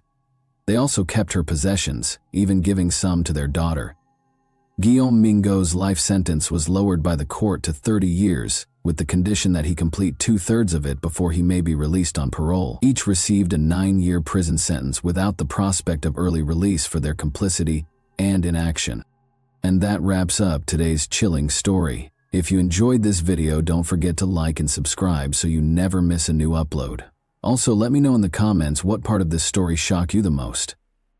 Thank you for watching, and I'll see you in the next video. Hey guys, today we're diving into another truly horrifying case. If you want to support my channel, make sure to subscribe and stay active. It really helps me out. I'd be super grateful for that. Let's get started. Often, appearances can be dangerously misleading. Charming, friendly, and personable people might actually be dangerous and harbor evil intents. Because of this, it's important to exercise caution and never blindly trust someone. There are many examples throughout history of people who, after gaining the trust of their victims, perpetrated horrifying acts of cruelty. Famous people like Ted Bundy and Rodney Alcala are among the most notorious instances. Their attractive appearance and captivating personalities concealed their actual nature. The terrible murders of famous soccer referee Daniele De Santis and his fiancée, Eleonora Manta, in the fall of 2020, were one particularly unsettling case that rocked the world. The ferocity of the crime was terrible, and its seeming lack of motivation was perplexing. Everyone was taken aback when the identity of the offender was revealed when investigators dug more into the case. Beneath an angelic facade, there was a person capable of unimaginable brutality. Even more unsettling, the criminals stated that they intended to repeat their activities because they truly enjoyed hurting people. In addition to its absurdity, this startling tale made an impression due to its calculating and premeditated future goal. It is a sobering reminder that a person's true nature is never fully revealed by their appearance. In 1987, Daniele De Santis was born in Lecce, Italy. He came from a close-knit, reasonably well-off family and was the oldest of 3 siblings. Daniele grew up with his 2 younger sisters and developed close, trustworthy bonds with them early on. From the beginning, sports were an important part of Daniele's life, and his greatest passion was soccer.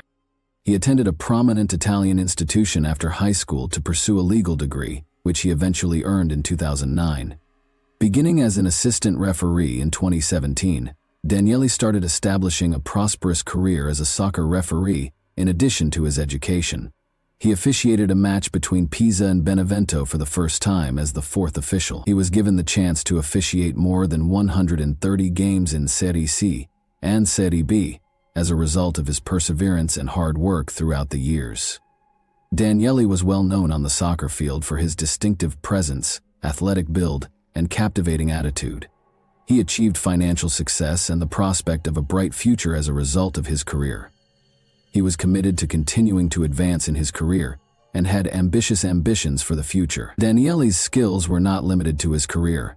His private life was equally satisfying. He was in a romantic relationship with Eleonora Manta, a lovely young lady 3 years his junior, and they intended to get married soon.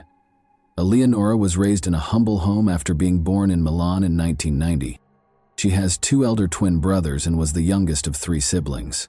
Her parents separated when she was only starting school. Her mother was left to raise her children from an early age as her father eventually remarried and stopped being involved in their lives. Eleonora dedicated her life to dancing and sports. In 2019, she and Daniele met through these common hobbies, and their immediate bond quickly developed into a love partnership. They were characterized by friends and family as a lovely, harmonious pair who seemed to be meant to be together. Those who knew them said they had complete faith in each other and never argued. Eleonora had always wanted to become a lawyer. She was awarded a competitive placement in 2020 to attend a university program that focused on international relations and law. She jumped right into her studies in September, thrilled by the chance. The couple chose Danielle's roomy apartment in a contemporary and upscale apartment building when they made the decision to move in together during the summer of 2020. A medical student who needed some time to find other housing had been renting one of the rooms from Danielle at the time. After a peaceful transition, Eleonora started progressively relocating her possessions to her boyfriend's house in September 2020. For Daniele De Santis and Eleonora Manta, everything seemed to be coming together. The previous tenant, Daniele's, had left.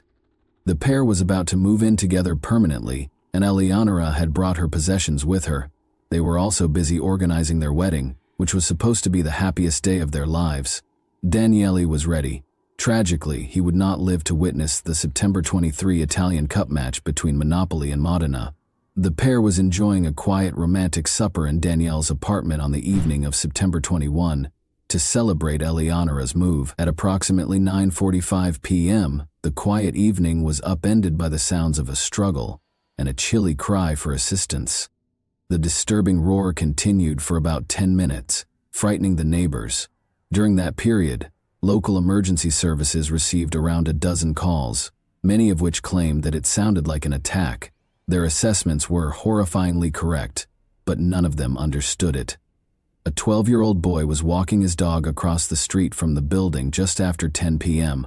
when he saw something that would stay with him forever. He heard the screaming, but it wasn't until a young man fled the apartment complex that he realized what was going on. After a moment of hesitation, the man approached the youngster. Later, the child remembered the knife in the man's hand and his emotionless, icy face. The youngster froze in terror, not knowing what would come next. Fortunately, others came by and the man ran away. Before he vanished into the night, a few people managed to get a clear view of him, despite his efforts to conceal his face. Ambulances and police cars arrived at the scene shortly after. They were powerless to save Eleonora or Daniele, though. In the stairway, Daniele was discovered unconscious and laying on his back amid a sizable pool of blood. Eleonora's body was found face down in the hallway of the apartment, with the door wide open and her hair and clothing drenched in blood. By the time emergency personnel came, Oath had already died. Numerous stab wounds and significant blood loss were later identified as the cause of death. Eleonora had 37 stab wounds, while Daniele had 38, according to forensic experts. Chilling concerns were raised by the severe violence. Why would they target this young, loving couple, and who could have carried out such a vicious attack? At first, investigators thought it might have been a poorly executed robbery. Daniele was a well-known public personality, and his financial success was widely acknowledged. The idea that the couple was challenged at home after someone acting on a tip broke in with the expectation of finding goods sounded credible. But for Daniele and Eleonora, the timing seemed fatally unlucky. Since the flat had nothing valuable missing, this notion was swiftly disproved. Cash remained undisturbed in the open. In addition, Eleonora was sporting a diamond ring, a necklace, and a pair of earrings that Daniele had given her as a wedding present. These things weren't stolen. The attack's exceptional violence instantly caught the attention of investigators. The brutal knife attack on the victims revealed personal motivations and a deep-seated animosity for them. This raised the possibility that the crime was motivated by passion, possibly by a lover who had been rejected, or by a desire for vengeance. Investigators thought that there might have been a love triangle, in which one of the victims had an affair that led to this horrible conduct. This notion was quickly disproved, though. Everyone who knew Daniele and Eleonora was convinced that they were in love and would never betray one another. However, it was impossible to completely rule out the chance that someone had unrequited love for one of them. A number of odd objects that didn't appear to be the victims were discovered at the murder scene. These consisted of a blood-stained stockings, zip ties, and a few bottles of bleach. The fact that these items were strewn all around the room indicates that the criminal brought them. The stocking later included the DNA of an unidentified individual and traces of Daniele's blood, according to forensic investigation. Daniele probably removed the stocking during the battle, but it seemed like the attacker had used it as a mask to cover his face. A depressing drawing of a face in black pen was another unsettling feature on the picture. Enough details from the witnesses were gathered to produce a composite sketch of the offender. The boy walking his dog, who had confronted the attacker directly, gave the most lucid story. But the boy was naturally scared, and the veracity of his account was questioned because it was late at night. The child described the man's clothes and the backpack he was wearing in further detail. However, the investigation did not immediately advance as a result of the composite sketch. Witnesses told authorities that they heard Eleonora continuously begging someone to stop, even uttering a name that sounded like Andrea on multiple occasions. The first noteworthy lead was this one. In the hopes of discovering the truth, authorities started carefully investigating every man named Andrea who had any connection to the couple's lives after COVID. However, the first person suspected was a man named Andrea Formati, who Eleonora had known as a teenager. They rarely interacted and resided in different cities. On social media, they followed one another. According to investigators, Formati may have had feelings for Eleonora when they were little. He might have targeted her and her fiancé after learning of her engagement, acting on the perverse notion that, if I can't have you, no one can. Andrea was promptly found and taken into custody to be questioned. He was shocked to learn of Eleonora's passing, and even more shocked to learn that he was a suspect, but his identity was quickly cleared. Andrea was on a business trip in Rome the night of the incident, and her alibi was supported by multiple witnesses and security camera footage. Daniele's old buddy, Andrea Martinelli, was the next suspect. The notion that he harbored affections for Eleonora in secret and despised Daniele as a result was taken into consideration by investigators. The two guys had just communicated 3 hours prior to the crime, according to phone records. But Martinelli also had a solid alibi that was confirmed by other people. Detectives focused on a 37-year-old guy named Andrea Rodeo, a relatively recent acquaintance of the couple after ruling out the close friends. He was a prime suspect since he looked a lot like the composite sketch. When witnesses were called to identify Rodeo after he was taken into custody, they all agreed that the individual they saw the night of the crime was someone else, which strengthened Rodeo's defense. Rodeo, too, was freed because he had a strong alibi and no other suspicious people named Andrea were in the couple's social group. The inquiry came to a standstill. The time spent looking into men named Andrea may have been squandered, as detectives started to wonder if Eleonora had yelled a different name during the attack. Finding fresh leads was now essential to advancing the investigation. A crucial piece of evidence that had previously been missed was discovered by investigators during a second investigation of the crime scene. They discovered a folded piece of paper underneath a tiny shoe rack, which was probably dropped by the offender. It looked as though the paper had been ripped from a student notebook. A terrifying plan of action for breaking into the flat and committing the crime was written on it in hurried handwriting. Using the zip ties discovered at the site to subdue the pair was specifically part of the instructions. The assailants seemed to have carefully considered how they would use the materials they had taken with them to restrain and injure the victims. This revelation rekindled the inquiry with a renewed focus on identifying the cool and meticulous offender and provided fresh insight into the deliberate character of the crime. The most heinous aspects of the perpetrator's plan were abandoned for unclear reasons. This was probably because of the couple's strong opposition. The attacker probably feared being caught in the act due to the loud shouts and commotion that many neighbors could hear. In order to make sure the couple was alone and had no visitors, the attacker had spent some time watching the flat, moving close to the windows and listening at the door, according to the note. The list also includes using bleach to remove evidence, changing into clean clothes after the incident, and hiding themselves with a nylon stocking. But there was no indication of a motive for such a heinous crime in the note. A hand-drawn map of the victim's neighborhood was included at the bottom of the article. Every exterior security camera on buildings and utility poles was noted on the map, along with a number of escape routes that evaded them. The attacker disregarded these safety measures during the getaway in spite of this apparent preparation. Investigators were able to partially trace the suspect's escape path using security footage after witnesses identified the direction in which he ran, although the trail did not immediately produce much information. For days, the composite sketch of the offender had been making the rounds on television and in newspapers, but no firm leads surfaced. Then, on September 26, a young guy entered a police station and said that the sketch looked a lot like Antonio DeMarco, a 21-year-old medical student who was a classmate. The fact that Antonio had not gone to courses or spoken to anyone at the institution for a number of days after the crime grabbed the detective's attention. Soon after, it was discovered that Antonio had rented a room in Daniela de Santos's apartment before, but had left a few months prior. Since he no longer resided there, he had not been regarded as a person of interest. Antonio was characterized as quiet and unassuming people. someone who stayed out of arguments and only paid attention to his studies. Daniele had once rented out a room, but many people in the building didn't even recall it. People who knew Antonio had good things to say about him. He was conscientious, courteous, and focused.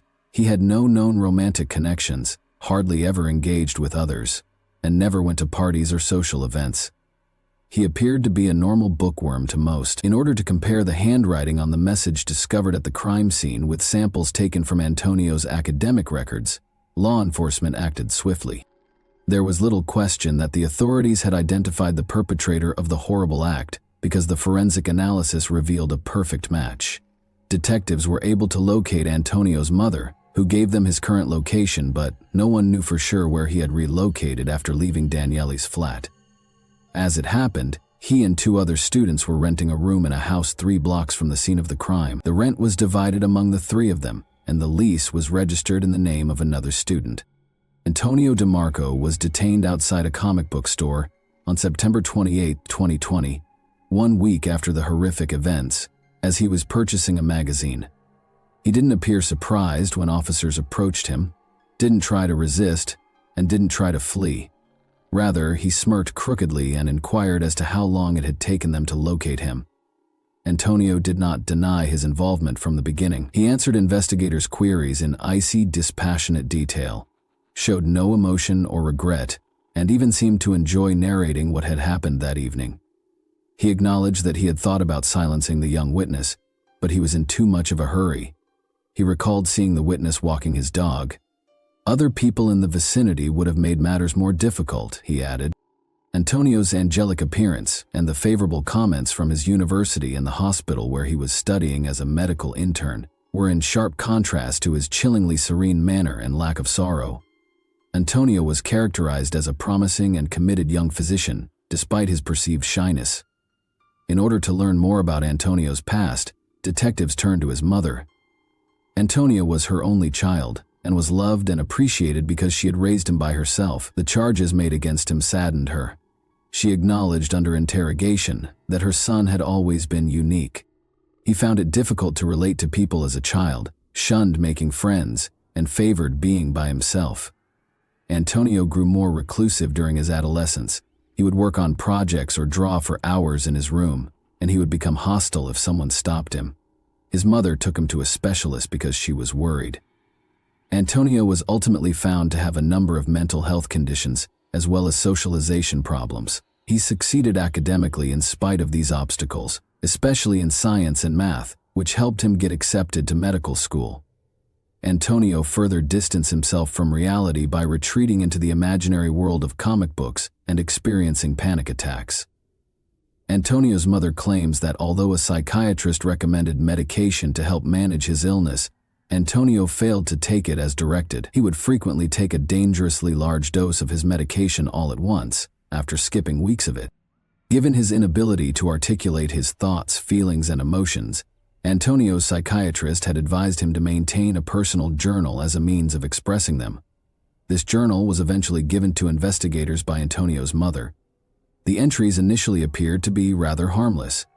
Antonio wrote of his desire to blend in, make friends, and lead a typical life. But during his time at the institution, he found it difficult to connect with others and was uncertain about how to handle social situations. Up until he saw an ad for a place for rent at a fair price, Antonio lived with his mother. Antonio reacted to the listing right away because Daniele's house was conveniently located near the campus. He paid his rent on time and didn't cause any problems, demonstrating that he was a peaceful and responsible tenant. According to his diary writings, Antonio appeared to consider Daniele a possible friend at the time. But when Eleonora arrived, the dynamic changed. Eleonora frequently stayed overnight, and the couple spent more and more time together. Daniele graciously asked Antonio to go when they made the decision to live together permanently.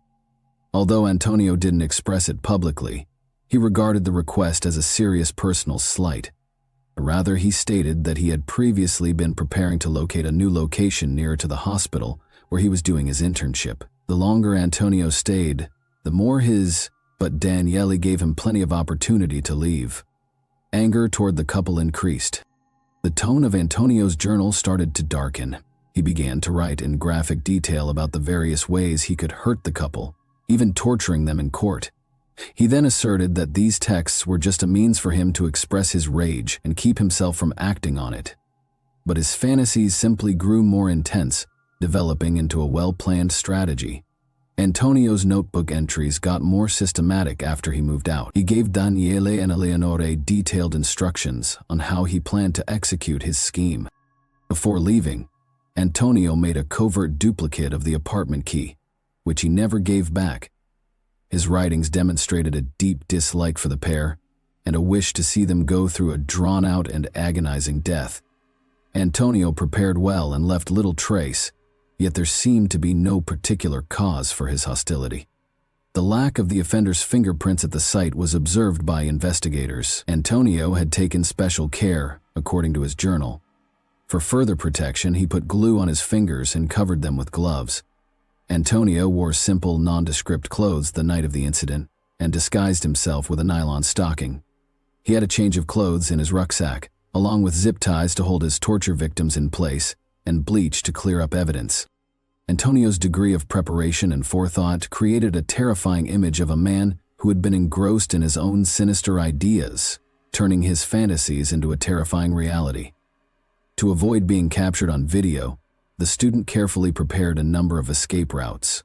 When he got to the apartment complex, he sat outside under the windows for a while, listening intently to make sure the pair was alone. He went inside, climbed to the second floor, and waited outside their door for a few more minutes, listening for any noises, until he was positive they were alone.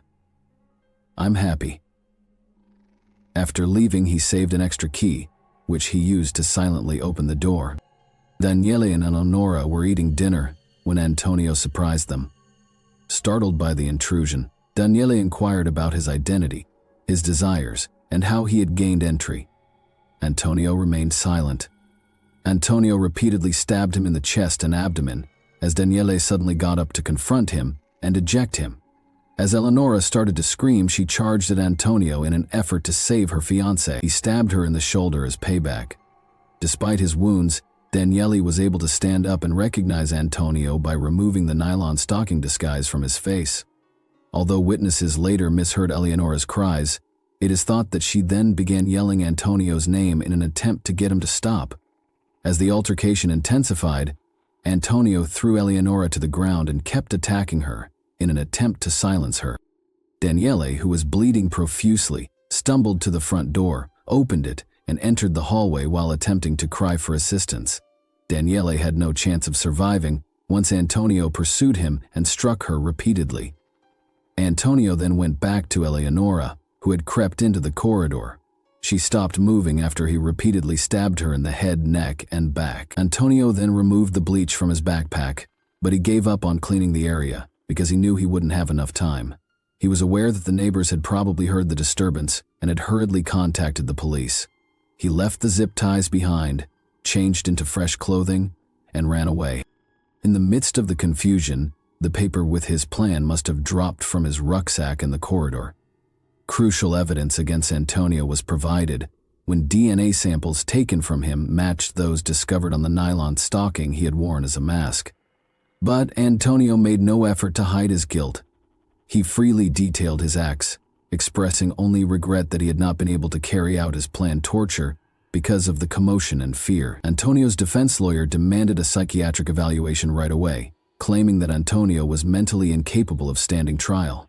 Nonetheless, the assessment found that Antonio knew exactly what he was doing when the offense was committed. Additionally, the inquiry established that Antonio had no regret for his actions and that the crime had been premeditated. Antonio gently answered the question of why he had grown so hostile to Daniele and Eleonora, that he desired their deaths. They were overly joyful, which infuriated me. In addition, he said that he had planned to torture his victims, but the trial procedure had not gone as planned. Execution mentioned the odd illustration of a dejected face that Antonio had discovered on a nylon stocking he had worn as a mask. They asked him where it came from and what it meant. Antonio clarified that he had planned to draw the same symbol in the victim's blood as a sort of signature and leave it on the apartment wall. He publicly stated that he would have committed another murder since he had relished taking life on June 7, 2021, and he even acknowledged that he had thought about employing this emblem in future crimes. Antonio DeMarco was found guilty of extraordinary cruelty in premeditated double killing. He was also considered a serious threat by the court, which noted that he lacked remorse, was capable of committing similar crimes again, and that psychological assessments indicated he would turn into a serial killer. Antonio received a life sentence without the chance of release. Thanks for watching, everyone. Your support means a lot to me, and you can help my channel grow by hitting that like button, dropping a comment, and sharing this video. Your engagement really makes a difference. See you soon. Hey guys, welcome to my channel, and today we're going to take a look at another horrible case with you. Till death do us part doesn't often last that long. Feelings of sweetness and tenderness can rapidly give way to disappointment, annoyance, and even hatred. The most sensible course of action in certain situations is to break up, if not as friends, then at least not as enemies. However, when big quantities of money and the opportunity to become wealthy quickly come into play at the expense of an ex-lover's life, an innocent person's destiny may be decided. The example of Gary Bentley is hardly unusual. Although people have been slain for much less, the murderer in this case wanted to keep $1 million and live a comfortable and easy life. Did Gary foresee what would occur? According to his parents, he did. They were trying to protect him since they felt uneasy and worried about him. However, Gary found it hard to accept that his child's mother, the love of his life, was truly capable of murder. Even though his mother was still alive, he battled valiantly to keep his failing marriage intact for the sake of his kid. But ultimately he died and the youngster was left an orphan. What is known about Gary Bentley's early life then? On August 31, 1984, Gary Lewis Bentley was born in Louisville, a small rural hamlet in Jefferson County, Kentucky. He was the youngest of Gerald and Lisa Bentley's 2 children. From a young age, Gary and his older sister Amy had a tight and trustworthy relationship. The Bentleys owned their own farm and put a lot of effort into providing their children with a quality education and other necessities. The children helped out as well and weren't afraid to take on the physical and labor-intensive tasks involved in farm management. The family was close-knit, supportive, and always looking out for one another. Gary spent a lot of time with his father, Gerald, from an early age. They frequently went hunting, fishing, and camping together and were quite close. His father showed him where to collect edible mushrooms and berries, taught him how to handle a pistol, and gave him survival tips, including how to survive in the bush. Gary became quite interested in guns as a teenager. He eventually began collecting firearms and understood how to use them. He was best friends with his father and they went fishing or hunting almost every weekend. Gary was a true handyman who could make or mend almost anything, making him the epitome of a small-town gentleman. He was described by many around him as gentle, laid-back, and always ready to provide a helping hand to those in need. Gary had no bad habits, avoided negative influences, excelled in school, and never ran afoul of the law. He was a calm, introspective child who prioritized his family. Gary majored in engineering in Frankfurt, the state capital, where he attended college after high school.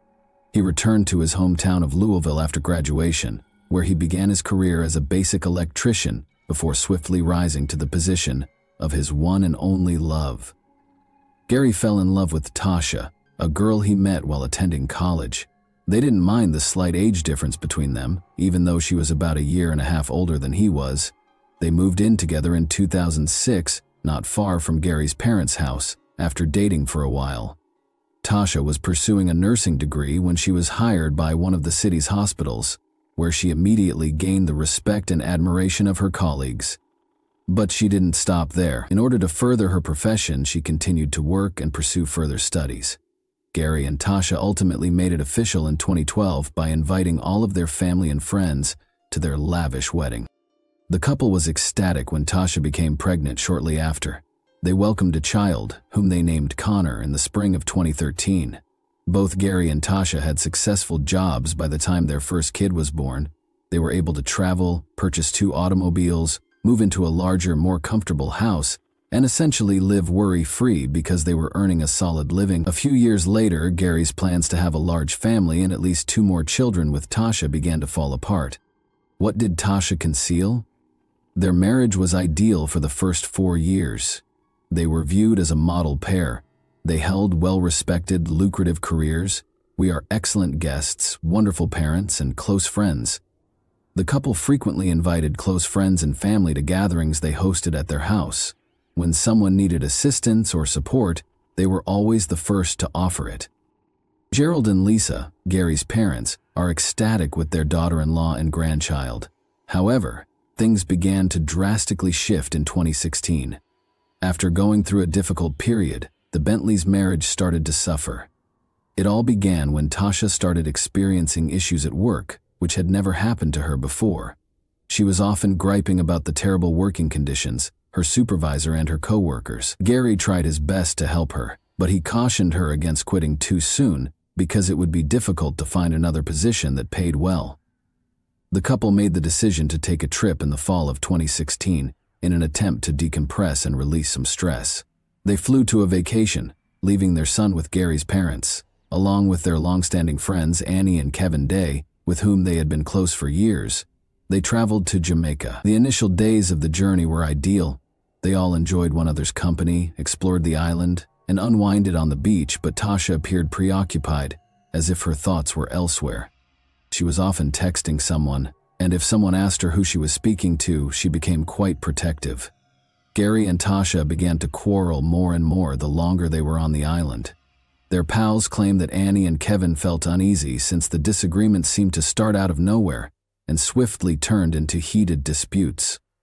When Gary and Tasha got into a heated dispute one day while on a yacht, Kevin attempted to lighten the mood by cracking a joke. Gary splattered beer on his face in retaliation. Kevin didn't take it personally, since he knew that Gary's response was more about the stress that Tasha was causing than it was about the joke. After feeling ashamed, Gary repeatedly apologized and said he had no idea what had happened to him with the new job. Tasha informed Gary that she had resigned from her position shortly after they got back from their trip.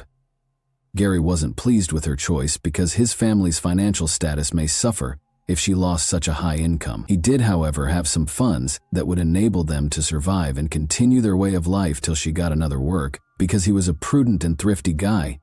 However, Tasha was employed as a consultant at a large pharmaceutical company the day after she quit. She hadn't mentioned getting a job before quitting, so this was strange. Although it appeared that someone might have assisted her in getting the job, Tasha dismissed it as pure serendipity, claiming that she happened to stumble into the interview. Even though Tasha appeared content with her new career, circumstances at home didn't improve. She stopped cooking, was rarely there, neglected the house, and showed no concern in Gary's situation. She even neglected their son, letting his grandparents handle the most of the child-rearing. Mrs. Bentley began to leave town on the weekends, claiming to be on work travels. She was always talking on the phone, always finding a quiet place where no one could listen in. She claimed that it was work and that she needed to talk to her supervisors or coworkers about it when questioned. In order to prevent anyone from checking her phone, she also set a password, something she had never done before. She'd become aloof and secretive. Gary, however, was the one who was caring for his son and giving him all of his love and attention. Spending all of his free time with the youngster and doing everything he could to ensure he didn't feel abandoned, he nearly lived for him. Gary still loved his wife and wanted to keep their marriage intact, if only for the sake of their child, despite their frequent arguments and her lack of interest. Mexico excursion with the family. Seeing the strain in their son's family, Gary's parents made the decision to take him, Tasha, and their grandchild to one of Mexico's most stunning resorts as a surprise, in the hopes that it would provide a tranquil setting for them to re-establish contact and spend quality time together. They selected a comfortable hotel in a remote location. The internet was spotty and frequently interrupted, and cell coverage was scarce. This made it possible for the family to spend time together and enjoy one another's company. At the beach and go for lengthy strolls. Tasha, though, was clearly annoyed by the lack of connectivity. She was always looking for a signal to send texts or make phone calls. She became enraged and screamed at Gary's parents and their young boy. Gerald, Gary's father, thought her actions were odd and made the decision to speak openly with his son. He expressed his concern that Tasha might be cheating. Gary attempted to laugh it off, but Gerald could tell by the expression in his eyes that his son was thinking the same thing but was feigning indifference. Because of their daily arguments, Tasha insisted that they end their vacation early and go back home. Citing pressing work issues, she finally prepared her belongings and declared that she would return by plane by herself. Even though they were paid for an additional week at the hotel and received no reimbursements, this compelled the other members of the family to depart early with her. An odd series of fires in the spring of 2017, Tasha called Gerald, her father-in-law, and sounded upset, asking him to come and get her. She clarified that her automobile was totally wrecked after catching fire at a fueling station. She had to visit her insurance provider before returning home. Gerald naturally hurried to her aid, but he couldn't get rid of the uneasy feeling. In the years she had known Gary, one of her automobiles had inexplicably burned up 3 times. The car was reduced to scrap metal each time it occurred at a gas station, making it hard to identify the true origin of the fire. Tasha consistently earned substantial insurance settlements, and the events were consistently attributed to malfunctioning gas station equipment. Tasha would insure the cars for the maximum amount shortly prior to the fires, always using different insurance firms, and these fires occurred around every 3 years. She said she didn't know how it happened, and some family members and acquaintances even speculated that she might have enemies who were deliberately damaging her vehicles. Nevertheless, Tasha purchased a newer, more costly vehicle following each collision. Even if the fires had a suspicious pattern that made intentional property destruction all but impossible, the insurance companies had no reason to reject her claims. By summer 2017, the not-so-secret affair had. Almost every weekend, Tasha would vanish, claiming to be on work excursions. She seemed to live a life apart from Gary and their son, growing increasingly aloof. The Bentleys' neighbors, friends, and relatives started to think that Tasha was having an affair. Gary took these rumors quite personally. He gave up making jokes about it, and would either be silent or abruptly shift the topic. Gary's parents made multiple attempts to speak with him, telling him that things couldn't continue this way because, in essence, the marriage had already ended. But Gary consistently gave the same response. For Connor's sake, he was committed to keeping the family together and still loved his wife. He hoped that things would return to normal, that Tasha would wake up, and that she would reevaluate her priorities. Gary, Tasha, and their kids celebrated Thanksgiving at his parents' place in November 2017. Amy, Gary's sister, arrived with her family as well. When gift-giving became commonplace, Tasha claimed to be too preoccupied with her job to purchase any, but it turned out that she had not. She promised to fix it and come back shortly after apologizing and leaving. After spending hours away, she returned with nothing, not even a gift for her son, when everyone stared at her with confusion. It would have taken her the entire night to go through the lineups everywhere, she said. Amy was unable to contain herself this time. She drew Gary forward and asked him directly whether he understood that Tasha was most likely seeing someone else and wasn't even attempting to conceal it any longer. With a gun safe in the bedroom, Gary merely replied that they would take care of it themselves. Gary called his father the next weekend to invite him over and bring some equipment. Gerald was glad to assist and arrived at his son's house with all the necessary supplies in less than 30 minutes.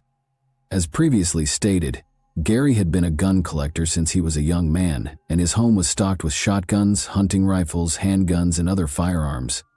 He even had some rare objects strewn about in various areas. Gary, however, made the snap decision to create a safe in his home, collect all of his guns, and secure them. Gerald was a little alarmed by this abrupt decision, and inquired as to why Gary felt the need to conceal his gun collection. Gerald could tell his kid was scared of something, even if Gary didn't provide a clear response. It didn't appear like he was concerned about intruders. Tasha claimed that she came up with the idea because she was afraid and thought they would be in danger when she got home. Gerald didn't give it much thought at the time, but her words felt odd. The catastrophe, the unexplained home murder, was just a few days away. On Sunday, December 10, 2017, Tasha called her father-in-law to inform him that the garage door was open when she arrived home, and that she had been unable to get in touch with Gary all day. Concerned that burglars might have broken in, she begged Gerald to come over because she was too afraid to go inside. Fortunately, Gary was at home alone himself and Connor was safe, staying with his grandparents. Gerald ran as quickly as he could. Everything appeared to be in order at first sight. Although the garage door was open, there were no indications that the residence had been broken into. Everything appeared to be typical. There were no signs of an intruder and nothing seemed missing. Gerald repeatedly yelled at his son, but he never answered. He discovered Gary's lifeless body on the bed in shock when he entered the bedroom. Gary's body was already chilly and exhibiting symptoms of rigor mortis when Gerald attempted CPR. Still in shock that his kid had left, he dialed 911 right away. He didn't realize until later that the bedroom gun safe had been broken into and that several of the weapons were gone. The forensic results showed that Gary had been murdered by a single, close-range gunshot to the head when the forensic team arrived. It was possible that he was asleep and didn't even hear the killer approach because he was in a sleeping position on his side in bed and had no other injuries or indications of a struggle. Valuables, a jewelry box, and even cash left in plain sight remained unharmed, making the incident appear to be more than a normal heist. This suggested that the gun safe was the primary goal. Only a small number of guns, none of which were very valuable, were stolen nevertheless. These were not the murder weapon, nor were the remaining firearms. Tasha, Gary's wife, was the leading suspect from the beginning of the investigation, since she didn't appear to be a grieving widow. She carefully explained to the police what had happened during the day before she and her father-in-law discovered the dead. Second, every member of the couple's family and circle of friends attested to the fact that Gary and Tasha's marriage had been in trouble for some time and that a divorce was imminent. Third, 2 big dogs owned by the Bentleys growled at everyone but their owners. However, the neighbors had not heard any barking, and if they had, Gary probably would have awakened up. Tasha stated that she had left the house to run some errands because Gary had intended to go hunting that day. She claimed that after lunch she had attempted to phone him but had been unsuccessful. She attributed the situation to poor reception and was not really concerned. When asked, her pals confirmed that she had visited a friend's house on her way home. The crime was committed without any witnesses. That day, nobody saw strangers or heard anything untoward. Not even surveillance footage from cameras in the area provided any helpful hints. The crime seems to have been a well-thought-out plot to fabricate a robbery in order to get $1 million insurance coverage. Tasha received a call from a friend named Annie Day, who wanted to offer her sympathies and ask if she could assist with funeral planning. Annie was shocked at Tasha's reaction. She explained that she had more important things to do and that Gary's parents were taking care of the burial. A trip to the insurance company for a sizable payoff was one of the more crucial tasks. It seems that Tasha had persuaded Gary to get $1 million life insurance policy not long before the murder. Gary accepted, though he wasn't really happy about it, to appease his wife. Tasha attempted, but was unsuccessful, to raise the compensation to $2 million, 0 cents, a few days prior to the crime. The motive was now obvious, but there was still no concrete proof that Tasha was responsible for the killing. Meanwhile, information about her 3 prior burned-out vehicles, all of which had caused significant damage, came to light. Insurance payouts. It was discovered that Tasha had previously engaged in similar insurance fraud, an accomplice or a lover. Tasha had been seeing a coworker named Anthony for more than a year, according to one of her acquaintances, and he was the one who helped her land a new position. Suspecting that Anthony might have assisted his lover, investigators made the decision to ask him about his role in the crime. Anthony said that he and Tasha had been romantically involved for a long time and that they frequently met at his house. Tasha was going to leave Gary, he said, and they were even going to celebrate New Year's Eve 2018. Anthony hurried to offer an alibi as soon as he became aware that he was being investigated as a suspect in the murder case. He claimed to have been at his parents' house, assisting them with repairs on the day of the murder. That day, they visited a number of second-hand stores, all of which were caught on camera. The murder weapon and the missing guns from the safe were still unknown, but detectives came to the conclusion that Tasha had probably acted alone, which explained why there were no traces of a break-in and why the dogs hadn't barked. Tasha's account of events. Tasha frequently added additional information, changed her tale, and attempted to place the blame elsewhere. She even brought up Gary and Kevin Day's argument when Gary flung beer in his friend's face when they were on vacation. Tasha believes that Kevin may have harbored resentment and seized the chance to exact retribution. But after being questioned for a few hours, Tasha eventually gave up and admitted, although she acknowledged killing her husband, she held Gary responsible for the incident. According to Tasha, Gary was violent toward her and their kid, and on the day of the murder, he struck their child once more. She claimed that was the final straw, and she retrieved a rifle after waiting for Gary to go to sleep. But there was no evidence to support any of Tasha's assertions. Tasha's assertions were not substantiated by any of her relatives or friends. In actuality, everyone supported Gary, praising him as the most loving parent they had ever known and a loyal, loving husband. They maintained that he would never touch his wife, much less their beloved young boy.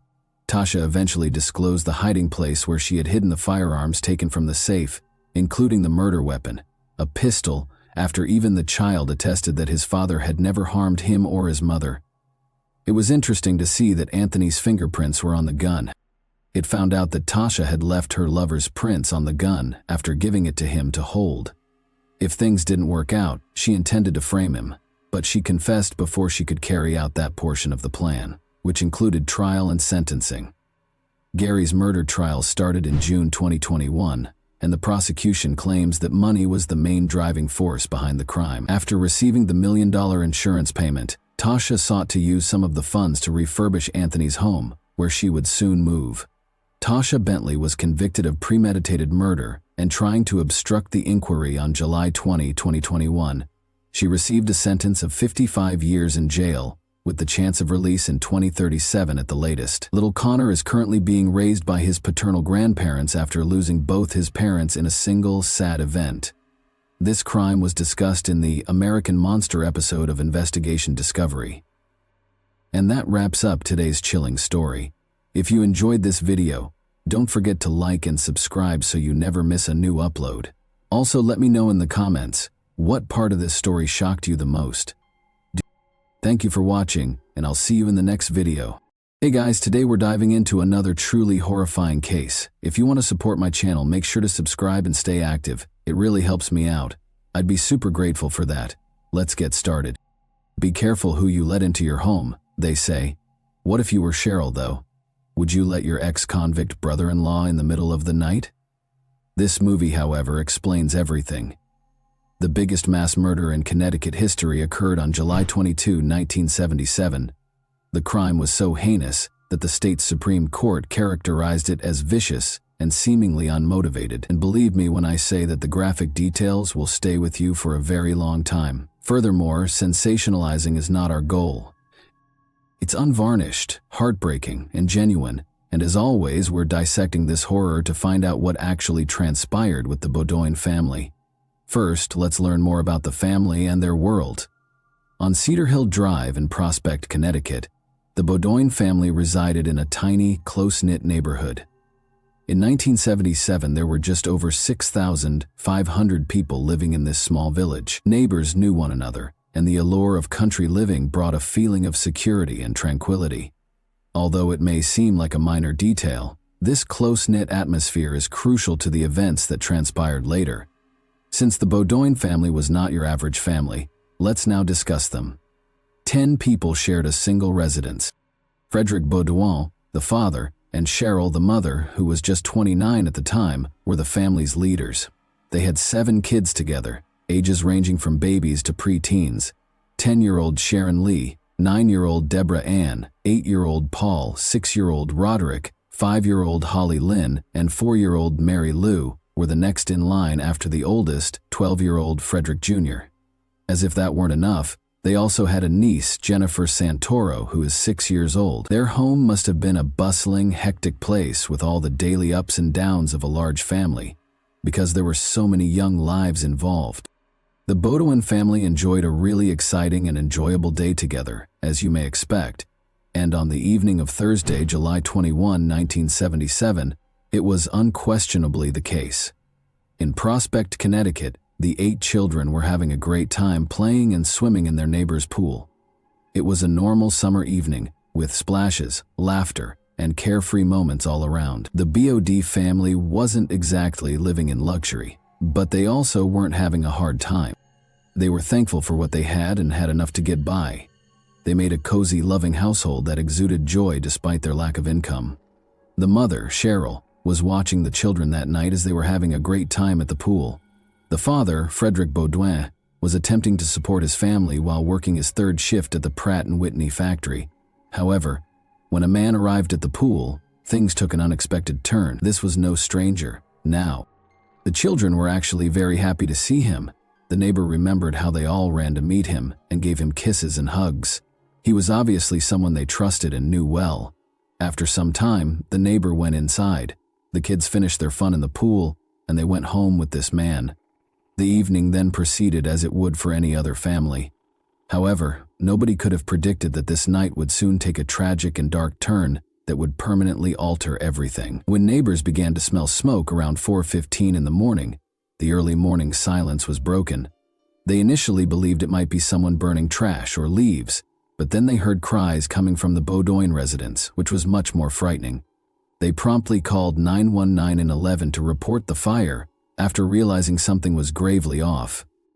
With sirens blaring through the night, fire engines from Prospect and the neighboring town of Bethany raced to the site. After roughly half an hour of valiant efforts, the firefighters were able to put out the fire, but none could have predicted what would happen next. Firefighters started searching the house as the smoke cleared and the flames subsided. They found an unimaginable tragedy within. The house was filled with the bodies of Cheryl Baudoin, her 7 children, and her niece Jennifer Santoro, age 6. Before the fire, they had all been mercilessly murdered. The burned body of Cheryl was discovered on the kitchen floor. 2 of the children were found in another bedroom, while 3 were found in another. There were 2 children in the back and 1 in the master bedroom. The situation in the bathroom was very horrific. Cheryl was among the numerous victims who had their hands bound behind their backs, which added to the misery. Before their bodies were burned by the fire, all of the youngsters seemed to have suffered significant head injuries, and 2 of them had their feet shackled. Even the most seasoned investigators were astounded by the heinousness of the crime, which was of unfathomable depravity. Edward P. Leonard, the state police commissioner at the time, said that all of the victims had been severely charred. Nevertheless, his testimony only alluded to the unspeakable tragedy that police and firefighters had seen. Later, a few neighbors acknowledged that they had woken up to the smell of smoke, but didn't give it much thought at first. They didn't see the danger until they heard the icy howls and decided to call for assistance. Joseph Paulino, a neighbor, made an effort to assist. He dashed over to the Baudoin residence and tried to get inside, but the fire was already too fierce. A rush of heat drove me back when I opened the back door. He subsequently recalled the horrifying incident. The family's father, Frederick Baudoin, was working the 3rd shift at the Pratt & Whitney factory in North Haven at around 5:30 in the morning when the picture window blew out. To pick him up, police showed up to his place of employment. They just told him that he had to accompany them, without explaining what had transpired. The family's Reverend Joseph Donnelly was waiting to break the heartbreaking news to him at his mother's house, so they took him there. Frederick turned to Reverend Joseph and asked him a question that neither husband nor parent should ever have to ask. Are they all dead? His greatest suspicions were validated by Joseph's solemn reply. Frederick lost everything he valued in a single terrible night, including his wife, kids, and entire family. He reportedly sobbed as he remarked, "There's only one thing, to see the bastard pay." He was shaken by grief. But even as Frederick struggled with this unfathomable loss, detectives were already putting in endless effort to uncover the truth. Determining to stop every vehicle on Route 68, they established a command post outside Prospect Town Hall and started halting traffic. Police also carried on their investigation at the Baudoin residence. At that moment, they became aware of an oddity. Every window and door was locked. An unsettling issue was brought up by this. How could the murderer have gotten away if the interior of everything was secured? It raised the terrifying possibility that the criminal had either locked the doors behind them or was already inside the residence. The detectives, of course, began to speak with neighbors. They then found out about Lorne Quinn, who happened to stop by when the children were having a good time at the neighbor's swimming pool. That wasn't all, though. About a mile from the house, the neighbors reported seeing him again early on Friday morning, sitting by himself in a black automobile, parked in a neighboring church parking lot. The investigators were alarmed by this information. Why was this individual lingering at the house both before and after the catastrophe, and who was he? Additional information regarding Lorne's relationship to the Baudoin family was provided by the neighbors. He wasn't merely a haphazard character on the outside of their life, as it turned out. In fact, he had been living in their basement for approximately 2 years. Then, suddenly, he disappeared from their lives. However, he reappeared on that fateful Thursday night, the same night the Baudoin children were swimming at the neighbor's pool, just as suddenly as he had vanished. Investigators, meanwhile, couldn't afford to ignore anyone, not even the distraught father. Frederick. The individuals closest to the victims are frequently examined in the early phases of any investigation. Frederick therefore didn't think twice when police requested for his consent to search his truck. He had nothing to conceal. The search was a necessary step in ruling him out, but it turned up no proof or suspicious objects. The probe was a flurry of activity by the time it reached the 24-hour mark. No time was being wasted by the police. They had examined more than 100 witnesses, including Frederick and Lorne, set up roadblocks and talked to neighbors. No information was too minor to be taken into account, and every detail was crucial. Officers discovered something much more concerning than anything they had heard from the neighbors, though, when they entered Lorne Acquin's name into their system. This was not a man who had a few small legal issues. He was portrayed as having a hazardous and unpredictable streak by the patterns found in his criminal record. Lorne received a prison sentence for stealing in April 1974. Released in February 1975 after less than a year of service, freedom didn't last for him. He was back in jail by March 1976 after making a frantic and careless attempt to break out of custody, which suggested his audacious, unbridled personality. He was released on parole in September 1976 after serving time for that charge. When the incident at the Baudoin residence occurred, this is the aspect that really sparked concerns. It had just been 7 months since Lorne's release from prison. There was barely enough time for him to establish a stable existence again, let alone demonstrate that he had changed, and yet he was linked to one of the most heinous atrocities the community had ever seen.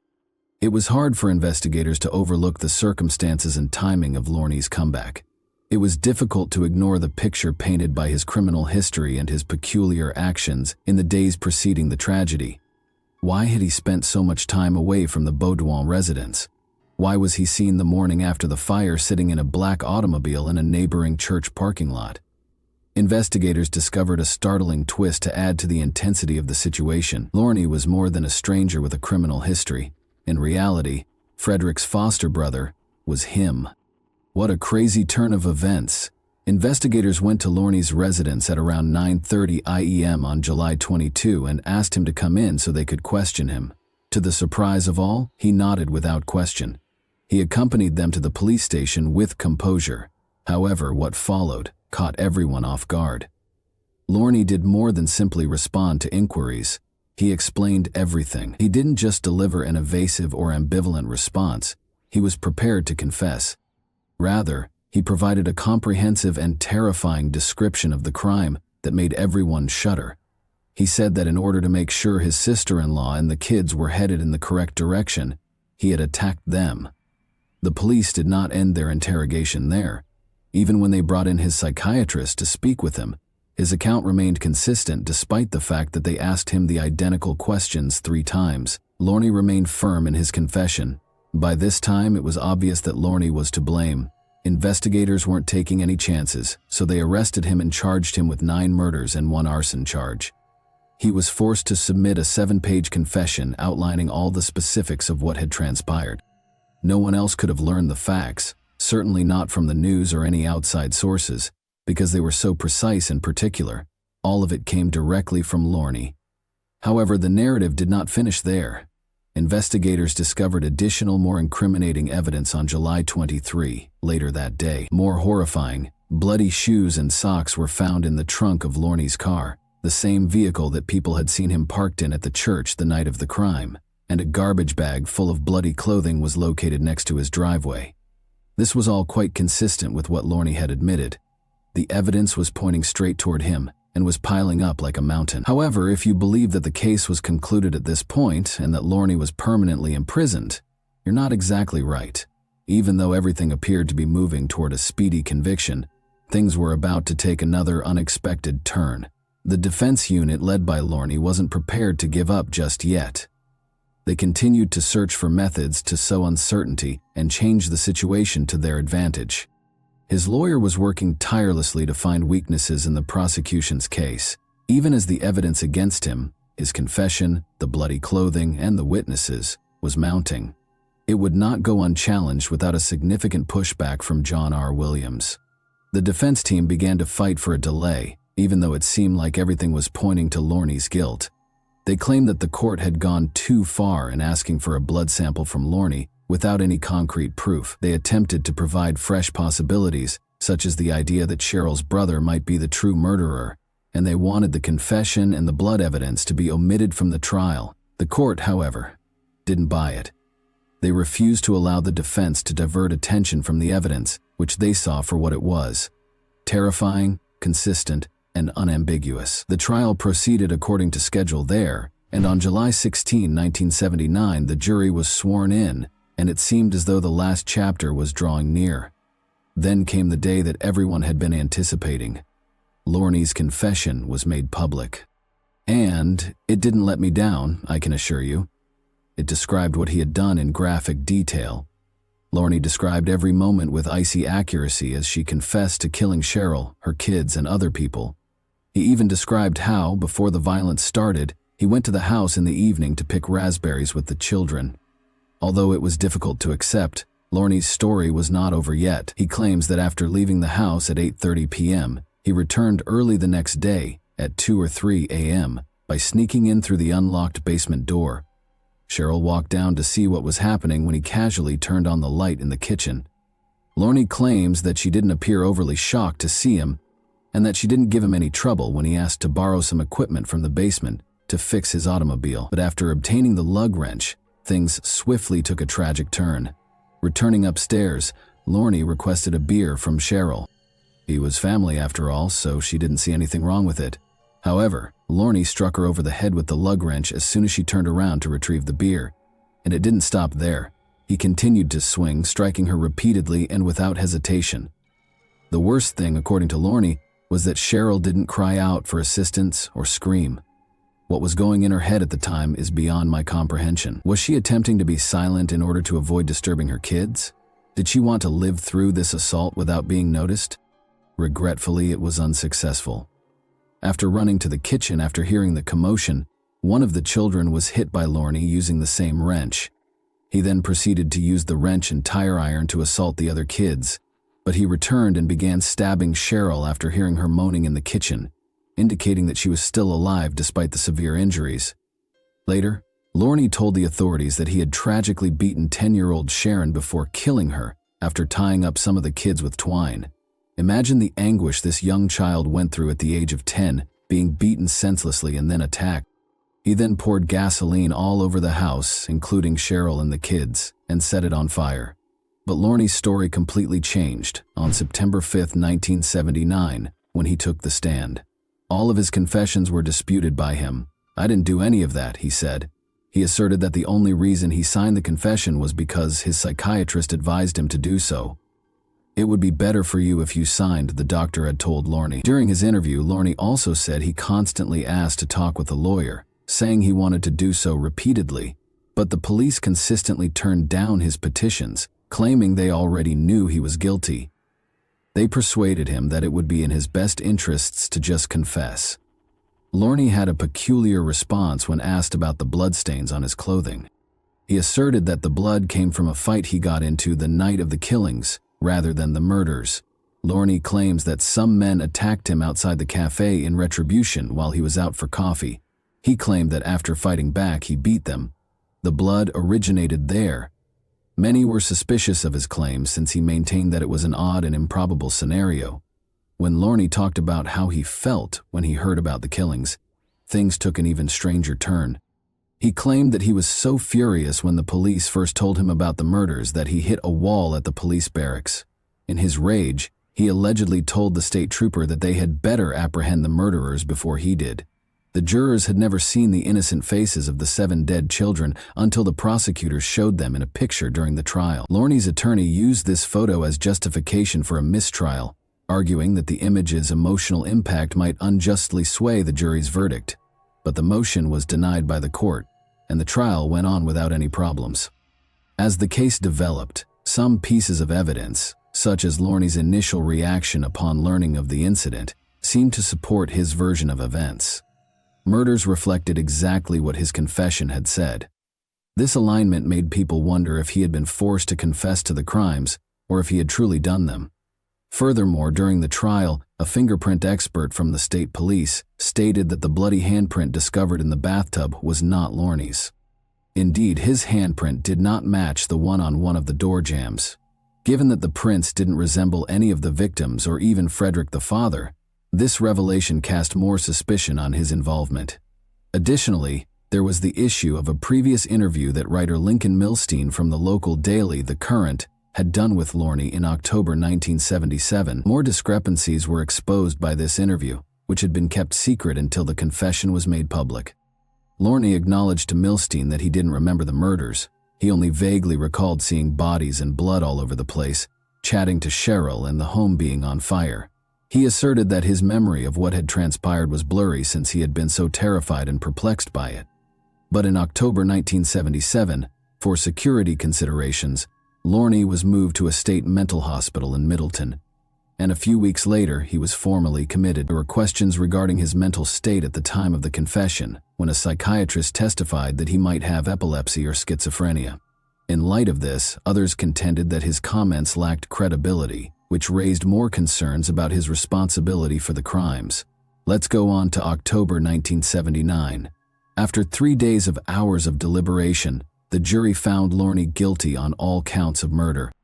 They did not prosecute him, despite rumors that he may have been motivated to murder after experiencing embarrassment after reportedly harassing one or more of the Bode ladies.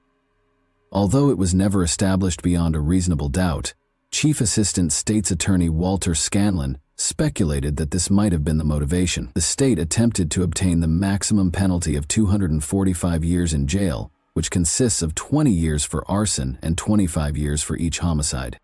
However, Lorne was given a sentence of 105 years to life in jail, with the option of release after 50 or 55 years by Judge Walter Pickett.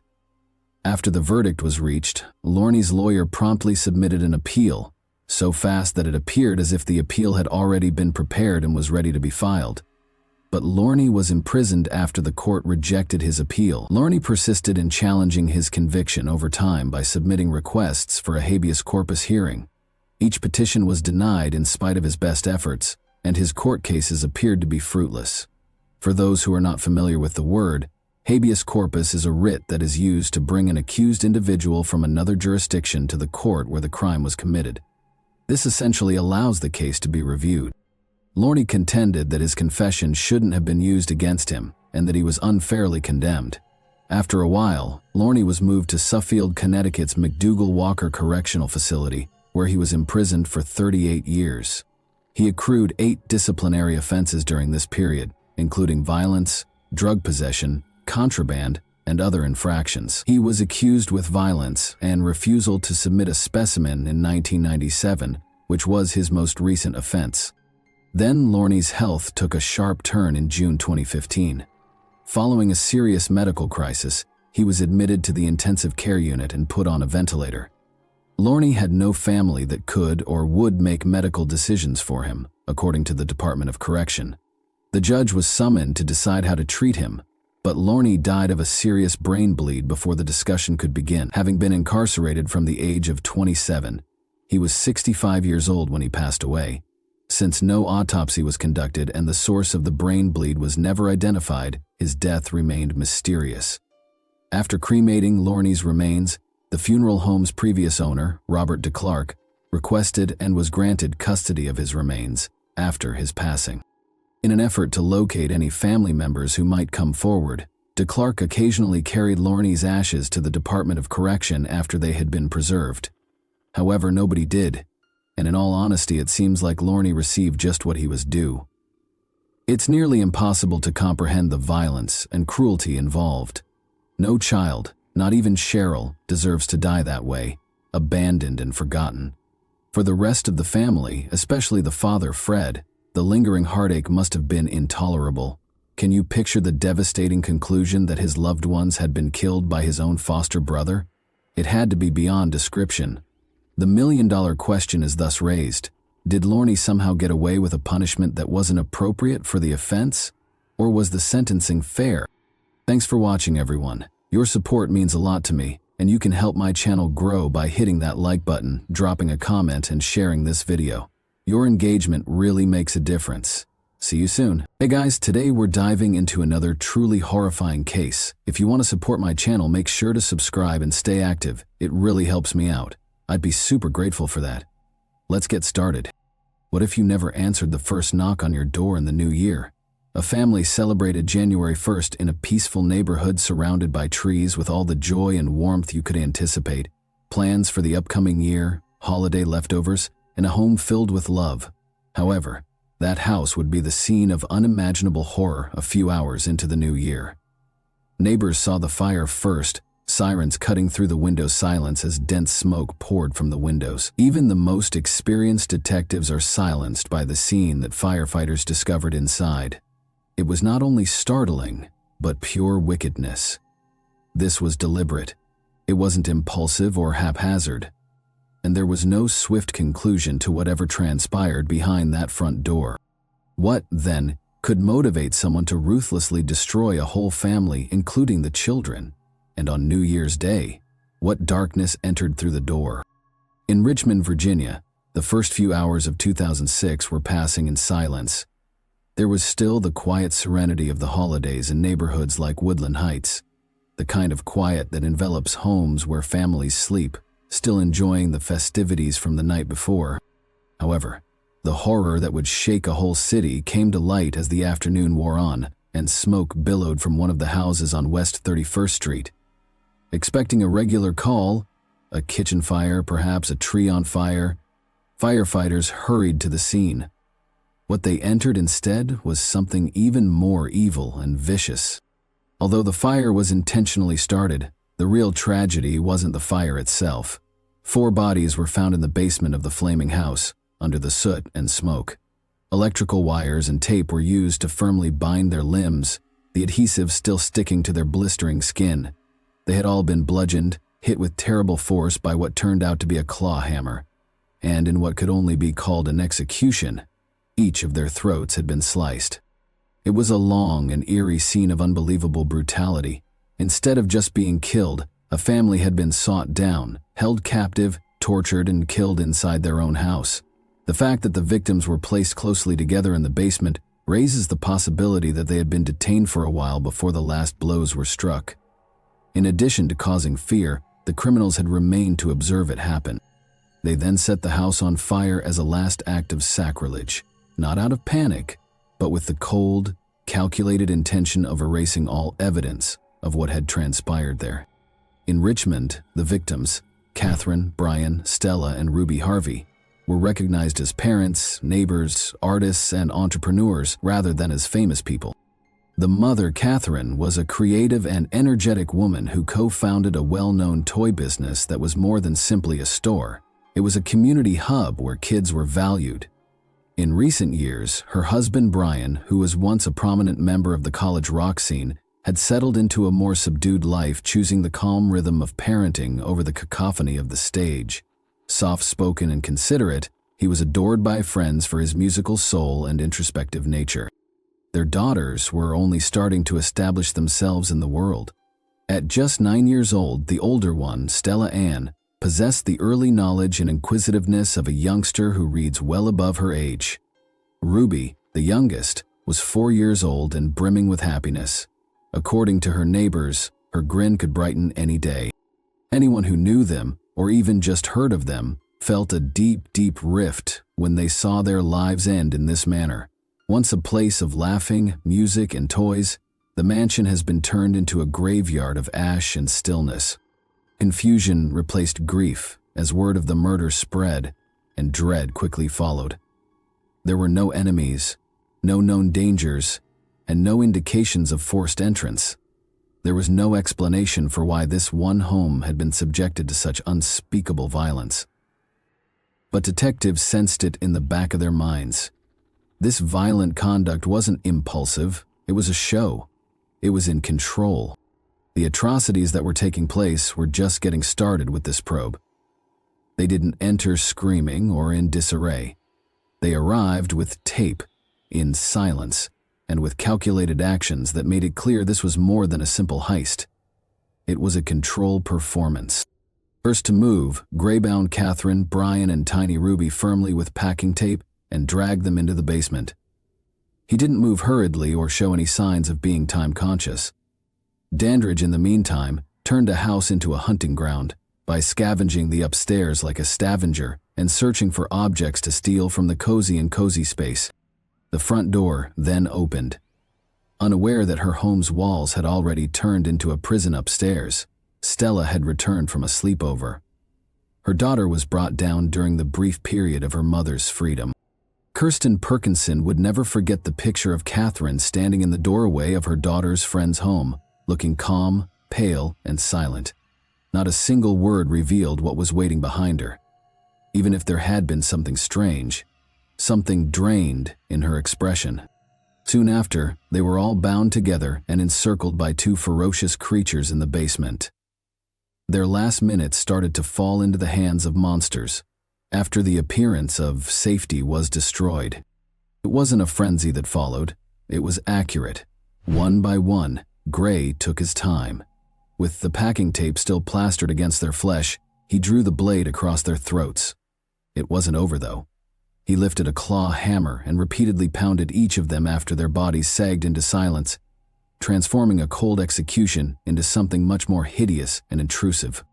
Later, the medical examiner would attempt to turn that disorder into a clinical situation. Blunt force trauma killed Brian and Catherine. Smoke and crushing blows, Stella. Ruby was 4 years old when she was stabbed in the back, with one wound going all the way to her lung. However, the events that transpired in that basement cannot be explained by statistics or causes alone. They didn't stop there, even at the finish. A tiny art easel, possibly used by one of the females for painting, was pushed over by Gray and Dandridge, who then drenched it with alcohol and set it on fire as a last flourish. It was trivial. It had a theatrical quality. It was intended to eliminate the space's identity as well as the evidence. It might have appeared to be the scene of a terrible catastrophe as the flames spread down the basement and curled around what was left, but this was not an accident. The fire was not overlooked. The call that would end it all was made by Johnny Hott, the drummer for House of Freaks and a close friend of Brian's. When a fire department arrived to put out the fire, they discovered something that would start a storm that was considerably more destructive than fire. As if 4 lives didn't matter at all, the guys who had left that house hours earlier were already going on, serene, unhurried, and unaffected by the hellfire they had left behind. But you might ask, who were Gray and Dandridge? Darkness was nothing new to the two guys, Ray Dandridge and Ricky Gray. These two, who were born in 1977, were connected not only by blood but also by a history of criminal activity and violence. Before long, their convoluted paths would converge in unimaginable catastrophes. Ricky Gray had a past, one that was documented in his failed relationships and criminal records. Known for his explosive temper and ability to make life miserable for everybody who came into contact with him, he had spent years in and out of prison. The life of a violent ex-con was nothing new to him, and things rapidly got out of hand when he met his third wife, Treva Terrell. Their relationship was far from tranquil. The neighbors frequently overheard them fighting and yelling at each other. As of November 2005, Treva was fed up. However, she was later discovered dead in Washington, Pennsylvania, her corpse ruthlessly battered and buried in a shallow grave. The worst part is that her death was initially dismissed by the authorities as a drug overdose. The claw marks on Ricky's forearm that day were evidence of a struggle, possibly even a struggle for her life. However, the cops failed to make the connection. The murderer was right in front of them, yet they failed to notice him. Enter Ricky's nephew, Ray Dandridge, who was recently released from jail after serving over 10 years for armed robbery. Following his release in October 2005, he moved in with Ricky and Treva. Ray had already started to reveal his true nature by the time Treva's body was discovered. He also had a family history of violence. When no one was looking, what did the two of them do after Treva's body was buried? They went on. In an attempt to keep quiet, Ricky and Ray packed up and left for Arlington, Virginia by Christmas. However, the violence continued. Actually, things just grew worse. They made the decision to attack Ryan Carey on New Year's Eve, only a few days after they had moved to Virginia. Ryan was left to perish in front of his own house after being stabbed and assaulted. Later, he awoke in a medical facility. As he healed, he would tell the authorities exactly who had broken his body and rendered his right arm useless: Ray Dandridge and Ricky Gray. However, it wasn't even that bad. No, January 1, 2006 was when the really nightmare started. At that point, they arrived in Richmond to pick up the Harvey family. Up until two strangers broke into their house, Catherine, Brian, Stella, and Ruby Harvey were just going about their lives. Or at least, they were. They were broke, as Gray would later acknowledge. That was the plan's main motivation. The Harvey house had not even been their first choice. They simply took a chance after noticing the front entrance was open. They took the family prisoner once they were inside. Catherine was made to pretend that everything was great by Gray and Dandridge when the family's guests showed up for a planned playdate. They warned her that her family would perish if she made a mistake. In an effort to keep her husband and children safe, she remained composed and cooperated. After the friends departed, chaos ensued. Dandridge and Gray, however, weren't finished. In an attempt to conceal their actions and destroy the evidence, the Harvey family set fire to the house. After they were presumed dead, it was unsuccessful. They turned on Ashley Baskerville, their accomplice, a few days later. She and her parents were the subsequent victims of this heinous, murderous rampage. The two males were quickly taken into custody as the authorities began to piece together the violent trail that had been left behind. On January 3, 2006, a routine robbery in Chesterfield County, Virginia, or so it seemed, was the beginning of it all. The most recent victims of a well-planned, heartless crime were a couple who lived on Hollywood Drive. Claimingly disoriented and seeking directions, the three criminals, two men and a woman, knocked on the couple's home. At first glance, it appeared innocuous enough, but it wasn't.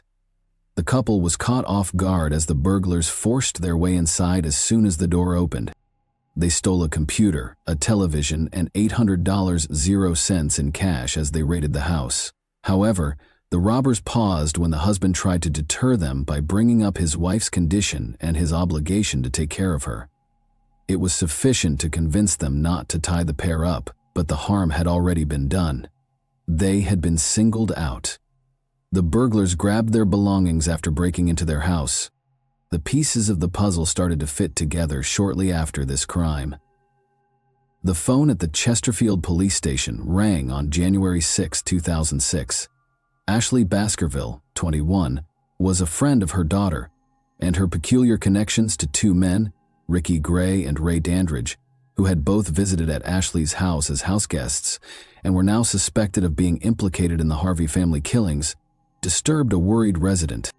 Investigators followed the tip right to Ashley's door, and soon cops were swarming the East Broad Rock Road home where she resided with her stepfather, Percy L. Tucker, and mother, Mary Baskerville Tucker. The police discovered a nightmare within. As a direct result of the violence that had occurred there, the house lay in ruins. Mary, Ellen, and Percy had all suffered vicious neck slashes. In a moment, their lives were gone. What they had done to Ashley was the true horror. She wasn't simply deceased. They had suffocated her. To prevent her and her relatives from screaming or running away, a plastic bag had been put around her head and securely fastened with duct tape. As a sadistic show of authority, all three captives had been gagged and shackled. They had been brutally silenced, and their bodies were abandoned in their own house. The cops were able to make the connection quickly. A computer and a television that were discovered in the Baskerville Tucker residence matched the pilfered goods from the Chesterfield home invasion, connecting the two incidents. However, the ring, the one Ashley was wearing, was the one thing that gave them complete certainty. It was the wedding ring of Catherine Harvey. Dandridge and Gray had gone on a rampage, their bloodlust unquenchable. This was more than simply a botched heist. It was the continuation of a rampage that had already caused a great deal of damage and was only getting started. From one victim to another, Gray and Dandridge's rage had intensified. Their violence is growing more vicious and callous. They started a series of events that would ultimately result in their capture and the realization of their whole depravity as they focused on Ashley and her family. Ray Dandridge and Ricky Gray were apprehended on the morning of January 7, 2006. They were staying at Dandridge's father's house in Philadelphia when the cops discovered them. Dandridge lost all self-control an hour after their arrest. He admitted to killing Ashley Baskerville and Mary and Percy L. Tucker. However, that was only the start. Gray, who had been quietly boiling in his cell, requested to talk to a detective 12 hours later. It was chilling what came next. Gray handed out a 3-page confession in great detail. He didn't mince words. He revealed in his confession how he had mercilessly murdered the Harvey family by using a claw hammer and a kitchen knife. Instead of attempting to defend his behavior, he stated, "I don't believe sorry is strong enough. None of this was necessary." However, he continued even after confessing to the Harvey murders. He continued by acknowledging that he had participated in the Tucker Baskerville killings and that he had battered his wife Treva to death, while Dandridge restrained her. Gray even admitted to attacking Ryan Carey in a vicious manner. Everything spilled out as the floodgates had opened. The cops put together more and more of the story as the investigation went on. Ashley Baskerville's involvement was confirmed by January 8, 2006. Not only was she a victim, who happened to be in the wrong place at the wrong time, she had taken an active part in the killings and robbery. It was evident from the evidence that she had contributed, including witness statements and objects discovered throughout the investigation. Ashley served as the lookout when Gray and Dandridge broke into the Harvey residence to rob them. One day, the monsters threw out Ashley, a discarded toy, at random. Ashley feigned victimization, according to Gray and Dandridge's confessions. As part of the scheme to loot her parents, she had consented to being bound. However, Gray decided he was done with her when things went wrong. He killed her as well because he no longer needed her, then took her parents' car to flee. It was all a perverse sequence of deception, coercion, and heinous violence. The confessions from Gray and Dandridge showed how profoundly they were implicated in the deaths of so many people, and what began as a robbery turned into something far deeper. The neighborhood would be rocked by their arrests, leaving a path of broken lives and unsolved questions in its wake. Like the atrocities they committed, Ricky Gray and Ray Dandridge's judicial processes were dramatic and terrifying. The murders weighed heavily on both men when they were tried in Virginia's City of Richmond Circuit Court. Legally, things began to take shape on February 9, 2006. Due to his involvement in the horrifying killings of the Harvey family, Ricky Gray was charged with 5 counts of capital murder. These accusations included killing twice in 3 years, killing several people in one act, killing during a heist, and killing 2 children under the age of 14. Dandridge was accused of 3 counts of capital murder in connection with the Baskerville Tucker family's killings. However, his involvement in the Harvey killings would later be covered by one of those accusations as well. Dandridge first entered a not guilty plea, but as the trial progressed and the evidence against him became more compelling, he drastically changed his mind. He agreed to a compromise that would keep him in prison for the rest of his life without the chance of parole when he changed his plea to guilty for all 3 murders just before the closing arguments. He did this to escape being executed, yet it was obvious that he was guilty. However, Gray remained steadfast in his not guilty plea. In an attempt to gain some leniency, his defense team claimed that he had been sexually and physically abused as a child, and that he was under the influence of PCP when the killings occurred. However, the jury remained unconvinced. They convicted him guilty of all 5 capital murder charges following a 4-day trial and only 30 minutes of deliberation. The jury suggested life in prison for the other 3 offenses and the death punishment for the murders of Stella and Ruby Harvey, the Harvey children. Gray's death sentence was formally imposed on October 23, 2006. However, the court cases continued. Ricky Gray was also charged in December 2006 with the murder of Cheryl Warner, 37, a mother of 3 whose body was discovered in a burning house in Culpeper County. Gray would have to deal with yet another horrifying act. She had been shot and hanged in the basement. However, due to conflicting evidence, this charge was ultimately withdrawn in 2008. Gray's case continued to drag on even after he was sentenced. His execution was repeatedly postponed between 2011 and 2015 as a result of appeals in both state and federal courts. One of his appeals was denied by the Fourth Circuit Court in November 2015. Additionally, Gray's execution was scheduled for March 16, 2016, in January, 1 year later. The delays, however, continued. His attorneys appealed to the U.S. once more. Later that year, the Supreme Court decided not to consider his case. After all appeals had been exhausted, Governor Terry McAuliffe finally rejected Gray's request for mercy in 2016. He was set to be executed on January 18, 2017. Additionally, around 10 p.m., Ricky Gray was put to death at the Greensville Correctional Center that evening via lethal injection. Ray Dandridge is currently incarcerated at Sussex 2 State Prison, where he is serving a life sentence. The trial wasn't the end of his story. He is still in prison, and the consequences of his crimes continue to haunt him. The trial and its aftermath demonstrated the depth of the evil that existed between these two men, Dandridge, who would spend his days in jail, and Gray, who would ultimately receive the death penalty. Both men left behind a path of destruction that continues to reverberate across the Richmond neighborhood. However, one question remains unanswered by those left to pick up the pieces when the dust settled. Was this really the end of their murderous rampage? Or was there still more out there just waiting to be discovered? Thanks for watching, everyone. Your support means a lot to me, and you can help my channel grow by hitting that like button, dropping a comment, and sharing this video. Your engagement really makes a difference. See you soon. Hey guys, welcome to my channel, and today we're going to take a look at another horrible case with you. Is it feasible to live a twin's life while stealing their identity? When twins appear together, people are generally always quite interested in them. It should come as no surprise that they have also always been the focus of close examination for scientific studies.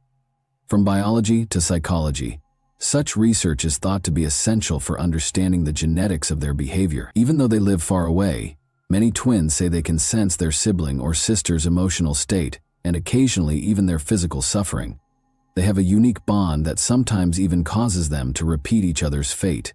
Since identical twins are produced when a single fertilized egg divides, they are identical.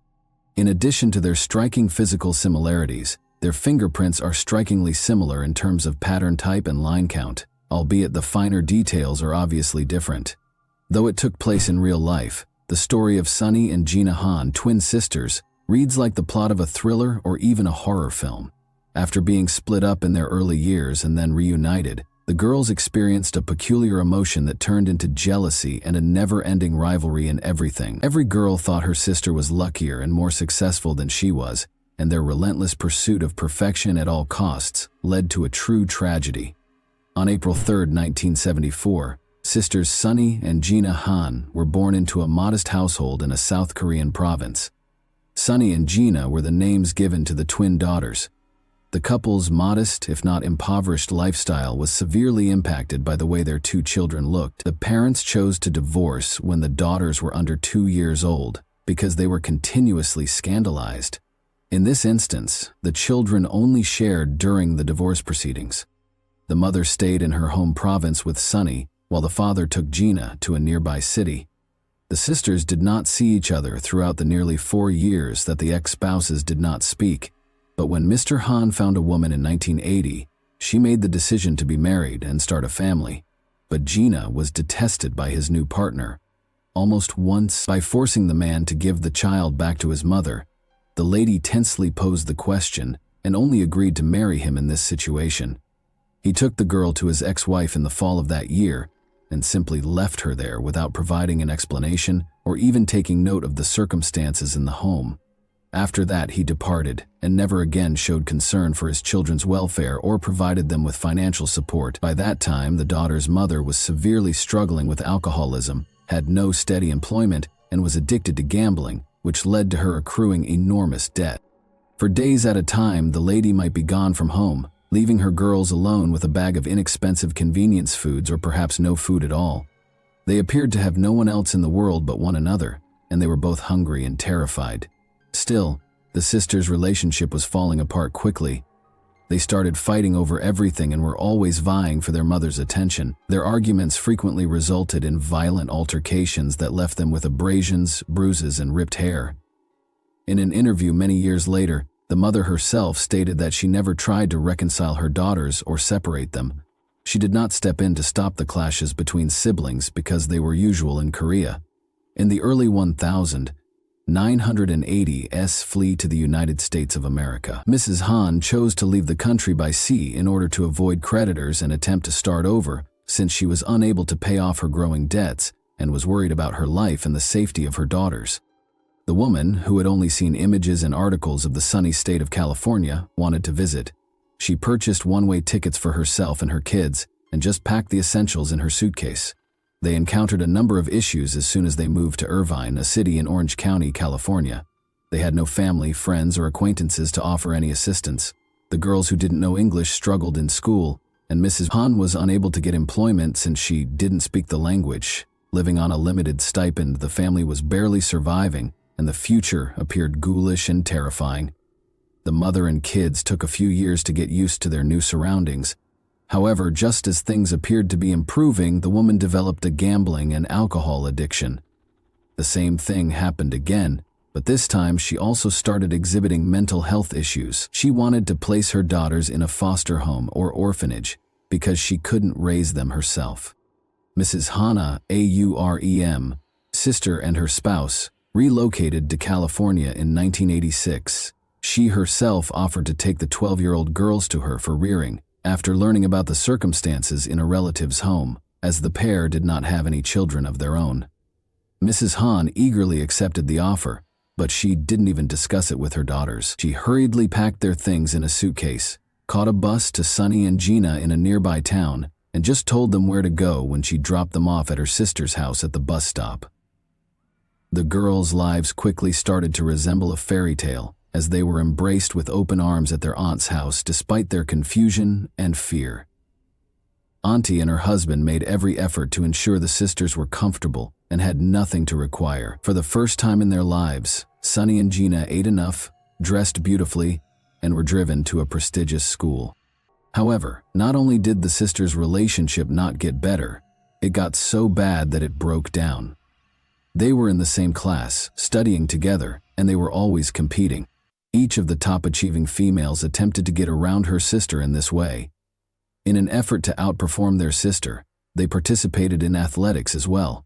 Shared pals liked boys and vied for the attention of guardians and teachers. The sisters appeared to be very inspired and motivated by this rivalry, which pushed them to excel in all they did, rank first in their school, excel in athletics, pay close attention to their appearance, and set a good example for others. Love was the single thing that never occurred between them. The second sister didn't want to lag behind and give in because they all believed she received the best treatment. It should be mentioned that Sunny found it simpler to establish friendships or connections with boys because she was more outgoing, gregarious, and talkative. Her guardians unknowingly provided her more love and attention, and her teachers treated her better. However, Gina appeared to be motivated by hatred and rage. From the army to the alcoholic to the gambler, she would make a special effort to beat her sister and show everyone that she was superior. The sisters' paths took different turns after high school. Gina signed a 4-year contract to join the U.S. Air Force after deciding she could fulfill her potential as a soldier. The girl was physically fit and hardy, but she quickly came to the conclusion that she did not enjoy being in the military. Strict order and discipline prevailed here. The soldier did not truly belong to himself, and orders were not debated. She tried to breach the contract for the first time after a year, but was unsuccessful. Another 6 months later, she pretended that she had to care for her father because he was gravely ill. Naturally, she was unable to obtain the medical certificate that the management required as proof. Gina was really suffocating without any personal freedom. After another 6 months or so went by, in Bexar County, Texas, at Lackland Air Force Base, her unit was moved. Enlisted members of the U.S. Air Force and Space Force can only get basic military training there.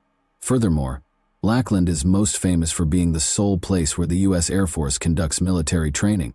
Although many individuals aspire to visit this base, Han felt that it was a true jail. Gina didn't want to wait for her contract to end for another 2 years. Thus, she chose to cheat once more. She approached a senior official and told him about her nonconformist views. Note that it was 1994, and at that time, A scandalous comment like that was a valid grounds to end the contract right away. After being released from her responsibilities, Gina went back to California and made her home in the Los Angeles suburbs.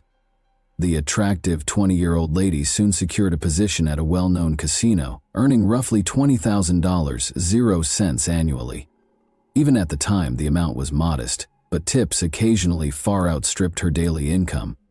Gina's life appeared to be improving for a while. She had her own car, although a second-hand one, rented a residence in a nice neighborhood, made a solid living, and could afford to buy clothing and cosmetics from high-end stores.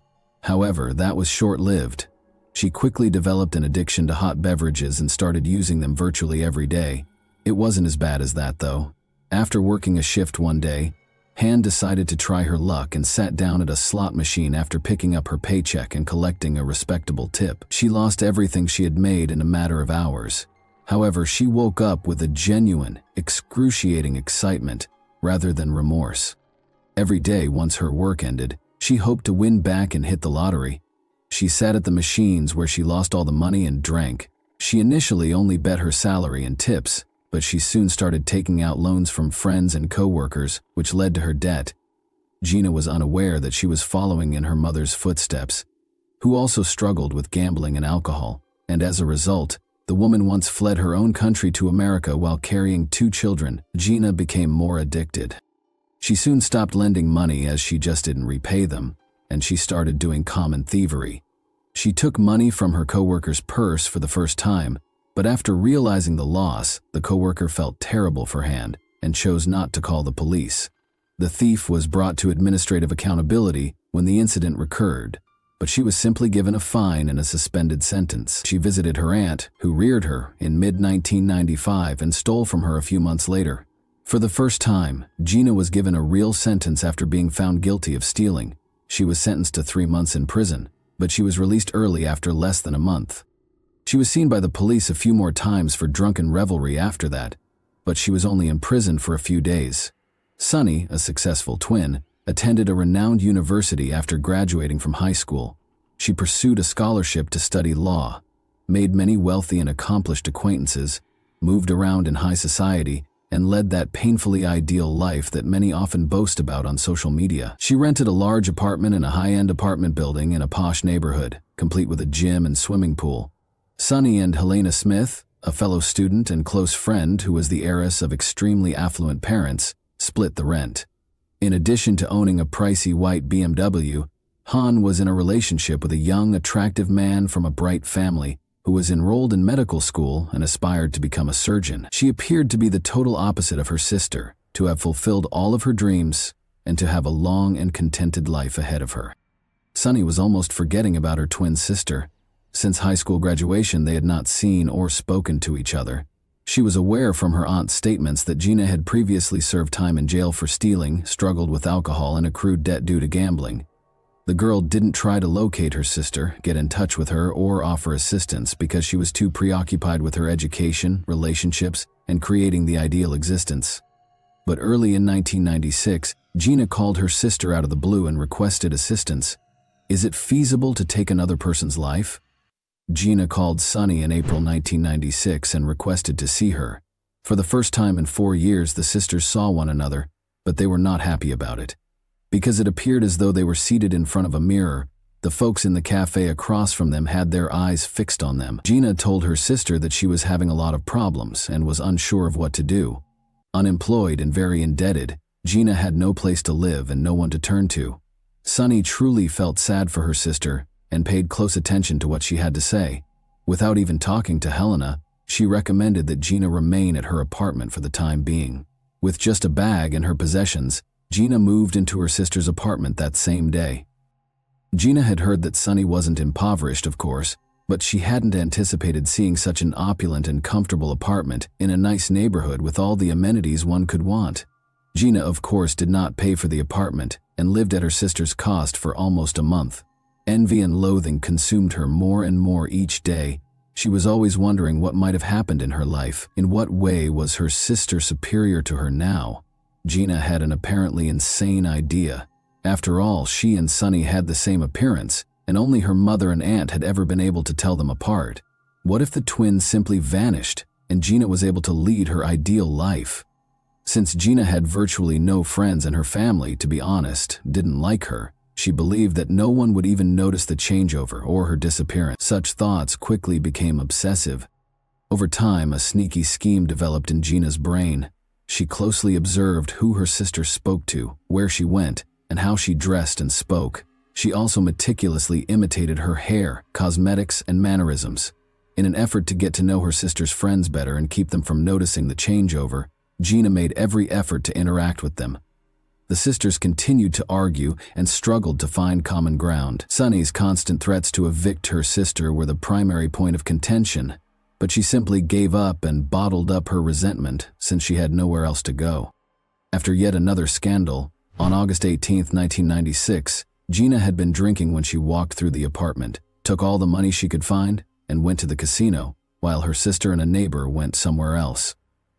The property was in disarray, and the money was gone when Sunny and Helena got home. They could no longer stand Gina's pranks and went to the police as soon as they understood what had transpired. That same evening, the girl was taken into custody in the casino. She was convicted and sentenced to 6 months in prison. However, after 2 months, the terms of her incarceration were loosened, allowing her to go for work 6 hours a day, but having to return to the prison at night.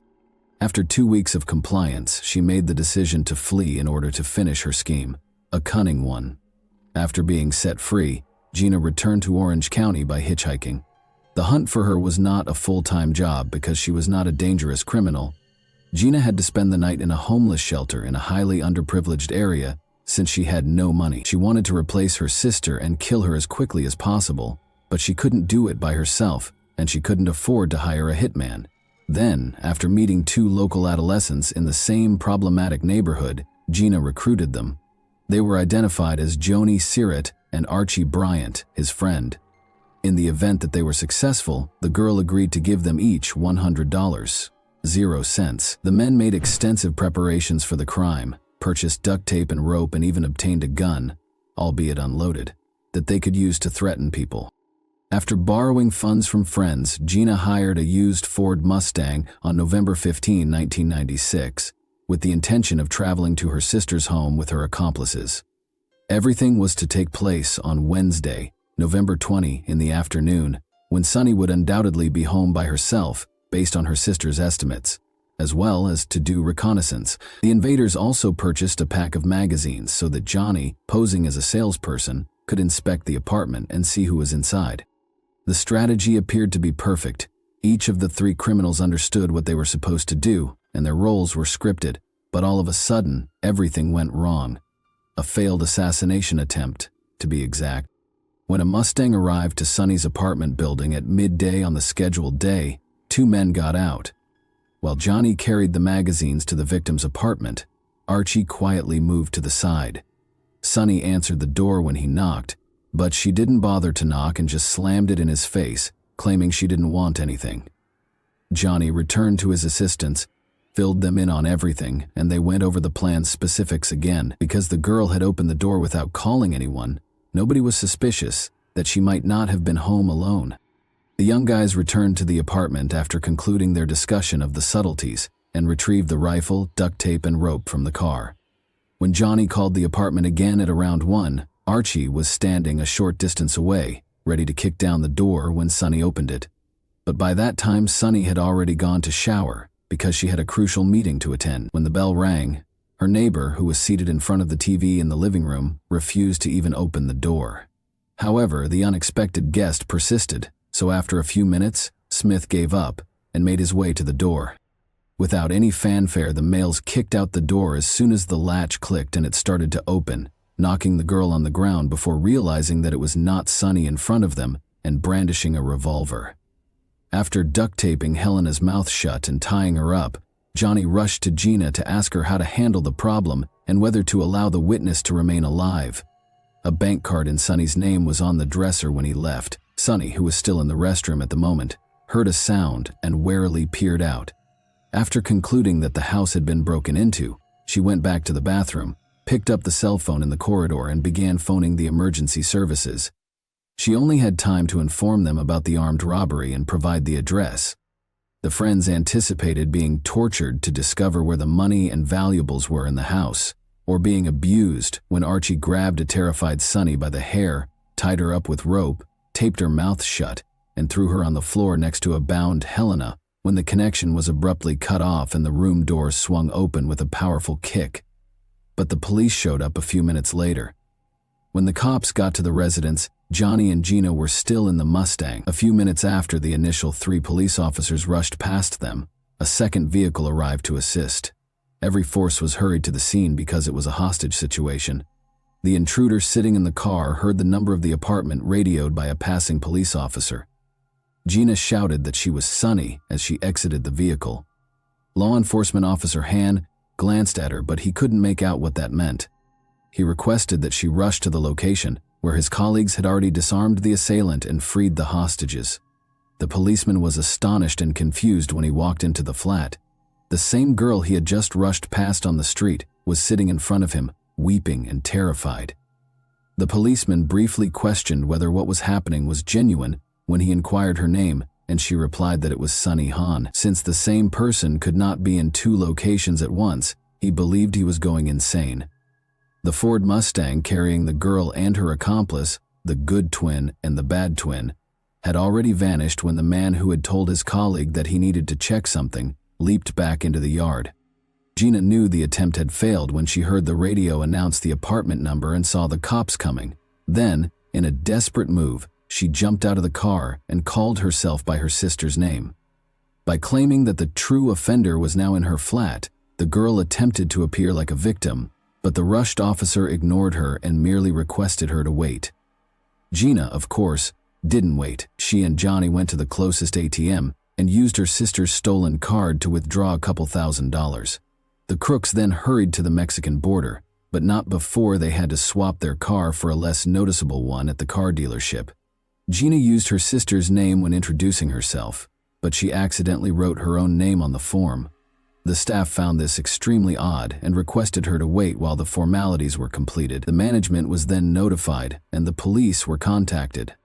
Gina insisted that Sunny was her, and that the other sister was impersonating her, even after she was jailed. Even after fingerprints were used to determine each girl's identity, they both continued to identify themselves as Sunny during the inquiry and in court. The Han sisters appeared to be ordinary good and bad twins at first, but a closer look at their past showed that this was not the case at all. Sunny had a successful and happy life, while Gina struggled with addictions, was frequently in problems, and had multiple criminal records. Sunny lost her primary motivation, though, when the sisters' paths parted and they ceased their ceaseless rivalry. She enrolled at a prominent university, but her academic performance declined in the second year, and she was unable to maintain her scholarship to pay for her education. She carefully concealed the fact that she was working as a dancer in a nearby city's nightclub from her boyfriend and friends. Sunny made an effort to keep up the appearance of an ideal existence, but in actuality, she was no longer leading one. Gina and her lesser accomplices were accused of conspiring to kill Sunny Han throughout the trial and punishment. Additionally, the girl was charged with attempting to pass for her twin sister, whose she even used while introducing herself at the hearing. Overall, the process was both intriguing and unsettling since the sisters, who were experiencing the same emotions, started crying, had panic attacks, and, during one session, passed out all at once. Gina stated that she merely intended to remove her sister's possessions from her apartment and had no intention of killing her. Johnny and Archie were meant to assist her with that, but instead they chose to act like gangsters and frighten Sunny and her neighbor. A bit too much, though. The defendants argued that since the rifle was unloaded, the girls would not have actually been harmed. A year after the attempted murder, on November 20, 1997, the court rendered its decision. Gina had a history of many convictions, had fled from jail, and was wanted at the time of this offense, all of which the jury considered. Given all of this, Gina Han received a 26-year prison term after being found guilty on all counts. In the case's aftermath and cultural reflection, her accomplices, Archie Bryant and Jonia Sirat, were sentenced to 14 and 8 years respectively. After serving 21 years, Gina was released in May 2018 after her lawyer's appeal was approved by a California state commission.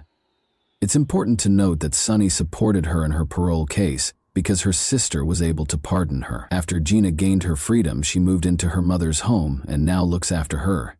The Khan sisters' story received extensive media coverage, was featured in several prominent talk show episodes, and served as the inspiration for several documentaries and feature films. And that wraps up today's chilling story. If you enjoyed this video, don't forget to like and subscribe so you never miss a new upload. Also, let me know in the comments, what part of this story shocked you the most? Thank you for watching, and I'll see you in the next video. Hey guys, today we're diving into another truly horrifying case.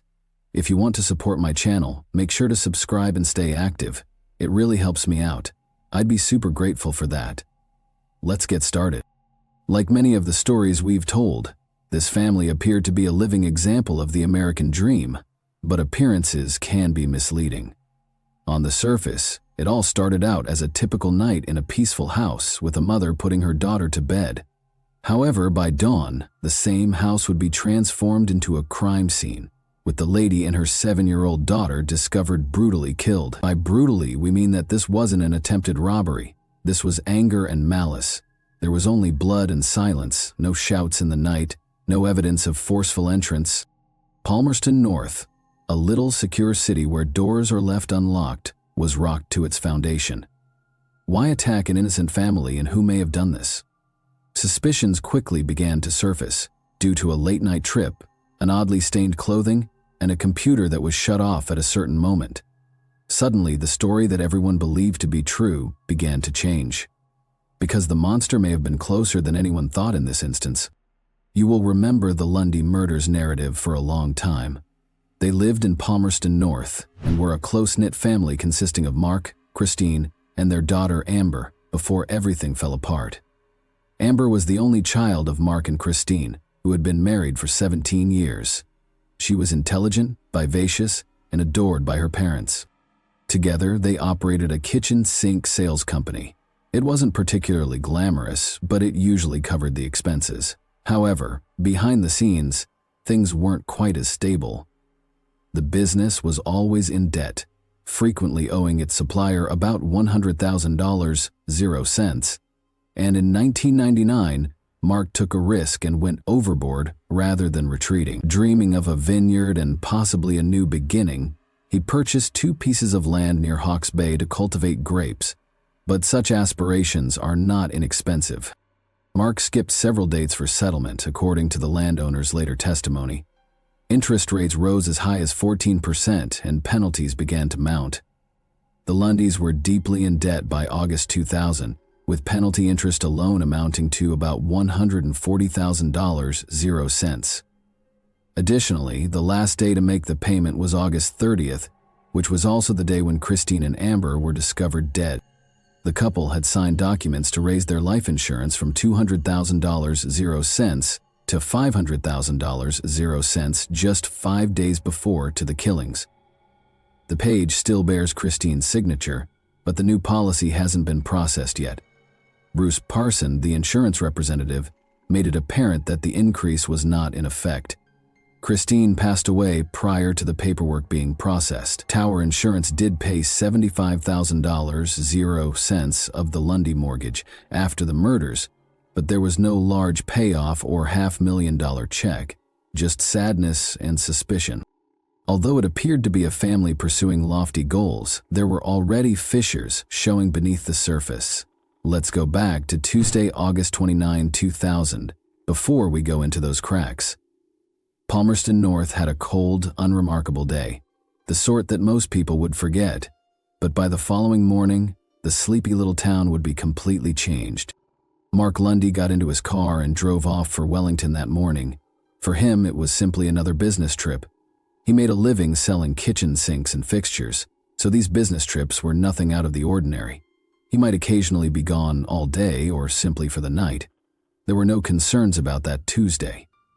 Mark arrived at the Foreshore Motor Lodge in Batone, a quiet Lower Hutt neighborhood, at about 5 o'clock in the evening. The receptionist noticed nothing out of the ordinary.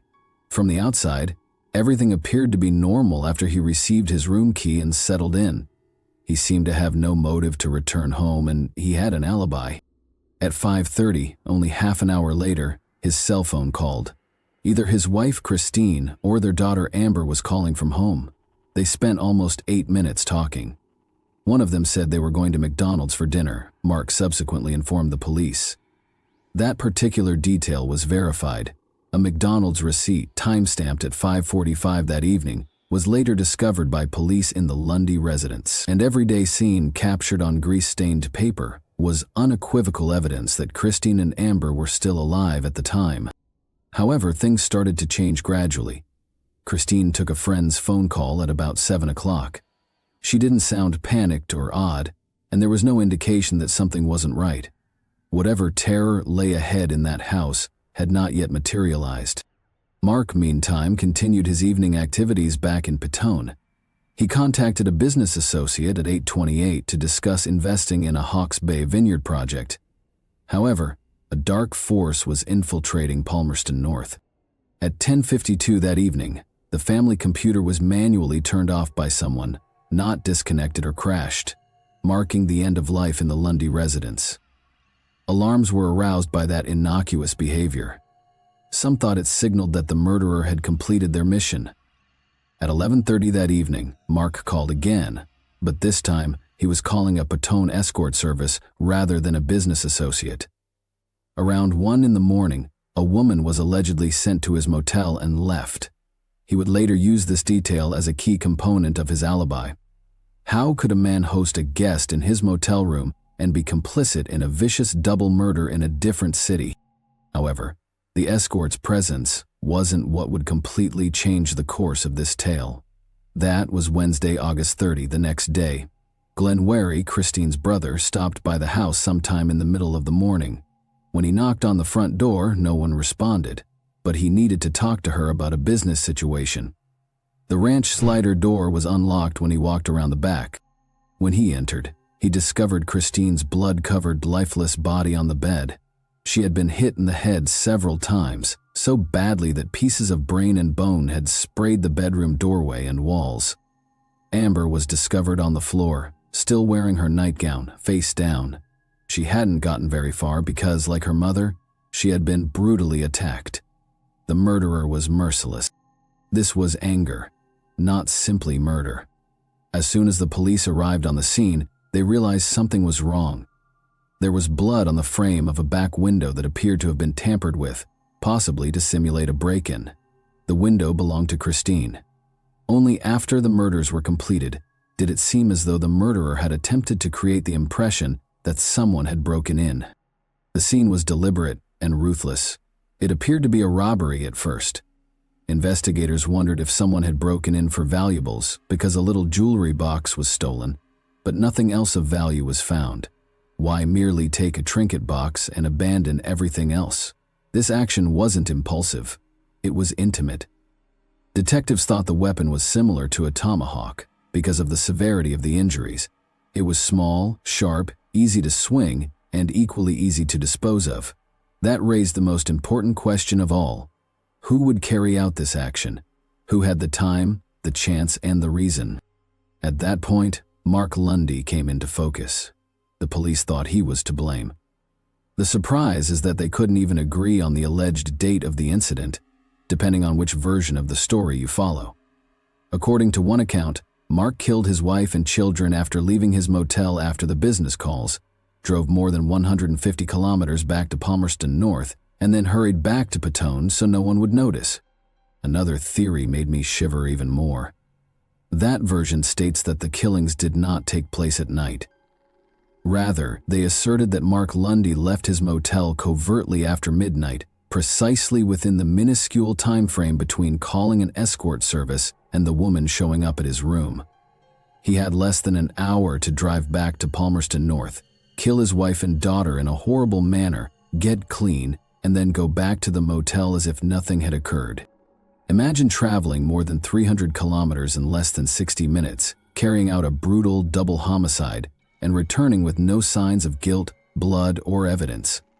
Police somehow thought he had driven that distance twice in one night, even though no one saw him on the road, no traffic cameras saw his car, no gas receipts, no roadside witnesses, and no motel employees saw him go. a disappearance that would have made for a work of fiction, but was being handled as fact. Then, not in the courtroom but at the gravesite, came the moment that would split a country. Grief is said to affect people differently. Some people cry out to the heavens, some collapse, and some shut down. However, Mark Lundy's sadness didn't just pour out. It burst in front of the cameras when he buried his wife and his only daughter. And it wasn't subdued or silent.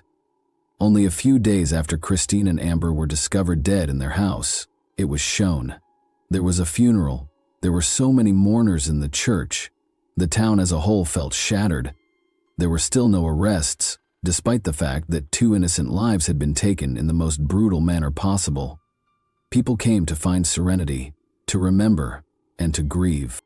Then, staggered between pals, came Mark Lundy. He was scarcely able to stand. As he sobbed hysterically, cameras rolled. His face twisted in pain. His screams reverberated. People around him had to hold him up when he fell to the ground and shook uncontrollably. For those who saw, it was too much, but it was the kind of suffering that most people pray they will never go through. There was something wrong with it, and something harmful started to develop gradually. That expression of sorrow turned into a public vote on guilt when it ought to have been a private time of mourning. Did he weep excessively? Was it authentic? Or was there a darker side to the performance? Even the Court of Appeal recognized the scene's influence in 2018, years after. They thought that throughout Mark's trial, jurors were probably subjected to numerous broadcasts of his funeral breakdown. Perhaps during lunch breaks, when the news was blaring in the background, or perhaps on a neighboring screen in the courtroom. In any case, the picture stuck. Mark's own defense attorney, Jonathan Eaton, QC, wasn't sugarcoating it. He claimed that Lundy appeared pitiful and somewhat humorous in the video. At his family's burial, the man who was seen screaming and flailing had evolved into more than simply a distraught spouse. He was now a suspect caught in the public's suspicions. Whether on purpose or not, the day's public spectacle sowed mistrust in the air. And that seed might have developed into something lethal in a case already beset by hazy chronologies and evasive evidence. Because grief that appears excessively large may occasionally seem like a deception in the court of public opinion. As soon as investigators entered the Lundy residence, it became evident that this was not a straightforward break-in gone awry. Downstairs, there was silence, no evidence of a battle. Then there was an eruption of violence upstairs. Bone fragments, blood all over the place. A child's body collapsed in a doorway, and a woman who had been bludgeoned so severely that her skull was broken. Police looked for a motive, a suspect, a weapon, or anything else that would explain what had transpired that night for weeks. Then there was a breakthrough, or at least that's how it appeared. Police discovered a polo shirt hidden inside a zipped-up tool bag inside Mark Lundy's vehicle. It was stained, just enough to raise suspicions but not enough to be seen at a look. The garment was dispatched for examination. Nothing definitive was first discovered, but everything changed when the second set of testing was conducted. After examining the clothing, a laboratory in Texas, yes, Texas, came up with a startling conclusion. According to the Crown, the stains comprised tissue from the central nervous system, specifically from Christine's brain or spinal cord. Somehow, her husband's clothing had come into contact with her brain tissue. It was the type of information that goes beyond implying guilt. It shouts it out. After all, who unintentionally gets their spouse's brain tissue on their clothes? Sharpening like a blade was the prosecution's story. Late that night, they claimed, Lundy had driven all the way from Petone to Palmerston North, entered the house without a sound, and fatally struck his wife and daughter. In order to strengthen his alibi, he then phoned for an escort, washed up, and drove back. They said he later stuffed the clothing, which was soiled with the very evidence that would turn on him, in the car. This is where things go wrong, though. The testing science, known as mRNA analysis, was state-of-the-art, contentious, and in some cases untrustworthy. It had never before been utilized in a criminal trial, not even in New Zealand. In court, experts clashed. The brain tissue, according to one side, was obvious and damning. According to the other, the findings were flawed, prone to contamination, and ought never to have been accepted as proof. The timeline wasn't perfect either. Lundy was first accused by the prosecution of carrying out the killings at approximately 7:00 p.m. The evidence, however, didn't match up.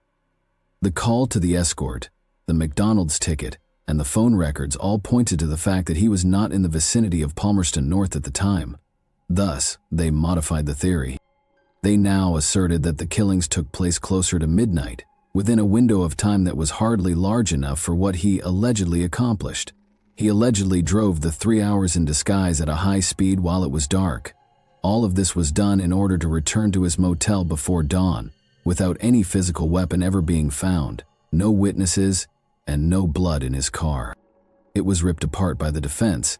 They claimed that the science was unproven, the evidence dubious, and the timeline ridiculous. However, the picture of a man wearing his wife's brain on his shirt had already been planted by that point. A husband, a dad, or a monster. The prosecution's version of events was altered during the retrial.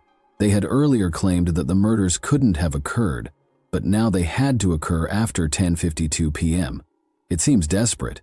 The defense blasted the contradiction, referring to it as trial by timeline gymnastics, because everything else fell apart if Lundy couldn't have made that trip or be in 2 locations at once. Nevertheless, the Crown maintained that science prevailed over time. There was brain tissue on the shirt. The reason was debt. Anger was the tool. The timeline was described as tight but not impossible. That wasn't a leap, though, for many who were following the case's development. It was a leap into a canyon. Because it was more than just, could he do it? The question shifted to, is it even possible? Almost 15 years after his first conviction, Mark Lundy was facing a second trial in 2015. With new legal arguments, expert testimony, and a thorough rethinking of the time frame that had once deceived him, a revised case was constructed. He had been sentenced to life in prison in the first trial, but the case was reviewed in 2013 after the Court of Appeal declared that his conviction was dangerous because of a mix of contentious science, a shaky timetable, and media influence. Lundy so found himself back in the dock, but this time he had fresh questions, fresh evidence, and a fresh opportunity to prove his innocence.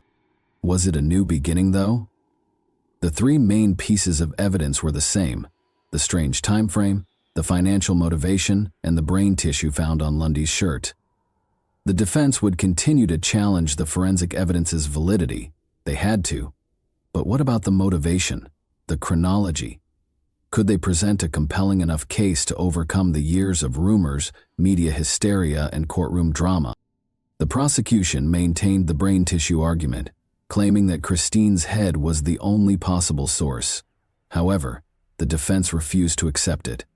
They referred to the mRNA analysis as experimental science and discredited the reliability of the forensic results.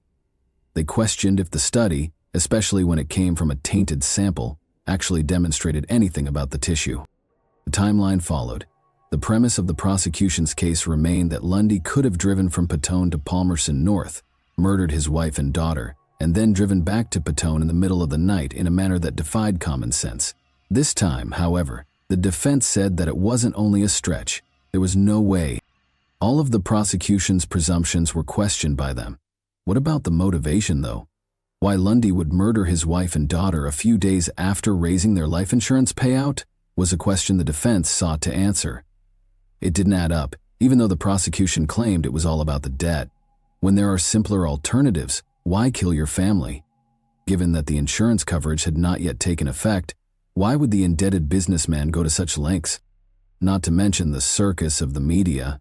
The public had become familiar with Mark Lundy's visage by the time of the retrial. The viewer had already seen enough of the funeral footage to make them sick, and the jurors was still troubled by the idea that he was a grieving father who might be pretending. They said that his dramatic reaction at the funeral was too much grief and had been the subject of lengthy analysis. Was it all an act, or was it real? It seemed to be a fight between perception and truth, as the defense portrayed Lundy as a victim of circumstance.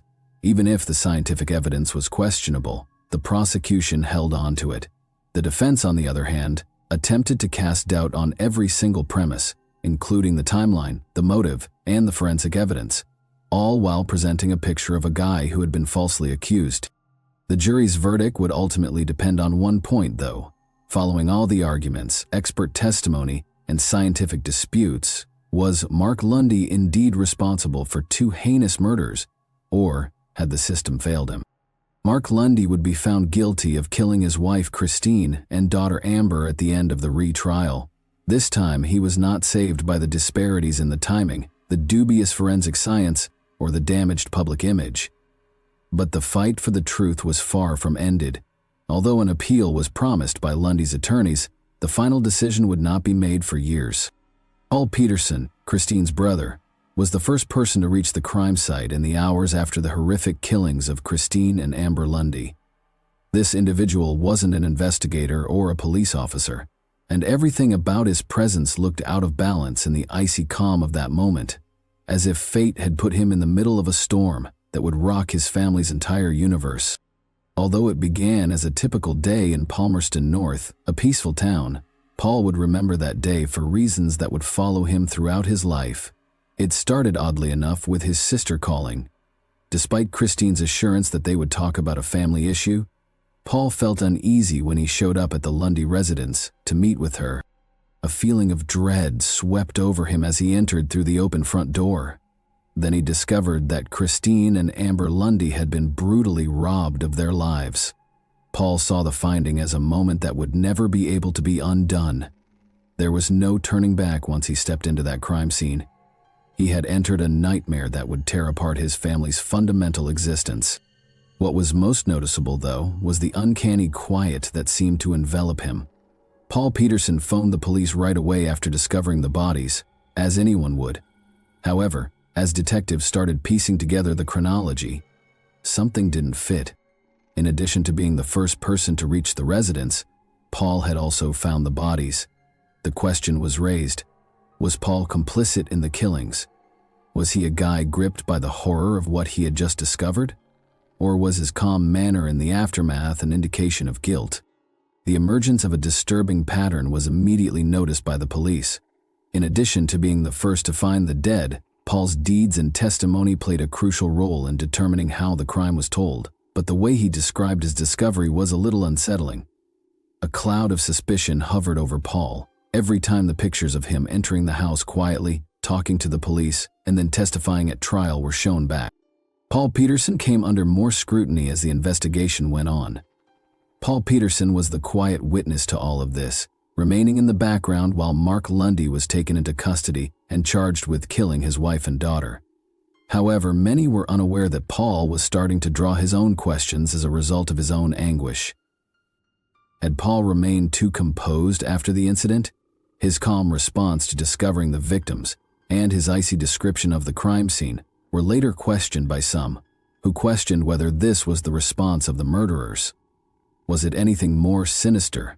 Or was his cool-headedness a protection mechanism? Perhaps Paul Peterson knew more about his sister's and niece's deaths than he disclosed?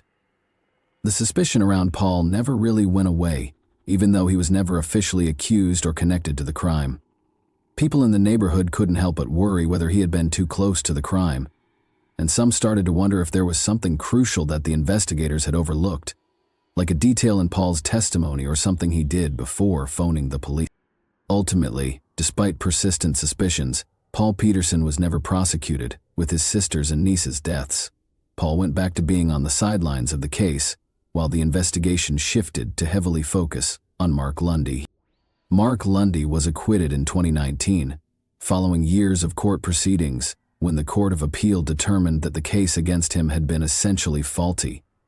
The brain tissue evidence, which had been one of the most important components of the prosecution's case, was declared untrustworthy by the court, which also decided that there was not enough evidence to warrant his conviction. It was also determined that the trial's timetable was riddled with errors and omissions that called into question the first conviction. The Court of Appeal determined that the conviction was unsafe after the retrial revealed serious flaws in the case and fresh evidence that pointed to reasonable doubt. Lundy was consequently exonerated of all accusations. One thing is certain: even if the case has reached its legal conclusion, the truth is still elusive and just out of grasp. Is the murderer still among us, lurking in plain sight? Thanks for watching, everyone. Your support means a lot to me, and you can help my channel grow by hitting that like button, dropping a comment, and sharing this video. Your engagement really makes a difference. See you soon. Hey guys, today we're diving into another truly horrifying case. If you want to support my channel, make sure to subscribe and stay active. It really helps me out. I'd be super grateful for that. Let's get started. For Libby and Abigail, having a close friend meant having someone to rely on, and that remained true until their untimely deaths. One of Delphi's most terrifying mysteries over the years began when Libby and Abigail disappeared without a trace, only hours after she uploaded this picture to the internet. There have been unsettling rumors that the girls were sacrifices in a sinister cult, which detectives have surprisingly not completely ruled out. But did that actually occur, or did the murderer simply manage to remain undetected? Believe me, when we unearth every disturbing aspect of what transpired with these two best friends, this case will have you wondering about everything. We think the sketch you will see soon is of the individual who killed these two young girls, because of the fresh information and intelligence that have come to light over time. Everyone was on edge during a news conference in 2019. The unidentified murderer received a terrifying message from Doug Carter of the Indiana State Police, who stated that they were probably lurking in plain sight and assimilating into the town that had been rocked by one of its most horrific incidents. Now, we must go back 2 years to Monday, February 13, 2017, in order to comprehend the seriousness of his warning. As best friends, 13-year-old Abigail Williams and 14-year-old Liberty German, also called Libby, did everything together. They were thrilled to get a rare Monday off from school when they arrived to Libby's house that Sunday evening. Abby brought a box of art tools, and the two spent the evening throwing a softball around in the backyard and working on projects in Libby's room. Their creative zeal transformed into a desire for adventure by Monday afternoon. The girls decided to go to a nearby nature area next to the Manon High Bridge, a popular Delphi hangout. By 1:30 in the afternoon, they were dropped off close to the bridge after they persuaded Kelsey, Libby's older sister, to drive them there. The region was now a blend of serene charm and untamed beauty, with forested paths leading to the imposing Manon High Bridge. Despite being long abandoned, this historic railway bridge from 1891 continued to draw residents who came to take in the scenery, take pictures, and take in the tranquil mood. For two closest friends, it was the ideal place to explore, have fun, and create memories. However, what had begun that day as an enjoyable trip would quickly become a nightmare and a catastrophe that rocked Delphi to its foundations. Libby posted a picture of Abby cautiously traversing the ancient, weathered wooden planks of the Manon High Bridge on Snapchat at approximately 2:07 in the afternoon. Later that day, when Libby's father came to pick up the two best friends, the girls were nowhere to be seen, and that picture would prove to be their final known glimpse. Confusion initially, followed by increasing panic when their phones went unanswered. When Libby's father called their names and looked around, the only sound he heard was the silence of the forest. Asking if she had heard from the girls or if he was in the wrong place, he made contact with Kelsey. He wasn't, and neither had she. Fear set in. By dusk, the police were summoned, and what began as a family search swiftly expanded into a large communal effort. Locals joined in, calling for Abby and Libby as search teams searched the woods and trails around the bridge. There was no success in tracking down the females' cell phones. The residents said that as everyone in the neighborhood banded together to look for Abby and Libby, the night was filled with flashlights flickering in the woods like stars. Their relatives weren't believing it, while other individuals believed the girls might have simply gone out or were having a good time. The search was canceled just before midnight as the hours went by, and the police assured everyone that there was no proof the girls were in imminent danger and that the search would resume early the next day, February 14. Everyone continued to beg for a miracle and cling to optimism. Then, however, a startling revelation was made. Abby and Libby were located by one of the search team members, but it wasn't good. Less than a mile from where they had been dumped off the previous day, the bodies of the slain girls were found. Although the authorities were now concentrating on identifying the culprit, the identity of the murderer remained a secret for months, in spite of the numerous tips that came in. This tiny village of only 3,000 residents was completely upended. The community as a whole was shocked by the unthinkable notion that two young girls had been killed in broad daylight. Libby's own phone was one of the most important pieces of evidence. When Abby crossed the bridge, police found that Libby had been photographing her.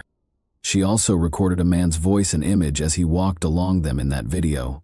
Bridge Guy was the moniker given to the individual in the video. Authorities suspect this man of killing them. The officials posted still images from the video, not the entire thing but enough to potentially jog someone's memory, in an attempt to garner public assistance. Additionally, they drew a sketch of a man they saw on the route that day based on witness accounts. According to the description, the bridge guy was a white male with reddish-brown hair who was between 5'6" and 5'10" and weighed between 180 and 220 pounds. A man wearing blue pants, a blue jacket, and a hoodie was depicted in the hazy images. Two illustrations that were based on eyewitness descriptions were also made public by the police. A younger man was depicted in one sketch and an elderly man in the other. The authorities published a clip of the man's voice heard saying, "Down the hill," in the tape that Libby had taken in an attempt to forward the case because no arrests had been made in spite of all of this. The purpose of this fresh evidence was to pique public curiosity and ideally lead to in an effort to keep the focus on identifying the culprit. The police at the time described the footage as originating from potential criminal behavior. Investigators also disclosed that they thought the murderer was either a resident of Del Fauci or knew the community well. Everyone was on edge since the killer knew the region, whether they worked there or had some other connection. They hoped that someone would identify the voice, the face, or the facts and assist solve the case completely. More than 2 years after Libby and Abby were discovered dead, in April 2019, law authorities held another high-profile press conference. SPS Superintendent Doug Carter directly appealed to the murderer during this conference, saying, "I know you're hiding in plain sight. I think you have a little conscience left," he continued, "and I can tell you that what they're going through now is not what you left them in those woods." Many persons had been connected to the case as possible suspects by this time, and the police had received numerous tips. Ron Logan was one of the names that surfaced first, but others matched the two sketches that the police had made public. He was an older man who lived in Delphi, Indiana, and his residence there had more to do with his involvement in the case than his age. Logan's farm was less than a mile away from the bodies of Libby and Abby, who were discovered a short stroll from the Monon High Bridge where the girls were last seen. That kind of closeness made Logan a highly desirable individual in a tiny community like Delphi. Logan had spent more than half a century living on a peaceful country road close to the path that led to the Monon High Bridge. It looked like the last place anything terrible like this could occur, because it was a quiet place where families frequently strolled. But after the girls' bodies were found, the environment became much darker and more ominous. Logan, meanwhile, did not exactly assist himself. He gave the cops a reasonably good alibi when the girls vanished, that he had been at an aquarium out of town. But then things started to go sideways. Logan was found to have asked a family member to tell a falsehood about where he was that day. That was a big warning sign.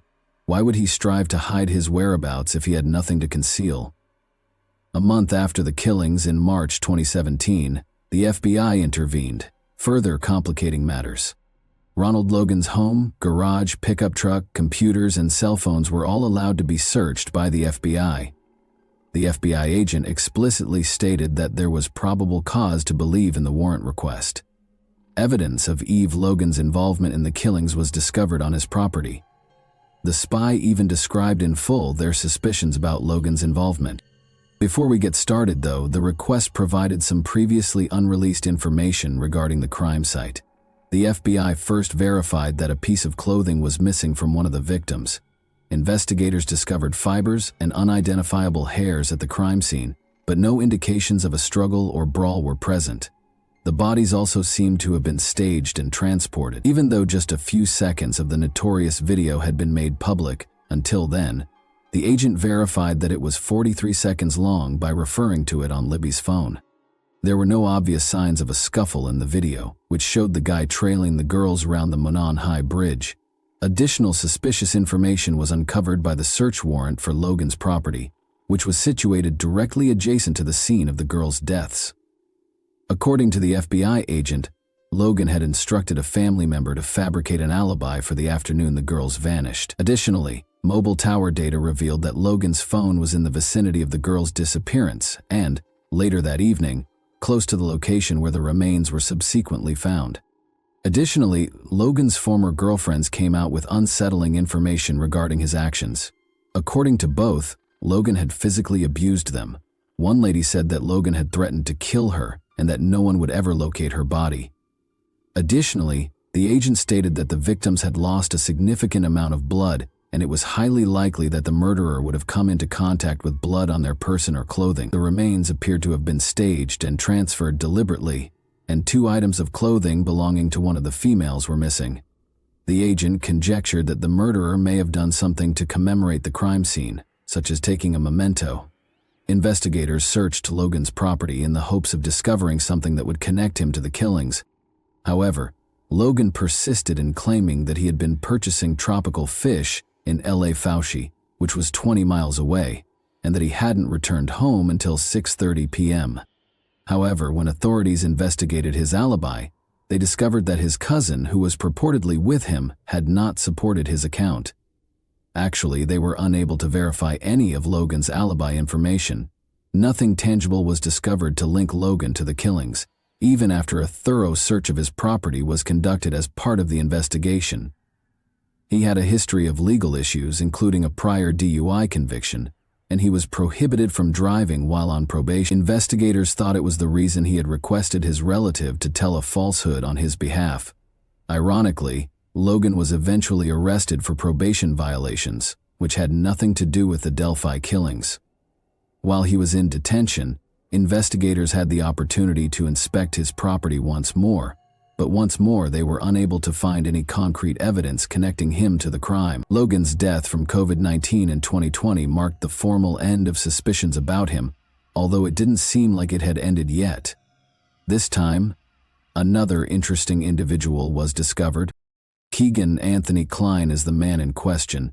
Klein had a troubling history of online catfishing and was 30 years old at the time. Anthony Schatz was the username of one of his accounts. The narrative goes deeper, but police think that Anthony Schatz's Instagram account was used to ask underage girls for graphic photos. In fact, on the day of the killings, Klein was speaking with Libby German. Furthermore, he allegedly informed another girl that he was meant to meet Libby on that particular day. The uncanny coincidence that the last person to talk to Libby was an internet predator was difficult to overlook. Was it a stroke of luck? Or did Klein have some connection to the murderer? Was there any chance that he was somehow connected to the crime? His Peru, Indiana house was promptly searched by police. Even though Klein was never officially charged with the killings, the evidence they discovered in his house was sufficient to warrant significant charges. He was arrested on suspicion of child exploitation and possession of child pornography after detectives found explicit photographs of minors during the search. Christopher Cecil, an Indiana State Police officer, testified that Klein persuaded girls between the ages of 12 and 18 to email him pornographic images or videos by adopting false identities. 11 victims were identified by investigators, but they thought that even more had not. In a 2022 jailhouse interview, Klein came forward and acknowledged attempting to get obscene photos from young girls.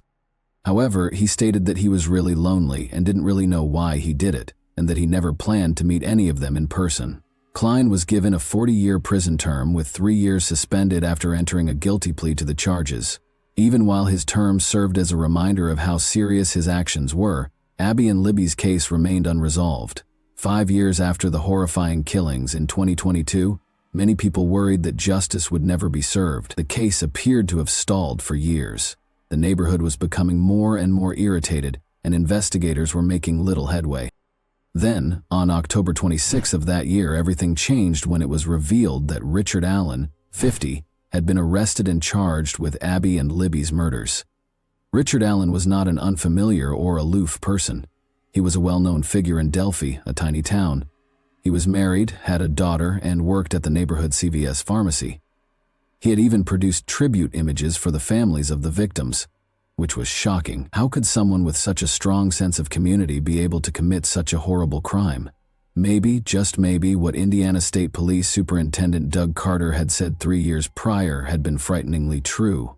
It was unthinkable. The murderer is right in front of you. Once seemingly unsolvable, the case was now taking an unexpected turn. Nobody had predicted how difficult it would be to solve this case. They were unable to find the murderer, despite nearly 6 years of ceaseless research, more than 70,000 tips, innumerable sketches of possible candidates, and even the well-known blurry footage from Libby's phone. The question of how investigators had overlooked Allen for so long arose as they eventually closed in on him. What caused this puzzle piece to take so long to fit together? It turns out that Richard Allen, a longtime Delphi resident, had put himself on the trail the day of the killings by dressing exactly like the bridge guy that witnesses had described. The reports of other witnesses who said they saw someone who looked like Richard on the route that day were even more terrifying. Investigators found an unused bullet at the crime scene that matched a gun owned by Richard Allen after one witness even claimed to have seen a man strolling down the street covered in bloodied and filthy clothing. He was directly linked to the crime by this important piece of evidence. Although Richard was arrested quickly, his defense team promptly issued a statement attempting to correct the public perception of their client and the current inquiry. I'll immediately quote a few of the defense's main points from their statement. In his entire life, 50-year-old Richard has never been arrested or charged with a crime. He is innocent, and he doesn't understand why he's been accused of these crimes. After Libby German and Abby Williams vanished, Rick called the police and willingly talked about being on the trail that day instead of the authorities contacting him. Rick wanted to help wherever he could, just like many others in Delphi. As he usually did, he called the police to inform them that he had gone on the route that day. If Rick hadn't come forward, they most likely wouldn't have even known he was on the trail. In order to provide information on his trip to the trail, Rick offered to meet with a conservation officer outside the neighborhood supermarket that day. Rick told the authorities that he did remember seeing 3 younger girls on the route that day in an attempt to help with the inquiry. His interactions with the girls were fleeting and unimportant. Rick thinks the conservation officer wrote notes on the video, but he cannot remember if his conversation with the officer was captured on it. The statement went on to say that after Rick gave him this information, he returned to his work at the neighborhood CVS and didn't hear from the police for over 5 years. Notepad was there when Rick spoke to him. In October 2022, around the time of a contentious sheriff's election, he received his next communication from police enforcement. Some found the timing a little strange. In addition, the defense team cited the fact that Richard had not moved or altered his appearance in the 5 years since he willingly spoke to the police, nor had he disposed of his clothes, pistols, or car. He instead went about his daily business, which the defense claimed was the conduct of an innocent man. But when disturbing information were uncovered in additional documents months later, things took even another unforeseen turn. According to the documents, Richard was accused of confessing to the killings more than once. According to reports, he made these admissions on the phone with his own mother, as well as his wife, Kathy. According to reports, Kathy would abruptly disconnect the call in each of these situations. Following these admissions, Richard's mental state quickly worsened. He stopped eating and sleeping, lost weight, and even damaged his tablet, his only means of communication with the outside world. He started acting out and doing strange things like eating his lawyer's legal documents.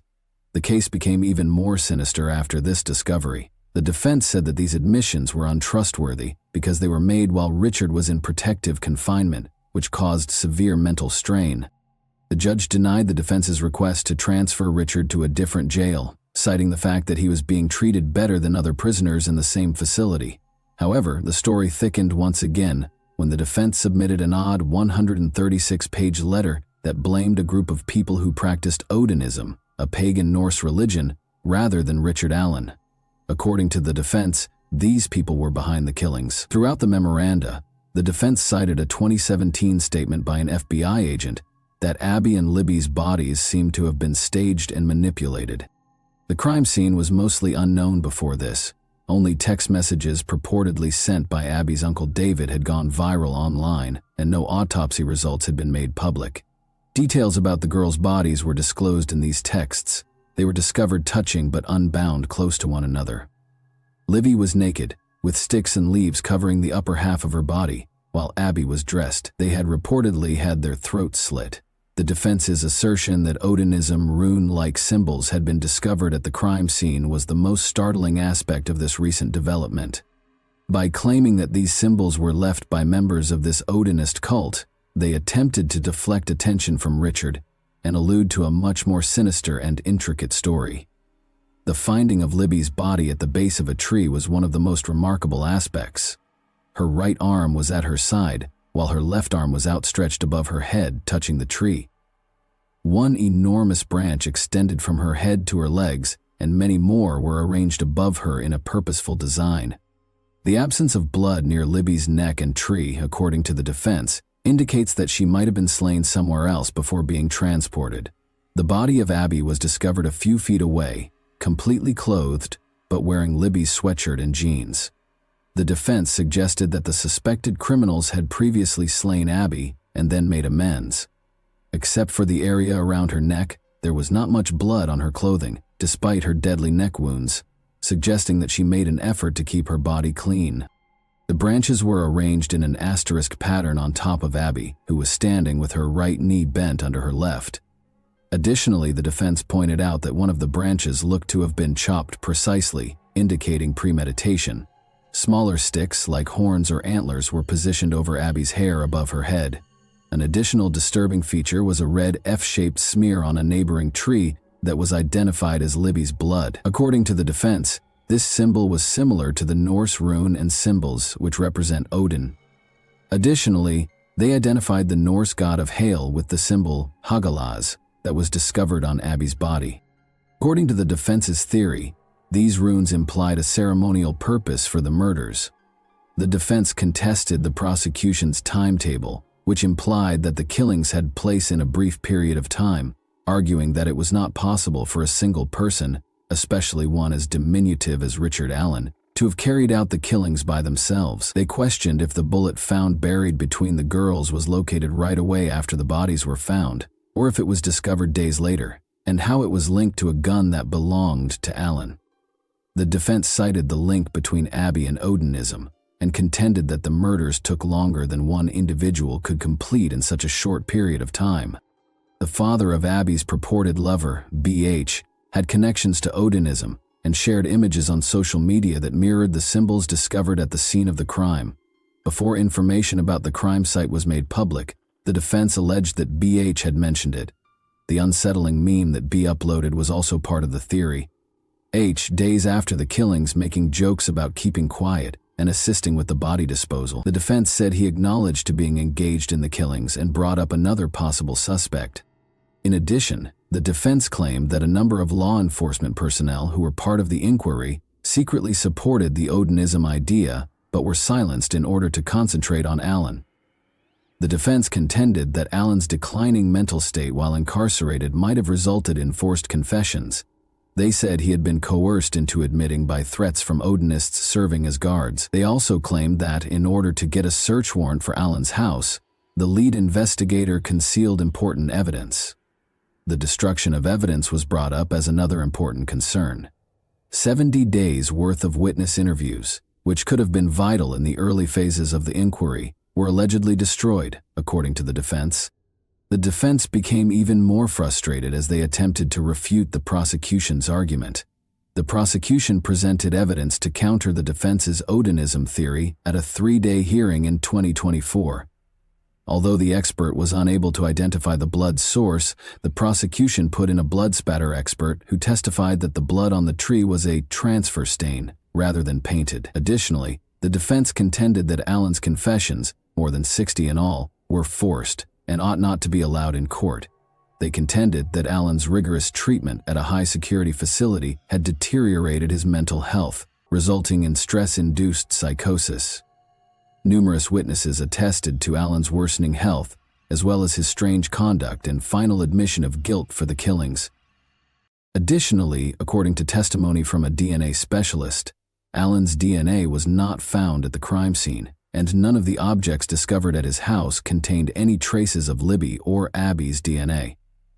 The .40 caliber bullet discovered close to the girls' deaths was the only significant piece of evidence that prosecutors focused on. even though his confession appeared to be a significant step toward resolving the case. The defense was not buying into the prosecution's expert's allegation that it matched Allen's gun, pointing out that insufficient pictures of the cartridge had been obtained, and even speculating that the bullet might have originated from a police officer's firearm. Many questioned the validity of this piece of evidence in light of that. Additionally, the prosecution put a lot of effort into connecting Allen to the terrifying bridge man. State Police Master Trooper Brian Harshman, who examined more than 700 of Allen's jail conversations, said that he believed the voice on the video and audio recordings that Libby made on her phone just before the girls were killed sounded like Allen. Despite the boldness of the declaration, several people were still skeptical. Then, on November 11, 2024, the time came. Only 1 month later, on December 20, 2024, Allen was found guilty on all counts.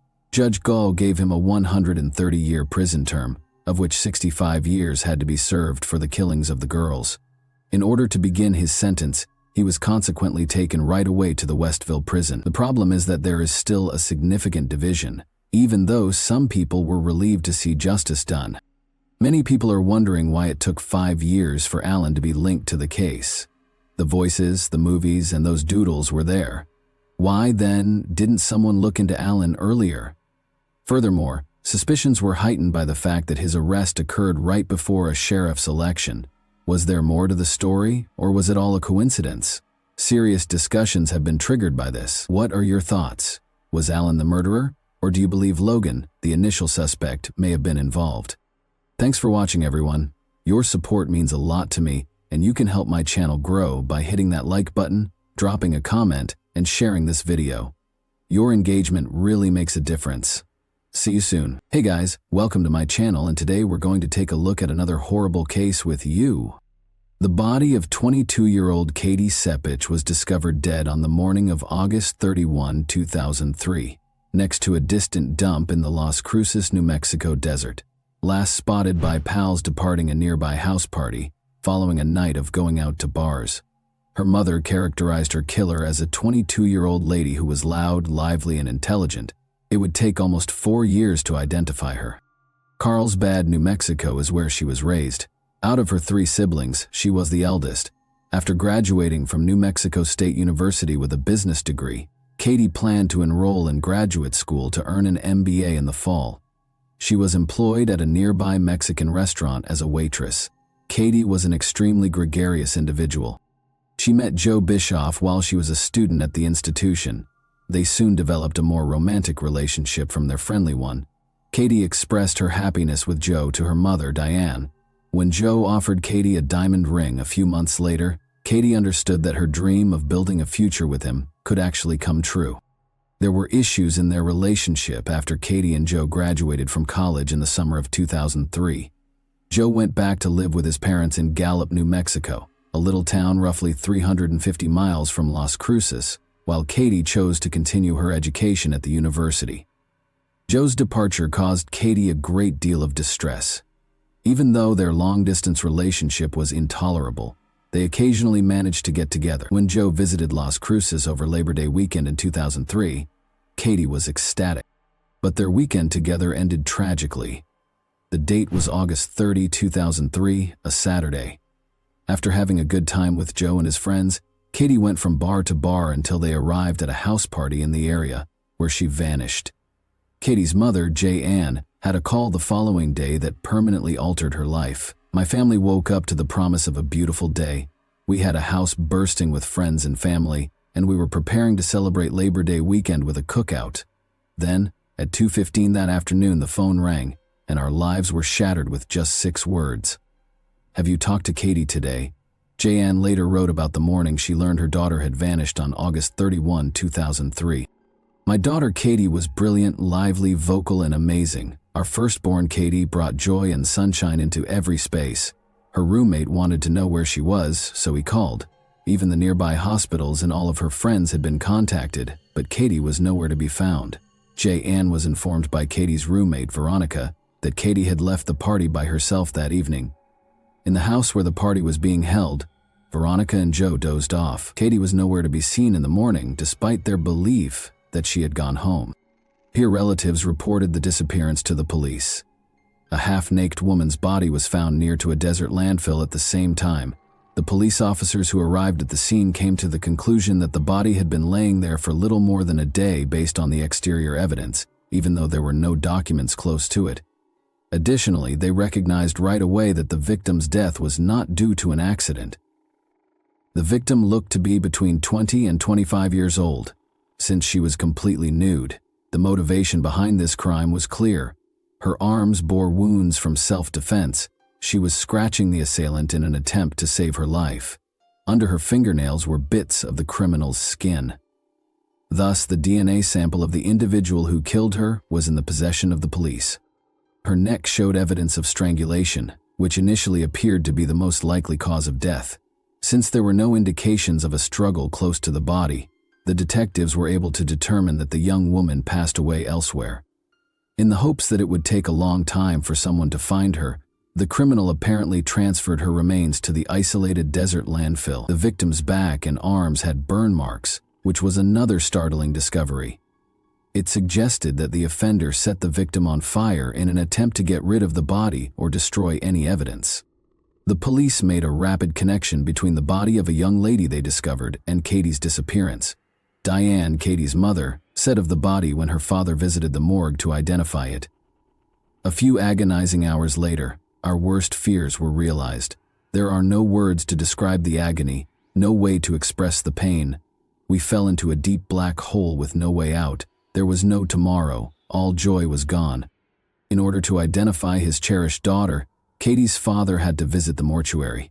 He later told me that he knelt down and prayed to God to take him, as well as they peeled back the sheet, and he saw her lovely face twisted in agony and bruised.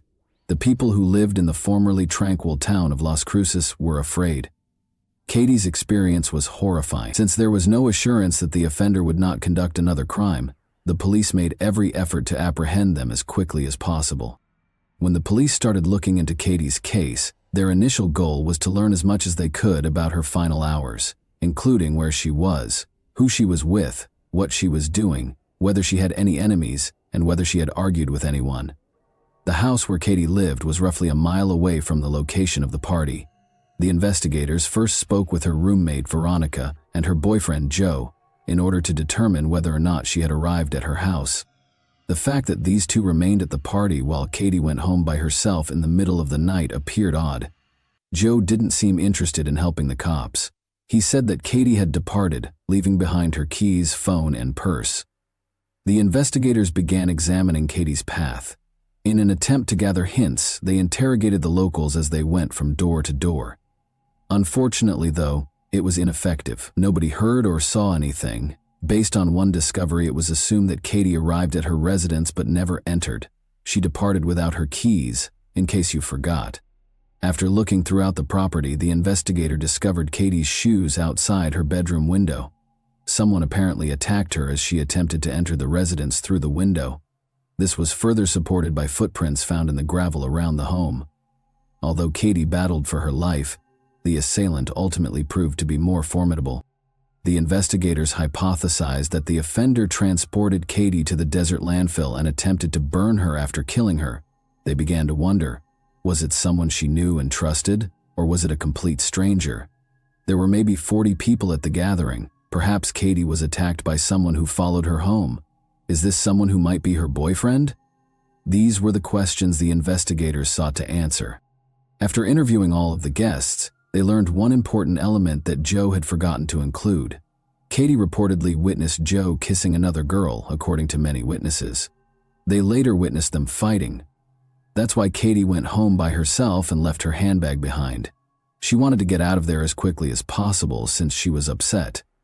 On the other hand, Joe made no mention of it during his initial police interview. Additionally, he kept it a secret from Katie's parents, who were curious as to why Katie had left that party unaccompanied.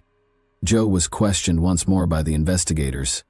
Joe acknowledged that it was true when they told him that they knew he and Katie had argued, because Katie had witnessed him kissing another female. He claims that he drove after Katie when she went home. Joe allegedly pulled up to her house, but he didn't enter. He thought she was already asleep when he noticed the light in her bedroom was off. so he went back to the party. As a result, Joe was not there at the party when Katie was attacked. When Joe returned, none of the people the detective spoke to could say for sure. He most likely had enough time to carry out the crime, transport Katie's corpse to the desert, and then head back to the celebration. After speaking with witnesses, the detectives learned of yet another odd detail. Joe went back to the party and began phoning Katie's cell phone, housed in her purse. When he heard Katie's phone ring, he located it. Even though Joe knew it was Katie's phone, he kept phoning her till dawn. Where did that come from? Perhaps he was attempting to give himself an excuse. Maybe he wanted to seem worried about his sweetheart. Joe didn't want to speak to the police anymore, but the detectives wanted him to explain his odd conduct. Joe did not even attend Katie's burial, which increased suspicion despite Katie's deep love for him. However, Joe's DNA sample was all that was required for the authorities to rule him out of the pool of possible suspects. 3 distinct locations on Katie's body had DNA samples, according to experts. It was mostly beneath her fingernails. The skin was human. The samples that were discovered on Katie's body were all from the same individual. There were issues with the police's plan to compare Joe's DNA with the DNA discovered on Katie's body. His parents hired a lawyer while Joe was out of town, and the lawyer told the investigators that Joe had declined to give a DNA sample. Given Joe's actions, it was obvious to everyone that he had a secret and was involved in Katie's demise. To verify this, the authorities had to figure out a legal way to get his DNA, which took time. Meanwhile, different versions were being considered by the investigators. They were investigating related instances to see whether Katie was the only victim of the person who killed her. When DNA samples discovered on her body were compared to a national database, no matches were identified. The investigators made the decision to go back to the party, which was the beginning of it all. All of the guys who were present at that party were identified, and they were requested to submit a DNA sample. Since none of the men had anything to conceal, they all agreed. But the DNA that was discovered on Katie's body did not match, which led the investigators back to Joe. The only person who declined to give his DNA was him. However, the detectives managed to obtain it in a different way. They discovered that Joe and Katie had made sexual contact in her bedroom before tending the party. The police were correct when they went to the residence and removed the sheet from Katie's bed in the hopes of finding Joe's DNA there. Although a male DNA sample was discovered by the lab, it did not correspond to the one discovered on Katie's body. It indicated that she had not been attacked by Joe. If he had nothing to do with his girlfriend's fate, why did he refuse to assist the police? Joe's attorney received the test results from the police. Joe made the decision to speak with the police once more and give a sample of his DNA after finding out that he had been taken off the list of suspects.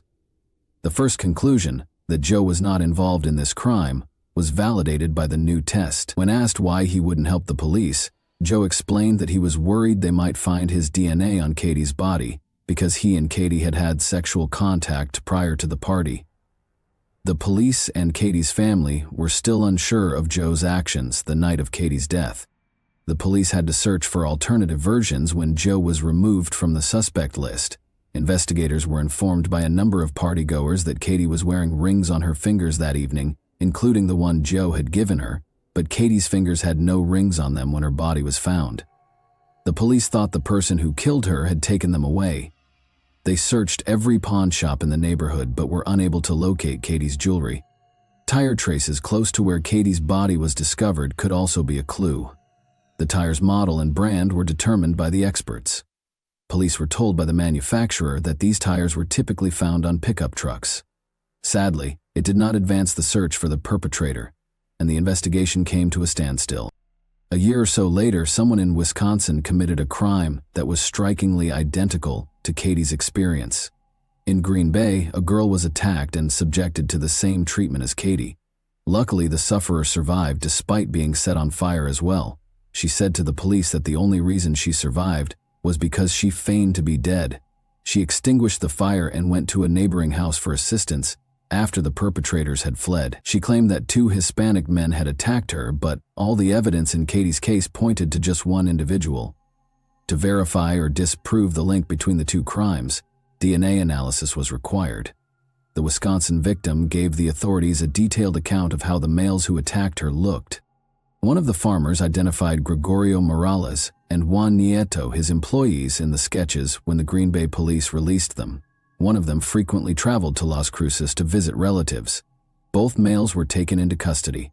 The police who were looking into Katie's case thought they had finally identified the criminal, but the DNA analysis's findings showed otherwise. The DNA on Katie's body did not match the samples. These two men had nothing to do with the Katie case, but they were eventually found guilty of abusing a female in Green Bay. Morales received a 50-year sentence, and Nieto received a 70-year sentence. The detectives thus came to yet another dead end. Tire tracks from the crime scene and the offender's DNA samples were the only pieces of evidence the police had. The authorities had issues identifying the individual who killed their daughter, despite Katie's family's anticipation that DNA would help them identify the culprit. Taking a DNA sample from someone who had been apprehended by the police was illegal. Diane, Katie's mom, will put it the following: "Later, we had lost our daughter to a monster and we needed justice. We needed to know who had done this and why. But most of all, we needed to know that he would be stopped from doing this again." There were no real clues. The detective in charge of Katie's case told me that the only evidence they had was DNA. You see, Katie had fought so hard for her life that the blood and skin of her killer had been found underneath her fingernails. A DNA profile had been extracted and uploaded into the National Forensic Database called CODIS. Detective Jones explained that once a week, this evidence would be cross-referenced against the offender database to look for a match. This gave our family bright hope. We had the identity of our daughter's murderer. We just had to match it to a name. I casually said that this man was so monstrous that he would undoubtedly be caught for a new offense. We would identify him, apprehend him, and bring him to court when his cheek was swabbed and entered into the database. "Oh no, Diane, it doesn't work that way here in New Mexico, and in almost every other state. It's illegal to take DNA when someone is arrested." Detective Jones said that, and I must admit that I was taken aback. I was aware that fingerprints and a photo are taken of an individual upon arrest. However, was it unlawful to identify the horrible monsters who are pursuing and killing our children using the most precise and cutting-edge scientific instrument available? This case was interrupted on December 18, 2006, 3.5 years after Katie's passing. A DNA sample that matched the DNA on Katie's body was discovered by the lab. Gabriel Avila, age 26, was the man who assaulted Katie. He didn't know Katie and was a married father. In addition to his lengthy criminal history, he was freed from prison just before Katie died, on November 13, 2003, less than 3 months after killing her with brutality. After using a knife to break into the residence of 2 young women, Avila was taken into custody. The college roommates called 911 and locked themselves in the bathroom to prevent an attack. In March 2004, he was found guilty of aggravated burglary and with intent to conduct aggravated assault. However, the Albuquerque Journal claims that Avila fled when he was freed on bond. Due to a flaw in the system, Avila's involvement in Katie's death was finally discovered 3.5 years after the incident, even though he might have been arrested as soon as 3 months later. Before being caught, in November 2004 on a tip, the fugitive eluded law enforcement for almost a year. He received a 9-year prison sentence. Avila's DNA sample was collected while she was incarcerated, but it wasn't tested for another 2 years. Investigators moved swiftly to find the truck Avila used to dispose of Katie's body, after the results showed a partial match to DNA recovered from her crime scene. They discovered Katie's ring in the middle console. This instance demonstrated the necessity for systemic reform. If the police had obtained Avila's DNA sample at the time of his initial arrest, they may have nabbed him much sooner, saving them time and money during their 3-year search for the criminal. The fact that a sample of his DNA was examined in 2006, just 2 years later, is also unexpected. To speak with Avila, the investigators looking into Katie's case visited the prison. He admitted that he had committed this act after discovering Katie's ring in his pickup truck. He claimed that while his wife was away that evening, he was in the area purchasing illegal substances. He asked Katie if she needed a lift when he saw her. "No," she replied. Then, in front of her house, he saw her once more. Avila explained, "I stopped and asked her if she needed help. She goes, 'I just can't get into my house. I don't have my purse.' Katie wanted to get into her bedroom through the window, but Avila attacked her and started undressing her, and you of course understand what happened after." After that, Avila didn't know what to do and decided to strangle Katie. He was afraid that she would identify him later. She put up a little bit of a fight, and for some reason, I decided I was going to strangle her. Had my hands around her, I locked and I couldn't let go, Avila said. Katie's body was then placed on the ground in a desert waste after he loaded her into his pickup vehicle. He was mistaken to believe that burning her body would eliminate all the evidence. When DNA evidence was discovered on Katie's body, a retake of Avila's DNA sample revealed a match. Her parents hoped it would result in a speedy investigation in 2003, but taking DNA after an arrest was forbidden in New Mexico and almost every other state. Only those convicted and imprisoned had their DNA added to the system.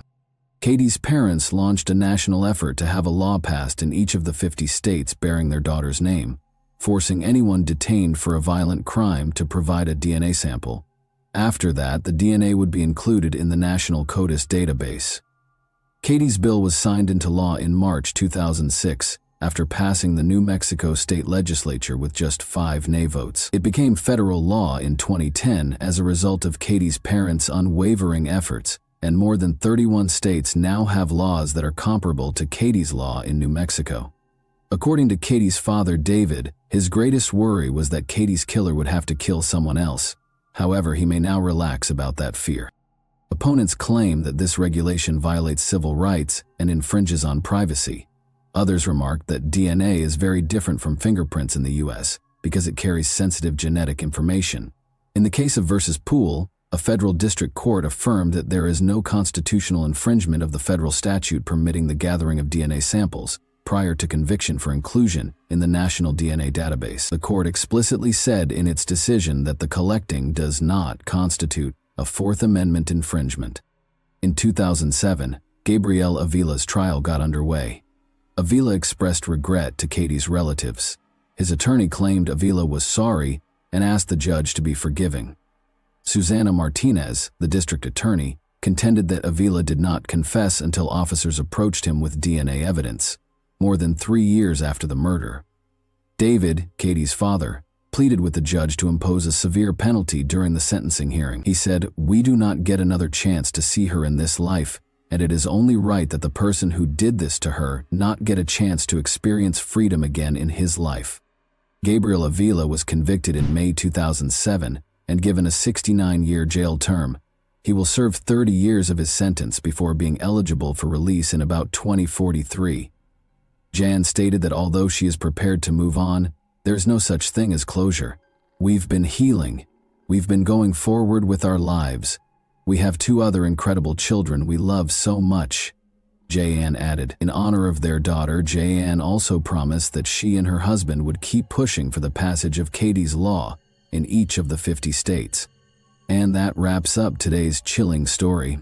If you enjoyed this video, don't forget to like and subscribe so you never miss a new upload. Also, let me know in the comments what part of this story shocked you the most. Thank you for watching, and I'll see you in the next video. Hey guys, today we're diving into another truly horrifying case. If you want to support my channel, make sure to subscribe and stay active. It really helps me out. I'd be super grateful for that. Let's get started. A young woman, 24 years old, brilliant, vibrant, and overflowing with potential, walked into a quiet restaurant one evening in Malibu, California. Her name was Matrice Richardson. By all accounts, it was supposed to be an ordinary night, but what happened inside that restaurant would set in motion a tragic mystery that continues to haunt those who knew her, and many who didn't. Matrice was taken into police custody that night. That much is undisputed. But just a few hours later, in the early morning hours, she was released from the Lost Hills Sheriff's Station, alone, no phone, no money, no transportation, into the cold darkness of the Santa Monica Mountains. She vanished that night, without a trace. For months, her name echoed through news reports, whispered in homes, shouted in protests, and carried in the prayers of a grieving family.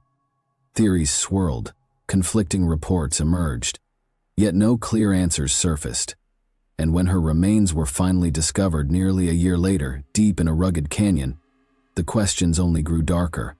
What really happened to Matrice Richardson? Why was she released in such vulnerable conditions? And why, even after all this time, does justice still feel so far out of reach? To understand her story, we need to understand the young woman behind the headlines. Matrice LaVaughn Richardson was born on April 3, 1985, to Lettice Sutton and Michael Richardson, both still in high school at the time. Young, uncertain, and navigating their own lives, they made the difficult decision to have Matrice raised by her great-grandmother in Covina, California. It was a home filled with love, but also change. Her parents eventually separated, and later Matrice moved back in with her mother, who married Larry Sutton. With her stepfather in the picture, Matrice adapted quickly. She was magnetic even as a child, always in motion, always laughing. She danced, she lit up rooms. She was the kind of person you didn't forget. Her energy was electric. Her spirit, unforgettable. And that's what makes the silence surrounding her case so deafening. Because a light that bright should never have vanished so easily. And it should never have taken so long to find out why. She carried that same spirit into her school years. First at South Hills High School in Covina, then at California State University Fullerton. Myris wasn't just a good student, she was exceptional. A 4 GPA honors graduate, a degree in psychology, the first in her family to earn a college degree. It was a time of self-discovery. While navigating the demands of school, she also embraced her identity, coming out as a lesbian to her family, who supported her fully. She had ambition, dreams of graduate school, a future she was still shaping.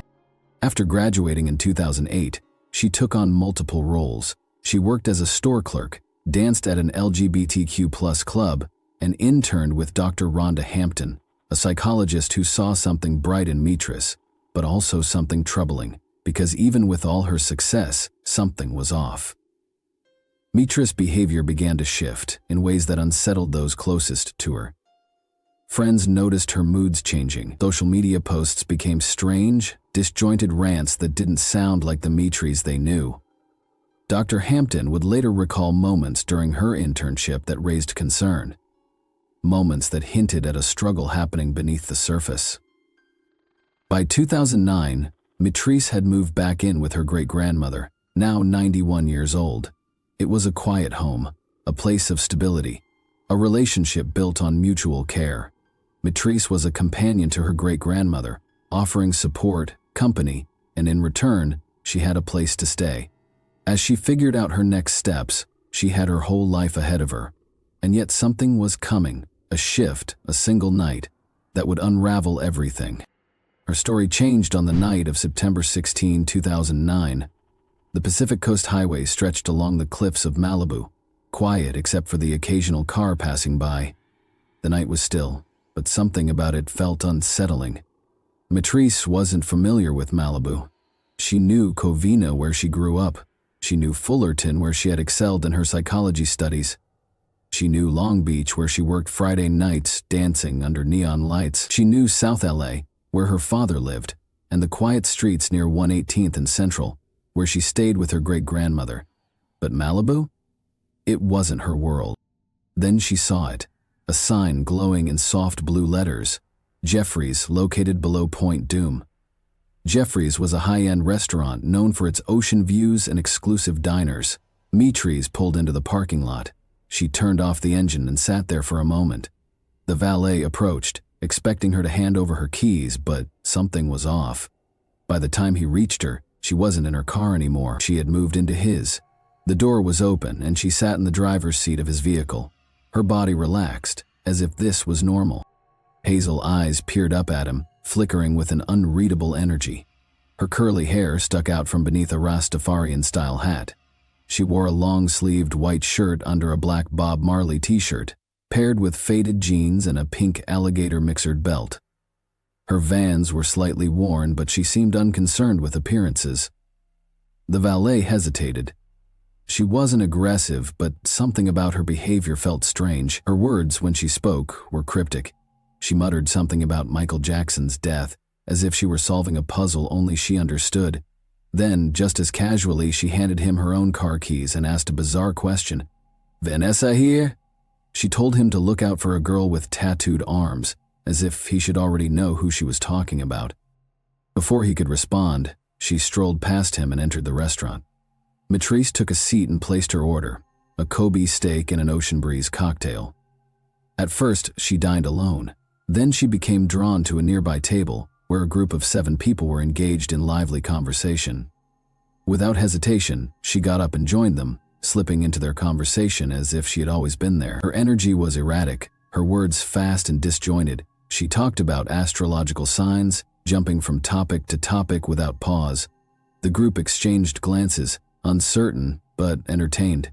She wasn't causing trouble, just behaving in a way that felt offbeat, unusual. After a while, she returned to her own table, but minutes later she was back. This time she had an announcement. She was going to Hawaii. She told them she would call them when she arrived. They smiled politely, humoring her.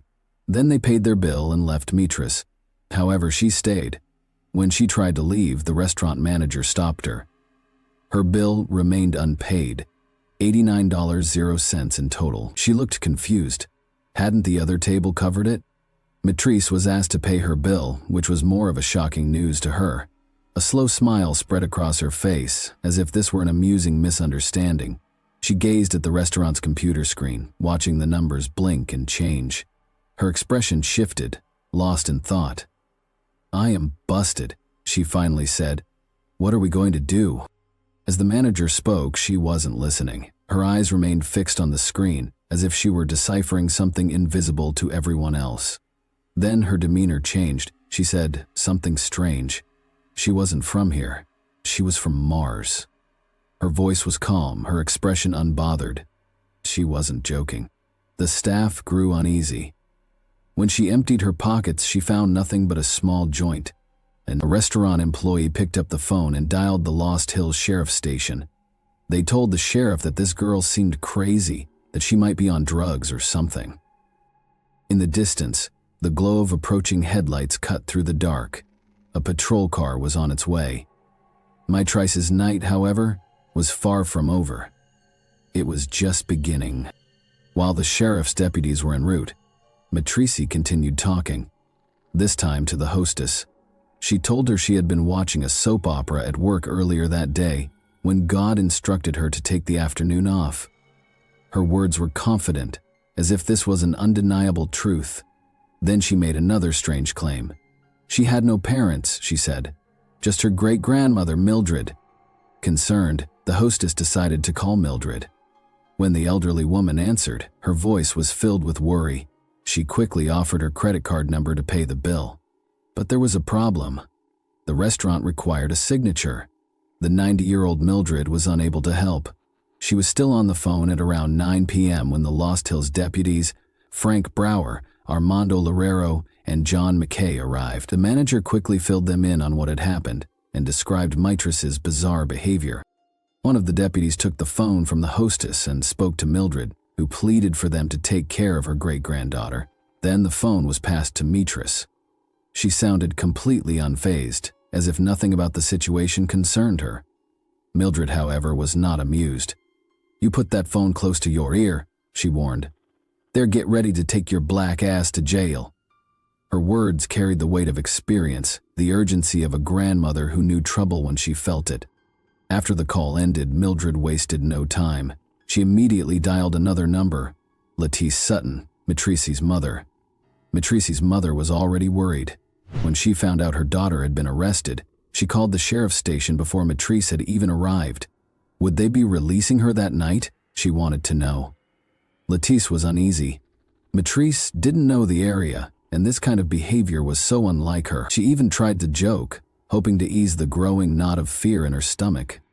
At 12:30 a.m., Matrice was released from the Malibu Lost Hills Sheriff's Department, alone, 50 miles from home, no phone, no wallet, no car.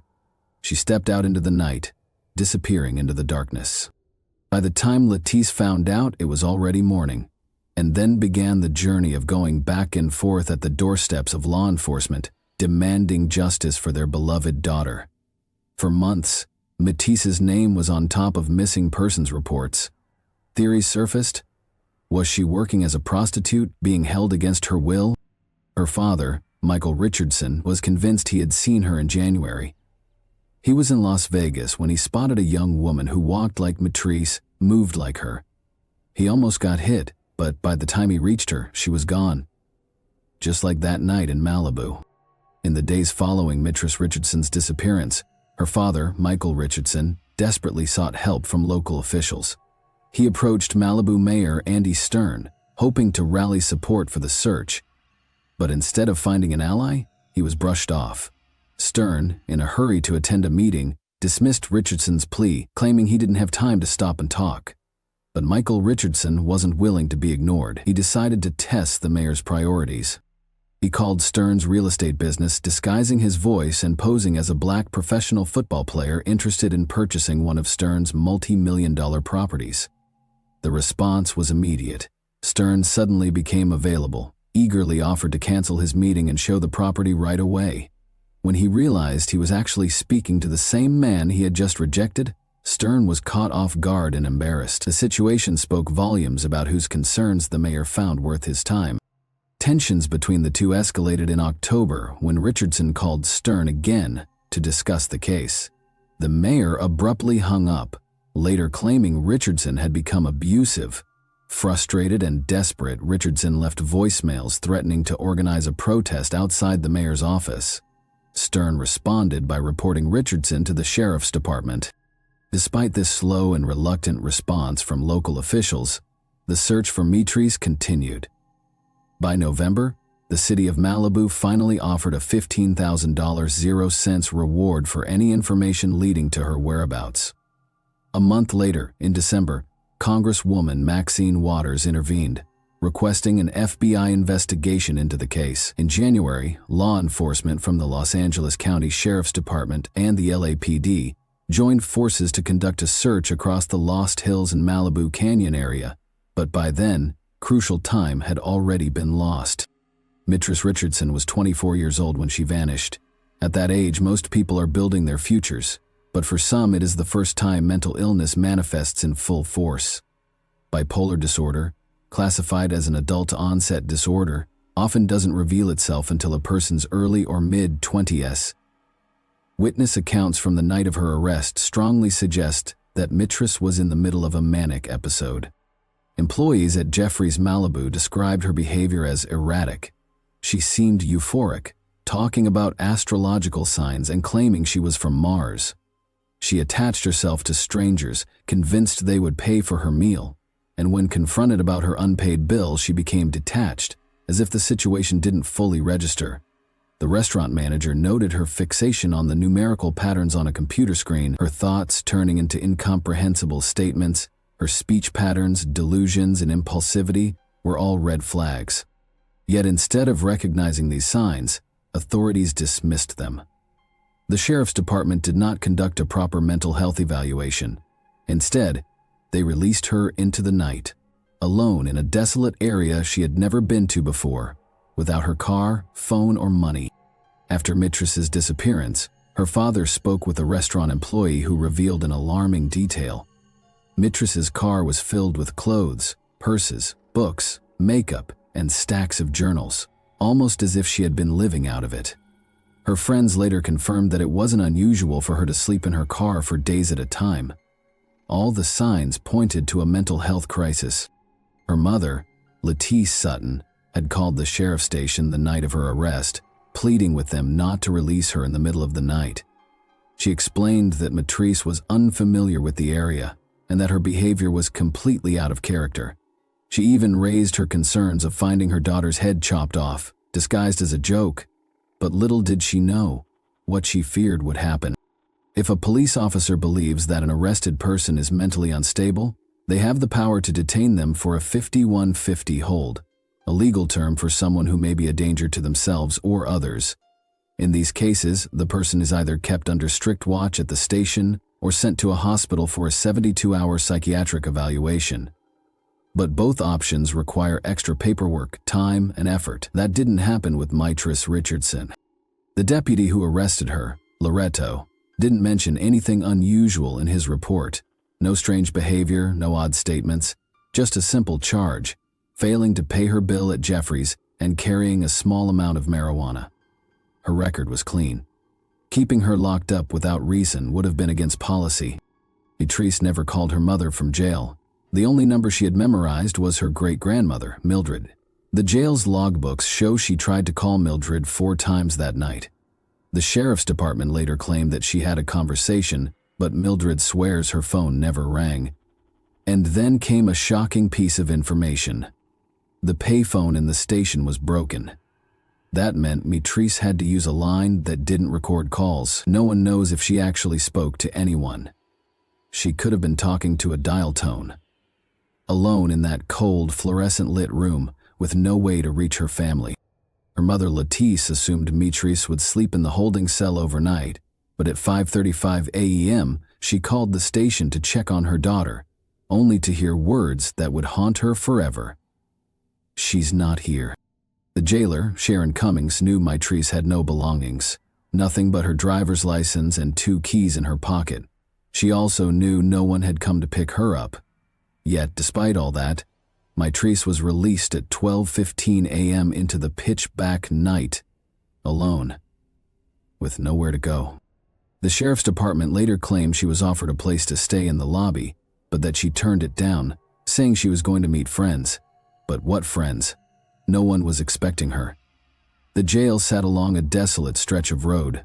The nearest open businesses were a mile away, out of sight, past empty sidewalks and darkened buildings. Beyond that, just the vast, sprawling wilderness. A moment after speaking to Cummings, Lettice called the station again. This time she spoke with Deputy Kenneth Baumgardner. She had no idea that this conversation would mark the beginning of a nightmare after her release. Sightings of Mitrice were unsettling, to say the least.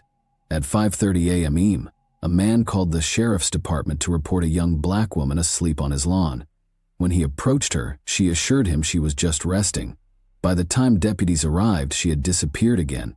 Another sighting at 7:30 a.m. reported a black woman walking around the area.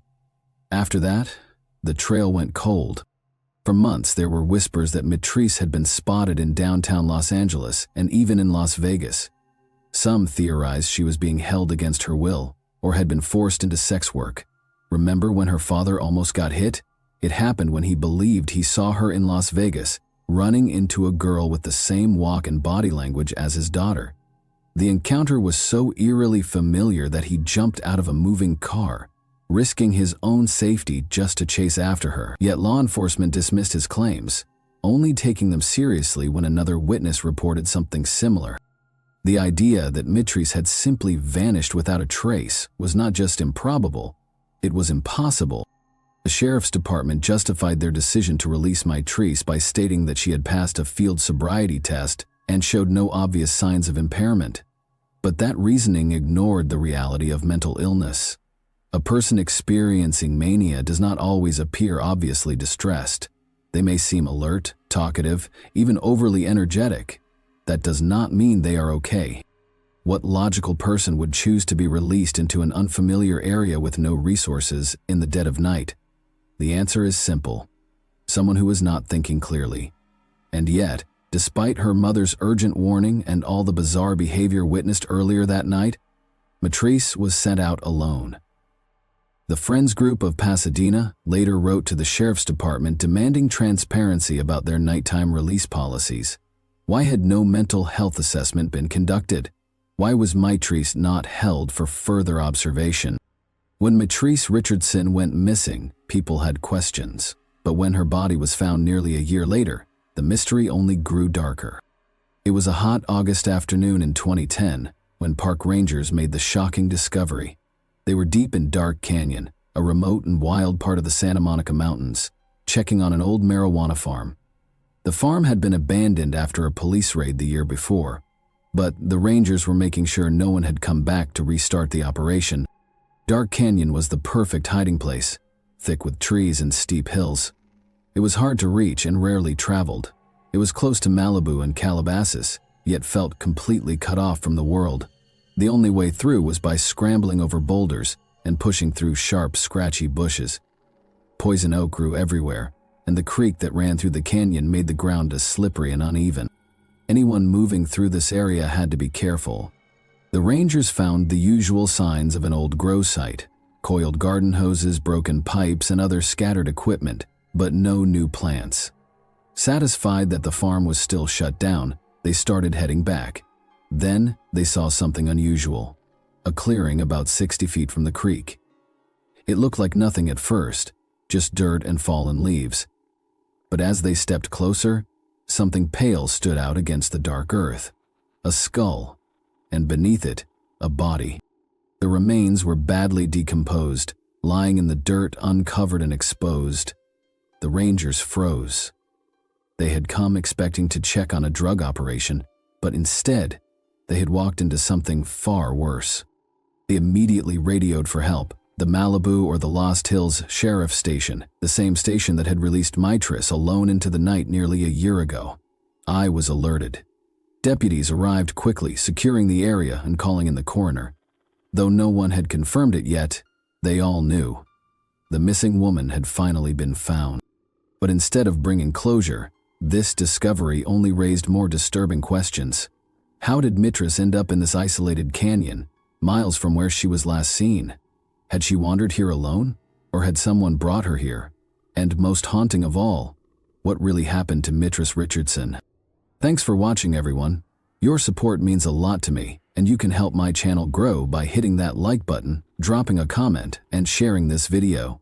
Your engagement really makes a difference. See you soon. Hey guys, today we're diving into another truly horrifying case. If you want to support my channel, make sure to subscribe and stay active. It really helps me out. I'd be super grateful for that. Let's get started. The date of this call was September 3rd, 2019. What began as a straightforward property theft case swiftly turned into one of the most horrific murder investigations in Alaskan history.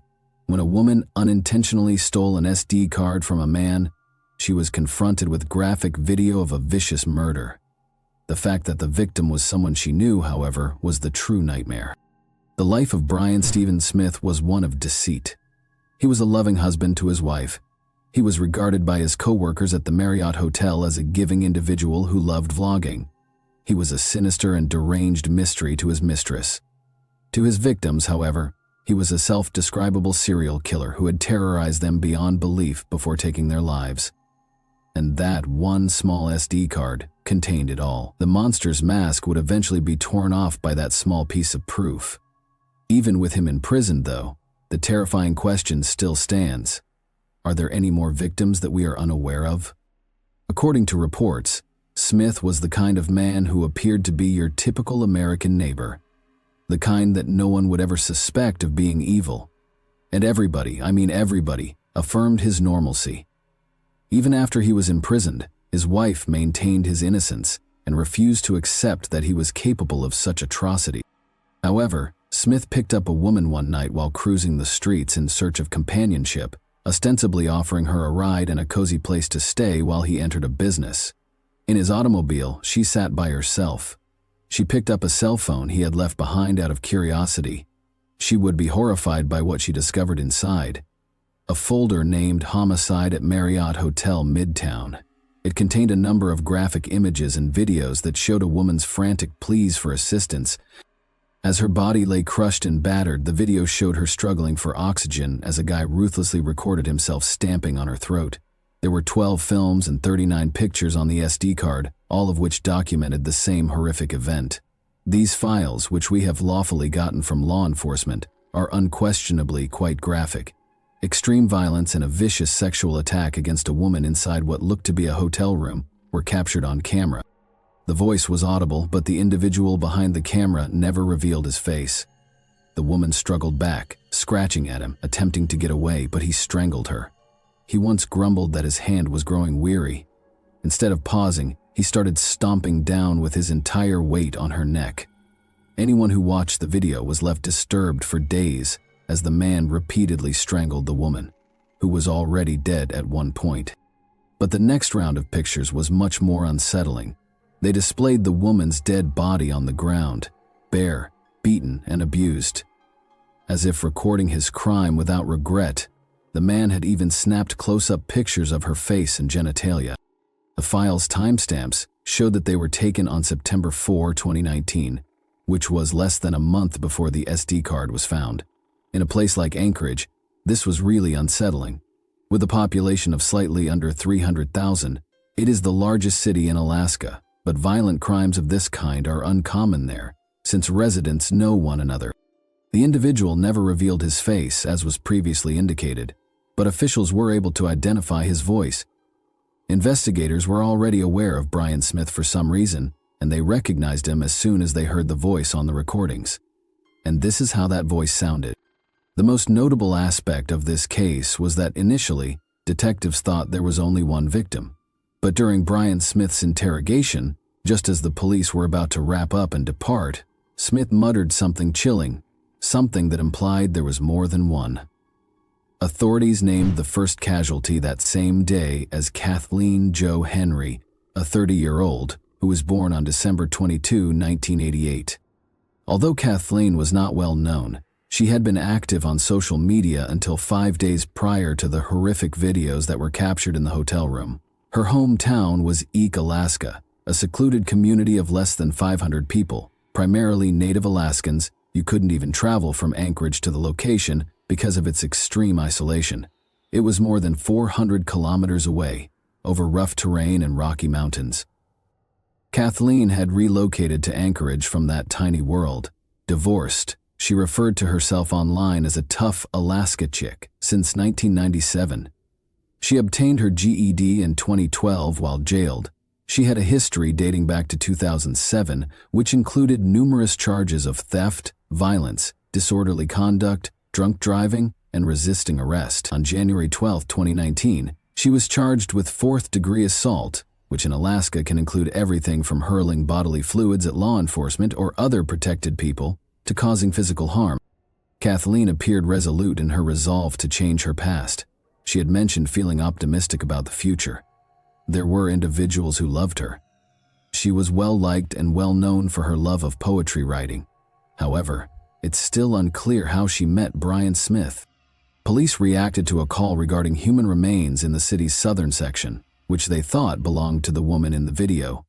2 days after the card was found, Brian Smith wasn't even in Alaska at the time. He and his spouse were on vacation in Virginia.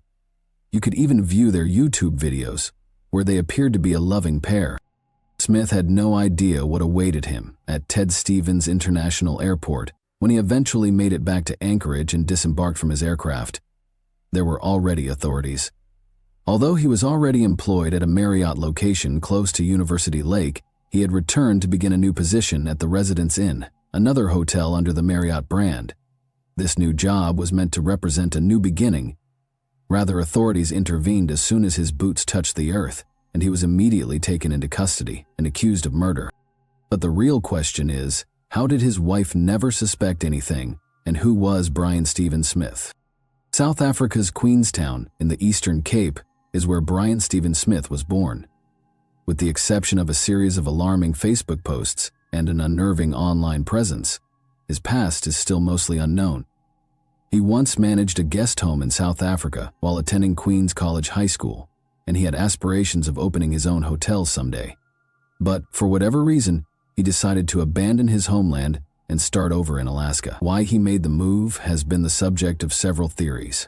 Some others think that he may have been involved in troubling actions long before he even stepped foot in the United States, and that his dark tendencies did not start in Alaska. We do know, however, that his life changed drastically when he met Stephanie, his future wife, while playing online games.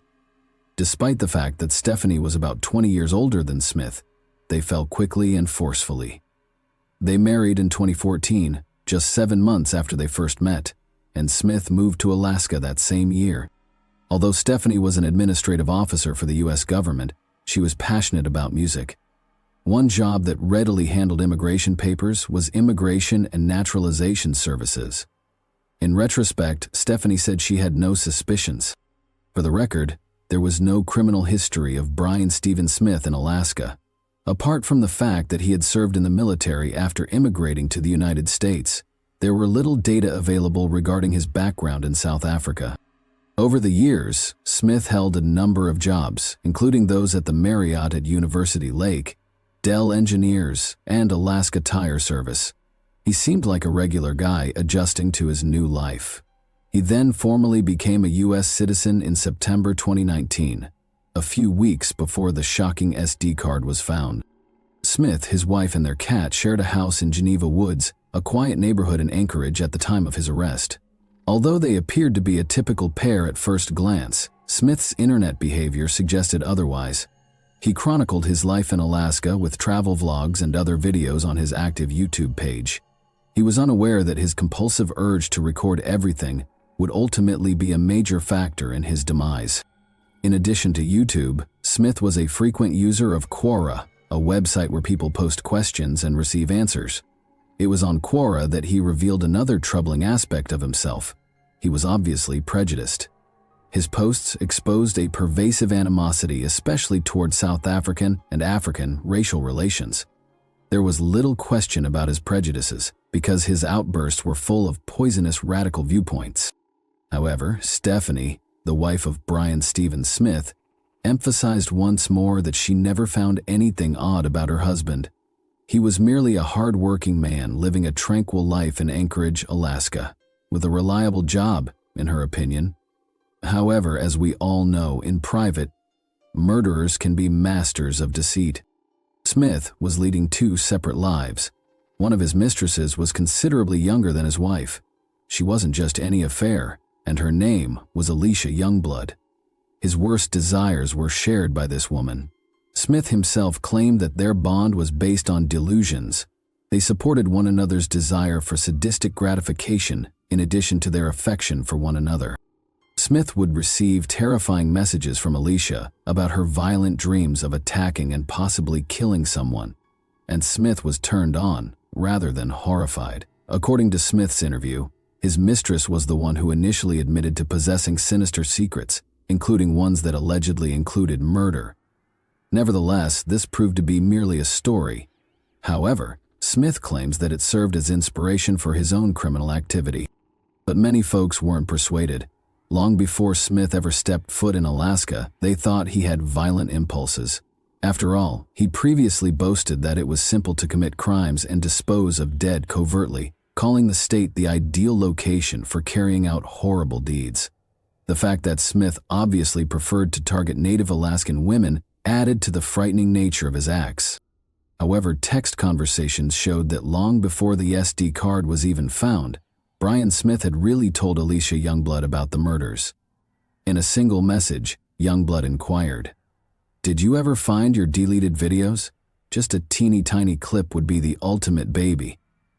I promise I would erase it. In fact, you wouldn't even have to send a video. Audio would be great." Then he couldn't help himself. Smith responded, "I deleted it at the airport. When I came to the US, I was so paranoid that the FBI would scan my hard drive." He began to explain his actions. He discussed slapping and kicking the woman's intimate region.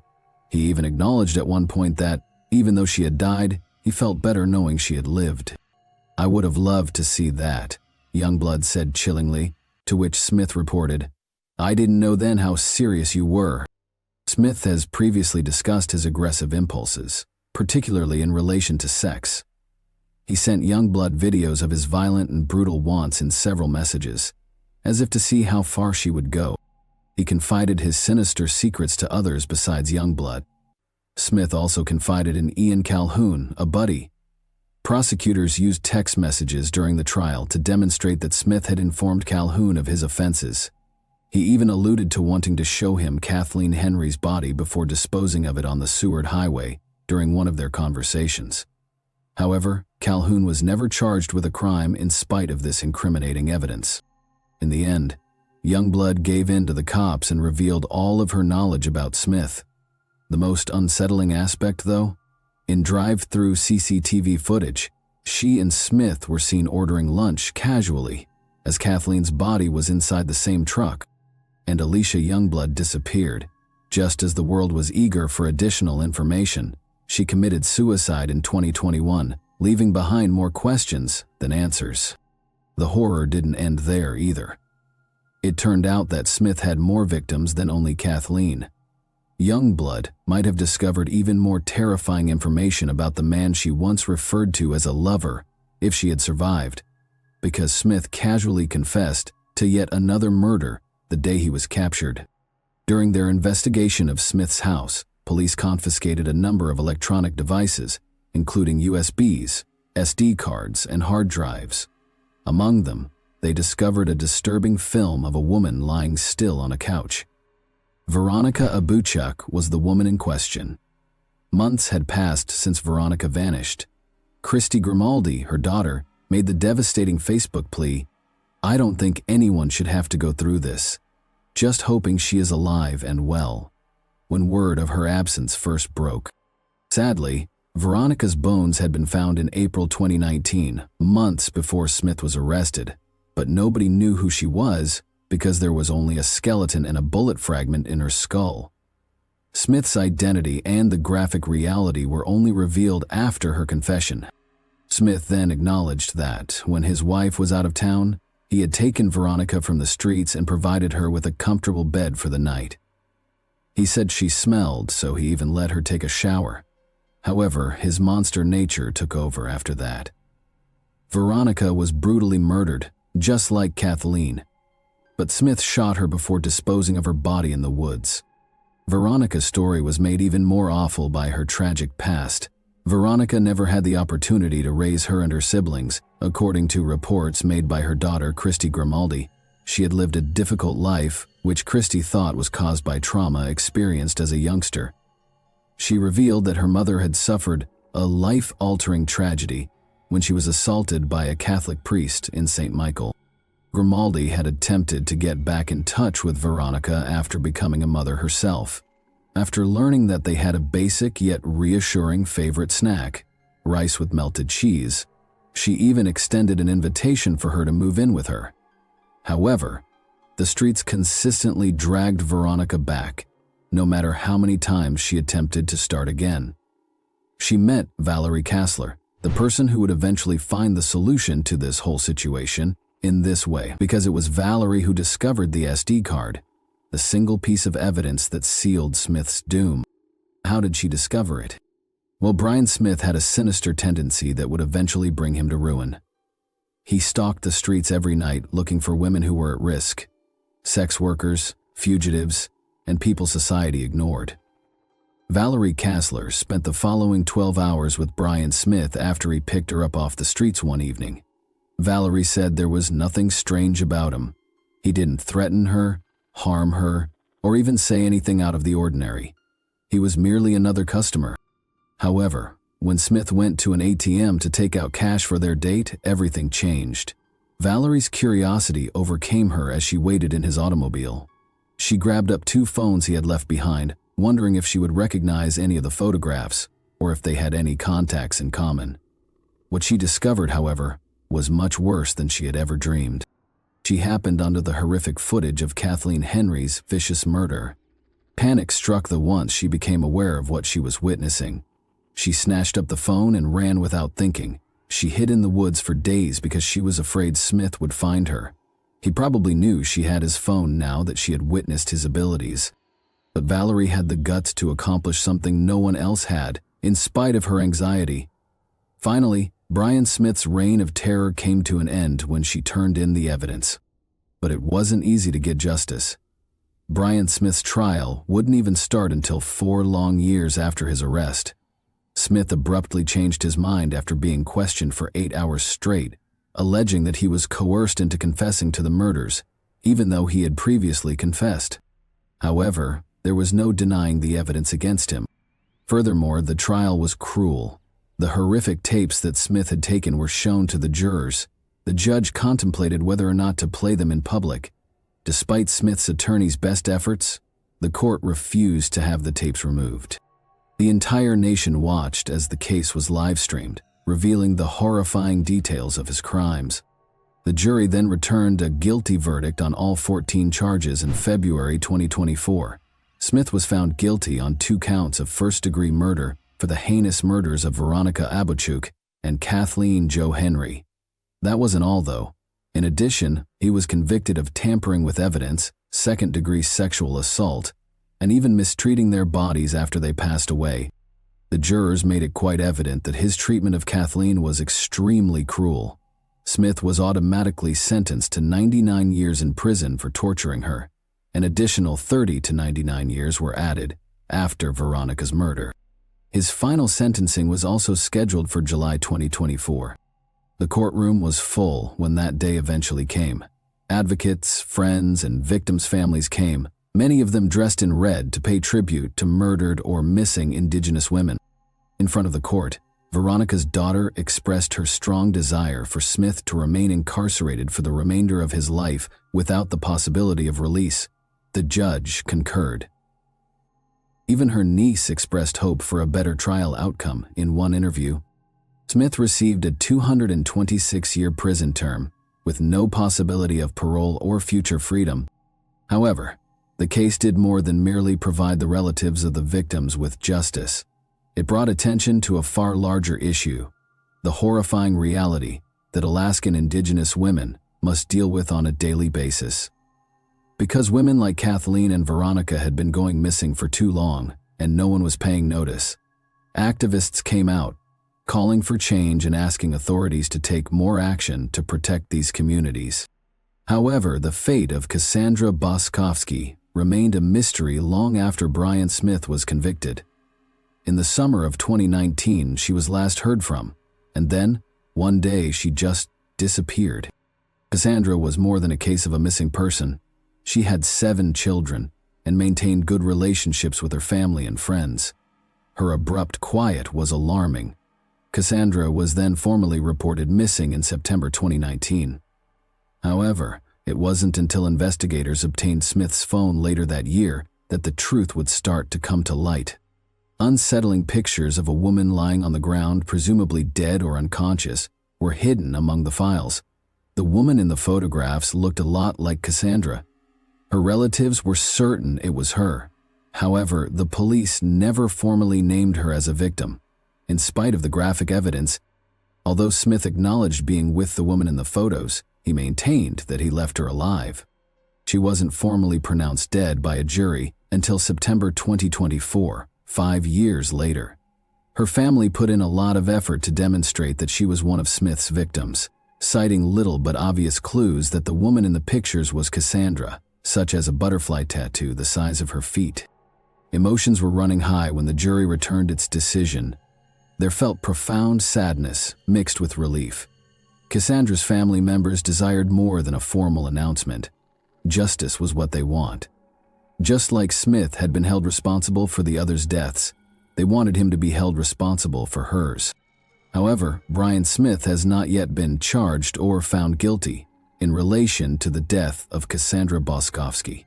Her case serves as a heartbreaking reminder of the number of Indigenous women abducted, the number of families kept in the dark, and the length of time it can take for justice to be served, if it is served at all. I'd like to know what you think now. Is it your opinion that Brian has additional victims, even in South Africa? Might he have been doing this? Please share your comments below, and keep in mind that the most terrifying monsters aren't those found in horror films. They are the ones waiting for their next move, while hidden in plain sight. Thanks for watching, everyone. Your support means a lot to me, and you can help my channel grow by hitting that like button, dropping a comment, and sharing this video. Your engagement really makes a difference. See you soon. Hey guys, welcome to my channel, and today we're going to take a look at another horrible case with you. Have you ever pondered how a fatal occurrence could result from a single poor choice or harmless action? On one of the riskiest days of the year, picture a couple kayaking. It was meant to be simply another adventure, but the way it ended was so unexpected that I'm still having trouble understanding it. Where do you think the distinction between mistake and truth lies, people? How can a single word or deed alter everything? Will this story leave you wondering about every detail, or will you be able to form your own opinion? The most exciting portions are still to come, when everything comes crashing down in a flash. Stay tuned. Everything you do has the potential to backfire. In the hands of justice, a single remark uttered in a state of shock might turn into a weapon. An unforeseen series of events can permanently alter a person's life, as seen by Angelica's narrative. For outdoor pursuits, The Hudson Valley is a perfect location. Those seeking excitement are drawn to the breathtaking scenery and fast river. Although kayaking is a popular sport among adventurous people, the river may be cruel. Even seasoned athletes make blunders from time to time, but they are aware of this. For Vince Viafore and Angelica Graswald, the sea represented intimacy and freedom. Excited, they ventured out on the Hudson once more on that fatal evening of April 19, 2015. Both had years of experience and were accustomed to obstacles, but the Hudson was not on their side that day. Strong waves were created by the rising gusts, and they chose to continue forward even though their gut told them to turn around. Their destination was an island with a Scottish-style castle that always pulled them in, with its enigmatic and historic ambiance. They enjoyed the outdoors during the day, but things suddenly changed in the evening. Although the frigid seas and powerful waves were a warning, they were forced to return since it was simply too dangerous to spend the night on the island without any equipment. The situation took a terrible turn when water started to enter Vince's kayak. Vince was in the chilly water without a life jacket, and he was in danger. Angelica called the emergency services because she was so shocked. Desperately, she said that the current was drawing him farther away and that she was unable to get to him because of the strong waves. The scenario was made more difficult by the dispatcher's difficulty locating the pair. Every second mattered and time was running out. Rescuers arrived at the scene too late, but by the time they got there, Vince was already sinking beneath the wave. From the coast, Vince was nowhere to be seen, and the event's solemn atmosphere was only heightened by the sky's growing darkness. Let's take a closer look at Angelica at 35. Angelica was a woman who had big plans. She was interested in photography and thought it would be her career. Her true name, though, was Latvian-born Angelica Lips. After 2 marriages and 2 divorces, she continued to pursue a better life outside of her native country. Her goals were to establish a career, get a work visa, and reside in the United States. She was fortunate. She moved to the United States and got a work as a nanny. But when she met Vince at age 46, things really started to shift. Despite their different ages, Vince, who had gone through 2 divorces, was successful in the construction industry, and their relationship developed swiftly. Let's examine Vince in more detail now. Vince was a giving individual. He collected people, threw parties, and lived an active and vibrant life. He and Angelica first met at one of these events. She moved into his house in the little New York town of Poughkeepsie a few weeks later. Their relationship progressed quickly. Conversations about marriage and kids became commonplace. However, there were problems simmering beneath the surface, and they only got worse the day before the terrible incident on April 18, 2015. Vince and Angelica attended another party the day before the catastrophe. While Vince and his pals were enjoying themselves, Angelica left early, saying she wasn't feeling well. She appeared aloof and hardly engaged with people. The tension between them became apparent to Vince's friends, and it eventually turned into a small but noticeable argument. But there was nothing noteworthy that night. That evening, they parted ways and didn't get back together until the next morning. At that point, Vince revealed his kayaking ambitions. He was adamant that they reconcile and go out on the Hudson River to enjoy some time together. There, let's revisit that fateful day. Angelica accepted the plan in spite of the chilly weather and growing wind. For a photo shoot, the pair intended to go to Bannerman's Castle, which is situated on an island in the middle of the river. In the hopes of getting some amazing pictures, Angelica packed stylish attire for a variety of photographs. The wind was getting stronger, and it seemed to portend problems, but by noon they were at the water's edge, ready for another adventure. Around them, huge waves swelled, and every movement was stiffened by the cold. Even though Angelica could see that the weather was getting worse, they continued because of Vince's intransigence and love of adrenaline. Angelica would never forget what Vince said before they left. "This will be your life's journey." The meaning of those phrases would become hauntingly new. The trip to the castle proceeded without incident a few hours later. To set the tone, Angelica informed the cops that they had had a few beers together before leaving. Since they had to return, they both understood they had to maintain their sobriety. On the way back, however, everything changed. As the waves rose higher, Vince began to lag behind. He yelled that his kayak was absorbing water, and Angelica turned to see his boat sinking. The tidal tide pulled her toward the coast as she attempted to turn around. She contacted emergency services as soon as she landed, but Vince had already vanished into the chilly Hudson River. The night of April 19, 2015, marked the start of a search that continued into the following day and into the night. While a sonar-equipped boat fought fog and choppy waves, divers dove into the murky Hudson to find Vince's body. They searched the region with rescue helicopters, but to no avail. As they struggled to deal with the catastrophe, Vince's family was in a state of shock and panic. Even though they realized the chances were poor, his friends and family clung to the hope that he had somehow survived the icy water and powerful current. Ironically, Angelica seemed the most composed of all the worried individuals. As if nothing had happened, she kept updating her social media accounts with pictures and videos. Vince's family was really offended by this behavior because they thought it was improper and even suspicious. Her statements did not strike a chord with the distraught family members, despite her assertion that she was clinging to hope and waiting for her fiancé to arrive. Angelica had to return to the police station for additional interrogation 10 days after Vince vanished. It was all because of a remark she had made in her first exchange with detectives that seemed casual. On the way back, she may have unintentionally taken the drain plug out of Vince's kayak, she said.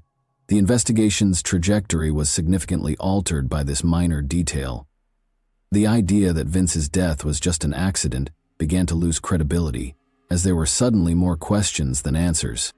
Angelica also informed the cops that Vince's paddle was broken. It was challenging to row correctly since it had missing a locking ring. The detectives' suspicions were only heightened by this, and they began to think about the possibilities of foul play, a broken paddle, and a missing plug. Investigators were worried by these details.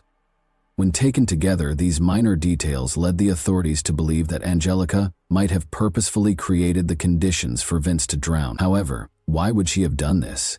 The whole picture felt lacking without the motive, which was still a mystery. Investigators began contacting those who knew both Vince and Angelica in an attempt to learn more about her potential motivations. Angelica had lived with Michael Coven for a number of years before the police got in touch with him. Although Michael acknowledged that he couldn't totally rule out such a scenario, he was astonished to hear of the accusations surrounding Angelica. He disclosed that there was a darker side to her cool-headed and collected exterior. At times, especially after drinking, Angelica would become combative and initiate disputes, which Vince, Michael claimed, quietly put up with. But only a few weeks prior to the catastrophe, Vince told a buddy that he was seriously considering getting married to her. He characterized her as aggressive and manipulative, particularly when she became unruly when being questioned. Although Angelica acknowledged that there were disagreements in the partnership, she insisted that they were only about their personal lives. The detectives were put on hold by her evasive remarks and imprecise wording. An increasing amount of evidence suggested that Vince's death might have been a premeditated tragedy rather than an accident. The motivation proved to be more important than first thought. In addition to interpersonal problems and resentment, Angelica had a particular financial incentive. She was the principal beneficiary of Vince's roughly $500,000 life insurance policy. It was a substantial amount that could provide her with a new beginning and resolve her financial issues. Since Angelica didn't have a job at the moment, this money may have a significant impact on her future. Due to these fresh disclosures, Angelica was no longer the heartbroken fiancé but rather the main suspect. She insisted on her innocence in spite of this.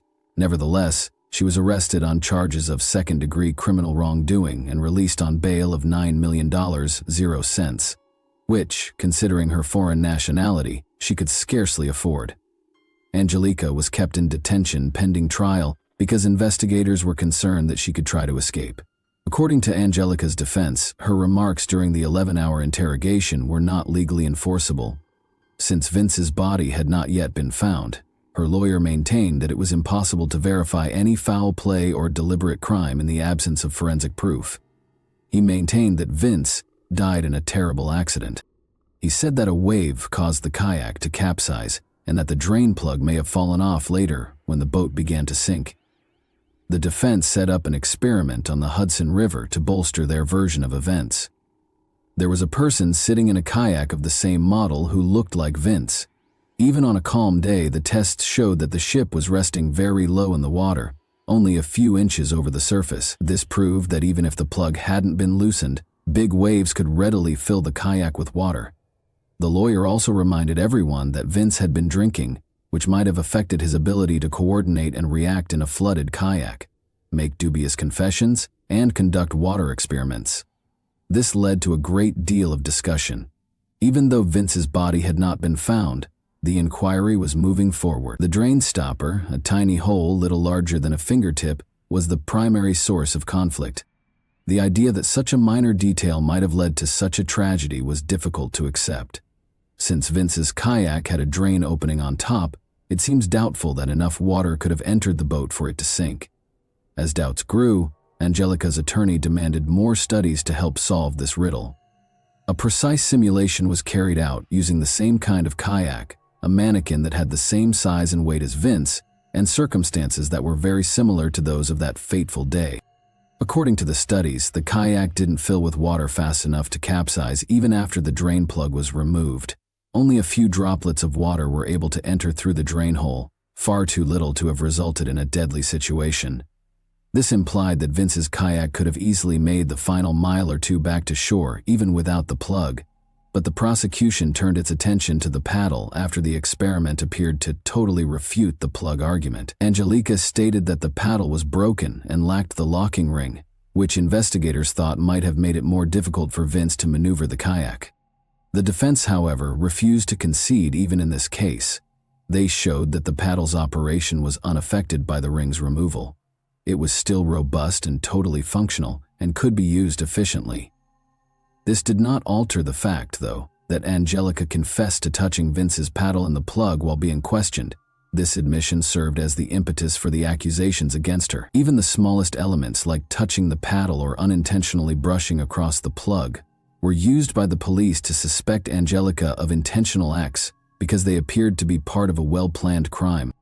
However, the defense persisted in its struggle in spite of the prosecution's seeming rational argument. According to Angelica's lawyer, during the interrogation, her comments were taken under emotional stress. After reviewing all 11 hours of the recorded interview, the defense called in a false confessions expert who came to the conclusion that the police had used significant psychological pressure. According to the expert, the investigators employed traditional methods intended to force a confession. Question. During the questioning, they forced her to repeat words that supported their story, played the parts of the good cop and the bad cop, asked leading questions, and didn't give her time to process the situation. Angelica was frequently perplexed. Her emotions became more erratic and her answers became less specific. The expert contended that her statements should have been interpreted cautiously because she was in a condition of shock. Her brief statement that she had previously considered ending the relationship was one that the investigators took note of because it was taken to be an admission of intent to hurt Vince. The defense actually argued that this statement had nothing to do with what happened that day. It simply alluded to their long-standing marital problems. Although Angelica discussed freedom in a more general context, the police decided to take a different tack. According to the interrogation specialist, Angelica never used terms like crime or death in such contexts, and the investigators' manipulation of her admissions was more likely to be the consequence than the truth. However, after they got what they wanted, the investigators ignored these information and rejected whatever else Angelica said. The defense contended that the drain plug in Vince's kayak had been broken for months prior to that fateful day.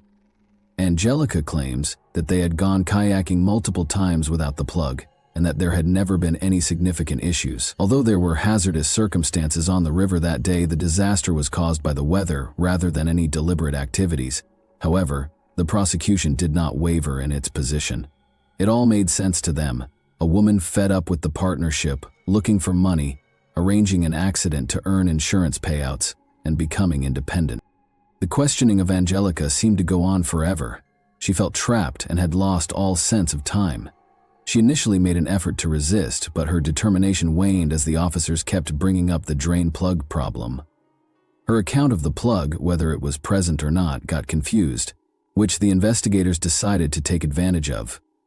The pivotal moment occurred when a tired Angelica requested to go home to feed her cat. The moment the investigators had been waiting for came when tears filled her eyes.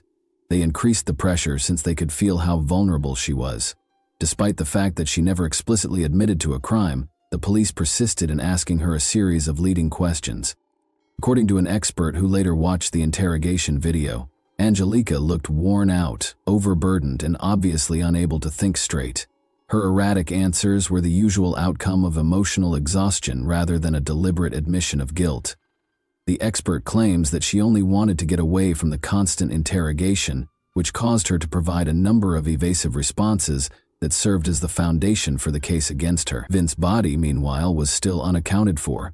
His friends and family were left in limbo, their suffering getting worse every day. His body was not found in the Hudson River, close to the same Bannerman's Island the couple had visited on the day of the tragedy, until the morning of May 23, 2015, over a month after he vanished. Drowning was verified as the cause of death by the autopsy. There were no indications of struggle or foul play. There were traces of alcohol in Vince's blood, but not much, indicating that the severe weather and the cold water temperature had the biggest effect on him. A few days after the body was discovered, Vince's kayak was found. As expected, the paddle had no locking ring, and the drain plug was gone. However, its functionality remained unaffected by the ring's absence. None of these circumstances by themselves could have caused drowning, the defense argued. It was a confluence of factors, including the chilly water, high winds, absence of a life jacket, and drinking. The catastrophe was brought on by this combination rather than anything Angelica did. But the prosecution wasn't going to back down. They concentrated on the contradictions in Angelica's claims, interpreting them as proof that she was responsible for Vince's demise. They had a simple theory. She purposefully damaged the kayak in order to put Vince at danger of dying. But Angelica's attorney maintained that Vince's own carelessness was to blame for the regrettable mishap. Under the influence, he decided to go out on the sea without a life jacket and, in bad weather, he took that gamble even though he knew he had little chance of surviving in the icy water. Even though Angelica insisted she was innocent, the case changed course when the prosecution saw that charging her with willful injury would not stand up. It was insufficient to persuade a jury that breaking a paddle or pulling out a drain stopper were simple crimes. In addition, the defense made strong arguments and experts attested to the possibility that such a disaster might occur in given conditions. The prosecution reached a standstill and made a plea offer to Angelica. She consented when they suggested that she enter a guilty plea to involuntary manslaughter, which would only carry a few years in prison rather than a life sentence. Angelica was found guilty of involuntary manslaughter and given a 4-year prison sentence. She only had a few months left to serve, though, given the time she had previously spent awaiting trial and throughout the legal proceedings. As part of the plea agreement, Angelica spent less than 4 years in jail, 32 months, before being released on parole in December 2017. Although she was given a 4-year sentence, she actually served less than half of that amount because of time served and early release. Therefore, the parole system permitted her to become released earlier in late 2017, even though her term was legally 4 years. Tensions persisted, even after she was freed.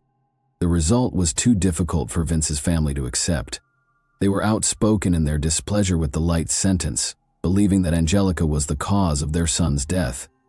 However, Angelica insisted that the truth was known only to her and to God. She insisted that Vince's death had been a terrible accident and that she was not to blame. She encountered fresh difficulties after being freed. She had trouble finding work and faced deportation. Angelica's guilty plea prevented her from claiming Vince's insurance benefits. She was compelled to return to her own country 16 months later, where she started to reconstruct her life and put the trauma of those incidents behind her. She claimed to be completely recovered from the experience, enrolled in a university, obtained employment, and carried on with her life.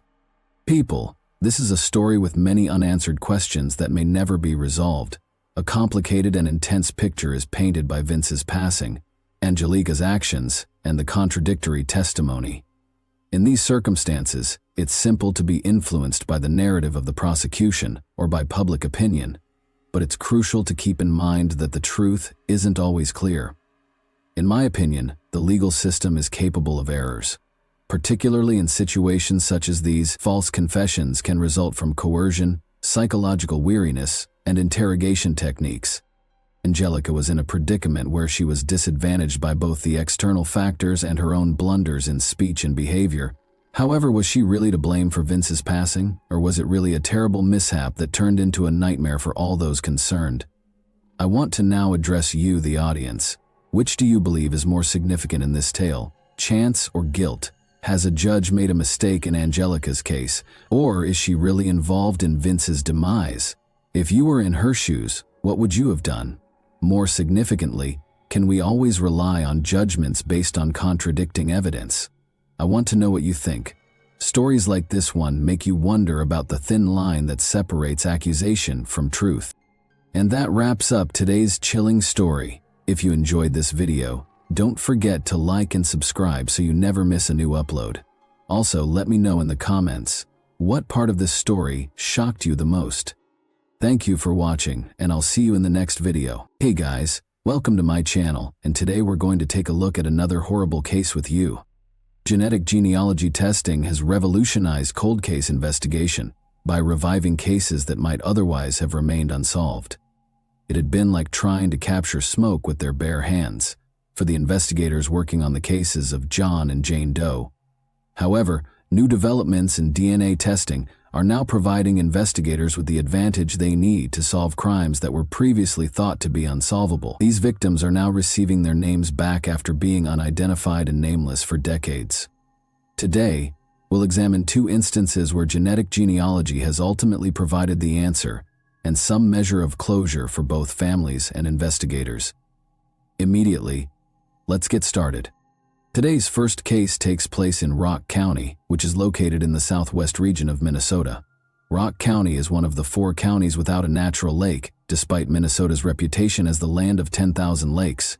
A Department of Transport employee was busy removing the concrete culverts beside Interstate 90 off Highway 23 in Beaver Creek Township on March 13, 1981, as part of a regular municipal cleanup. He was startled to see some skeleton remains when he brushed aside the wreckage.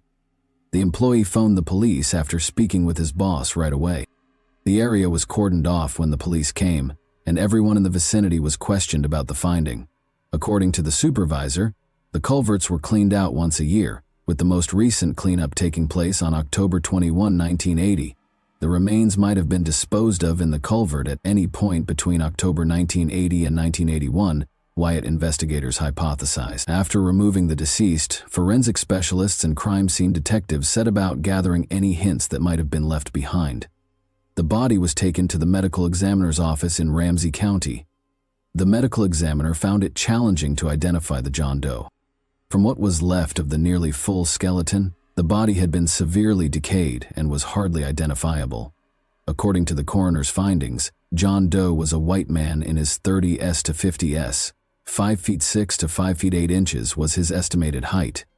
There were no distinctive birthmarks or tattoos, and the state of the body made it impossible to establish weight, hair, or eye color. The coroner noted that there was a chance the person had been shot, but the cause of death was designated as homicide. No gun or shell casing was discovered in the area, but there had been a wound to the skull that was consistent with a small caliber firearm. DNA samples were retrieved from the remains, and plaster casts of his teeth were taken for his dental records. His fingertips had crumbled with decay, making it hard to get fingerprints. The victim was discovered wearing boxer shorts, green cotton work pants, and a leather belt. He wore 2 pairs of green socks on each foot and engineer boots in sizes 8 to 9 that were either light tan or white slip-ons. He was holding a locket with a picture of a baby inside and a black plastic comb. Based on this ambiguous description, police conducted a thorough search of the region and spoke with Department of Transport employees who had been there since October of last year. A police artist created a preliminary sketch using information from the medical examiner.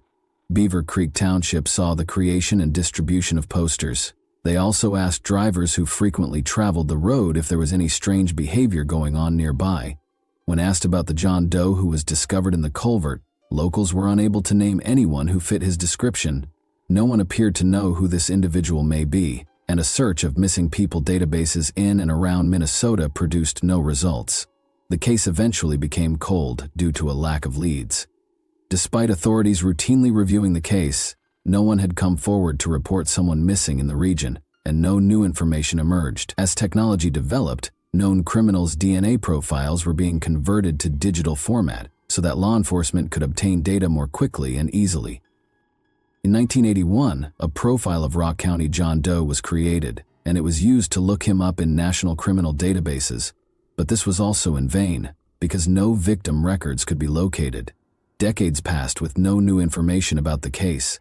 After using this new technique to find and apprehend the notorious Golden State Killer in 2018, genetic genealogy started to transform criminal investigations. Other law enforcement organizations quickly noticed, thinking that this technology will undoubtedly revolutionize the process of locating unresolved cold cases. In August 2022, the Rock County Sheriff's Office reactivated the Rock County John Doe case in collaboration with the charitable organization, the Doe Network. Using the John Doe's autopsy photographs, they created a digital composite sketch that was posted to their website and all other databases of missing persons. The next step was to organize fundraisers and community projects to generate enough money to cover DNA testing. The sheriff's office met their goal and covered the cost of all the tests required to complete the assignment. Using DNA samples from the sheriff's office, Doe Network volunteers began tracking down family ties using the genealogy websites. In Omaha, Nebraska, they discovered a family match after searching through thousands of family trees for several months. After that, the team contacted the woman, who stated that she was open to meeting with any relatives she knew who had either gone missing or lived in Rock County. In early November 2022, officials traveled to Omaha after reaching out to Rock County Sheriff's Office investigators and agents from the Minnesota Bureau of Criminal Apprehension. The Gateno family members and the woman who most closely matched John Doe's profile were met by Omaha investigators. The family members offered to get their DNA tested. Investigators found that two of the profiles most closely matched their John Doe profile on December 20, 2022. Together with her aunt and uncle, they brought the results back to Omaha and met with the woman who had submitted her profile to the genealogy website. Detectives learned during family interviews that the woman's aunt did in fact have a brother called Louis Anthony Gateno who vanished in 1971. They knew they had located their John Doe when they presented detectives with a photo of Louis. Since many of their relatives had passed away, the family was unable to share much about Louis's life. Sometime in 1946 would have been Louis's birthday. Investigators did learn from them that Louis had a history of robbing banks in the 1960s. In his hometown of Omaha, Louis was initially charged with robbing a bank, according to his family and press reports from the archives. At the age of 20, he was apprehended on January 25, 1966, while attempting to rob a First National City bank in New York for $96.40. Reports state that Louis shot the counter after being overwhelmed by the bank teller. In the altercation, he had hurt his hand. According to the report, Louis admitted to detectives that he had been hopeless and despondent and that he just wanted his life to end. Louis was accused of possessing weapons, felony assault, and attempted robbery. Family members have since heard from him occasionally, but since 1971 there has been no communication at all. Because of his tense connection with his family, he was not reported missing at the time. When they learned he had been slain 10 years after he had lost touch with his family, they were equally perplexed. Since Louis had gone missing, no one had ever stepped forward to search for him. Since investigators knew who John Doe was, they had already won half the battle.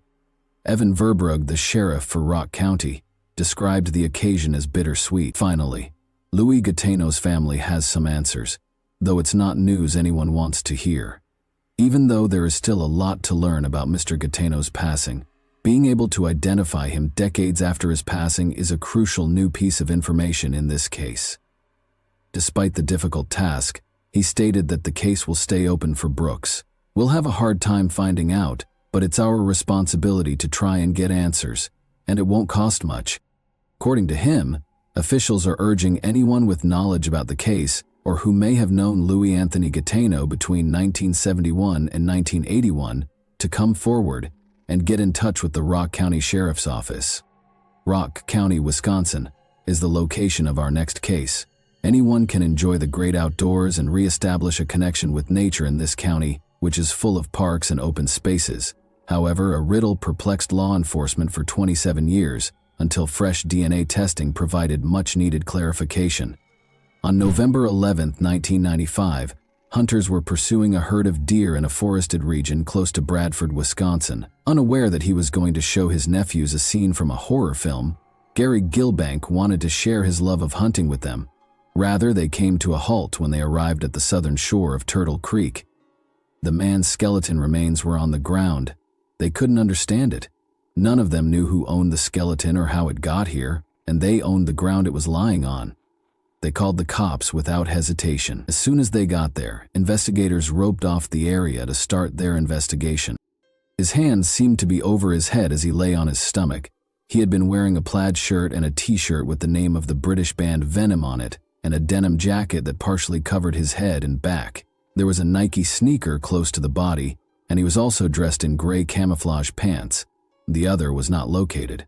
From the scene, investigators retrieved a container of Carmex lip balm, a Budweiser lighter, an Aquatech wristwatch, and a chrome pendant of a horned goat. After being taken out, the remains were taken to the coroner's office for additional analysis. The coroner started examining John Doe in great detail. The skeletons had shown no obvious evidence of trauma. He weighed 140 pounds and was reported to be between 5 feet 4 and 5 feet 6 inches tall. He was between 17 and 20 years old. The coroner identified him as a male Caucasian based on a dental study. He had only 2 fillings and had received good dental care. His wisdom teeth were still in place, however, 1 was impacted and 2 had partially erupted. Hair samples were collected for a toxicological examination. The coroner did not rule out that he may have been drunk or had used hallucinogenic drugs before his death, but the absence of any traces of cocaine, codeine, or morphine ruled out the likelihood of an overdose brought on by a chronic opiate addiction. Although his cause of death remained unknown, it was possible that he had fallen into the creek and succumbed to hypothermia. The coroner thought that he might have been drunk and lost his way before he lay down, and that he might have perished from exposure to the weather. Additionally, there had been conjecture regarding the precise moment of his demise. According to the coroner's estimation, he might have passed away around the fall or winter of 1994. Other than the hints they discovered on the John Doe at the site, investigators had no leads. They began a thorough investigation that took them in a number of directions. John Doe's skull was incinerated in the interim, and his remains and ashes were interred at the same Johnson Town Center Cemetery where John and Jane Does were buried. Investigators looked into every known accident that happened around the estimated time of John Doe's death in order to support the idea that he might have been drunk and confused. They thought he might have been a vehicle accident survivor who had gone missing following the collision. But there were no reports of a missing male who suited his description. In actuality, no one who fit John Doe's description had ever been reported missing. Based on the clothing he was wearing when he was discovered, investigators then went back and looked at every rock concert that had ever taken place in the vicinity. Interviews with heavy metal members revealed that none of them could recall anyone who matched John Doe's description. Here they had come to yet another dead end. They looked through government documents and school yearbooks to determine his estimated age, but they discovered that no minors during that time were listed as missing. Investigators were forced to start over after conducting interviews with the local school district's children yielded no leads either. Thereafter, the inquiry focused on multiple witness accounts of a man who the locals called River Guy. Witnesses reported seeing a young man in his early 20s sprinting toward the creek where the body was finally found on October 16, 1994, at approximately 5:30 p.m. According to witnesses, the River Guy had been drunk and upset that afternoon and was dressed similarly to the John Doe. These witnesses stated that the man had been stumbling toward the creek and had fallen into the water multiple times while attempting to ascend the slope. Along with mentioning being a fugitive and having been wronged by a woman named Mary, they also claimed he had yelled at onlookers to leave him alone. Until additional forensic examinations revealed that River Guy and John Doe might not have been the same person because of chronological differences, the theory was still one of the most compelling. John Doe's pace of decomposition suggested that he might have passed away around May 1995 rather than in October 1994, when River Guy was last seen, according to subsequent forensic estimates. Additionally, this refuted the original medical examiner's estimated time of death. A pendant discovered at the scene provided the next lead. In 2010, the pendant was linked to a craftsman in the Janesville area by detectives from the Rock County Sheriff's Office. The man has created a number of rock and metal-inspired pieces for admirers while being involved in the local metal rock scene. He admitted to the police that the pendant was one of his creations when they showed it to him. Nonetheless, he produced a number of like pendants and sold them to dozens of customers over the years. The craftsman failed to identify John Clinton Doe as a potential client when he was shown a composite sketch of him. As a result, the investigation encountered yet another obstacle. Together with a scientist from the Smithsonian Institution, the Rock County Sheriff's Office conducted an isotopic examination of the John Doe's bones in 2014. In forensic anthropology, isotopic analysis has been used to identify the provenance of unidentified human remains from bone tissue. A person's birthplace can be ascertained by forensic scientists. The scientist from the Smithsonian found that John Doe had been in the Midwestern region around the Great Lakes for a considerable amount of time. The states of Wisconsin, Illinois, Minnesota, and Michigan were among these regions. Investigators were able to focus their inquiry because to this information. After determining the potential birthplace of John Doe, detectives started over in 2016 and revised the composite sketches created by the FBI in 2014 and the Rock County Sheriff's Department in 2013. This time, before making it public, they added some color and regressed the sketch to the age of 16. The department believed it would help anyone who might have dealt with him that year remember him, said private investigator Jack Fries. The whole idea here is to get people to think about what was going on in the early 90s and in their lives. And do they have any connection with this guy at all? He stated. Despite the failure of their efforts, detectives were determined not to give up lightly. Jack Fries, a private investigator, spent the next 2 years trying to figure out who the young John Doe was. In June 2018, Fries and Detective Corinne Billhorn contacted the DNA Doe Project, a volunteer-run non-profit organization that uses the DNA recovered and preserved from the initial autopsy to assist in identifying unsolved John and Jane Doe cases. In collaboration with Flugen Genetics, Aerodyne Research Inc., Full Genome Corporation, and the National Center for Missing and Exploited Children, the team set out to identify the John Doe. Using the genetic genealogy and ancestry website GDMatch, the protracted trip started. John Clinton Doe's potential ancestors were located and identified by the research team. They had a rough identity in February 2019, but detectives needed to be absolutely certain. Investigators spent the following 3 years locating the John Doe family in collaboration with the University of North Texas. After speaking with the family members, they learned that 2 of the volunteers might be half-siblings to the John Doe via their father. In late 2021, county officials requested and were granted a warrant to exhume the potential father's body. Following the extraction of DNA, testing resumed in earnest, and on June 14, 2020, John Clinton Doe's identity was eventually revealed.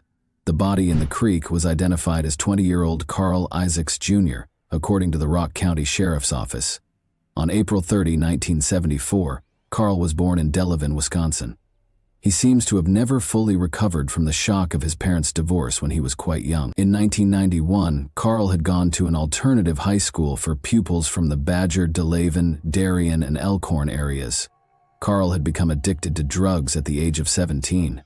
Additionally, he had joined a gang of friends who planned a criminal spree that led to numerous burglaries and property destruction. He was given a 5-year prison sentence in March 1992 for breaking into and damaging golf carts at the Delbrook Golf Course in Delavan between April 1992 and the fall of 1993. Before landing at the Oak Hill Correctional Institute in Oregon, Wisconsin, Carl was transported to 3 different prisons. He had been discharged during that time to participate in a Madison halfway house drug rehab program. Under house imprisonment, he was also periodically permitted to visit his mother. Carl occasionally served as an informant for law enforcement and drug investigations. He had been on one of his home arrest visits in April 1995. On April 16, 1995, he had vanished out of thin air. He was never seen or heard from again. Carl's arrest warrant for a probation breach, which had been extended yearly until April 2018, was promptly signed by a county judge. The fact that no one had truly come forward to report Carl Isaacs missing at the time of his disappearance, according to investigator Jack Fries, made their inquiry more difficult. In this case, Mom and Dad were divorced. He was kind of living with his mom, although I don't think he stayed there very often. He was kind of on the streets, basically homeless. I don't think he had a friend, nobody at all, who would have missed him to the point where they tried to find him, according to him. Freese thought that Carl had a reason for leaving his home and violating the conditions of his probation. At the news conference on June 14, 2022, Rock County Sheriff Troy Knudsen revealed Carl Isaacs Jr.'s identity, calling it both a tragic event and the answer to a long-standing riddle. Knudsen refused to respond to inquiries about why his family never reported him missing or any other information.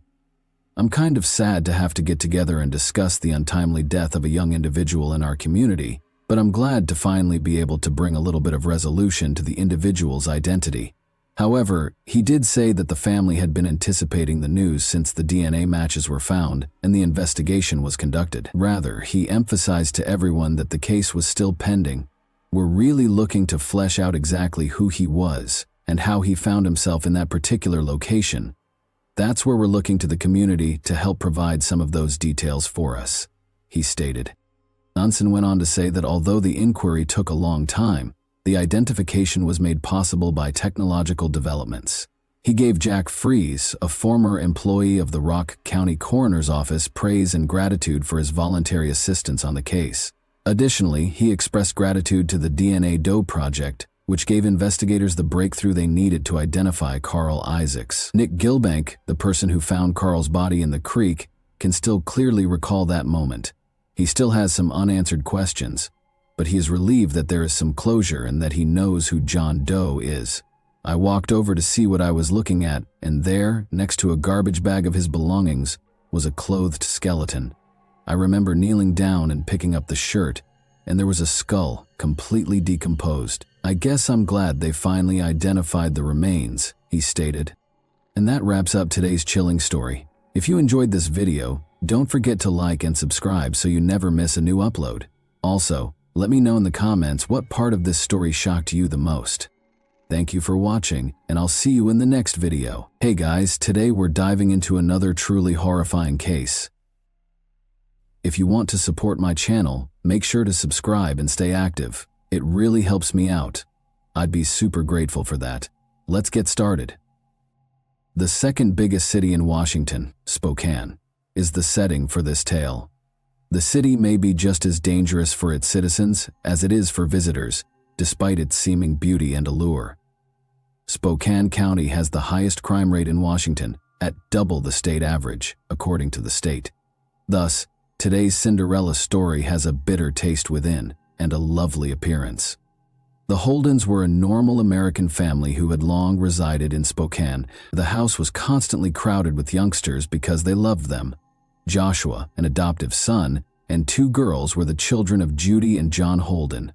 The grown daughters had long since moved out and lived independently, but Joshua, their only son, stayed with his parents, big, sad, and always frowning.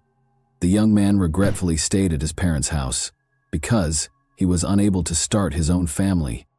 The Holden family was forced to take more than one, if not two, children from the orphanage because they wanted a steady income in the form of substantial benefits. So one day, Courtney, a charming young child, entered the Holden household. Born on February 28, 1992, Courtney Corrine Holden ended up in an orphanage 2 years later. Youngsters of all ages fervently pleaded to God for a mother and father, and one happy day, the girl's wish was granted. Courtney, who was young, traveled to Spokane. When the doors shut behind her, Courtney moved in with Joshua and a number of other foster kids. The girl's hopes of having a loving and supportive family were merely hopes. Courtney's existence at the Holdens was even more depressing than it had been in the orphanage. It became a true nightmare. She was made to perform a variety of household tasks from an early age. After every dinner, she had to wash the dishes for the entire family and clean the entire house. The Holdens' much better treatment of the other foster children was particularly startling, and nobody could comprehend why they detested this lovely girl. Courtney was the final child they had acquired from the orphanage, and Judy Holden was by that time of a respectable age. Maybe it was why they were so inexplicably angry. Even going outside without permission was prohibited for Courtney. Visitors to their house frequently overheard Judy and Joshua abusing Courtney, referring to her as Cinderella, as though she were a fictional heroine who was actually a prisoner to her evil sisters and stepmother. Courtney was in a similar situation. The girl, however, proved to be quite receptive and grew accustomed to the terrible circumstances after years of living with the Holdens. She lacked a cell phone and other contemporary amenities, was terrified of her foster mother, and was terrified of her brother Joshua just by being around him. He also prohibited her from interacting with her peers. She never left home without permission or necessity. The only way she could get any fresh air was to go outside into the backyard and socialize with the neighbors while the home was deserted. This is exactly the kind of setting in which Courtney was raised. She simply adapted to her life as she grew older. Because she had no idea of a normal home and no other life, she never became resentful and always treated her foster parents with respect. When Joshua moved home with his sister for a considerable period of time because of his parents' irreparable differences, Courtney felt a certain measure of independence. It was the happiest time of Courtney's life. Her long-awaited taste of independence arrived when she was allowed to leave the house, go for walks, and interact with her peers. After a while, Courtney graduated from high school and had her first love. Michael proved to be a worthy companion, and she felt cared for and attended to by a man she had never experienced before. Courtney was constantly ecstatic after every meeting. When they had a son in 2011, their relationship came to an end. In desperation, Michael pleaded with his lover to come live with him and be a part of the family. However, for some reason, the young mother refused to move and kept living in the house with Holden, ending all romantic ties with Michael. The Holden house was deserted by that point. The foster kids had moved out and grown up. Since John Holden, Courtney's foster father, had died, she spent a considerable amount of time living only with her foster mother, Judy Michael, and was only permitted to see his son when Courtney's brother Joshua was away. With Judy's consent, they had a quiet existence with their kid, until Joshua came back after his father passed away in 2014, and started to exert strict control over the family home. In northeast Spokane, on Hero Avenue, a block from Rogers Middle School, he set up several security cameras around their house. The yard was littered with posters that said, "Smile, you're being videotaped," and there were multiple cameras pointing in various directions. Courtney became nervous once more when she saw the security cameras, since she knew that walking outdoors could result in her being reprimanded by Joshua for escaping. Once more, Courtney's life became intolerable. Courtney admitted to a neighbor in 2015 that she was once more prohibited from owning a cell phone, maintaining social media profiles, interacting with people outside of the family drive, and even leaving the house without Joshua's consent. Joshua Holden was so upset about Courtney's son's birth that he had her stop communicating with Michael altogether. Courtney obeyed in silence. When neighbors inquired about the cause of the bruises on Courtney's arms and face, she candidly acknowledged, "Joshua beats me." Concerned neighbors attempted to assist Courtney in any way they could, wondering why she put up with such cruelty. Since the victim never publicly acknowledged that she was being controlled by her brother, the Holdens were able to keep the matter quiet each time they called the police to call attention to Courtney's anguish, since she was not permitted to leave the house during the day. Courtney was eventually deprived of the opportunity to socialize with her neighbors, who have since only seen her outside in the evenings. Once more, Courtney complied in silence. Joshua was a tall, fat man that no one knew, unlike Courtney. He was incredibly strong and never held back while insulting others. According to his pals, Joshua was an aggressive, erratic man with paranoid tendencies. He once boasted in public that he could quickly end a life and dispose of a body with ease. His criminal past was noteworthy. He was accused of assault and harassment in 2005, but he was freed because there was insufficient evidence and the victim refused to assist the authorities. He was also suspected of misbehavior and attacking a woman in 2003, but in 2006 the culprit was unidentified.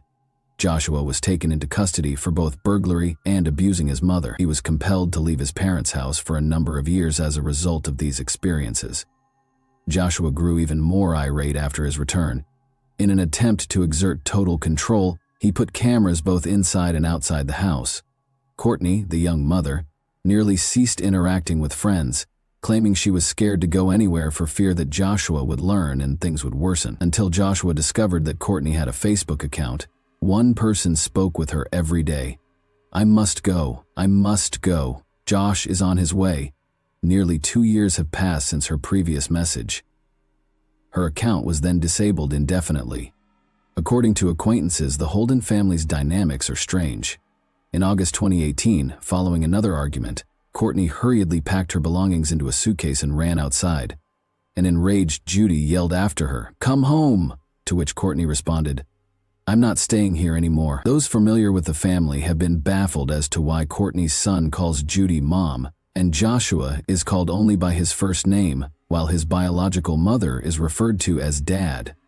Some have even speculated that Joshua may be the boy's father. Shortly after, a furious Joshua, who was more than 6 feet tall and weighed 300 pounds, dragged Courtney back inside the house. Judy slammed the door. The neighbor said she couldn't help herself.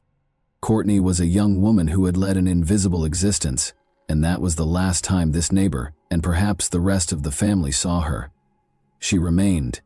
Before neighbors and acquaintances started to worry about her disappearance, it had been almost 2 years. Michael and his current girlfriend voiced concerns regarding Courtney Holden's location in October 2019, 1.5 years after she vanished. After nearly 2 years of not seeing Courtney, the father, who is Courtney's son's father, filed a missing persons complaint with the police on October 24 because he was desperate to see his son. When police arrived at the Holden's house with a search warrant in hand, they were shocked to discover that Courtney was indeed not there. Judy and Joshua had no desire to assist the authorities. After letting the investigators inspect Courtney's room, Courtney's stepmother ordered them to leave the house right away. They even brought in search dogs, but to no effect. According to the Holdens, Courtney fled after leaving her son behind. They couldn't say who was utilizing electronic food stamps or who might have kept cashing Social Security funds into her account. But Judy and Joshua took the remaining $600, 0 cents, out of Courtney's bank account when the Holden's house was searched that same day. Interestingly, an unnamed lady calling the National Crime Information Center